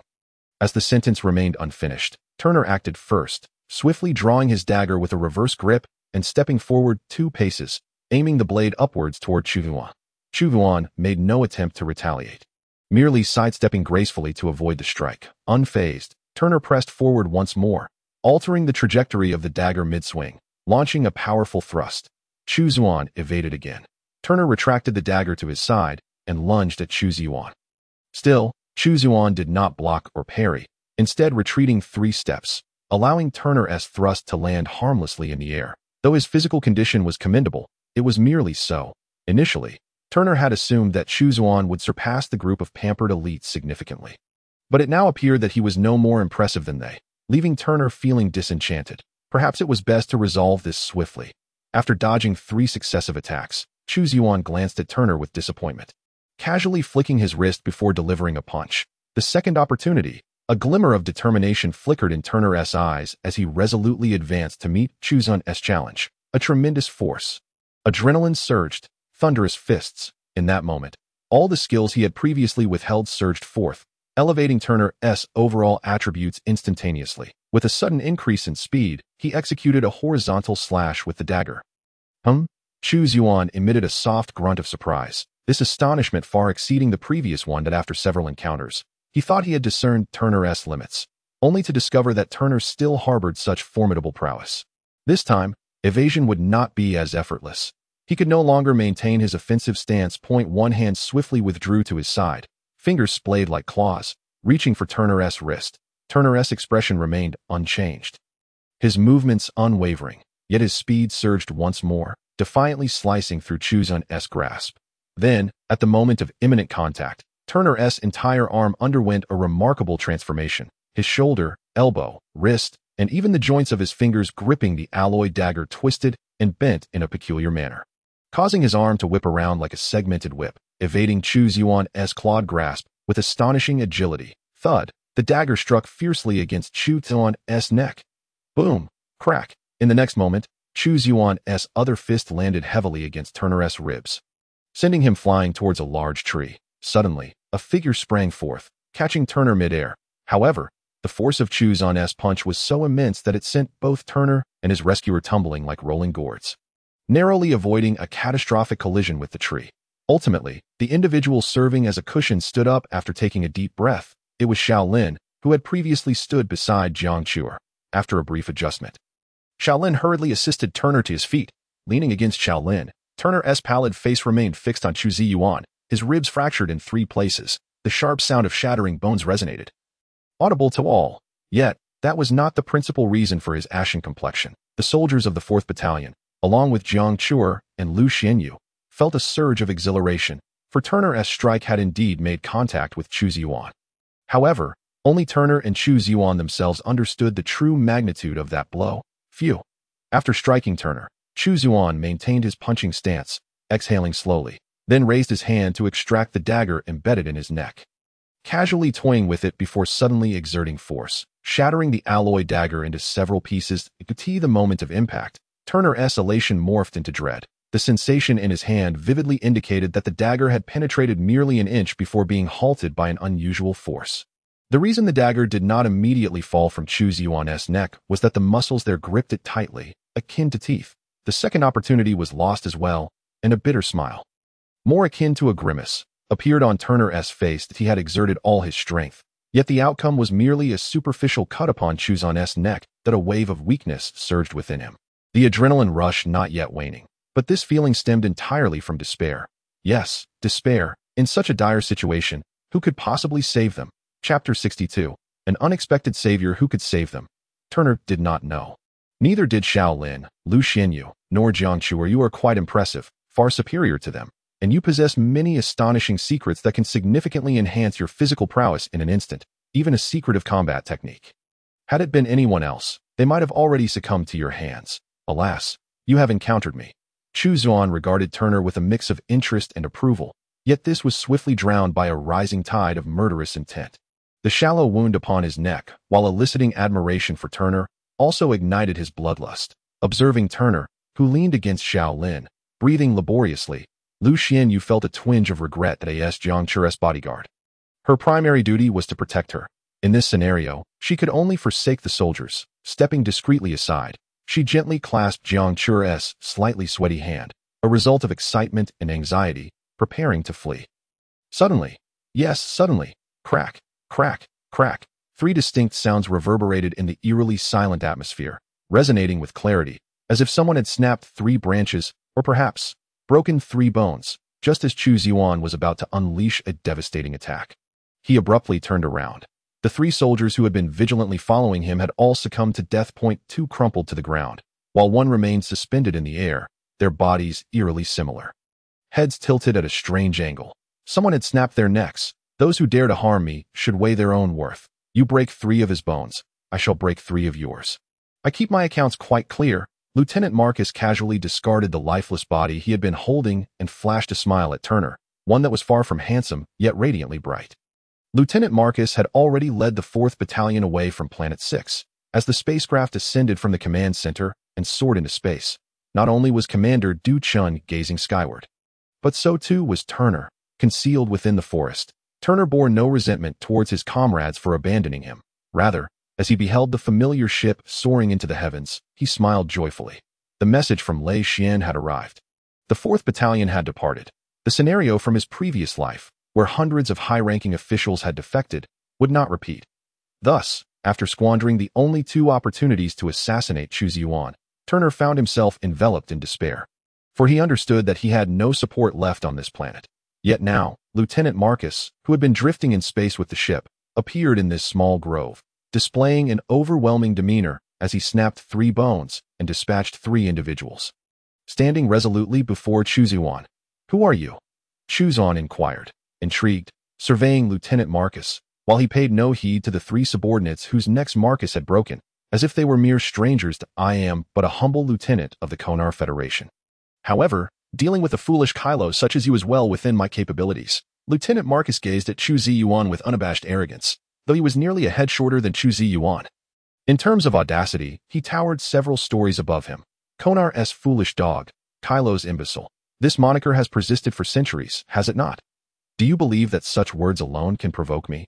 Chu Ziyuan sneered. No, certainly not. I intend to kill you directly. No need to anger you further. I shall not waste my emotions on such matters. Lieutenant Marcus retorted dismissively. Kill me? Very well. Chu Ziyuan erupted into laughter, only for the mirth to be abruptly silenced as he hurled a punch towards Lieutenant Marcus.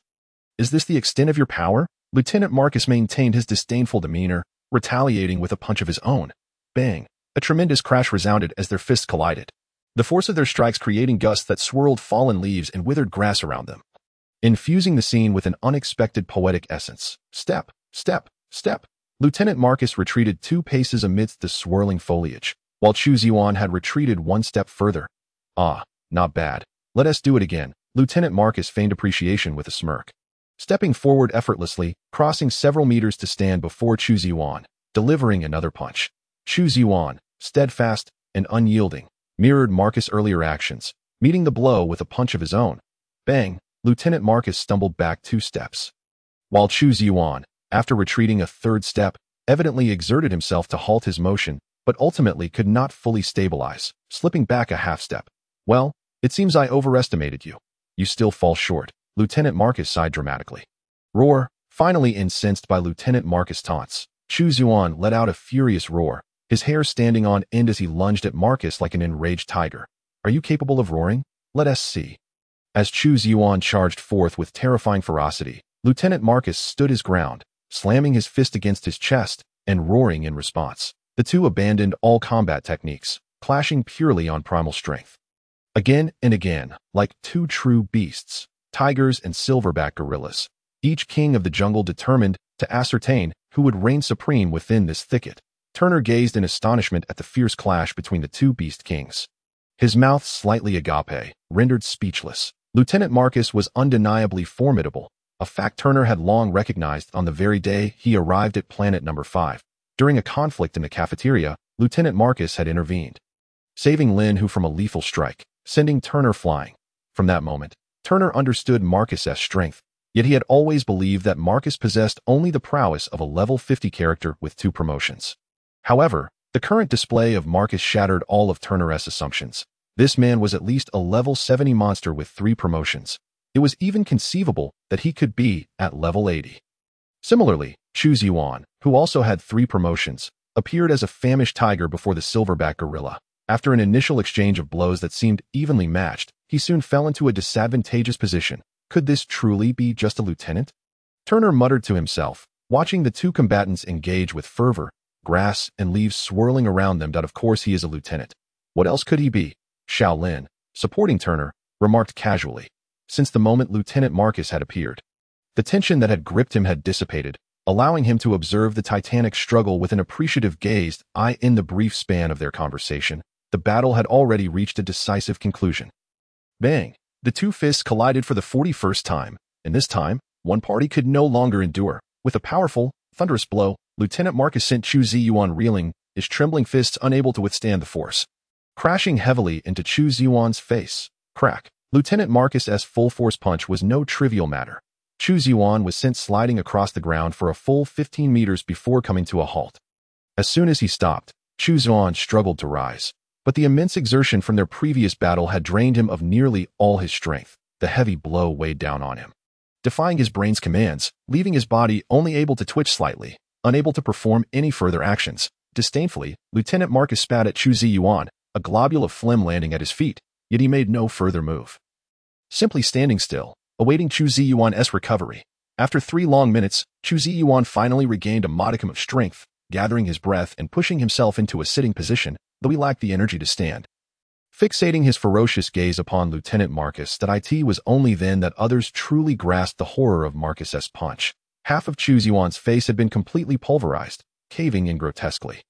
His already blind eye, now merely a white orb, had been violently extruded from its socket, hanging by a nerve, creating the ghastly visage of a demon. There are no experts like you on planet No. 6. You cannot possibly be a lieutenant. Who, then, are you? Chu Ziyuan gasped, his face resembling a malevolent specter, devoid of any expression save for his intense glare at Marcus. I am not from planet number 6. However, I am indeed a lieutenant. You may inquire with them. I am still their battalion commander, Lieutenant Marcus replied, gesturing towards the soldiers of the 4th Battalion nearby. You are their battalion commander? You are Marcus, the one Du Chen spoke of? Chu Ziyuan questioned in confusion.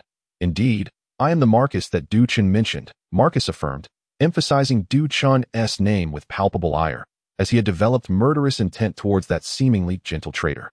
So it is you, mad dog. Du Chen said you had fled with your band of wastrels on a spaceship. I never imagined you would appear here. I find no shame in my defeat. Chu Ziyuan chuckled grimly. Are you done with your idle chatter? Then let me send you on your way, Lieutenant Marcus retorted impatiently, advancing towards Chu Ziyuan. Heh, do you think killing us will end matters?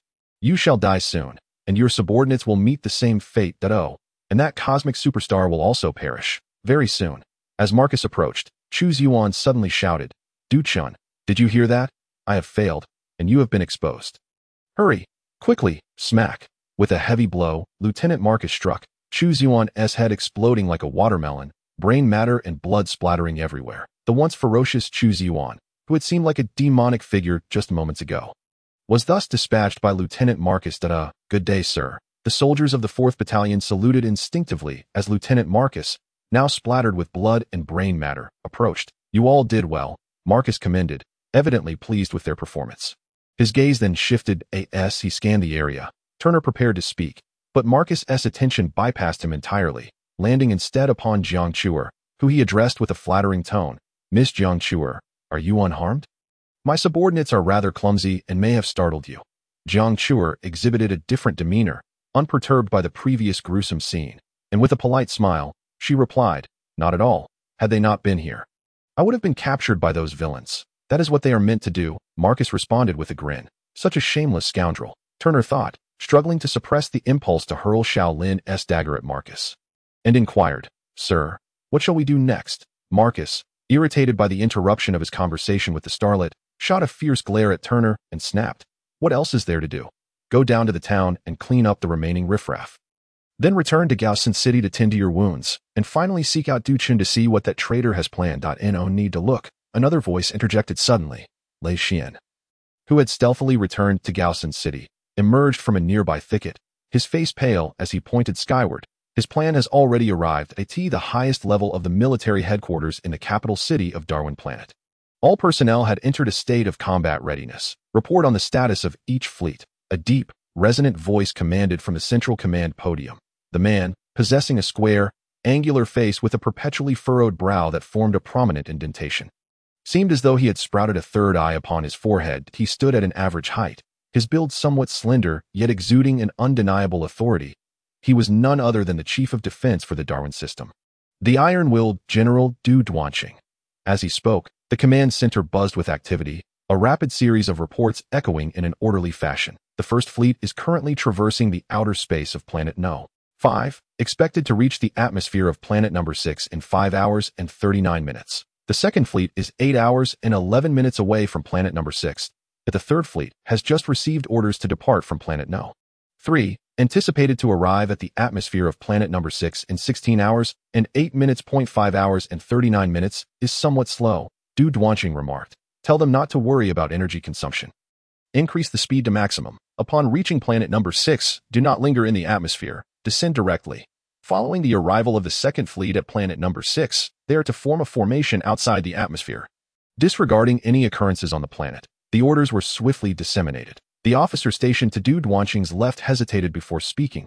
Sir, I still believe it is somewhat imprudent to deploy 3 fleets based solely on an unverified report from Lei Laohu's son. You find it imprudent? Du Duanqing turned to regard the officer, his gaze devoid of even the faintest hint of emotion, causing the officer to shudder slightly. He pointed to a large holographic image before them. Use your eyes to examine it closely, then tell me if you still find it imprudent. The holographic image displayed a clear view of a significant portion of planet number 6, captured by a nearby satellite. At Du Duanqing's gesture, a mass of objects suddenly appeared in the corner of the image. It was a fleet.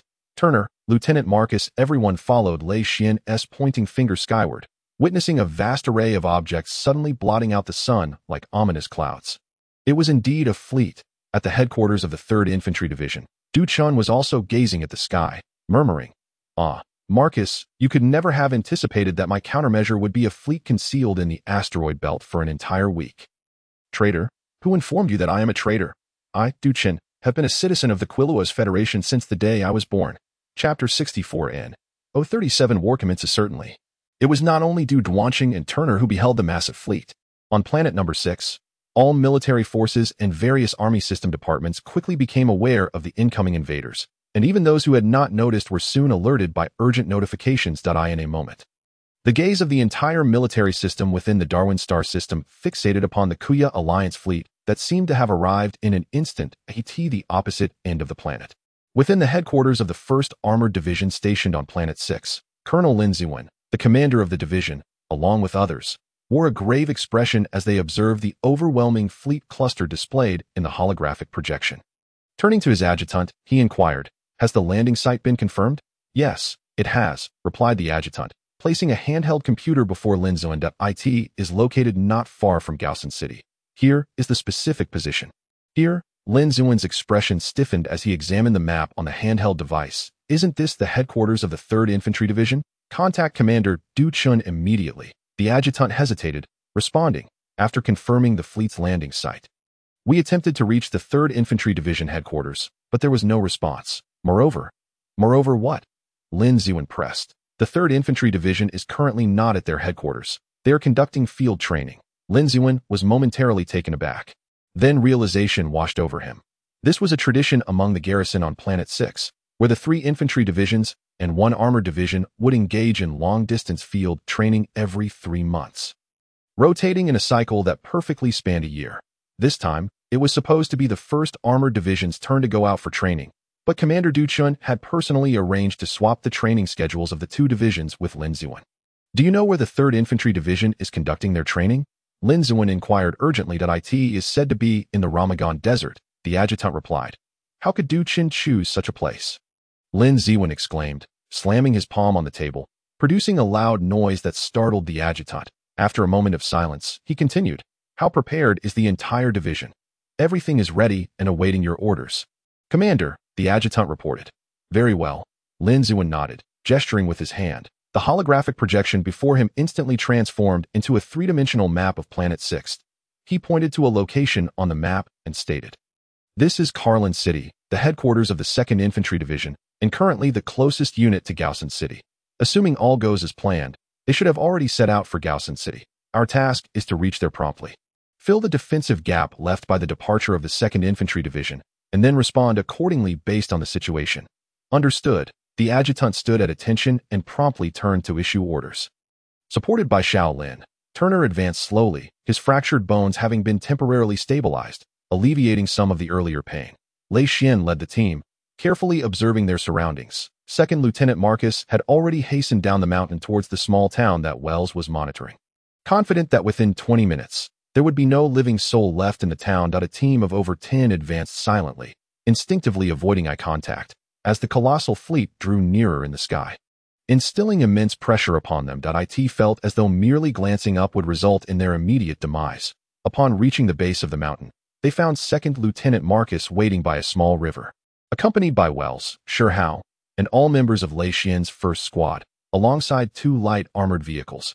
Observing Turner, who was being cautiously assisted across the river by Xiao Lin, 2nd Lieutenant Marcus pointed at the 2 armored vehicles with a half-smile and remarked, Kid, you should be grateful to the heavens. That vehicle survived your reckless driving.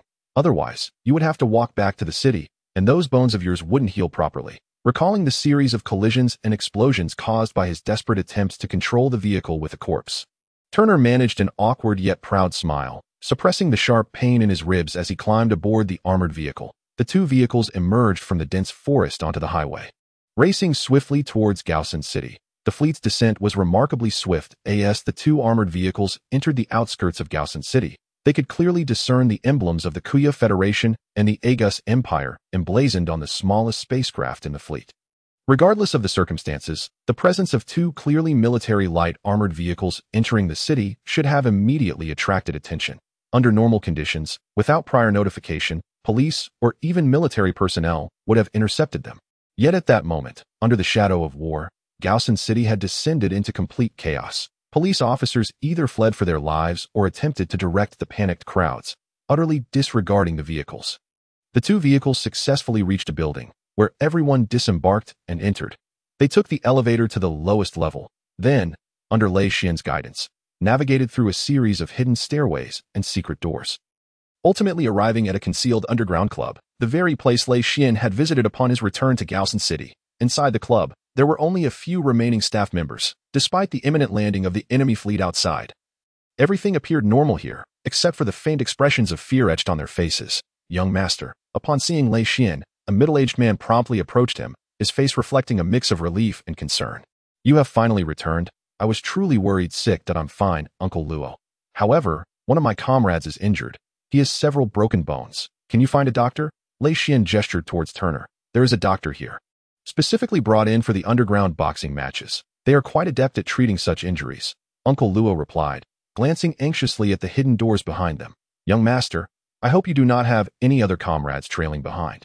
If not, I will lock all the hidden doors. Although this place is well disguised and hard to find, one can never be too cautious. Lei Xian nodded, preparing to respond when 2nd Lieutenant Marcus suddenly interjected. Since this place is secure, you all stay here quietly. I need to step out for a moment. Lei Xian, come with me to deal with those 2 vehicles. Having them parked at the entrance is too conspicuous. Yes, sir, Lei Xian replied, signaling to Uncle Luo to remain calm as he followed Second Lieutenant Marcus outside. Uncle Luo watched Lei Xian's retreating figure with concern. Only when Lei Xian disappeared into a nearby corridor did he shift his gaze back to Turner. Respectfully stating, "You are the young master's comrades, making you half-masters of this place. If you require anything, please do not hesitate to ask. Sir, please follow me. There is a dedicated surgical room inside." Turner nodded.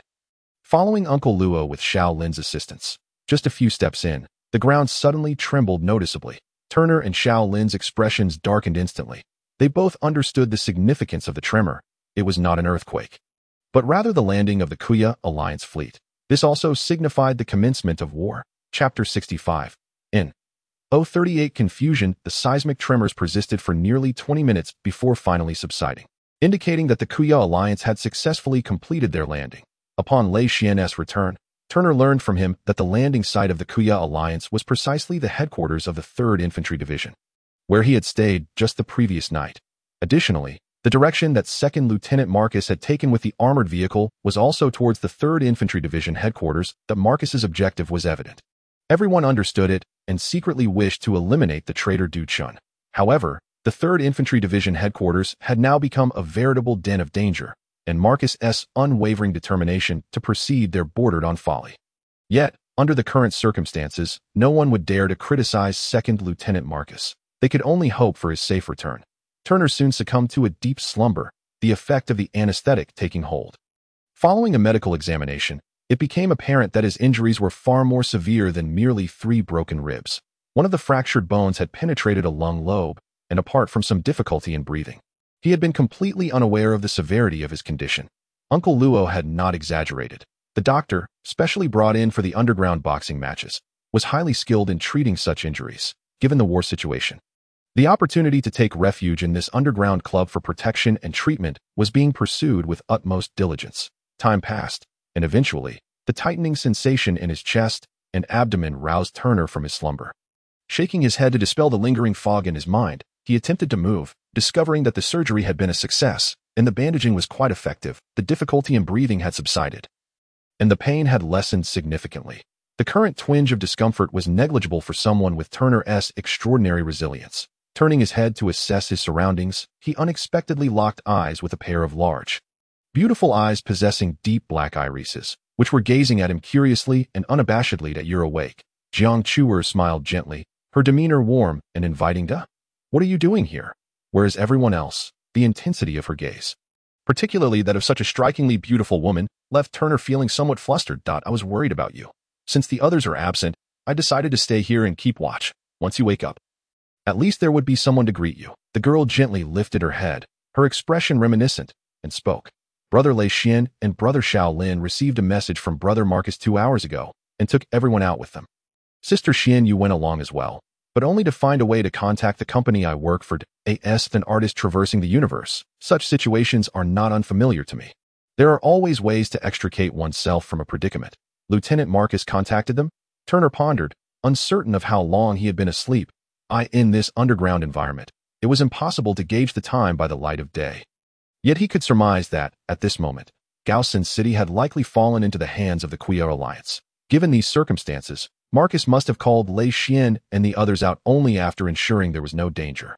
With this thought, Turner felt a sense of relief, but as soon as he regained his composure, he found himself once again caught in the curious gaze of Jiang Chuer, his breath momentarily hitching as he opened his mouth. Unsure of what to say. You have something on your mind." The girl fixed her large, expressive eyes on Turner, and upon noticing his silence, she decisively continued. "Huh?" Turner was taken aback and replied, "Why do you say that?" "Well, when you sleep, your brows are always furrowed, and your expression can be quite alarming." As she spoke, she mirrored the expression on her own face, her delicate willow leaf brows knitting together, yet she appeared utterly charming rather than troubled. "Could it not be that the wound is too painful?" Turner chuckled lightly at the girl's playful demeanor. "Impossible. I am quite confident in my judgment," she declared with unwavering certainty. "Are you so sure?" Turner inquired further. "Of course.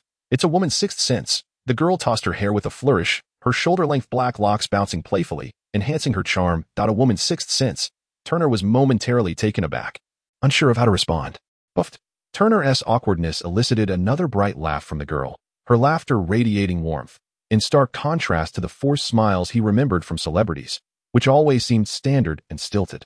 Once she composed herself, the girl explained, "Actually, it's not quite like that. I've loved observing people's expressions since I was very young. My parents were often away from home, leaving me with a group of servants who were too timid to speak with me. Out of boredom, I began to study their faces, and over time, I developed the ability to discern what they were thinking just by observing their expressions. It became a habit, and I'm quite adept at guessing people's inner thoughts." "Well, congratulations. You guessed right this time," Turner sighed, tilting his head back to lie down, gazing at the ceiling with a wry smile. There's something troubling you that you can share with me? I promise I won't tell anyone." The girl pressed her hand to her mouth, feigning a serious expression. "Actually, it's not a big deal. If you want to hear it, I'll share," Turner replied with a smile, soon drifting into his own thoughts. "I am a citizen of the Kona Federation. That is an undeniable fact, supported by my identification and my parents. However, I feel little sense of belonging to this nation. Or perhaps I should say, it feels as if I possess two souls within me. The weaker one harbors unwavering loyalty to this country, willing to sacrifice even its life for it, while the dominant soul resembles a floating plant. Have you ever seen duckweed? It's a plant that floats on water, without roots, drifting aimlessly with the current, much like my existence. I belong neither to the Kona Federation nor to any nation in this universe. Everything I do seems not to stem from my own volition, but is propelled by various forces. Joining the military was solely to fulfill my father's wishes. Being sent to Mortier was a military order. During the invasion of the Argus Empire, I fought fiercely against dozens of enemies merely to avoid death. I arrived in the Darwin system due to a temporary troop transfer.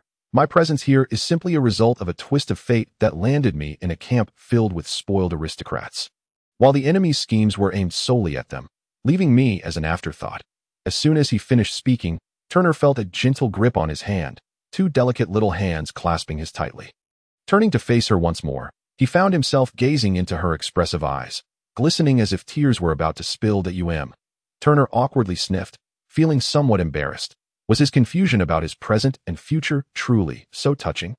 Chapter 66. Those who love me and those I love, I deeply resonate with your words, Jiang Chuer said, disregarding her status as a superstar and the traditional gender distinctions that have persisted through the ages.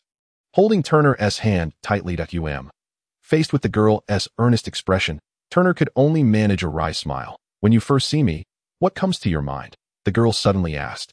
"Huh?" Taken aback by her unexpected and somewhat abrupt question. Turner's mind struggled to catch up, opening his mouth but only managing a sound of inquiry. "Right? I forgot you aren't my fan," she said with a light flick of her tongue and an awkward smile. "Hypothetically, if you were my fan, what would you think when you see me?" Turner pondered for a moment and replied, "Wow, it's the superstar Jiang Chuer." He attempted to immerse himself in that mindset, even recalling how Xiao Lin, Marcus, and Lin who reacted upon seeing Jiang Chuer, only to find that his expression elicited another laugh from her. And then, she pressed, maintaining a serious expression despite the amusement. I don't know," Turner admitted, racking his brains, regrettably lacking any memories from previous lives regarding this matter. "Then they would start to wonder why I am here. Is it for a movie promotion? Or perhaps a song signing? After that, they would think about what new movie or song I would release next, and when. Consequently, amidst all this, my nationality has been deliberately obscured, branding me as a universal superstar.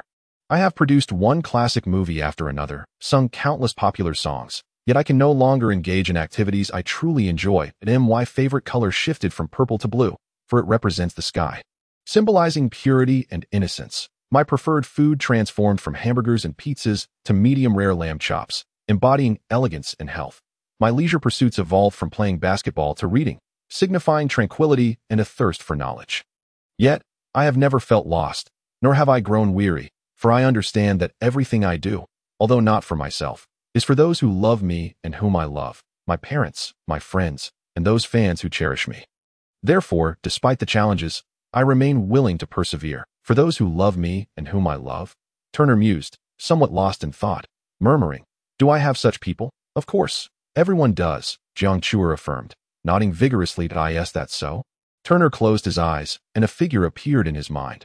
He sat on a hospital bed, his body frail from the ravages of illness, yet he held himself upright, gazing at Turner with loving eyes while resolutely stating, "Our Landu's family has resided in the Kona Federation for generations. If the Federation falls, our family will perish. My son, join the military. Contribute your strength to this nation. For me, for yourself, and for our family. And then, brother, This is already my second war. I in the first. My wife died when a bomb collapsed the wall, pushing our 3-year-old son to safety while she was trapped beneath. I in the second war. My unfortunate son was unable to evade his fate. Perhaps in the next conflict, it will be my turn. Brother, promise me you will live well. Sergeant Major Johnson, having confirmed the withdrawal of the Argus Empire troops, had said this after consuming significant amounts of alcohol. After completing a day of training, exhausted soldiers lay sprawled on their respective bunks, while a short, somewhat blunt, yet talkative fellow chattered away. Turner, once training ends and we return to the home planet, tell me what you want to eat or do. It's all on me. Shaking his head, yet another figure emerged in his mind, this one distinct. A composite of countless different figures. In the detection network of the Argus Empire, spanning 5,000 meters, she valiantly stifled her nausea and fear, extending her soiled little hand, tainted by dirt, to catch the blood-soaked ferocious weasel. The blood washed away the earth, staining her hand, which resembled a blooming blood rose, exuding an enchanting and beautiful radiance. Within the storeroom of the Argus Empire fortress, there was an energy cannon that seemed to illuminate the entire world. Alongside a figure who, disregarding their own safety, fell from the mech cockpit and scrambled desperately to reach Turner's side. Her somewhat frail body sat in a wheelchair, appearing so delicate and helpless. Yet she gazed at Turner, who squatted before her, with unwavering determination. More lives would inevitably be lost in war, more families would be shattered by its devastation. I wish to strive to spare some from the ravages of conflict. Turning her gaze toward Jiang Chuer, another figure surfaced in Turner's mind, struggling to push a massive suitcase in the hotel lobby, occasionally exchanging laughter with the surrounding staff, sleeping soundly in a car. And upon awakening, eager to present her most beautiful self to her fans, yet clumsily attempting to hide a bit of drool in the dense forest, facing pursuers who outnumbered her several times over. She persevered through exhaustion, resolutely refusing to hold back the team. Suddenly, Turner chuckled lightly, her laughter filled with joy and unrestrained delight. Indeed, everyone possesses such bonds, those who love me and those I love. I'm not mistaken. Am I? The girl said with a proud grin. Thank you, Miss Jiang Chuer, the cosmic superstar, and congratulations, you have gained another fan. Turner replied with a smile. You're lying. You haven't watched my films or dramas. Nor have you listened to my songs. Can you truly become my fan just because I've said a few words? Such fans are hardly devoted. They might betray me for another superstar at any moment. Jiang Chuer said, tilting her head with a hint of arrogance. Of course not. From this moment on, I shall be your loyal fan, Miss Jiang Chuer, now and forever. Turner chuckled. Your expression reveals the truth in your words. Very well, I shall permit you to be my fan. But remember, you must be a loyal one forever. Jiang Chuer suddenly extended her hand, raising her pinky toward Turner. Taken aback, Turner mirrored the gesture, their pinkies intertwining. Yes, we've agreed to be loyal fans forever. They exchanged smiles, and Turner pointed at Jiang Chuer's face, saying, my idol, Miss Jiang Chuer, their drool. Ah, the girl exclaimed in surprise, immediately turning away to frantically wipe her face with her hands. Suddenly freezing mid-motion, she turned back, fuming. You tricked me just after declaring your fanhood. I don't want a fan like you. Go away. The cheerful laughter echoed gently in the room, dispelling confusion and gloom. Chapter 67. In 040, the overpowered sniper. A fracture of this nature is considered both a serious and minor injury in this ERA.I in the absence of treatment, the condition of having 3 broken ribs, one of which has punctured a lung, as in Turner's case, undoubtedly falls into the category of severe injury. Even if the bones can be reconnected, the internal damage from a lung injury is exceedingly difficult to manage. A moment's carelessness could even lead to death. However, with sound medical practices, such injuries are no longer a significant concern. Under the effects of anesthesia, Turner slept for a full 10 hours, waking to find her injuries considerably alleviated. After an additional 8 hours of recuperation, the 3 broken ribs had rejoined due to the stimulation of special medications, though the newly formed bones were still relatively fragile and could not withstand heavy impacts. During this time, Turner attempted to contact Lieutenant Marcus and Lei Xianxiaolan, only to discover that all communications had been completely shut down, rendering her unable to reach them. Uncle Luo had already circled around outside Turner's room 3 times, lingering increasingly longer each time, clearly worried about their young master, yet hesitant to disturb Turner during her recovery. After performing some simple exercises to test the strength of her injuries and meticulously rearranging the equipment on the table to its accustomed places, Turner pushed open the door and stepped out, coincidentally encountering Uncle Luo on his fourth visit. Seeing Turner emerge from the room, Uncle Luo's face lit up with joy as he hurriedly asked, "Mr. Turner, forgive my intrusion, but have you been able to contact my young master? Is he well?" Turner replied honestly, "They have shut down their communications. I cannot reach them, but I have a hunch about their whereabouts. I am going to find them." Although Uncle Luo had somewhat anticipated Turner's fully armed appearance, hearing her words still surprised him, and he asked, "You intend to go out? But your injuries aren't fully healed." "The bones have rejoined, though they remain somewhat fragile. As long as I'm cautious while moving, I'll be fine. Their absence for so long without any news is quite concerning." Turner smiled lightly, attempting to soothe Uncle Luo's evident anxiety. "Thank you for your concern." Uncle Luo was touched and bowed deeply to Turner. As Turner passed by Jiang Chu's room, she briefly contemplated knocking to inform her. But recalling how the girl had vigilantly stayed by her side throughout the night, conversing with her for hours until exhaustion took her, she resisted the urge to knock and turned away. Upon exiting the outermost dark door of the underground club, Turner immediately entered a state of heightened alertness. 18 hours was ample time for the Kuei alliance to seize control of the city. Enemy attacks could erupt from any direction at any moment. After discerning her bearings, Turner stealthily made her way toward the headquarters of the 3rd Infantry Division, which was clearly a more suitable location for the command center of an offensive. And there was a significant likelihood that the traitor Du Chun would still be there.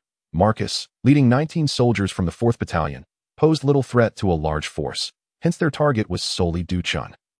Concealed between 2 rows of shelves in a convenience store at a crossroads, Turner watched as a patrol consisting of 2 mechs and 3 light armored tanks passed by. She swiftly leapt out from behind the shelves and dashed across to the opposite building, executing a dive through a broken window in the glass door. Landing, she rolled a few times to dissipate her momentum as the sounds of vehicles echoed from the street outside. 2 troop carriers sped past along the route previously taken by the patrol. After conducting a brief search within the building, she quickly located a back door. Just as Turner prepared to exit through it, her heart suddenly raced. Without a moment's hesitation, she pulled back from the threshold. Darting to the side of a window, cautiously peering outside. Crack! Turner instinctively recoiled as the window shattered, a gust of wind sweeping past her head and striking the floor in front of her. Bursting into a flash of light, an energy explosive. A sniper. Turner immediately distanced herself from the window, cold sweat trickling down her temples. Her earlier peeks had yielded no information, and her instinctive reaction was purely a reflex honed through extensive training. Damn it! Turner cursed silently, wanting to retreat to the foyer and escape, knowing that being discovered by one enemy would surely summon more reinforcements. Just as she prepared to rise, the sniper's second energy explosive arrived, piercing through the shattered window and detonating near her feet. Can he see me? A troubling thought crossed Turner's mind. Given her position, it was virtually impossible for the enemy to hit her unless they leaned in. This shot was clearly aimed at pinning her down. Pressing against the wall, she cautiously began to inch sideways. Crack! Another shot rang out, this time slightly further away, but only due to an angle issue, as it was impossible for it to strike so closely again. What is going on? Can he really see me? However, if he could see me, he could have simply taken me out with a single shot. Just like the first one. Why would he fire at an angle that missed? Turner remained pressed against the wall, her mind racing. Thud! During the time Turner spent pondering, no further bullets penetrated, yet a faint sound caught her attention. She paused, straining to listen intently. Thud! Thud! Thud! A series of sounds followed in succession, and with the 16th thud came a slight vibration, coming from behind her head. Turner was startled, instinctively lunging forward just as the wall directly behind her head exploded. An energy explosive shooting in through the breach, narrowly missing her scalp and severing a few strands of hair. The sniper had accurately pinpointed Turner's location, creating a passage through the building's thick wall aimed directly at her head. Had Turner not detected that faint sound, her head would now resemble a smashed watermelon. This guy must be cheating. Turner cursed internally, yet without a moment's pause, she dashed toward the foyer. Just as she leapt into the safety corridor, a bullet whizzed past, striking mere centimeters behind her heel, inflicting no harm whatsoever. With a swift 3-step traversal through the safety corridor measuring 7.8 meters in length, Turner burst into the building's atrium. Just a mere 10 meters ahead loomed the door, yet suddenly, Turner deftly sidestepped behind a column. Bang! An energy explosive detonated upon the column's surface. The sniper had outmaneuvered Turner and reached the front first. Chapter 68 in 041 Elimination crouched behind the column. Turner noted the hidden sniper, who unleashed energy explosives upon the column as if they were mere trifles. .4 holes had already been perforated near the height of Turner's head. And similarly, another column just 5 meters away bore the same fate, compelling Turner to relinquish his standing posture and hunker down instead. However, Turner was not entirely without gains. After more than 5 minutes had passed, no reinforcements dared to approach. It was evident that the sniper was exceedingly confident, viewing Turner's demise as merely a matter of time, preferring to claim the glory alone rather than share it with others. Moreover, based on the trajectory of the holes in the column, Turner had surmised the sniper's position, most likely in the adjacent building, approximately on the second or third floor. Given the oblique angle, the sniper could swiftly adjust his aim to encompass both the front and side entrances of Turner's building. Explaining how he consistently managed to set up his sniper rifle and commence firing before Turner could dash out, before another hole could be blasted into his current refuge, Turner shifted his position slightly to evade the imminent danger. While his mind raced with calculations, the distance from the column to the door was 9 meters, which he could cover in under a second. The total distance from the door to the opposite building's entrance ranged from 35 to 45 meters, requiring about 3 to 4 seconds. In that time, the sniper could fire 2 to 3 shots. Given the sniper's previous accuracy, hitting the completely exposed Turner in that time frame posed no challenge whatsoever. Bang! As the energy explosive struck the column, Turner leapt from behind it, rolling to the safety of another parallel column. This maneuver was one he had practiced numerous times, balancing the number of perforations on both columns to avoid being cornered by excessive damage to one, which would leave him with no alternatives in case of an unforeseen event. Landing while still crouched, he grasped a chair, a rather ordinary one, of which there were at least 10 scattered throughout the atrium. Testing its strength with a firm grip, Turner calculated his next move and swiftly seized another chair, stacking them together. With the 2 chairs in hand, he continued to gauge the sniper's firing frequency, preparing to make his next move before another bullet found its mark. 1 step, 2 steps, jump. Taking 2 strides, Turner suddenly leaped, his robust form contracting to its limits, completely shielded behind the chairs. The bullet struck the first chair, penetrating it but failing to breach the second, leaving merely a deep indentation. Swish! The force of the energy explosive abruptly redirected Turner, who glided sideways without pause until his body was pressed firmly against the building's wall. Exhaling a long breath as he crouched down, the 2 stacked chairs had been calculated to withstand a single energy explosive, and the subsequent slide had also been anticipated. Despite minor deviations, he remained outside the sniper's line of sight. Most importantly, this maneuver had also yielded an additional 3 chairs beside him. The sound of bullets striking the wall intensified, reaching a frequency nearly synonymous with a typical sniper's maximum firing rate. The sniper, evidently incensed by Turner's evasion, seemed more focused on venting his frustration on the wall than on eliminating Turner. This was a favorable development for Turner, for all the sniper's attention was fixated on locating his position and firing recklessly. Should Turner make his next move, the sniper would surely struggle to respond in time. With a surge of resolve, Turner commenced his advance, 3 chairs braced in front of him, effectively enlarging the gaping hole in the glass door. Without missing a beat, he launched himself toward the opposite building. After 2 strides, he suddenly evaded, slipping behind an abandoned vehicle on the roadside just before the sniper could react. Pausing briefly, he then dashed from behind the car. Bang! The first energy explosive detonated upon the car's roof, piercing through it, yet at that moment, Turner was already sprinting toward the sniper's building, the sniper's reflexes lagging a beat behind Turner's rapid maneuvers. As Turner raced, his internal timeline continued to function with precision. After several paces, he abruptly halted, swiftly crouching behind the chairs once more.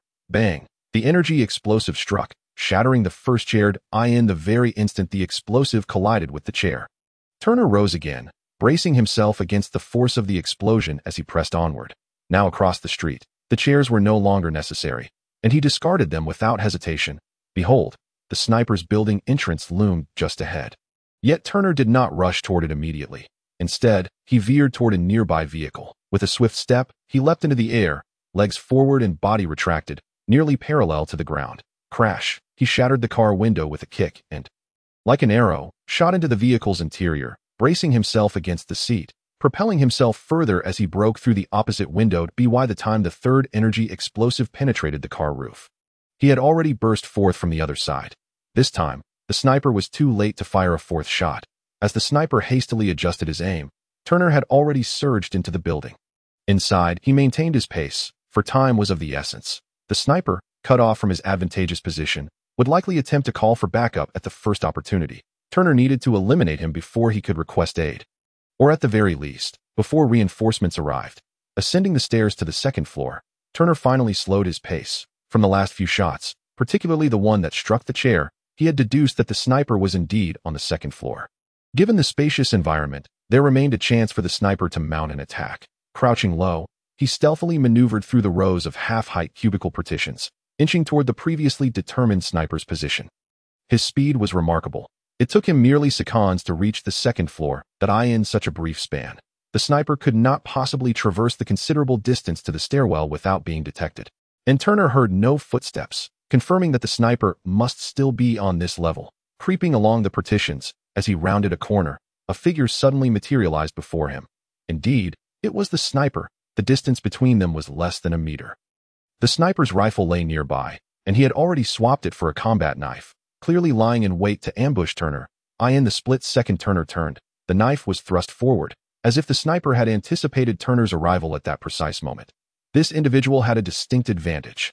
Yet, confronted with the incoming blade, Turner felt no trace of the anxiety or urgency he had experienced under sniper fire.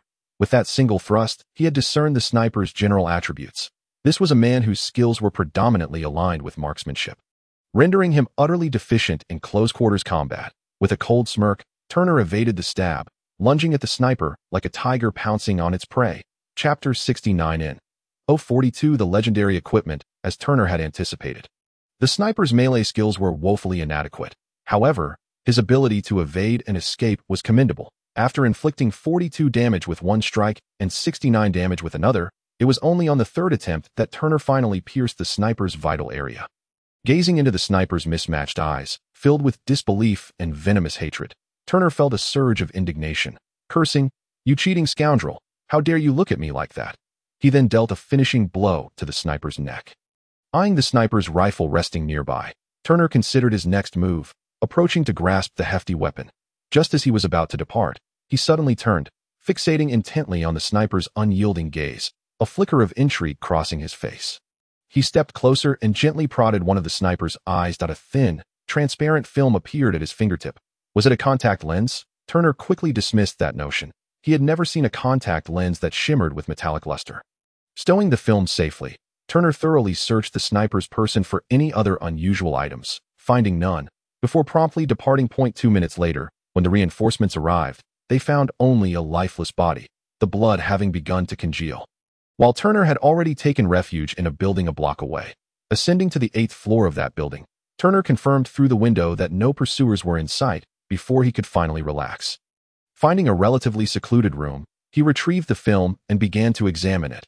Apart from the occasional glint of metallic sheen, it appeared to be an ordinary contact lens. After a moment's contemplation, Turner inserted the film into his eye. Ding, ding, ding. The instant the film settled into his eye, 3 soft chimes resonated in Turner's mind. Without hesitation, he called forth the attributes interface, and indeed, beside the task button, a new item button had appeared. In the previous life of the game, the variety and abundance of items were remarkably rich and diverse. For instance, the combat suit, pistol, and even the alloy dagger currently worn by Turner were items that, in the past, could only be acquired through completing quests, defeating monsters, or exchanging military reputation. However, in this life, they have become commonplace objects, entirely lacking the qualifications to be classified as items. This thin shard is the first item Turner has obtained. Instead of immediately pressing the item button, Turner donned the shard and observed his surroundings. Not sensing any reaction, he finally pressed the item button. A small frame popped up, displaying the item exoplanet Type 1 initial detector. Should it be equipped? Turner was overjoyed, his heart racing uncontrollably. Ever since that sniper seemed to have an uncanny ability to pinpoint his location, Turner had begun to harbor suspicions upon acquiring this shard. He felt increasingly certain, but it was not until he saw the item's name that he could no longer contain his exhilaration. He promptly clicked the yes button, and the moment he wore the shard, his vision was engulfed in darkness. 3 seconds later, his eyesight restored. He noticed something new in the upper left corner of his field of vision, floating green numbers and unfamiliar characters. These were not human letters, but belonged to some alien civilization beyond humanity. The letters and numbers seemed to be affixed to Turner's retina, pulsating intermittently to assert their presence. If others were to gaze upon these characters, they would undoubtedly be bewildered by their meaning. However, for Turner, who retained memories from his previous life, these posed no challenge. Approaching the window, Turner focused on a squad of patrolling soldiers passing below, zeroing in on one at the rear. The green letters and numbers shifted immediately. Stabilizing after 0.3 seconds. Level 10, 0 advancement. Strength 25, Agility 22, Constitution 19, Intelligence 3, Will 3, Perception 7. Possessing 5 skills with levels of 10, 10, 30, 20, and 15 respectively. These appeared to be foundational skills, though it remained uncertain whether any were exceptional. As Turner scrutinized the green letters and numbers, he recited a series of data, continuing to examine each soldier until he reached the leader, who paused in surprise. Oh, a refined soldier with 1 advancement. And a level higher than mine. This squad must have emerged from a training camp, with attribute distribution favoring primary strength and secondary agility, indicating they are melee combatants. The 2 higher-level skills are likely combat techniques and mastery of melee weapons. While these deductions were largely speculative, they were remarkably accurate. The equipment known as the Exoplanet Type 1 Initial Detector had already circulated among players in the previous life. The first and only original version was discovered during players' exploration of an alien relic. And soon after, the technology used within it was deciphered in a short time.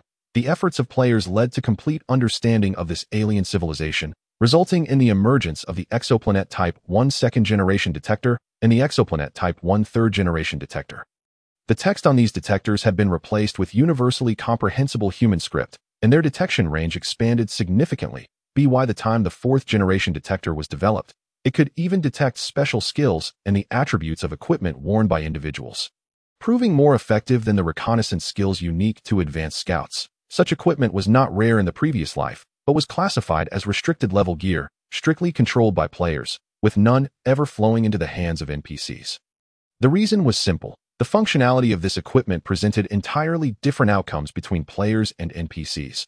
Players could utilize this equipment to probe others' attributes, skills, and gear, while once donned by NPCs, it merely displayed a simplified assessment of strength disparity, such as strong, moderately strong, equally matched, or weak. In this regard, the equipment offered far less assistance to NPCs. However, when NPCs wore this gear, they could also detect energy sources, categorizing humans as a type of energy source. Each person represented an independent energy source, and even through thick walls, the energy naturally emitted by the human body could be captured by this equipment, yielding a semblance of X-ray vision, unless another energy source intervened. This explained how that sniper seemingly exploited a cheat to sense Turner's location through the massive walls of the building. In the previous life, due to the presence of players, the so-called restricted level was only delayed for a short time, as players lured by monetary gain quickly sold such equipment to NPCs. Consequently, NPCs gained an advantage that surpassed that of players for this life. Turner felt the cool sensation emanating from the shard in his eye socket. It was likely the only one of its kind in this world that might have been inadvertently obtained by the Sniper S unit during their exploration of the alien relic, yet never turned over. Instead being cherished and hidden away in his previous life. Turner had conducted research on such equipment. He could have easily crafted one. However, in this life, he had no intention of producing more of these items. The numerous tragedies caused by such devices among players in the past left an indelible mark on him, and he wished to avoid repeating their mistakes. Turner only aspired to improve this piece of equipment when time and conditions permitted, elevating it to the most advanced status from his previous life, transforming it into his unique possession. With these thoughts crystallized, Turner's excitement gradually subsided as he departed from the concealed building, continuing his stealthy advance toward the headquarters of the 3rd Infantry Division. Chapter 70. In 043 Sniper Preparation, Lieutenant Marcus discarded a thoroughly gnawed chicken leg, wiping his hands clean on his clothing amidst the resentful gaze of Lei Xian nearby. He then picked up a pair of infrared binoculars to survey the distant headquarters of the 3rd Infantry Division through the glass. Almost 20 hours had elapsed since the fleet's descent. Apart from the forces tasked with guarding the command center, most ships had already departed with other units to various locations on the planet. In such rapid assault operations, the striking effect of a fleet far surpassed that of ground troops. It seemed all necessary personnel had already moved out. Marcus nodded. But, sir, there are still numerous guards stationed there. It appears we have little hope. Should we force our way in? Wells leaned in, peering over, unable to discern the exact number of guards from their vantage point. Yet the mere sight of 3 surrounding destroyers left him feeling unsettled. Force our way in, you say? Marcus turned, delivering a light slap to Wells' head, followed by a kick for good measure, before saying, with a bunch of rookies like you, Even if the enemy's guard numbers were reduced by 70%, taking you along would still be tantamount to suicide. Wells, cupping his head and retracting his neck, asked, "Then why did you summon us here? We've been waiting like fools for nearly 10 hours without doing anything that we might as well have stayed at Lei Xian's underground club, where we could at least catch up on sleep."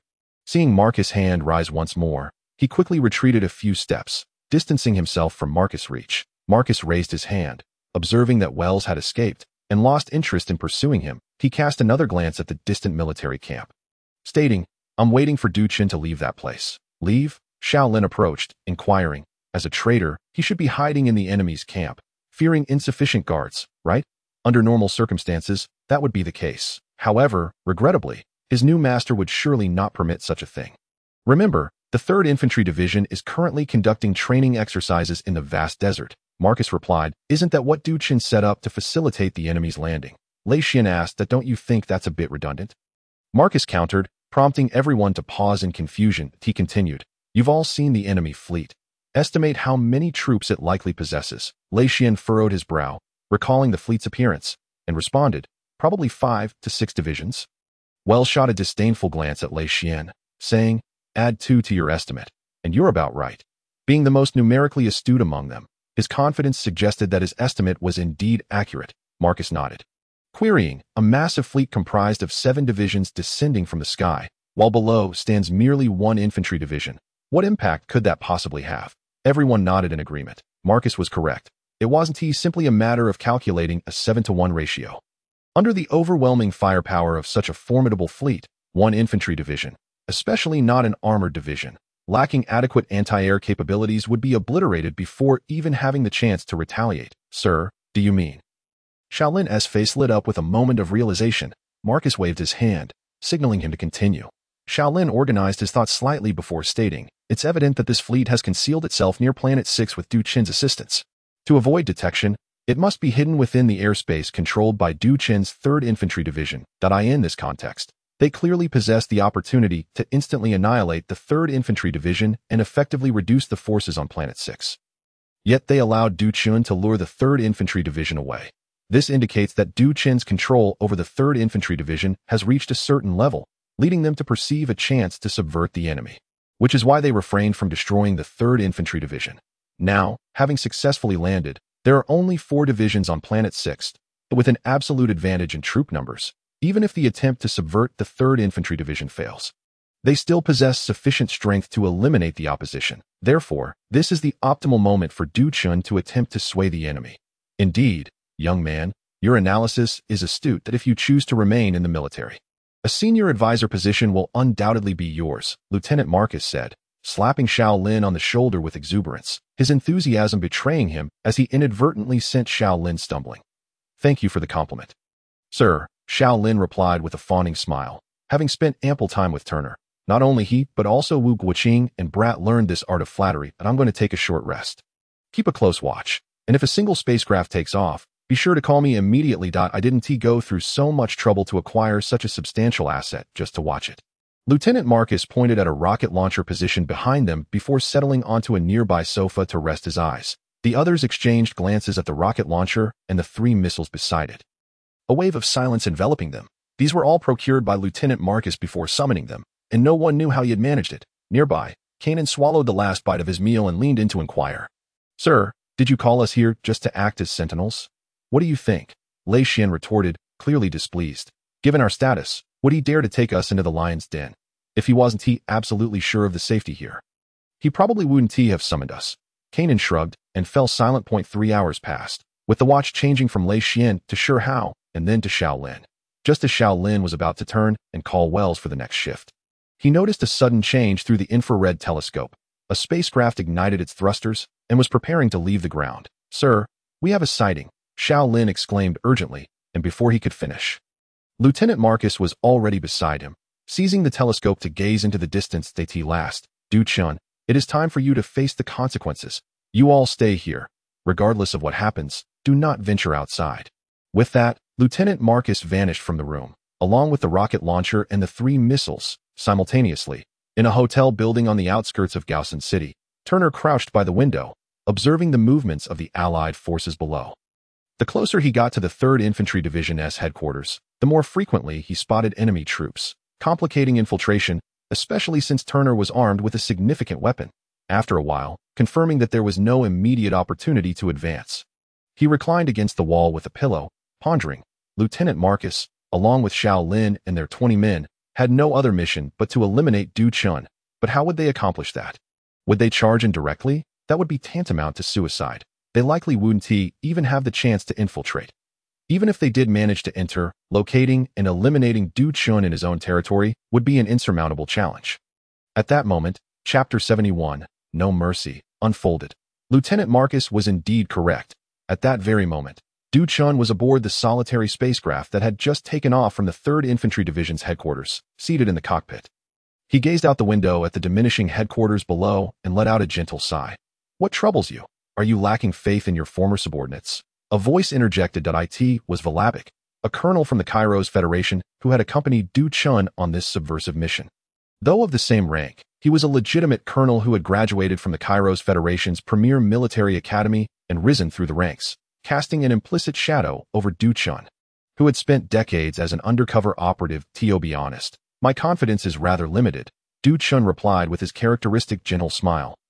If I were entirely confident, the reception awaiting you at the headquarters would not consist solely of myself and a few trusted aides, but rather the entire division. If I possessed 70% confidence, I would have approached them the moment our fleet landed. The reason for my timing is that our forces are currently engaged with the 2nd Infantry Division of the King of Federation.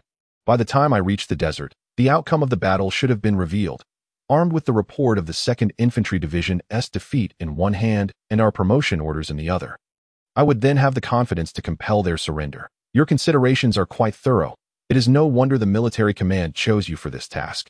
You are indeed the most suitable candidate. Valabic nodded in approval. Du Chun maintained his smile, seemingly oblivious to the sarcasm in Valabic's words. Although the mission on Chu Xuan's end has failed, the overall impact remains minimal. Our sudden appearance alongside the Agos Empire's coalition will grant us at least 2 days before the King of Federation receives word and assembles their fleet for support. This time frame is ample for us to bring the entire planet under our control. This war is destined for our victory. Long live the Kairos Federation. In a small town more than 10 kilometers from the 3rd Infantry Division's headquarters, Lieutenant Marcus lounged in a grand chair, comfortably rocking back and forth while observing the spacecraft slowly ascending from the headquarters, a hint of nostalgia gleaming in his eyes. You have known the boss for 13 years. Been friends for 13 years. 5 years ago, had you not desperately held on to the boss's fist, not only would he have never attained the rank of major, but it would have been uncertain whether he could remain in the army at all. This is common knowledge among most military personnel across the galaxy. However, no one knows that I have known you for a full 25 years. We were friends long before I enlisted, and it was largely your influence that led me to join the military. I have served for 20 years, participated in 4 wars. You have shielded me from 2 bullets, saved me 5 times, and I have rescued you 6 times, if it weren't for my foul temper causing numerous issues. I might well have already achieved the rank of major. You have already ascended to colonel. It could be said that our ranks were secured by each other's support. I had initially planned to treat you to drinks and reminisce after we finished this exercise and dealt with that dragon fellow. But who would have thought you would betray us? You, having served for over 20 years, receiving 7 third-class merits, 6 second-class merits, and 2 first-class merits, not to mention being a war hero who has received 2 Bauhinia medals from the commander. How could I possibly be surprised by anyone's betrayal? Yet why must it be you?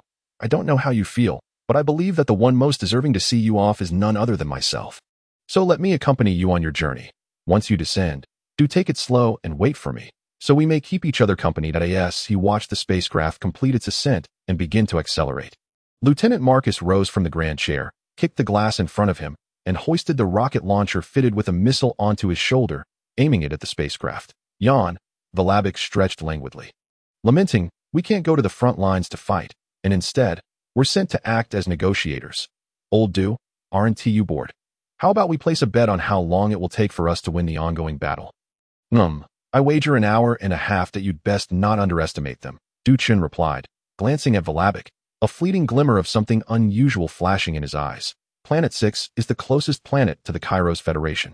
And to prevent an attack from the Kairos Federation, the troops stationed here are all elite forces, including my own infantry division. None of these units are to be trifled with. Elite? Valabic echoed the term with disdain. Rolling his eyes, I've seen plenty of elite troops. So what? In the face of our army, there's still a bunch of useless fools. Just wait. It won't be long before good news is presented to you. Du Chun glanced at Volabik once more, intending to say something further when the spacecraft suddenly jolted violently. He quickly grasped the armrests of his chair to steady himself, only to find Volabik, who had risen through the ranks from the staff, now sprawled humorously on the floor. Having been knocked off his seat by the turbulence, Du Chun stifled a laugh, but years of discipline compelled him to help Volabik up. As soon as he stood, Volabik exclaimed angrily, "What just happened?" The spacecraft's pilot turned to reveal a look of panic, declaring, "Report, sir, we are under attack. Is it you?" A squat figure inexplicably surfaced in Du Chun's mind as he murmured to himself. Watching the spacecraft he had struck with a missile begin to emit black smoke, Lieutenant Marcus shook his head in disappointment. The power was still a bit lacking. If only I had a few surface-to-air missiles. Although stated thus, his hands were relentless in their movements, deftly scooping to the side as yet another shell landed in his grasp. With practiced precision, he loaded it, aimed, and fired, the projectile trailing a luminous line as it soared towards the unsuspecting spacecraft. Boom! The second shell struck true once more, yet Lieutenant Marcus's countenance grew increasingly grim. The two successful hits only underscored the inadequacy of the shell's power. At this rate, 3 shells would scarcely suffice to bring down the vessel. Contemplating this, Lieutenant Marcus continued his task, retrieving a third shell to load. Just then, from another direction, a brilliant golden beam surged towards the craft with breathtaking speed. The 1,500 energy cannon was not to be trifled with. Its might far surpassed that of a mere rocket shell. The massive energy ray struck the side of the ship, tearing a gaping hole as it exited from the opposite side, vanishing into the distant sky. Who could it be? A question flickered through Marcus's mind, yet his hands did not falter as he raised the rocket launcher, and the final shell arced gracefully, piercing through the newly created breach with impeccable accuracy. Boom, boom. A minor explosion was swiftly followed by a series of more significant detonations. The spacecraft, which mere moments ago had been intact and accelerating, was instantly reduced to a shattered wreck, engulfed in raging flames and billowing thick black smoke as it plummeted. In such circumstances, anyone aboard the ship had lost all hope of survival. That was impressive. In a hotel room on the outskirts of Gaussian City, Turner passionately kissed the energy cannon he had seized from a transport vehicle after enduring a gunshot and 2 knife wounds. Casting a disdainful glance at the discarded sniper rifle, suddenly, he turned and swiftly exited the building, making his way towards the underground club. Chapter 72. N. 045 Rescue of Soldier Lei Xian, 1. Crouched behind the reception counter in the lobby. Turner peered outside at the increasingly frequent movements of soldiers. For a full 20 minutes, he waited until he was certain that no one would come to search the building before cautiously making his way upstairs.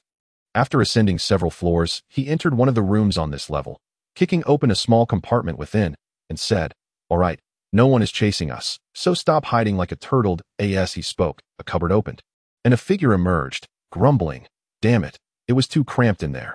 I nearly lost my lunch." It was Wells, one of the 19 who had accompanied Lieutenant Marcus, finally pulling himself free from the narrow confines of the cupboard. Wells unceremoniously dropped to the floor, wiping the sweat from his brow and gasping for breath. Turner unapologetically kicked Wells in the rear and inquired, "So, what is the situation? How did you get separated?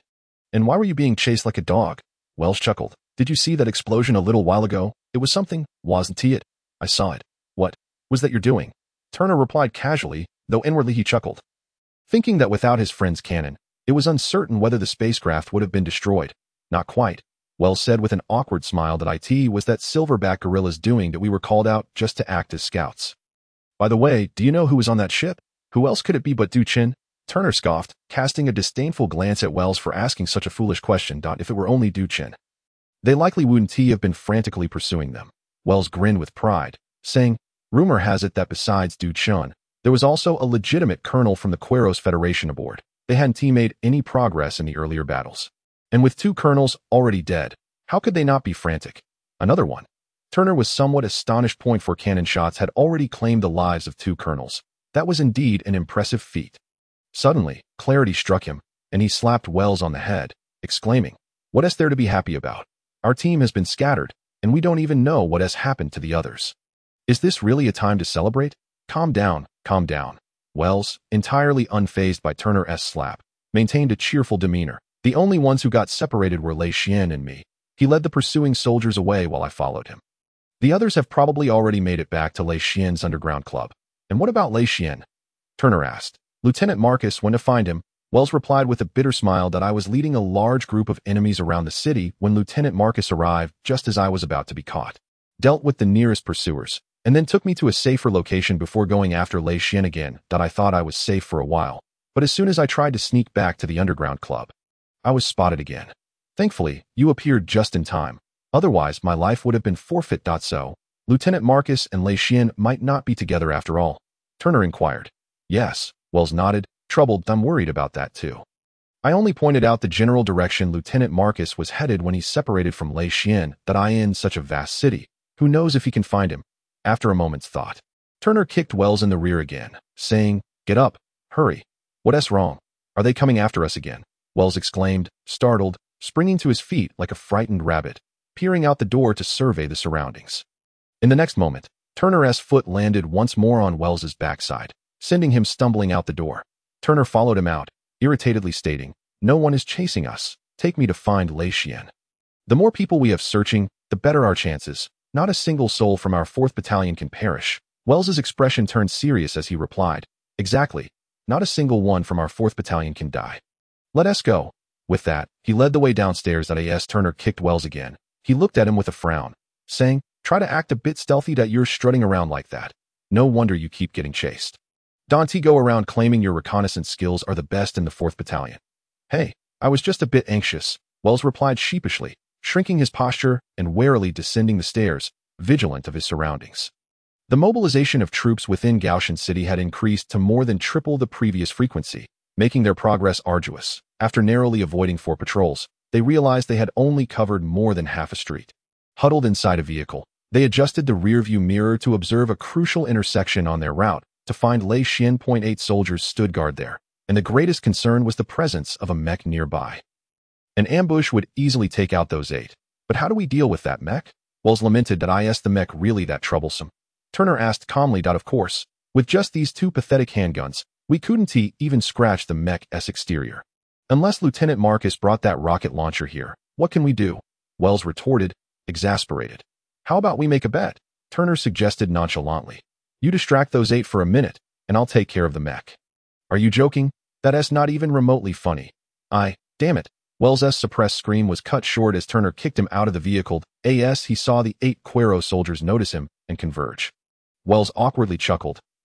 Just passing through. Nothing to see here. See you.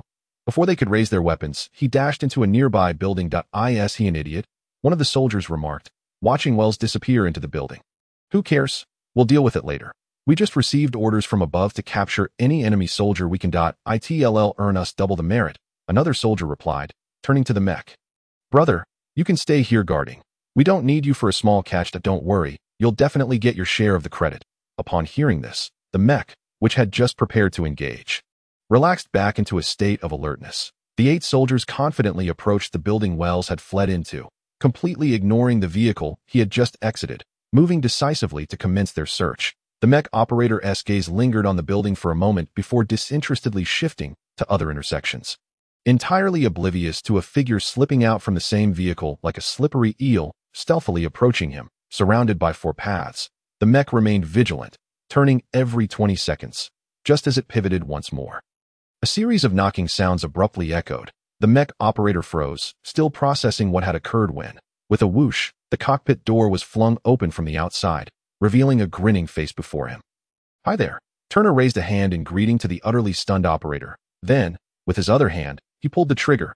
Puffed. Done. Chapter 73. In 046 Rescue of Soldier Lei Xian, 2. No one could have anticipated that Turner would so effortlessly take down a mech. Not Wells, nor the 8 soldiers of the Queros Alliance, could have fathomed such an outcome, and each unforeseen event only led to further unexpected consequences. As Turner leisurely and silently emerged behind the last soldier of the Kuyo Alliance. The individuals in front exhibited no reaction whatsoever. With both hands raised simultaneously, one covering his mouth and nose, the other slicing across the throat, Turner executed this maneuver with remarkable proficiency, ultimately silencing the soldier, who slipped permanently into darkness. Gently, Turner lowered the lifeless body, quickened his pace, and targeted the second, when the soldier ahead opened his mouth to speak, only to find no one responding upon turning back. Turner had already dispatched 5 men. The three soldiers in front were met only with a face marred by a lewd grin, followed by a sudden pain in their foreheads as an energy beam pierced through their skulls. Enough hiding. Come out. Third floor. Turner called out to Wells through his communicator, then stood still to access his attribute panel. Leveling up was becoming increasingly arduous. He sighed in exasperation. Initially, slaying a single ordinary soldier granted him enough experience to level up. Yet now, after eliminating over 20, along with the remnants of previous experience, he barely accumulated enough for a single level increase. Without hesitation, he clicked on the upgrade, instantly boosting his agility to 31 points. Activating the first passive skill of the agility tree. Speed of the wind. Melee attack speed increased by 3, bullet speed for ranged attacks increased by 3. Each passive skill gained from attribute points was invaluable, with effects improving as one progressed, which is why most individuals focused their points heavily on 1 or 2 attributes. Few, like Turner, with such a wealth of attribute points, could develop across 3 systems. After throwing a couple of punches, Turner could hardly perceive the 3 change, yet this alteration undeniably existed. In real combat, especially against opponents of comparable strength, that 3 enhancement would prove crucial, having dealt with the attribute points. Turner shifted his gaze to a single proficiency point, and this time, he found himself hesitating, troubled by the 3 formidable skills under this category. Brawn Bull Charge. Activate to ignore terrain differences within 5 meters. Charging at the target enemy at high speed. If the target is a small or medium-sized creature, they will be stunned for 1.5 seconds. Eagle's Mark. Activate to place a mark on the target enemy visible only to the user. Damage inflicted on the marked target by the user is increased by 30, and the user can see hidden enemies. Tiger's Body. Activate to remove all immobilization and slow effects. The user's movement speed increases by 30, and they become immune to charm, fear, and hypnosis effects for 6 seconds. If only I had 3 proficiency points, Turner lamented, closing the proficiency skill interface, as the 3 skills were equally powerful, leaving him at a loss for which to choose. He could only hold onto the points for future use. Wells emerged from the stairwell, astonished at the sight of Turner and the 8 bodies lined up on the ground. What are you doing here? What about the mech? Didn't you say 1 minute? Turner chuckled. Did you really take it down? How did you manage that? Wells rushed to a window with a view of the street corner, where the mech remained unchanged. His face darkened. Is this what you call taking it down? I never claimed to have eliminated that mech. Our bet was, you hold them off for 1 minute while I deal with the mech. Turner emphasized the term deal with, then contemptuously gazed at Wells. To me, eliminating that mech is the most foolish way to deal with it. Then how did you handle it? Wells inquired. Simple. I took out the pilot, and no matter how formidable the mech, it becomes a pile of scrap without its operator. Turner replied, then urged Wells, we need to leave here. Let us talk as we go. You wouldn't want us to fall into the hands of the support troops, would you? Wells nodded and led the way downstairs. Still pressing for answers. Yes, oh, you mean you eliminated the pilot inside? How is that possible? Don't tell me you just knocked on the door and he graciously opened it for you, allowing you to take him out. Who told you that the cockpit door of the mech can only be opened from the inside? Turner regarded Wells with disdain, for as a super expert in his previous life, he had little patience for those who feigned knowledge. I certainly know the cockpit door can be opened from the outside, but the method varies by country, even for the same model, and is considered a state secret. How do you know how to open the cockpit of a Kuya Federation mech from the outside? A hint of doubt crossed Wells's face. Is this shabby thing really a state secret? Now it was Turner's turn to be astonished and perplexed. You can't be joking with me? Wells turned to Turner. Exasperated yet amused. Oh, I need to play tricks on you over such matters? Forget about other countries. Even within our federation, only a select few know how to open the mech's cockpit door from the outside. If this information became public, anyone could approach a mech and open the cockpit to eliminate the pilot. What use would the mech have then? His reasoning appeared sound. Turner felt a flush of embarrassment. As a definitive expert in mechanics and the founder of the 6th-generation battle mech, such questions about opening the cockpit door from the outside were trivial to him, and he never considered them as state secrets. All right, even if you're right, Turner nodded in acknowledgement of Wells's point, then continued, I can only tell you this, whether it's our Federation S or the Kuya Federation S mechs, the method to open any mech S cockpit door from the outside is no secret to me. Noticing Wells's intent to press further, Turner hastily gestured for him to stop. Don't ask anymore. I won't divulge anything else. Just know that I possess this capability, and the rest is personal. Remember to keep it confidential. If this leaks, you'll be the first I come to. Come on, we have a bond. Having served together, fought together, and taken lives together. You think I would betray you? But if you ever find yourself bored, consider teaching me those tricks, Wells replied with a grin, his demeanor shifting completely to one of flattery. No problem. Turner waved his hand like a wealthy landlord that I could teach you how to open the cockpit of a Kuya Federation Windstorm Type 2 mech from the outside right now. But I believe our priority should be to escape. I don't want to be waiting for them to come rescue us before I find Lei Xian. The two departed the building, traversing past a mech that appeared to be dutifully standing guard at an intersection. Continuing toward the direction where Wells believed Lei Xian had retreated. Chapter 74. In 047. Rescue Soldier Lei Xian, 3, at the former headquarters of the 3rd Infantry Division of the Qin Federation, now serving as the temporary command center for the Kuya Alliance-S assault on planet Darwin 6. Two individuals stood before a holographic projection engaged in a brief conversation. Has the search for the spaceship wreckage concluded? The individual positioned slightly forward inquired. From behind, this person resembled an 8-year-old child, standing just over 1 meter tall. Without hearing his voice or observing his appearance, no one would suspect he was an adult.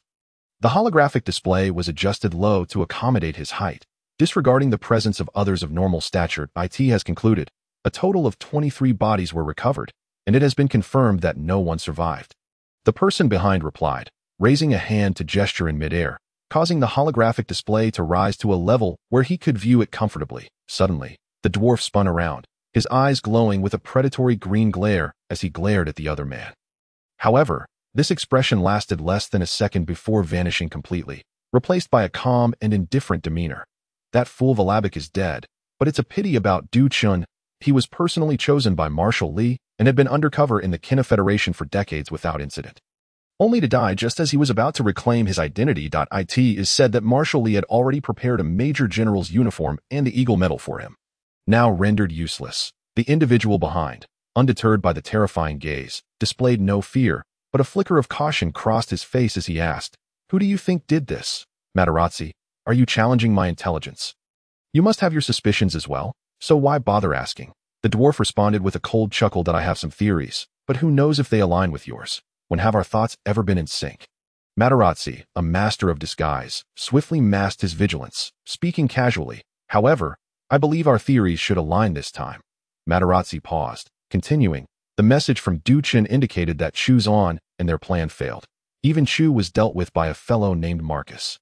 Furthermore, from Du Chun's words, it seemed he held some apprehension toward this Marcus, which suggests that one of the two who attacked the spaceship might very well be him.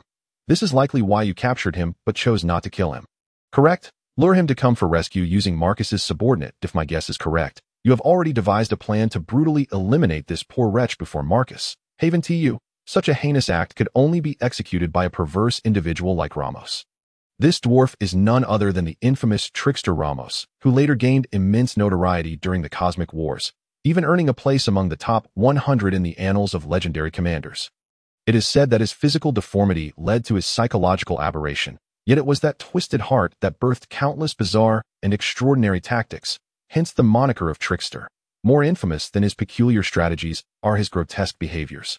It is rumored that after a catastrophic event in his childhood, he captured an enemy at the tender age of 12, but instead of killing him immediately, he resorted to a series of cruel and perverse methods, slaughtering the enemy's 25 family members one by one before his eyes. By the time he reached the 18th victim, the enemy, overwhelmed by fear and rage, succumbed to a heart attack, yet Ramos showed no signs of relenting, continuing until he had extinguished every last life. From that day forth, anyone who dared oppose Ramos faced retribution through his sadistic methods, which became his signature approach. Despite being labeled a monster, Ramos took pride in it, stating with satisfaction, "Anyone capable of finding a rocket launcher under my army's control and destroying one of our ships, taking out 2 colonels, no, should I say a major general and a colonel, is not someone we can afford to let roam free." You also wish to ensnare the remaining 19 subordinates, don't you? The legendary young noble's camp has fled, but if these 20 individuals were to perish, it would undoubtedly cause considerable upheaval among the higher echelons of the Darwin system. Oh, and let us not forget that cosmic superstar, the eternal first love, Miss Jiang Chuer.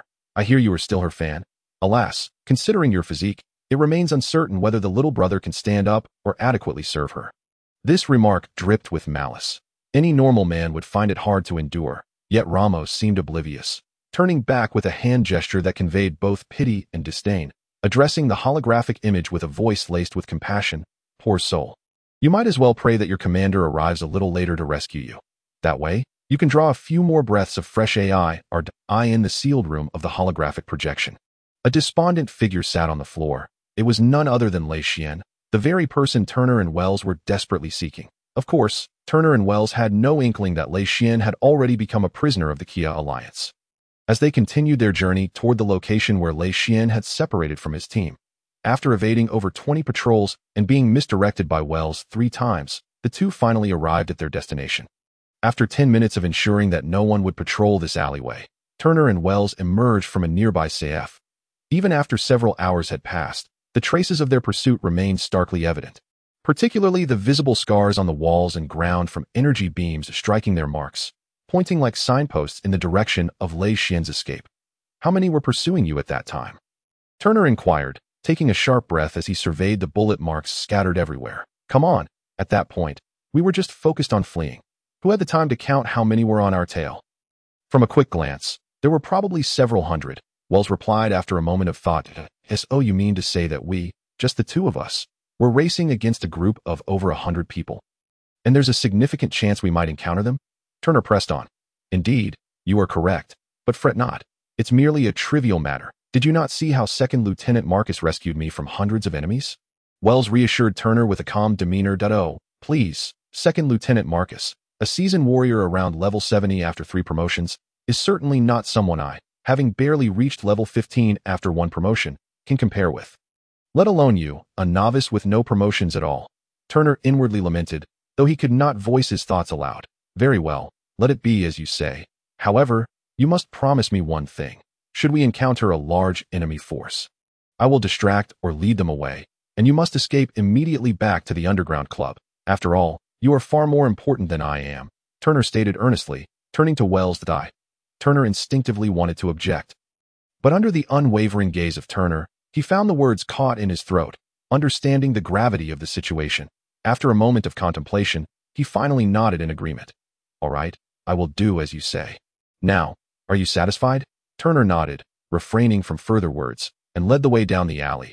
Following the traces left behind as they pursued the trail, Turner felt his heart sink further. The signs of struggle only grew more numerous. And at several intersections, they even detected traces of machinery involved. That a thorough examination led Turner to conclude that at least 1 armored vehicle and 2 mechs had joined the fray, upon spotting evidence of a 3rd mech at yet another intersection. Turner and Wells exchanged a glance, both pondering the same question. In such a large-scale pursuit, was there any hope for Lei Xian's escape? With that troubling thought in mind, they quickened their pace. And after traversing a significant portion of the block, all traces suddenly ceased at the middle of a street. They halted, splitting up to search the vicinity carefully. Minutes later, they reconvened, expressions intertwining worry, relief, and hope. Worry stemmed from their near certainty that Lei Xian had been captured right at this very spot. Relief came from the absence of any bloodshed along their path, indicating that he had been taken alive. Hope lingered in their prayers that the Kia Alliance would not hastily execute Lei Xian. As long as he lived, there remained a glimmer of possibility. They settled side by side in the lobby of a nearby building where Lei Xian had presumably been seized. Remaining vigilant to avoid any enemy ambush. What do we do now? Wells asked, glancing at the pensive Turner. The best course of action is to capture a few individuals for questioning, preferably those patrolling nearby, as they should possess some information. However, Turner hesitated, looking at Wells. All right, I understand your meaning, Wells replied with a wry smile. Throughout this journey, I must admit, I feel like I've been dragging you down, without me. You could have moved at least 30% faster. Don't say that. You've been quite useful. If it weren't for you being the bait, I wouldn't have been able to handle that mech so easily. Turner chuckled, jokingly. Get lost, Wells retorted with a glare, then sighed. My primary mission was to bring you here, and now that it's accomplished, lingering here only serves as a burden. I can't assist you further and would only distract you. I should return to the underground club. If anything arises, feel free to contact me. My communicator will remain open. All right, be careful on your way back. Second Lieutenant Marcus and I cannot always be there when you need us the most. Turner cautioned. Relax, it was merely a stroke of bad luck. After all, I am one of the finest scouts in the 4th Battalion. How could I be so easily captured? Wells responded nonchalantly, peeking from behind the counter to ensure the coast was clear before standing to leave. Just as Wells rose, Turner felt a jolt in his heart as if a small bomb had detonated within. In a moment of instinct, he kicked out, striking Wells in the calf. Caught off guard, Wells lost his balance and toppled sideways, just as an ice-cold projectile pierced his shoulder. As Wells fell, Turner caught him, immediately yanking out the icy shard and tossing it aside, eliciting a muffled groan from Wells. The wound, though punctured, bled not a drop, as the cold had sealed the blood vessels and flesh around it. This was precisely why Turner acted swiftly. The intense cold could have frozen Wells's entire arm if left too long. What in the world was that? Wells asked, glancing at the shard Turner had discarded. Just moments ago, it had felt as hard as steel, yet now, in less than 10 seconds, it had mostly melted into a puddle, leaving only a third behind. Bear with it, Turner replied grimly, brandishing a metal dagger to meticulously remove the ice shards from Wells's shoulder wound, applying ointment before carefully bandaging it. After this sequence of actions, Wells, who had initially felt no pain from the icy projectile, was now sweating profusely from the agony. It seems we've encountered a troublesome foe. Turner finally answered Wells's earlier question, casting his gaze over the now melted shard. It appears to be an element controller. Upon hearing Turner's words, Wells's expression darkened. He was well aware of what an elemental manipulator was, possessing knowledge that rivaled Turner's. In fact, there were 2 elemental manipulators within the 4th camp, both of whom were quite familiar with Wells, yet had never revealed their prowess until now. That individual must have discovered us long ago, choosing to remain hidden until our vigilance waned to its lowest point before striking unexpectedly, delivering a lethal blow. How insidious and ruthless, Turner exclaimed bitterly. Leaning over the counter, he meticulously scanned every visible corner, but failed to spot the adversary. He turned to Wells and spoke in a hushed tone. I will lure him out. When I give the signal, you must leave immediately. Allow me to be the bait instead. After all, you did say I am suited for that role, Wells suggested. Enough with the chatter. We will do as I say. Otherwise, we all perish. Turner cut him off, not permitting Wells any chance to argue. As soon as he finished speaking, he sprang from behind the counter. Whoosh, whoosh, whoosh. 3 ice shards materialized mid-air outside the building, glimmering with crystalline brilliance under the sun. Swiftly darting towards Turner, he accelerated, darting behind a nearby sofa, while the ice shards, akin to homing missiles, spun and traced arcs in the air, hot on his heels. Simultaneously, 2 more ice shards formed in the air outside, converging with the first 3 from a different angle, enclosing Turner. Now's our chance. Go, Turner called out in a low voice. Hearing his cue, Wells dashed out from behind the counter, casting one last glance at Turner before bolting out of the building, vanishing around the corner. Turner felt a mix of relief and tension. He kicked out forcefully, sending the 5-person sofa flying sideways, crashing into the 3 ice shards. At that moment, he drew forth his alloy dagger and struck down upon the other 2 ice shards. Clang, clang, clang. The 3 ice shards embedded themselves deeply into the sofa, continuing their advance for a distance before finally exhausting their momentum. Ding, ding. The 2 ice shards were shattered by the alloy dagger, splintering into 4 pieces that flew off. Having completed these maneuvers, Turner quickly retreated, crouching back behind the counter. Just as he settled down, he felt a chill above him as an ice shard narrowly brushed past his scalp, embedding itself into the wall behind the counter. Chapter 76, N. 049 Elemental Manipulator, 2, Ding Dong, Ding Dong. With a flourish, Turner swung his alloy dagger, deflecting 2 ice shards aimed at him. As they descended, he expertly caught them in a cup held in his other hand. 6, 7.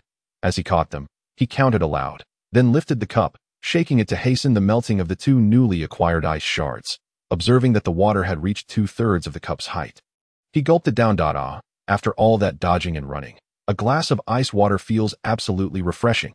Having consumed the melted shards, Turner savored the moment, smacking his lips, before peering out from behind the counter once more, attempting to locate the elemental manipulator again. After failing yet again, he called out, Hey buddy, how about sending a few more ice pops my way? The previous ones were a tad insufficient to quench my thirst. Very well, as you wish, a somewhat sharp voice replied, and 6 ice shards materialized mid-air, tracing entirely different trajectories as they sliced through the air toward Turner. Having realized that the opponent could conjure a maximum of 6 ice shards from their previous encounters, Turner remained unfazed. With a deft motion, he executed a graceful arc with his alloy dagger, precisely striking 5 ice shards, sending them soaring vertically into his cups for the 6th ice shard. After securing the first 5, Turner leisurely placed down the cup, pinching the shard between his fingers, and tossed it directly into his mouth, relying on his extraordinary constitution to withstand the icy chill without harm. Crunch, Crunch. He chewed on the ice before downing the water in his cup. Deciding not to peek again, he leaned against the counter and called out, "So, my friend, how long do you intend to play this game? You neither call for reinforcements nor make a move against me. After all this time, are you not hungry?" As he posed this question, Turner felt a swell of confusion. Half an hour had passed since the first ice shard struck Wells, and had the adversary called for backup. Turner had no doubt he would now be in the same predicament as Lei Xian, a captive. Yet, no reinforcements had arrived, and there was no urgency on the opponent's part to deal with him. Only an occasional increase in firepower to push Turner back behind the counter before once again easing off the assault. The sharp voice echoed again. "I'm fine, but are you reaching your limit? How about you come out? Don't worry, I won't kill you. I'll even take you to meet your comrade." Turner chuckled, responding loudly, "Thanks for the news about my comrades still being alive. But I'll pass on coming out. I haven't finished resting yet." The ice manipulator seemed unconcerned, chuckling. "Then take your time to rest. No need to rush. I have plenty of patience." As soon as the words left his lips, 3 more ice shards pierced through from 3 directions toward the counter. However, it was evident that this ice manipulator was not like the previous sniper who could cheat. He could not accurately discern Turner's position behind the counter. Thus, only 2 shards were aimed at Turner, while one landed directly in front of him on the ground. Turner ceased speaking, focusing on countering the sporadic ice shards while patiently waiting, since the opponent had not called for reinforcements. He undoubtedly had other motives, and Turner was prepared for him to make his move. Soon, another 20 minutes passed, and Turner's patience finally bore fruit as the adversary initiated their next action. Whoosh, whoosh, whoosh, whoosh, whoosh, whoosh. 6 ice shards flew forth again, but this time, they were not directed at Turner behind the counter. Rather, they were neatly embedded into the counter's surface. Then the sharp voice rang out, "Hey buddy, have you rested enough? You can come out now." Turner quickly replied, "Not yet. I just closed my eyes for a moment, and you woke me up. How about waiting a bit longer while I catch some sleep for another hour?" "That won't do. I suddenly have some urgent matters to attend to. So, buddy, you really should come out," the ice manipulator declared loudly. "If you're in such a hurry, why not come find me? I am not going anywhere. I'll just wait here for you. What do you say?" Turner remained unyielding, casually twirling his alloy dagger as he replied, "You truly want to come out? Then I may have to employ some measures to coax you out." The ice manipulator's voice turned cold, darkly intoning. "Are you going to coax me with ice shards? Then you'd better conjure several at once. Otherwise, you won't persuade me at all," Turner replied, feigning nonchalance. "It seems so. How about I switch to other tactics?" The ice manipulator appeared even more relaxed, responding languidly. Before the words faded, Turner had already peered out from behind the counter. He could not afford to be careless, especially upon hearing that the opponent had other methods. Failing to observe carefully would be utter foolishness. As far as his eyes could see, no ice shards were in sight, nor anything related to water or ice. Only a tiny spark, almost imperceptible, floated toward him, landing on the counter. Then, whoosh, the luxurious wooden counter ignited as if doused in oil, engulfed in flames within seconds, the surface quickly turning black. The fire spread rapidly across the entire counter. Turner felt a jolt of alarm. There was no time to hide any longer. He leaped out, twisting his body midair, his arm wielding the alloy dagger, moving in an uncanny manner, deftly deflecting the incoming ice shards before landing behind a sofa. The ice manipulator's sharp voice echoed with satisfaction. "Well, buddy, I told you I would use other methods to draw you out. I did not break my promise." Turner had no time to respond. He turned to look at the counter, now ablaze and showing no signs of extinguishing, but rather growing fiercer in the blink of an eye. The once grand counter had been reduced to a pile of charred remains, emitting a foul odor. After a moment of silence, the ice manipulator, growing increasingly smug, remarked, "Hey buddy, why the silence? Have you been intimidated by my methods? Have you never encountered a dual-element manipulator before?" Turner longed to leap up and shout back. Dual-element manipulator? What a joke. Dual-element manipulators were rarer than giant pandas. Even in his previous life, among all the players, there were scarcely a handful of dual-element manipulators. Each one that mastered 2 or more elements left their mark upon the cosmos. And now, right across the street, there was a dual-element manipulator, leaving Turner utterly astonished and unable to believe his eyes. Astonished? Certainly. But believing? A dual-element manipulator? How impressive. I've longed to witness the capabilities of a dual-element manipulator. Why not show me a demonstration, my friend? With that, Turner sprang into action, charging toward the opposing building. Chapter 77. N. 50 Elemental Manipulator 3. the notion that elemental manipulators are a scarce profession, if proclaimed in his previous life, would undoubtedly invite derision from players. Scarce, indeed. Among 10 individuals, 6 are elemental manipulators. How can you still claim that they are few? However, in this era, elemental manipulators are indeed a scarce profession.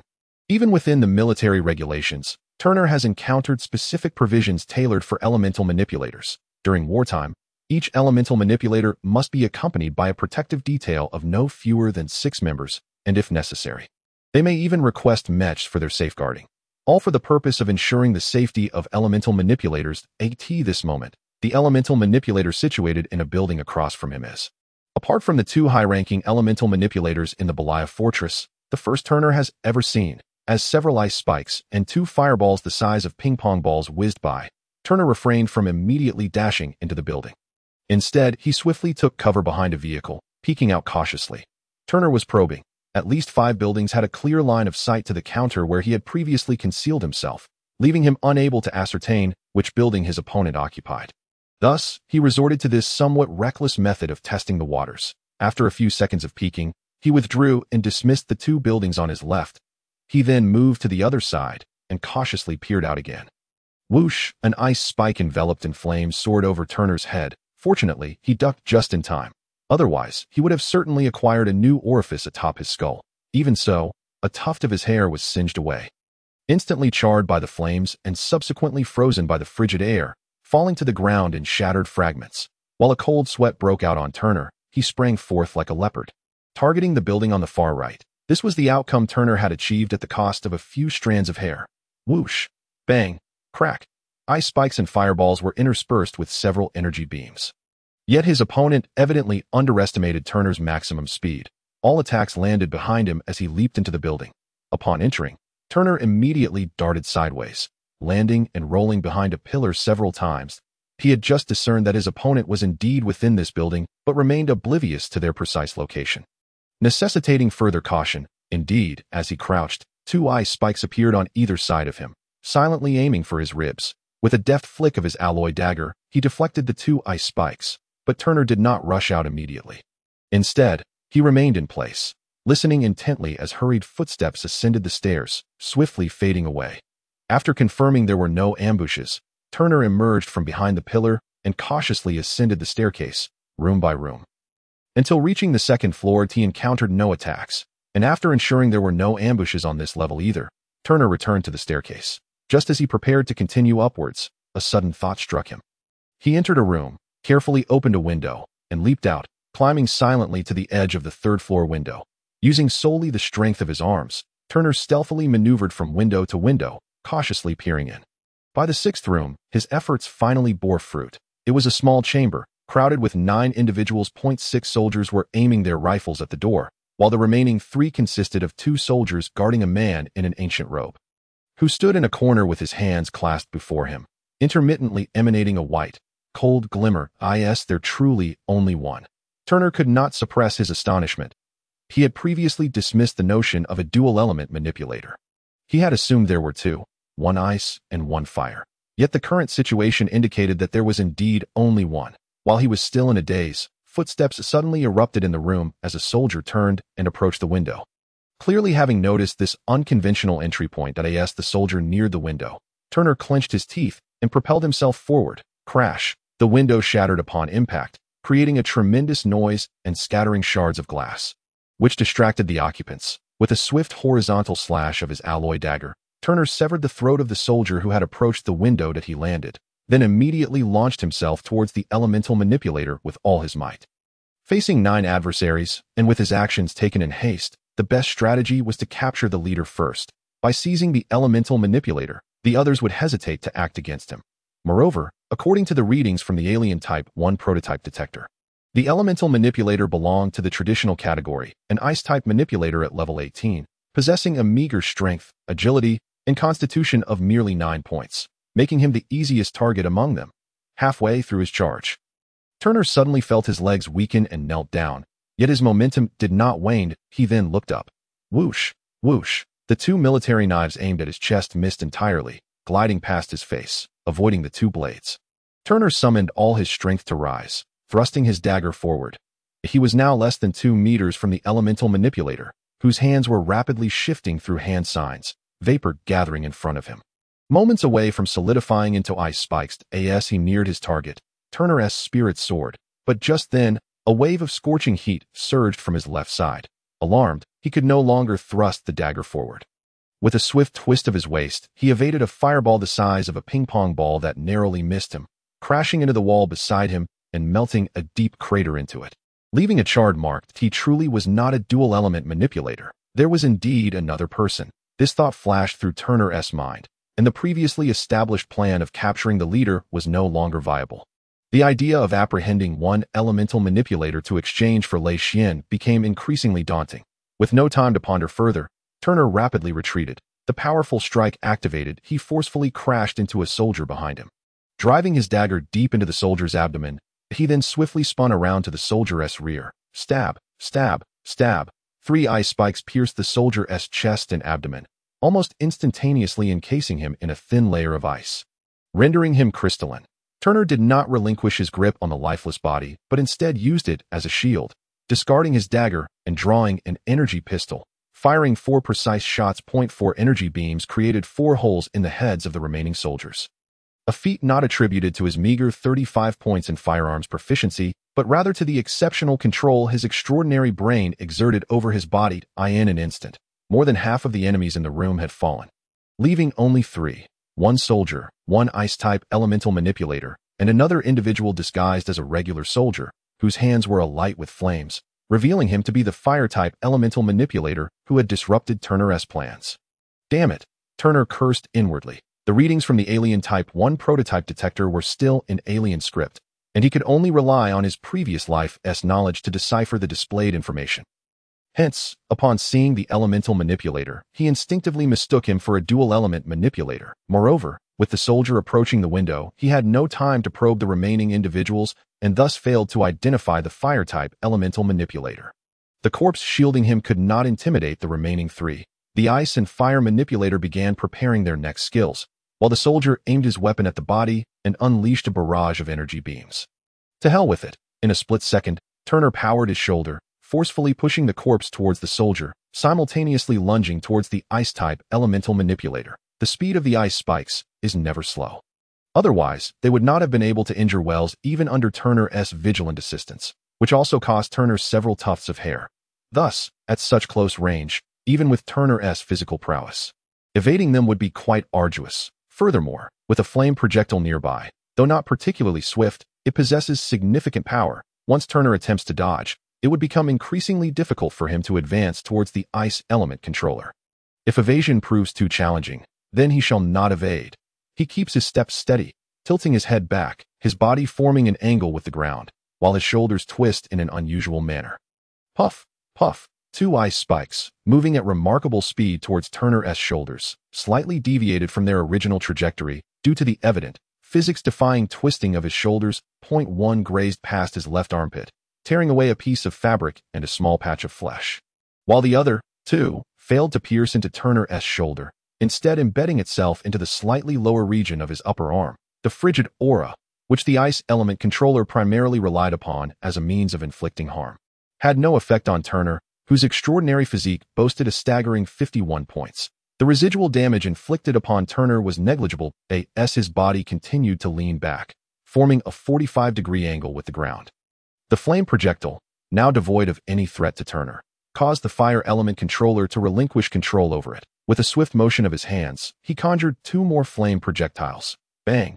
Turner suddenly relaxed the muscles in his waist and abdomen, allowing gravity to accelerate his descent towards the ground, while simultaneously striking the ground with his hands, propelling himself forward with even greater speed. This unexpected maneuver caught the soldier off guard, witnessing Turner arching back significantly under the pressure of 2 ice spikes and a flame projectile. He assumed he had found an opportunity. He forcibly dragged his rifle, still attached to the corpse, draped over it, laterally, transforming the weapon, originally intended to block Turner's path, into an offensive tool. However, Turner's descent accelerated unexpectedly, and his forward momentum only increased. By the time the energy beam fell to the same height as Turner, he had already passed through, closing in to within 2 meters of the ice element controller.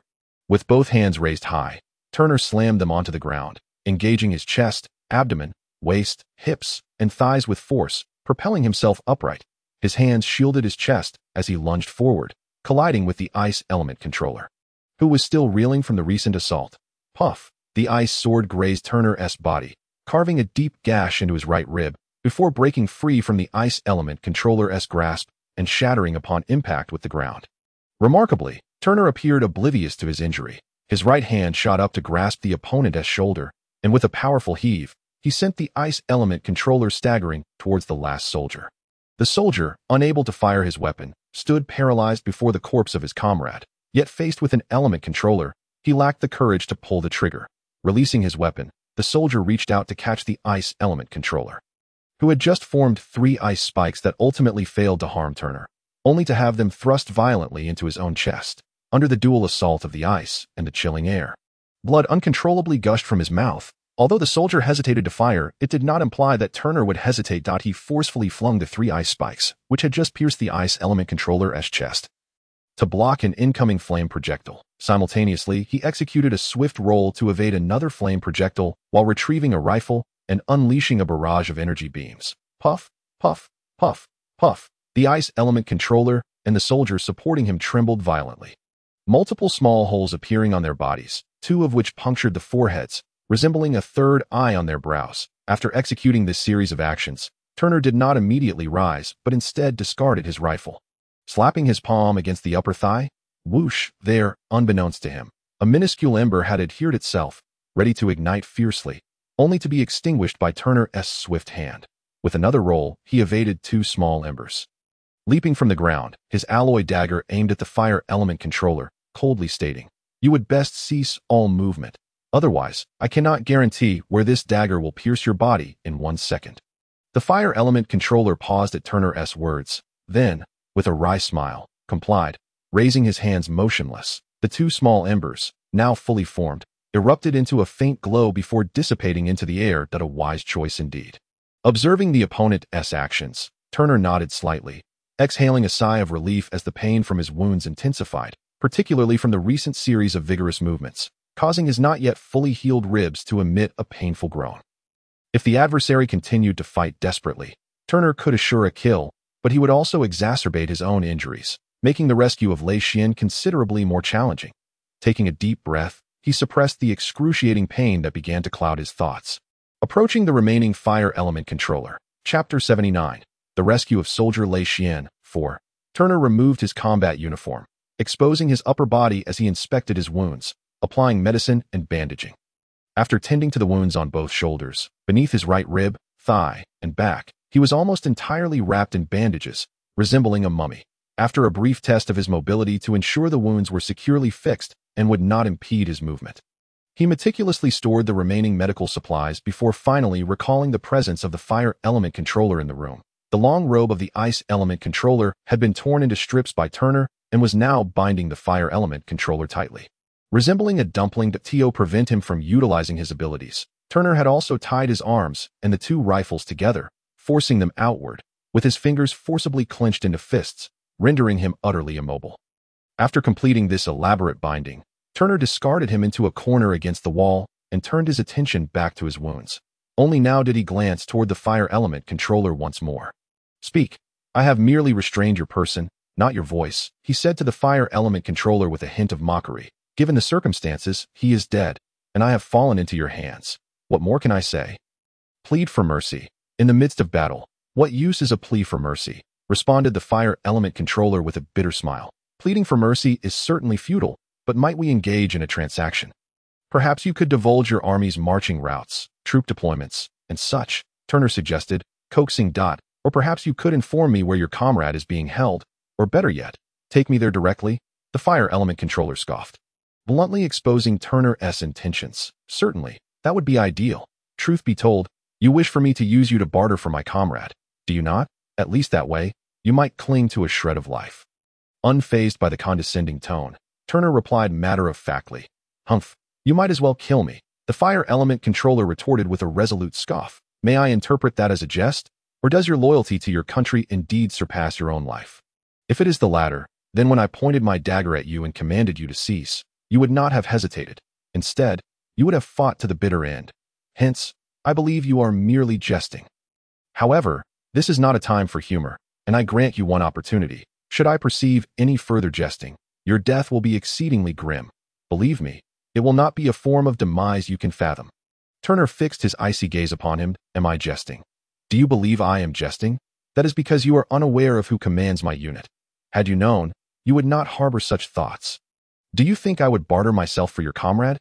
No, should you dare to do so, my end would be far more tragic than you could imagine. The fire element controller suddenly erupted into maniacal laughter, glaring at Turner while echoing his earlier words. Turner's expression darkened as he inquired, "Who?" "Ramos, a psychopathic midget. A man even those within the Quieros Federation long to eliminate at any cost." The fire element controller unhesitatingly betrayed their commander. His face contorted with a mix of disgust and terror, revealing no signs of deceit. Its him. Turner's complexion shifted drastically. The individual, currently merely a high-ranking commander within the Quieros coalition, was notorious in his past life. His name echoing throughout the universe as the infamous Cunning Soldier. Even without any direct encounters, merely through hearsay, Turner had developed a profound understanding of this individual's depravity as he looked back at the fire element controller. A hint of pity flickered in Turner's eyes. If it were indeed Ramos, this fellow had no chance of survival upon his return. It was not merely death he would face, but a brutal and torturous demise. Ramos relished in inflicting cruel and sadistic treatment not only on enemies, but also on those who failed him, even if they were his OWND. "Oh, you know him."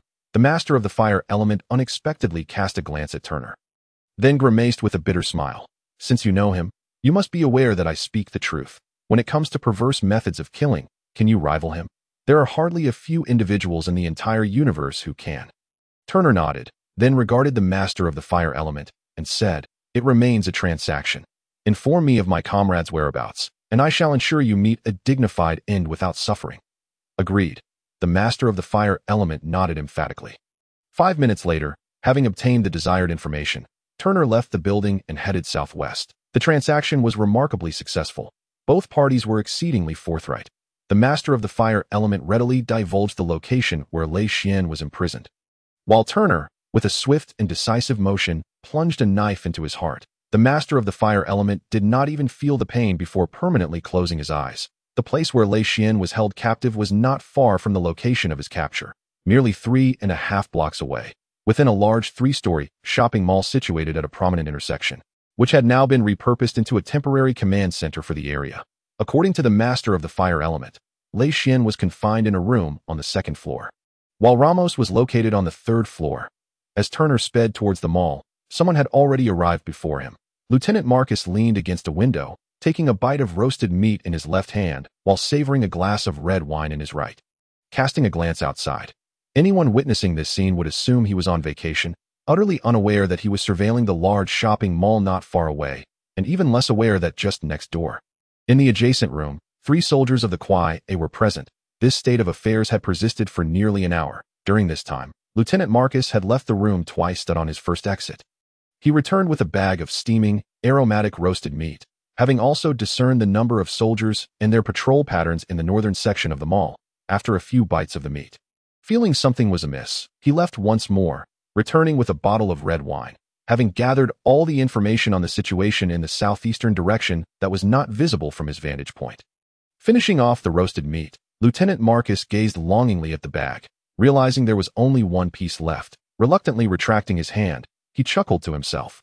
"Oh well, this last piece shall be saved for that kid Lei Xian. You re the first to snatch food from my hands." After securing the bag and downing the rest of the wine, Lieutenant Marcus turned to leave. Apologies for returning late after dining. Chapter 80. The Rescue of Soldier Lei Xian. 5. So many people? This is excessive. Turner crouched by the window, gazing at the distant mall with a look of incredulity. From the master of the fire element, he not only learned the specific location of Lei Xian's confinement, but also discovered that Ramos had refrained from killing Lei Xian immediately in order to set a trap for any would-be rescuers. According to Ramos's orders, anyone attempting to rescue Lei Xian would be captured, and all participants in the capture would be awarded a 3rd-class merit. This was why, upon waiting for Turner and Wells to arrive, the Ice Element Master had not acted rashly. He even allowed Wells to escape to ensure a successful capture, only launching an attack when Turner had been cornered at the counter for several minutes.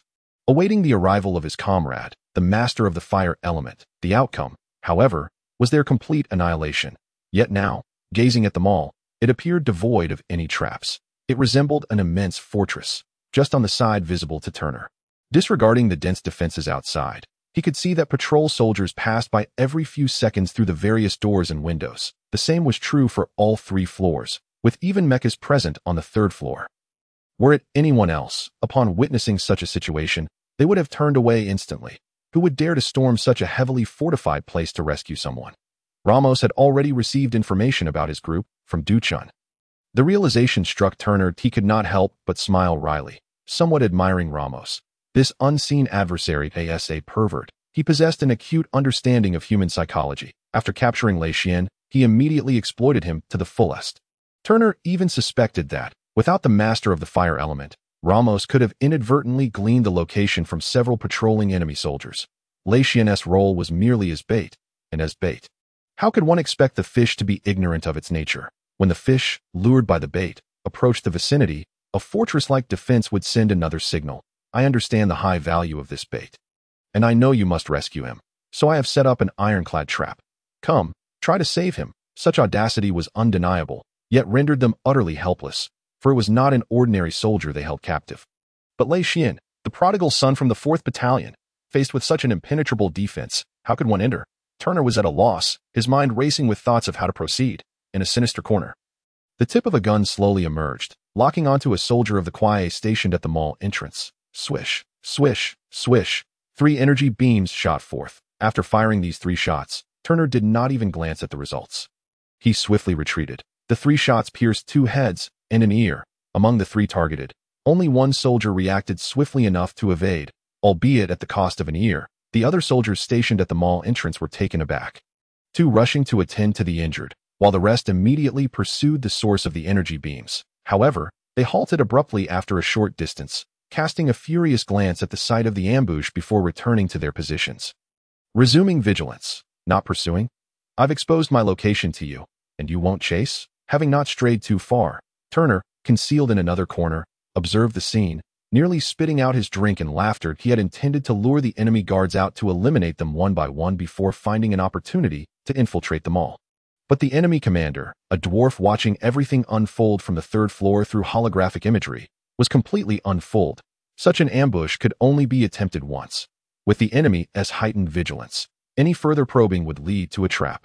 Seeing the outer defensive circle fully armed and prepared to fire, Turner felt a wave of helplessness wash over him. How am I supposed to get in? Dig my way in?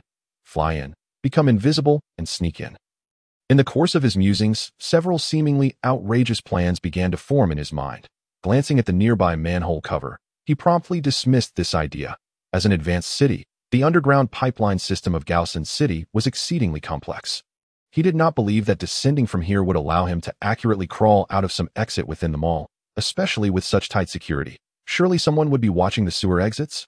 Raising his gaze to the clear blue sky and the towering buildings surrounding him, a rather audacious idea suddenly took shape in Turner's mind. What if I tried to go that way? Once a plan was set, it would not be altered. Turner departed from his hiding spot, carefully concealing himself as he made his way along the street, eventually diving into a hotel building. While Turner dismissed the notion of digging in, it did not preclude others from employing such a method, such as Lieutenant Marcus. Lieutenant Marcus sauntered through the vast underground pipeline, passing 3 sewer exits without stopping, as if he already knew none of them were his desired exit. In truth, Du Chun had been undercover in the Darwin star system for over 30 years, spending more than 20 of those years on planet number 6, and Marcus, who had known him for over 20 years and spent even longer on the same planet, was intimately familiar with the area as a native of Gaosan City, including its underground pipelines. Lieutenant Marcus continued onward for more than 100 meters, turning left at a junction, walking another 20 meters before stopping to look up at an exit above. He began to climb a vertical ladder but suddenly paused, muttering to himself, "No, I can't just swagger out like this. What if those idiots realize they can't take me down and, in a desperate attempt to take me down, eliminate that kid Lei Xian? That would be a Pyrrhic victory for me." After contemplating further, he nodded vigorously in agreement with his own reasoning, murmuring as he descended, "Best not to scare them. I'll keep a low profile and look for a secret door. If I recall correctly, there should be one nearby. That little brat Z managed to sneak out plenty of good stuff through here back in the day. Lieutenant Marcus returned to the ground of the pipeline. Just as he was about to slip into a dark side path, he suddenly halted, turning back to the ladder to secure the bag containing the large pieces of roasted meat. Before finally satisfied, he turned away, diving into the adjacent side path with a head full of fond childhood memories. Chapter 81. The Rescue of Private Lei Xian. 6. During the construction of an expansive underground pipeline system for the city, workers would occasionally excavate small rest areas along the midsections of the pipes for convenience and respite. Once the entire pipeline was completed, these rest areas would be entirely sealed off from both inside and outside. Left abandoned, the secret door referred to by Lieutenant Marcus is one such rest area. A group of children, merely in their early teens, were chasing each other through the pipes, exhausted from their frolics. They sought a refuge and stumbled upon this hidden nook. Driven by insatiable curiosity, they endeavored to pry open the sealed iron bars on the door, only to discover that the other side remained equally barred. Spurred by their intrigue, they ventured above ground and ultimately unearthed another similarly sealed door in a storage room of a large shopping mall. Thus, a convenient passage for a band of miscreant children to pilfer was established. "Ah, found it," Marcus exclaimed triumphantly that I knew I wouldn't be mistaken. Utilizing the small flashlight affixed to his combat helmet, Lieutenant Marcus finally stood before an inconspicuous little door. With a slight push, he managed to open the rusted door. He bent down and entered, recalling that he needed to press against the wall. After a few flickers, a dim yellow light illuminated the modest space. Scattered across the floor were several small stools, overturned and forgotten. The walls were plastered with various familiar posters, faded by the passage of time. At the center of these posters, a small door, securely locked by the general, stood out conspicuously. The lock, crafted from alloy, had not succumbed to rust like the two iron doors, and after 2 decades, it still gleamed under the light. Marcus approached a corner of the wall, deftly extracting a key from behind a partially detached poster. He then proceeded to the door, inserted the key into the general's lock, and turned it. With a soft click, the door swung open. Grasping the handle cautiously, Marcus pulled the door ajar, ensuring that the rusted iron would emit no unnecessary sound. Beyond the door lay a massive cabinet pressed against the wall, completely obstructing this small passageway. Little did the grandsons of the Kairos Federation and the Augustan Empire anticipate that I would infiltrate in this manner. A bloodthirsty smile flashed across Lieutenant Marcus's face as he carefully moved the cabinet aside, stepping into a storage room on the first floor of the mall. Meanwhile, in a towering building of over 30 stories surrounding the mall, Turner was ascending to the rooftop, clutching a large bundle. Upon reaching the top, he peered through the glass at the mall below and then at the drone that had just flown past overhead. With a wry smile, he mused, "This seems a bit challenging. It appears that my fevered brainstorm is indeed unfeasible, not to mention that there might be guards within the mall vigilant against threats from above. The drones flying every minute and a half added substantial peril to this airborne plan, jumping from such a height, accounting for the initial descent and the time required to deploy the package, would take at least a minute. During this interval, whether from below or the drones, discovery would render him a sitting duck. There would be no escape. Heaven, lend me a hand. Drop a bomb below to incite some chaos, allowing me to leap with greater assurance." With a slight flinch, he evaded yet another drone, silently praying, uncertain if his pleas had been heard. Exiting the storage room led him to a spacious staff lounge, and stepping further would lead directly into the mall itself. Lieutenant Marcus had no intention of simply walking out. Pressing his ear against the door of the storage room, a faint murmur immediately reached his ears. "Why do you think Colonel Ramos and Colonel Materazzi are making such a fuss? Who are they trying to capture? I don't know who they're after, but I highly doubt they'll succeed. The mall is surrounded like a fortress. Only a fool would come here to rescue someone. You're the fool. Do you think the colonels are so dim-witted as to not realize this might scare off their target? If they dare to set up such a fortress, it's clear the other party will come. Who says? Perhaps the prisoner is of utmost importance. You're so naive. If that prisoner were significant, they would have sent him to headquarters long ago instead of keeping him here. Hey, I say, you're not playing fair. We're here parched from talking, and you're finishing off all the snacks by yourself. At least leave some for us." The voices became chaotic, evidently indicating that the three outside had descended into a scuffle over food. "A bunch of imbeciles," Lieutenant Marcus muttered under his breath, exerting a slight force to jolt the lock open, pushing the door to step into the lounge. The 3 soldiers still engaged in their food fight were startled by the creaking door. Looking up to see only a fleeting shadow before their heads inexplicably twisted 180 degrees, that a stocky figure materialized before them. the last sight they would ever behold. With 3 necks snapped, Marcus seized a bag of snacks from one of the fallen and began munching. Pondering aloud, this won't do. It's far too spacious here, and I have no clue where Lei Xian is held. If I search each place methodically, I'll inevitably be discovered. That's far too passive. I must take the initiative and create some explosions to gauge their responses, making it considerably easier to locate where Lei Xian is confined. If only I had taken a direct route through that sewer exit. It would have been much simpler. Damn it, my foolish brain. Without further ado, he kicked the door of the lounge wide open, rushing out, while simultaneously tossing several grenades, procured from the rocket launcher, towards the clusters of enemy troops nearby.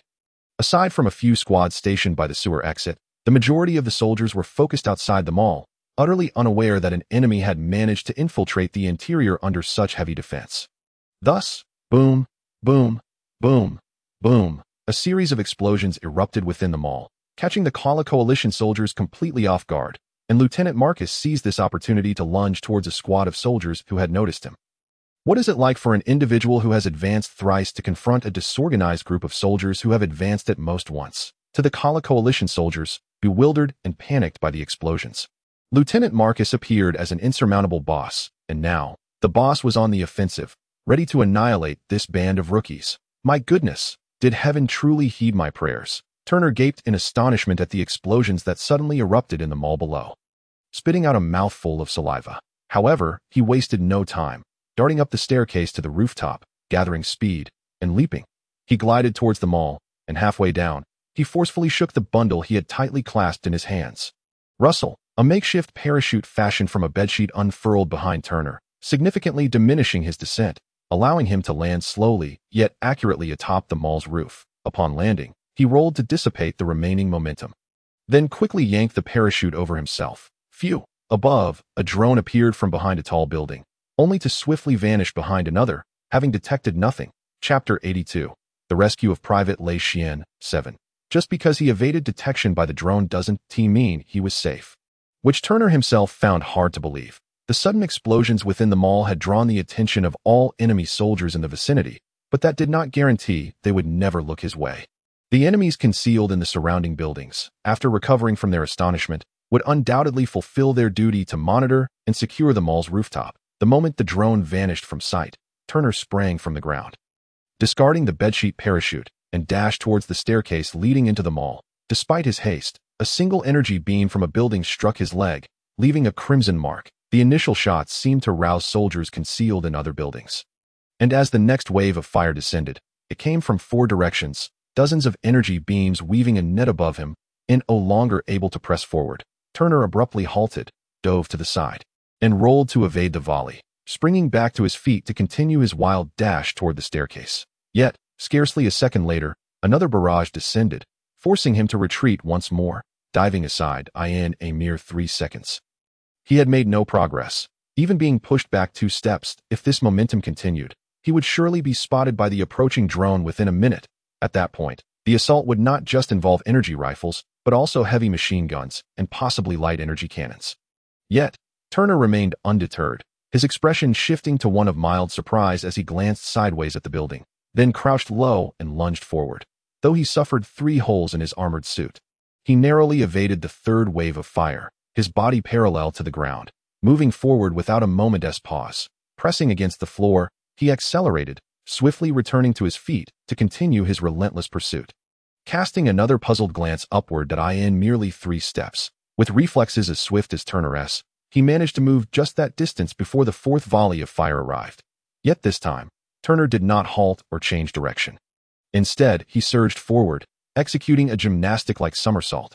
Energy beams rained down around him, yet not a single one found its mark. To the observer, he appeared to glide through a sea of chaos, untouched and graceful.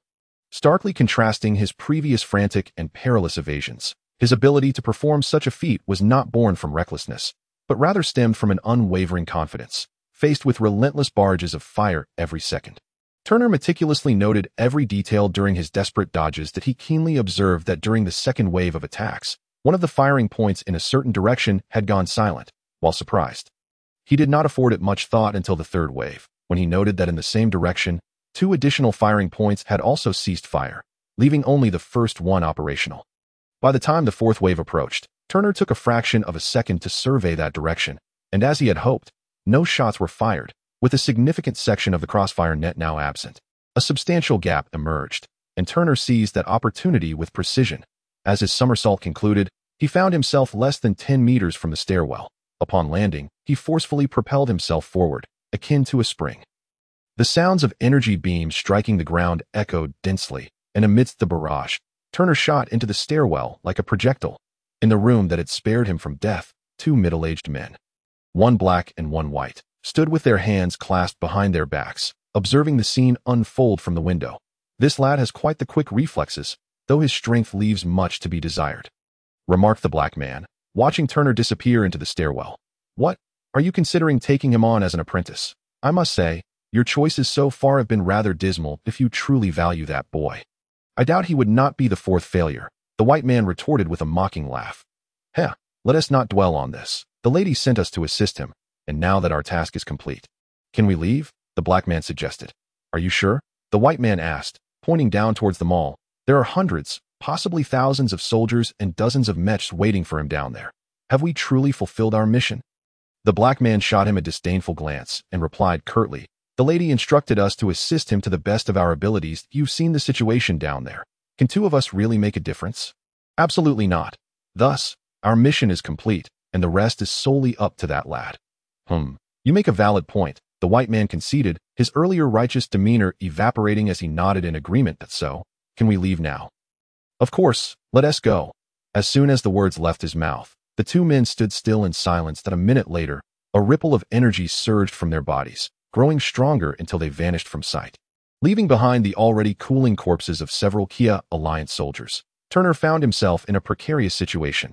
Despite having exerted every ounce of energy to reach his utmost speed, he still failed to evade the final barrage entirely. Two energy beams struck him. One pierced his abdomen, miraculously avoiding any vital organs, while the other tore away a patch of flesh from his side.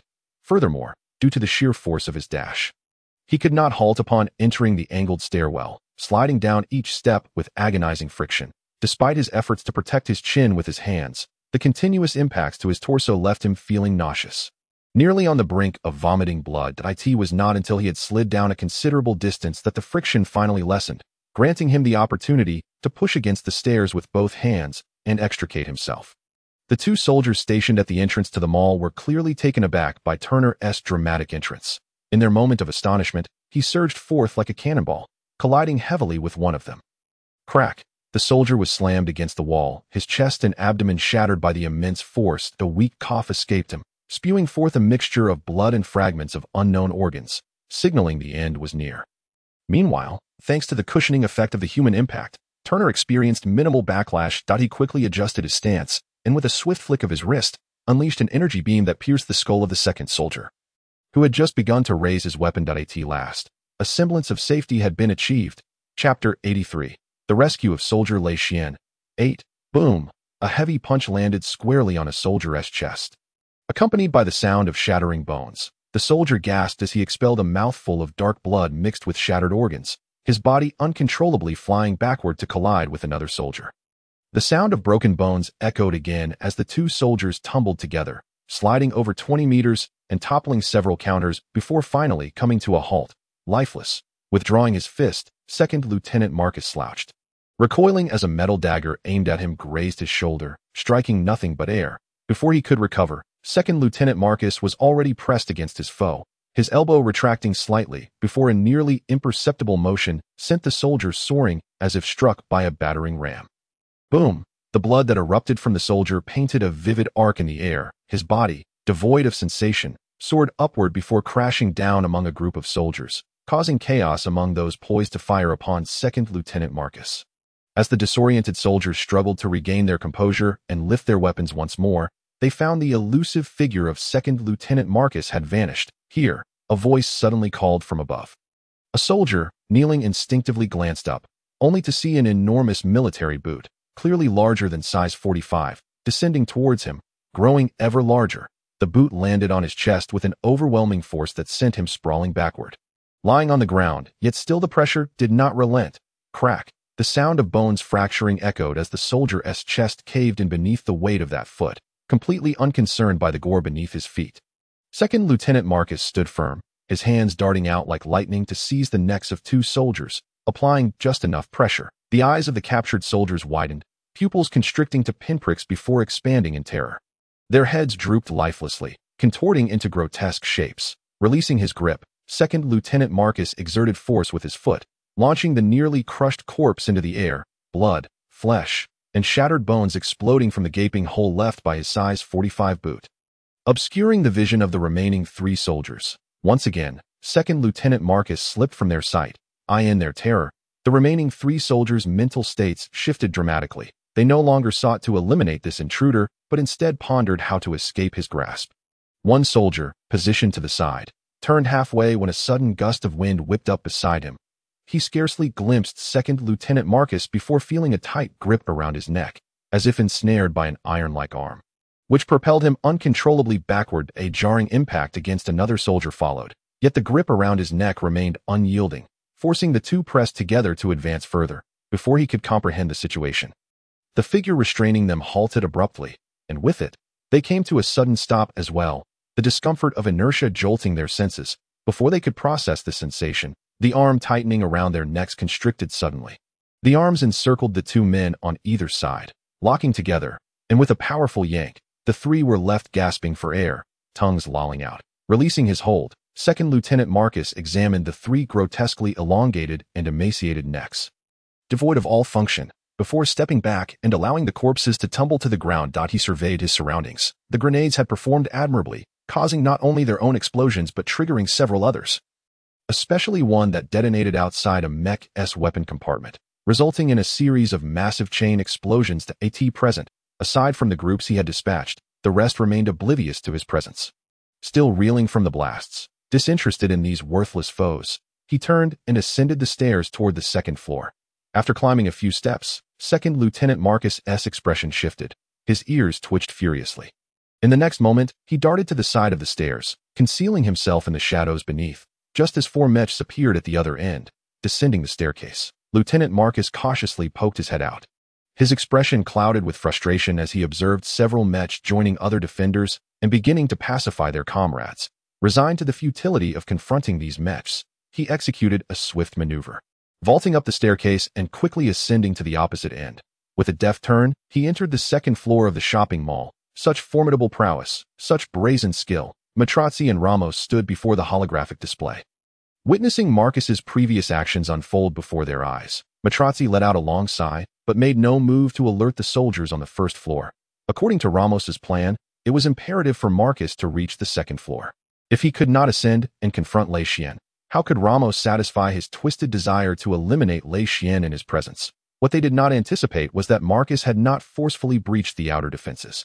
Rather, like a specter, he suddenly appeared within the mall, inciting chaos that enabled him to ascend to the second floor and scathe at a bunch of useless fools. Ramos muttered darkly, in his strategy. He intended to exhaust Marcus using the defenses of the outer layer and the first floor, so that by the time he reached the second floor, he would be depleted.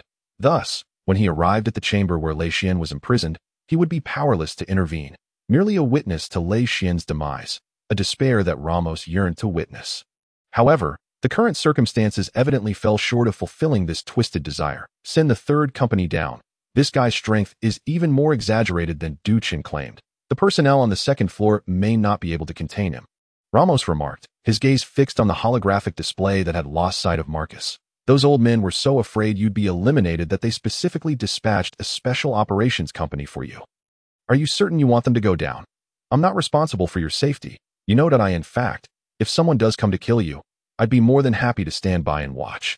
Matrozzi shot back, casting a sidelong glance at the grim-faced Ramos, his tone ambiguous, teasing, or sincere. Ramos completely disregarded Matrozzi, his voice laced with venom as he issued the command. Special Operations Third Company, heed my orders. Go to the second floor and capture that intruder. Remember, do not kill him. I haven't had my fill of fun yet. Outside the command room, a group of soldiers departed in response to the orders. Just as they left, a soldier rushed into the command room, breathless, reporting, someone has breached the rooftop. Oh, it seems my expectations have come to fruition, Matrozzi replied, unperturbed, a grin spreading across his face as he crossed his arms over his chest. Regarding Ramos with an expression of amusement, here's a suggestion. Do not step out of this room until the situation is resolved. Otherwise, should you unexpectedly meet your end, I'm not responsible. Go retrieve him. Ramos commanded, his gaze fixed on the holographic display showcasing Tina entering the building, that if you wish to go, then go yourself. I have no interest in it, Matrazzi retorted, nonchalantly propping his legs on the table. Adopting a relaxed posture. This is a military order, Ramos glared at Matrazzi, enunciating each word with emphasis. Military order? Matrazzi scoffed, looking up at Ramos with derision. Though I, like the Third Company, was dispatched by the higher-ups to protect you. I am not under your command. You are a lieutenant colonel, and so am I. What gives you the right to issue me orders? Are you going or not? Ramos demanded, his eyes revealing unmistakable malice. Watch my lips. I'm not going, Matrazzi replied defiantly, returning Ramos's glare. I will not go, and I advise you not to leave this room either. My earlier words were not mere jest. In this room, I guarantee your safety, but should you step outside, I will relish the sight of your demise, and I shall inform the higher-ups that you recklessly dismissed all those sent to protect you. Leading to this unfortunate fate, Ramos's eyes seemed to burn with fury as he spat. For personal grudges, are you willing to disregard the war? This is a military operation. If it fails, can you bear the consequences? Stop using war as an excuse. Military operation? If this were truly a military operation, there would be 100 mechs surrounding those two intruders right now. A single volley would reduce Lei Xian to mere ashes. Rather than watching dozens of our elite soldiers sacrifice their lives to satisfy your twisted whims, Matrazzi's expression darkened as he stated, I have documented every detail of this incident, and once the war concludes, I will submit it to the higher-ups. We shall see who bears the punishment. Ramos fell silent, his gaze on Matrazzi turning even colder, as if imbued with palpable, murderous intent. Tina was aware that he had been discovered. The camera at the entrance was not concealed, and he had no intentions of disabling it. Within the mall, aside from the cameras installed within the premises, he was uncertain how many enemy troops lurked in the shadows. Identifying and disabling them all without being detected would take hours, and that was merely for this floor. Therefore, Tina's priority was to locate Lei Xian and extricate him before being surrounded by enemy forces. From the fire element controller, Tina had already gleaned Lei Xian's precise location. Having entered the mall himself, he had familiarized himself with the general layout while confirming Lei Xian's whereabouts. However, he dared not charge directly forward. Based on his understanding of Ramos, it would be odd if the room where Lei Xian was confined lacked mechanisms capable of killing him. Charging in like that would not be a rescue, but rather a death sentence. Hiding behind a cabinet, Tina observed 4 elite soldiers, all of whom had attained the first level of advancement, pass by within a meter of him. Yet, he felt no trepidation. Once the 4 had moved past, he stealthily emerged from his hiding spot, raising his weapon and aiming carefully at the back of one soldier's head. After a prolonged moment of contemplation, he ultimately refrained from firing and turned to leave from another side. Being captured by the cameras was already troublesome. Eliminating a few more would only make it easier for the enemy to pinpoint Tina's location. Thus, he reluctantly chose to forego the opportunity to eliminate those soldiers. As he rounded a corner and took a few steps, the sound of mechanical operations echoed ominously from another corner ahead. Tina paused, poised to turn when voices from behind him broke the silence. Cursing under his breath, he hastened towards the corner where the mechs were located, pressing himself against the wall as the sounds grew increasingly near. Counting silently in his mind, he reached 5, 4, 3, 2, 1 at the count of 1. Tina abruptly pivoted, confronting a mech that had just stepped into his line of sight. With a swift motion, he leaped onto one of the mech's mechanical legs, striking forcefully at a specific joint where the mech's waist met its leg. Propelling himself across to the other side, he similarly struck that location before climbing upward along the mech, reaching the area beneath the cockpit. With a deft maneuver, he pressed and slid a seemingly seamless piece of metal, revealing a hidden compartment. Without hesitation, Tina pressed the red button inside the compartment. This was the method that Wells had been pestering Tina to learn for accessing the cockpit door of the Kieros Federation's Gale 2 mech from the outside. It appeared deceptively simple, yet without someone to demonstrate. Who would think to search for buttons and compartments in such inconspicuous spots? With a soft click, the cockpit door gently popped open. Tina yanked the door wide, slipping inside just as the mech's pilot's eyes widened in terror. The moment the knife plunged deep into the pilot's heart, the door closed behind him, perfectly concealing him from the gaze of the 4 soldiers who had just turned the corner. Seeing a mech standing idly, the 4 soldiers showed no suspicion and waved at the mech before departing. Tina exhaled a sigh of relief, releasing his grip from the pilot's mouth and laboriously pushing him aside. Turning around, He realized that the pilot was no delicate Elise. He was a large man, and Tenna's own physique had bulked up significantly since his time on Morty, now squeezed into the cramped cockpit with a deceased giant. The discomfort was palpable that in this stifling environment. The metallic scent of blood was even more pungent and nauseating, and though Tenna had grown accustomed to such odors, it still made his stomach churn. Enduring the discomfort, he waited until the 4 soldiers had distanced themselves before eagerly opening the cockpit door and hastening toward the staircase leading downward. Guarding the staircase to the 3rd floor were soldiers from the Special Operations 3rd Company. Under Ramos's orders, the entire 3rd Company had been dispatched to the 2nd floor to deal with Lieutenant Marcus. Following the ensuing argument between Ramos and Matrazzi, Ramos, meticulous as he was, had neglected to assign others to fill the void left by the 3rd Company's departure. Thus, the entire area at the 3rd floor staircase stood completely vacant. Fortunately, Tenna remained cautious, probing every step, and to his surprise, he encountered not a single enemy soldier, although he found this puzzling. Nevertheless, he did not pause.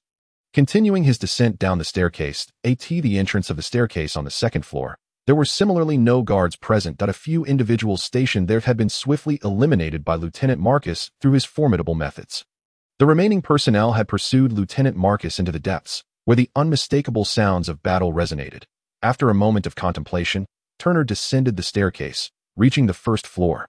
Casting a glance around, he noted the absence of any attention drawn to him and cautiously made his way in a specific direction. Happy Mid-Autumn Festival to everyone. Chapter 85. The Rescue of Soldier Lei Xian. Final. Can one rely solely on personal strength to contend with mechs? The answer is a resounding yes, not to mention the extraordinary individuals from a previous life who, having ascended 4 times and surpassed level 100, could single-handedly dismantle hundreds to thousands of ordinary mechs that in this life. Turner had also witnessed formidable figures who could effortlessly engage mechs in the Belaya Fortress. 2 advanced elemental controllers under Pisnock had rendered several mechs incapacitated with a single fire-based skill, while another with mixed abilities had physically halted the advance of over 1,000 soldiers and nearly 100 mechs. Instilling fear in them, at this moment, Lieutenant Marcus surpassed even those advanced elemental controllers in personal prowess. With a forceful step, his foot firmly gripped the ground. He elevated his hips, twisted his waist, and executed a standard mid-high whip kick. The target was not a person, but rather the knee joint of a mech. Bang, bang, bang. The knee joint wires, which Turner had painstakingly severed after countless efforts, snapped under this kick, with 3/4 of them broken. The remaining wires were clearly insufficient to maintain the mech's stability. Despite the pilot's best efforts to control it, the mech could not avoid sliding sideways and came crashing down like a mountain collapsing. Upon executing this strike, Lieutenant Marcus deftly leaped onto the mech, performing a backflip that soared over 4 meters, evading all incoming attacks, and landed on the fist of another mech that had missed its target. With just 2 strides, before the opponent could react, he ascended directly to the top of the mech. Having never wielded a weapon before, he now surprisingly possessed a small knife, measuring only a few dozen centimeters in length. The knife had a peculiar design, its blade glowing blue, distinctly different from ordinary alloy daggers. With the knife in hand, he slashed towards the cockpit of the mech. A soft sound echoed as the cockpit door, capable of withstanding energy blasts, was effortlessly pierced by the knife. Lieutenant Marcus leaped from the mech, and the knife, following the momentum of his descent, carved a deep gash into the mech's surface. Upon landing, he immediately launched himself back to the level of the cockpit, delivering a powerful punch against the cockpit door. Boom! The already damaged door could not withstand the force of this blow, caving in deeply and causing blood to seep from various ruptures. As the pilot inside was crushed to death, turning, he crossed his arms in front of him, using his to block the first 3 incoming shots, 3 beams of energy that ultimately left 3 dark marks on his arm, merely breaking the skin, as the exceptional penetrating power dissipated in that instant. Then, with a swift motion, he darted behind the mech he had just incapacitated, grasped it, and with a tremendous effort, pulled the over 10-ton mech sideways. Using it like a shield to deflect all incoming attacks, emerging from behind the mech, he surveyed the surrounding enemy soldiers and mechs that had encircled him. A fleeting bloodthirsty smile crossed his face. His battle spirit ignited, and in a chilling tone, he proclaimed, "I previously thought the individuals on the 1st floor were insufficient, and the killing felt unsatisfying. Now, it seems I can indulge in a proper slaughter." With that declaration, Lieutenant Marcus transformed into a blur, charging toward the cluster of soldiers. This 3-story shopping mall had a structure identical on the 2nd and 3rd floors, surrounded by a ring of rooms. While the center was divided into numerous small shops, the first floor, however, was distinct, featuring a vast plaza without any partitions, where different vendors would set up makeshift stalls for promotions each week. Observing the chaos on the first floor, caused by the grenades thrown by Lieutenant Marcus, Turner couldn't help but marvel. Though he had long suspected that the figure ascending to the second floor was Lieutenant Marcus, he could hardly fathom how he accomplished such feats. Not dwelling on uncertainties, he quietly slipped from his hiding spot, choosing a safe route to navigate through the chaos. Occasionally, he would dispatch a few isolated enemies with swift strikes from his black blade. Swiftly arriving at the expected location, the staff lounge where Lieutenant Marcus had exited, he discarded the energy magazines concealed throughout his person, tossing them aside, then retrieved another batch, repeating this process several times until he had piled the magazines to a height exceeding that of a person. After completing this, Turner reaffirmed the mental blueprint of the mall he had formed in his mind, confirming he had reached the area beneath where Lei Xian was held captive, identifying a suitable spot. He dragged over a large cabinet, climbed atop it, and began tapping the wall above with the handle of his dagger. Lei Xian, idly leaning against the wall, sat on the ground, all his equipment confiscated, and the various tools on his combat suit rendered useless through brute force. In his current state, he was no different from an ordinary person, apart from his exceptional physical prowess, reflecting on the immense effort expended to capture him. He found it rather absurd. Over 200 armored tanks and mechs had been deployed, a force sufficient for a small-scale battle, all aimed at pursuing a single individual. He felt a sense of unexpected honor at being so sought after. Lei Xian understood that the adversaries had invested such resources to capture him alive as bait, intending to lure in the rest of the 4th Battalion. He was acutely aware that upon learning of his capture, his comrades would undoubtedly come to his aid. While he couldn't be certain about the others, he was certain that Lieutenant Marcus would come. The gnome with the sinister gaze that instilled dread in Lei Xian had not concealed his intentions, openly revealing that capturing him was a means to draw others in. Moreover, he had seemingly invited Lei Xian to observe his troop arrangements, fully aware that this was merely an attempt to intimidate him. Seemingly deriving satisfaction from the fear reflected in Lei Xian's eyes. Admittedly, when confronted with such a formidable and tightly secured defense, including dozens of mechs, Lei Xian did feel a twinge of fear. Yet, recalling the strength Lieutenant Marcus had displayed during their training, he quickly regained his composure. Consequently, the gnome failed to elicit the reaction he desired from Lei Xian and, in frustration, cast him into this room, setting numerous traps within, any one of which could easily claim his life as a person with a strong survival instinct. These traps did not intimidate Lei Xian. Rather, they heightened his resolve to escape. Leaning against the wall, appearing lost in thought, he was actually devising a means to evade those mechanisms and flee, particularly as the sounds of battle echoed from outside, intensifying his urgency in that moment. An unusual sound reached his ears. Thud, thud, thud. Lei Xian rose, seemingly wandering casually to another side, plopping down, as if he had encountered something uncomfortable beneath him, and he forcefully slapped the floor in dissatisfaction. Thud, thud, thud. The sound echoed again. Precisely where he had been seated, he responded with a few more slaps, and it seemed the other party had received his reply, increasing the speed of their tapping. After a rapid succession of knocks, the sound abruptly halted, only to resume moments later from a different location. Turner noticed it came from a corner of the room. Patiently, Turner awaited the response. He was certain that such a tapping could not have originated from the soldiers of the Kuyo Alliance. Otherwise, someone would have come to investigate by now. After a brief wait, the tapping resumed, and Turner felt elated. He quickly rolled into the triangular space formed by the cabinet he had climbed on in the walls, drew his handgun, and aimed at a large pile of energy magazines stacked atop a cabinet at an angle, firing. Boom! The clash of energy against energy transformed a multitude of magazines into an enormous explosive, collapsing that corner entirely and revealing a gaping hole. Lei Xian realized someone was coming to rescue him, but he did not anticipate such a method, staring at the large hole in disbelief.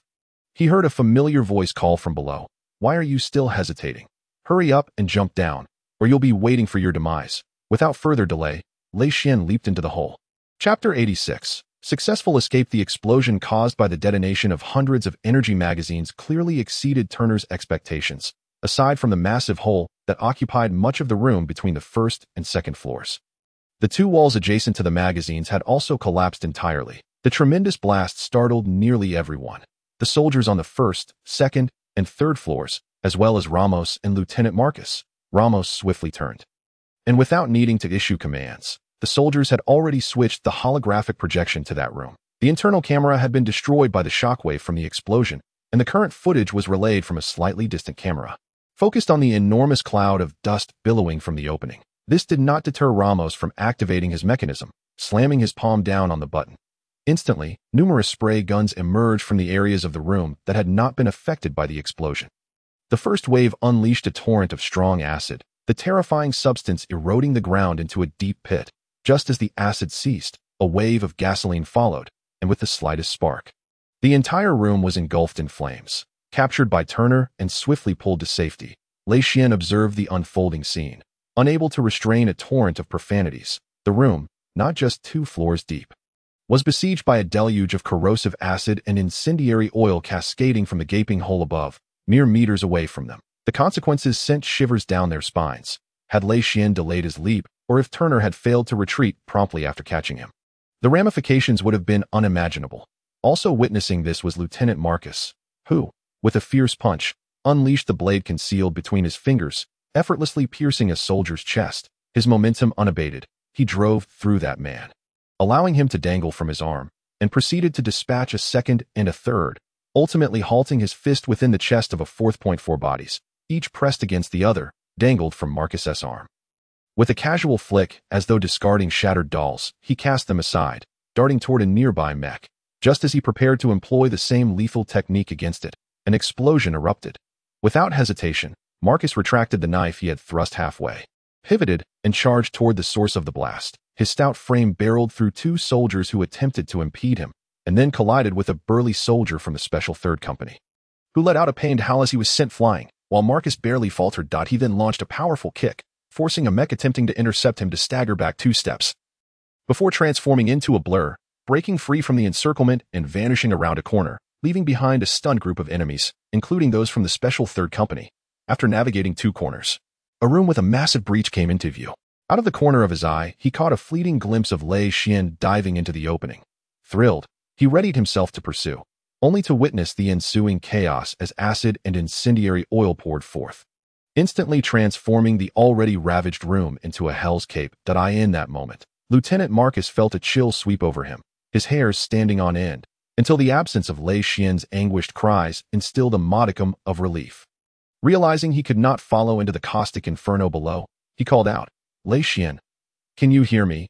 The 2 below, still reeling from the shock, recognized the familiar voice as if it were a divine pronouncement. Responding in unison, "We can hear you, sir." "Ah, so it's you." Upon hearing Turner's voice, Marcus's expression shifted to one of understanding. He then spoke earnestly. "Listen up. You 2, the room you're in connects to a storage area. Behind a cabinet, there's a hidden door leading to an underground passage. Hurry and escape through there." "What about you, sir?" Turner instinctively inquired. "I'm not done yet. Once I've had my fill of slaughter, I'll come find you. Now scram." Marcus chuckled heartily, preparing to depart, when suddenly he recalled something and added, "Oh, I left some treats for you on a vertical ladder at one of the exits. Keep an eye out for them. Don't waste it." "What did he say?" "Did you catch that?" Turner asked Lei Xian once the silence resumed overhead. "Good. Treats," Lei Xian replied uncertainly. "Forget his last remark." Turner sighed, shaking his head, and kicked open the door to the adjacent storage room. Just as Marcus had described, a large cabinet was pressed against the wall. Moving it aside revealed a secret door standing before them. "How did that silverback gorilla know about this place?" Lei Xian inquired curiously, seemingly invigorated by the unexpected rescue, prompting him to speak more freely. He was even unaware that he had shifted from addressing Marcus as Sir to Silverback Gorilla. "Enough chatter. Do you think we're safe enough to ponder such things?" Turner retorted sharply, giving Lei Xian a shove, propelling him through the door before following him in, activating the small flashlight on his combat suit. He sprinted along the underground passage. Damn it! Damn it! Damn it! In the command center on the 3rd floor, Ramos was in a frenzy, mercilessly kicking a nearby instrument. Seemingly unsatisfied, he turned and unleashed his wrath on a soldier in front of him, who stumbled and swayed but silently bore the punishment. A splendid plot, a delightful conclusion. How delightful indeed, Matrozzi observed with a smug expression. True to his earlier words, he had little concern for the outcome of the affair. The escape of those enemies was even preferable, as it allowed him to relish Ramos' chagrin. However, the next moment, his expression darkened, even more so than Ramos'. as he severed the forcibly connected communication link and addressed the still raving Ramos with a grave tone. "Have you raged enough? If you're done, turn on your communicator." Ramos halted, momentarily stunned, before complying and activating his communicator. That a connection was immediately established, and a message flooded into his ears. "The Konar Federation's support fleet has reached the outer atmosphere. They will land in less than an hour." Ramos exclaimed incredulously. "That's impossible." Duchun's intel indicated the earliest support would take at least 9 hours. It was evident that Duchun's intelligence had been flawed. "We have less than an hour left to eliminate those 2 infantry divisions from the Konar Federation and set up our defenses. You should have received the orders as well. Abandon this place. Gather your troops and head to the front lines. The transport ships are ready," Matrotsi commanded coldly. "Abandon? It's not that simple. The bait may have escaped, but that fellow named Marcus will not slip away so easily." Ramos declared venomously through the communicator. "Third Company, listen up. No matter the means, eliminate that guy on the second floor by any means necessary." With that, Ramos rose and, alongside Matrotsi, ascended to the rooftop, boarding the recently arrived transport ship as they hastily departed. Chapter 87. Explosion. Upon hearing Lei Xian refer to him as Silverback Gorilla, Lieutenant Marcus could not suppress a twitch of his face, muttering a curse under his breath about that brat. Vowing to settle the score upon his return, once assured that the two had entered the underground passage, he turned his attention back to the encroaching soldiers of the Kuyo Alliance, who had finally caught up and surrounded him. "Oh, you've arrived? Perfect timing. Saves me the trouble of seeking you out."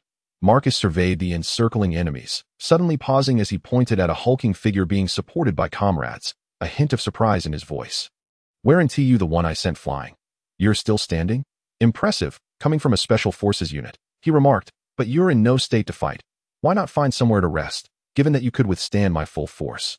I'll spare your life." The giant glared coldly at Marcus, attempting to raise a hand to point at him, but finding himself unable. As Marcus had surmised, while he had survived the collision, he was gravely injured and could only stand thanks to the aid of his 2 companions. Defiant to the end, he remained brash, but he wouldn't be able to maintain that demeanor for long. Truly unaware of your impending doom. This is the first time I've ever considered sparing an enemy's life, and you don't even appreciate it. Fine, I'll deal with the others first. Then come back to educate you." Marcus emanated an air of unmatched confidence, and without further ado, he unleashed a powerful punch at the nearest enemy. The circle surrounding him had thinned considerably compared to before, particularly with the mechs having departed with Matrotsi and Ramos. Yet the Third Company soldiers had arrived and mingled with the ordinary troops, poised to strike at any moment, with a ferocious punch. The soldier had no time to react. His head exploded, resembling a burst watermelon, blood and brain matter scattering everywhere as his headless body toppled backward. Reeling back his fist, he stepped forward, raising his leg. A swift kick, imbued with tremendous force, swept toward the 2 soldiers behind him. The first barely managed to raise an arm in defense before being struck, letting out a short, agonized cry as his arm and waist were shattered in 2. The momentum of the kick did not cease, aiming for the next soldier. Just as it was about to connect, the kick abruptly halted, sending the lifeless body flying off his leg, while Marcus swiftly retracted his leg and propelled himself toward the soldier. Despite nearly being struck, the soldier showed no fear, instead exhibiting excitement. Yet, the thrill quickly faded as he realized the danger he was in, retreating faster than the average soldier, but still too slow compared to Marcus. His outstretched hand struck the soldier's raised arm, shattering both of his arms, and continued forward, gripping the soldier's neck. With a slight exertion of force, the soldier immediately lost his will to resist. Grasping the soldier's combat suit, he tore it apart, reducing the resilient fabric capable of withstanding significant attacks to tatters, and then reached beneath the soldier's ribcage to extract an item. 3 sharp blades, bound by straps to the soldier's side, shimmered with a toxic green hue, clearly coated in lethal poison. "You think you can kill me with such pathetic trinkets?" Lieutenant Marcus raised his hand, shaking the object in his grasp with a dismissive air, and then suddenly reversed his grip, driving the 3 knife tips toward his other arm. Clang, clang, clang. The knife tips struck his arm but failed to pierce even the skin, leaving merely 3 white marks, while the immense force snapped the blades, sending fragments flying, one of which embedded itself into the thigh of a nearby soldier. Within a mere 10 seconds, that soldier suddenly began to bleed from all orifices, convulsing before collapsing, evidently on the brink of death. With a swift motion, Marcus crushed the throat of the individual in his grasp, using the lifeless body to shield himself from a barrage of energy beams. Then violently hurled the corpse away, the limp body soaring through the air like a projectile, striking several unsuspecting soldiers and leaving them with broken bones. Meanwhile, Marcus had already lunged at others, with a blue dagger in hand. Lieutenant Marcus grew impatient with the protracted skirmish. The retreat of the mechs heightened his vigilance, urging him to conclude what he perceived as an utterly one-sided battle. With a swift slash, the blade aimed at two soldiers who attempted to retreat, only to find themselves firmly pressed from behind as a surge of force propelled them forward, and they felt a sudden chill at their necks, their vision abruptly lifting and spinning, revealing two headless corpses. Before the dagger could be sheathed, the two bodies were suddenly thrust apart, and two figures surged forth, brandishing glowing green daggers aimed directly at Marcus. With a cold snort, Marcus pivoted, sending the blue lights spinning, severing the arms of the two assailants clutching the green daggers. Oblivious to their predicament, they lunged at Marcus with the remaining fragments of their limbs, attempting to ensnare his legs. Unfazed, Marcus executed a gentle flick of his right leg, followed by another, delivering a crushing blow that left their sternums caved in, sending them flying far away. Charge! A commanding shout rang out, prompting the remaining soldiers to discard their firearms and converge upon Marcus. Even the nearly incapacitated giant, who was propelled forward by two aides pushing against his back, resembling a human projectile aimed at Marcus, closely followed by the two assailants. Is it too late to fight for their lives now? Marcus laughed heartily as he advanced toward them. Turner and Lei Xian concealed themselves in a nearby building not far from the mall, munching on roasted meat they had discovered on a vertical ladder while observing the mall. Waiting for Lieutenant Marcus to emerge, the complexity of the plumbing system deterred them from lingering inside, so after a short distance, they cautiously climbed out, taking refuge in the building. How much longer do you think that silverback gorilla will take to emerge? Lei Xian bit into a sizable piece of meat. Marcus had not deceived them. Though the roast had cooled, it remained delectable. It should be soon, right? Turner pondered, recalling the mechs that had recently departed in a ship. Coupled with Marcus's exaggerated strength, having advanced 3 times to levels above 70, that you think. Lei Xian's mouth was full of meat, bulging as he prepared to speak when an unexpected turn of events occurred. Boom! A deafening explosion erupted from within the mall, engulfing the entire structure in flames within moments. Clatter! Turner and Lei Xian gaped in astonishment at the apocalyptic scene below, oblivious to the delicious roast that fell from their hands. Did Marcus come out? Lei Xian stammered, turning stiffly to ask. Turner, equally transfixed, could only stare at Lei Xian, rendered speechless.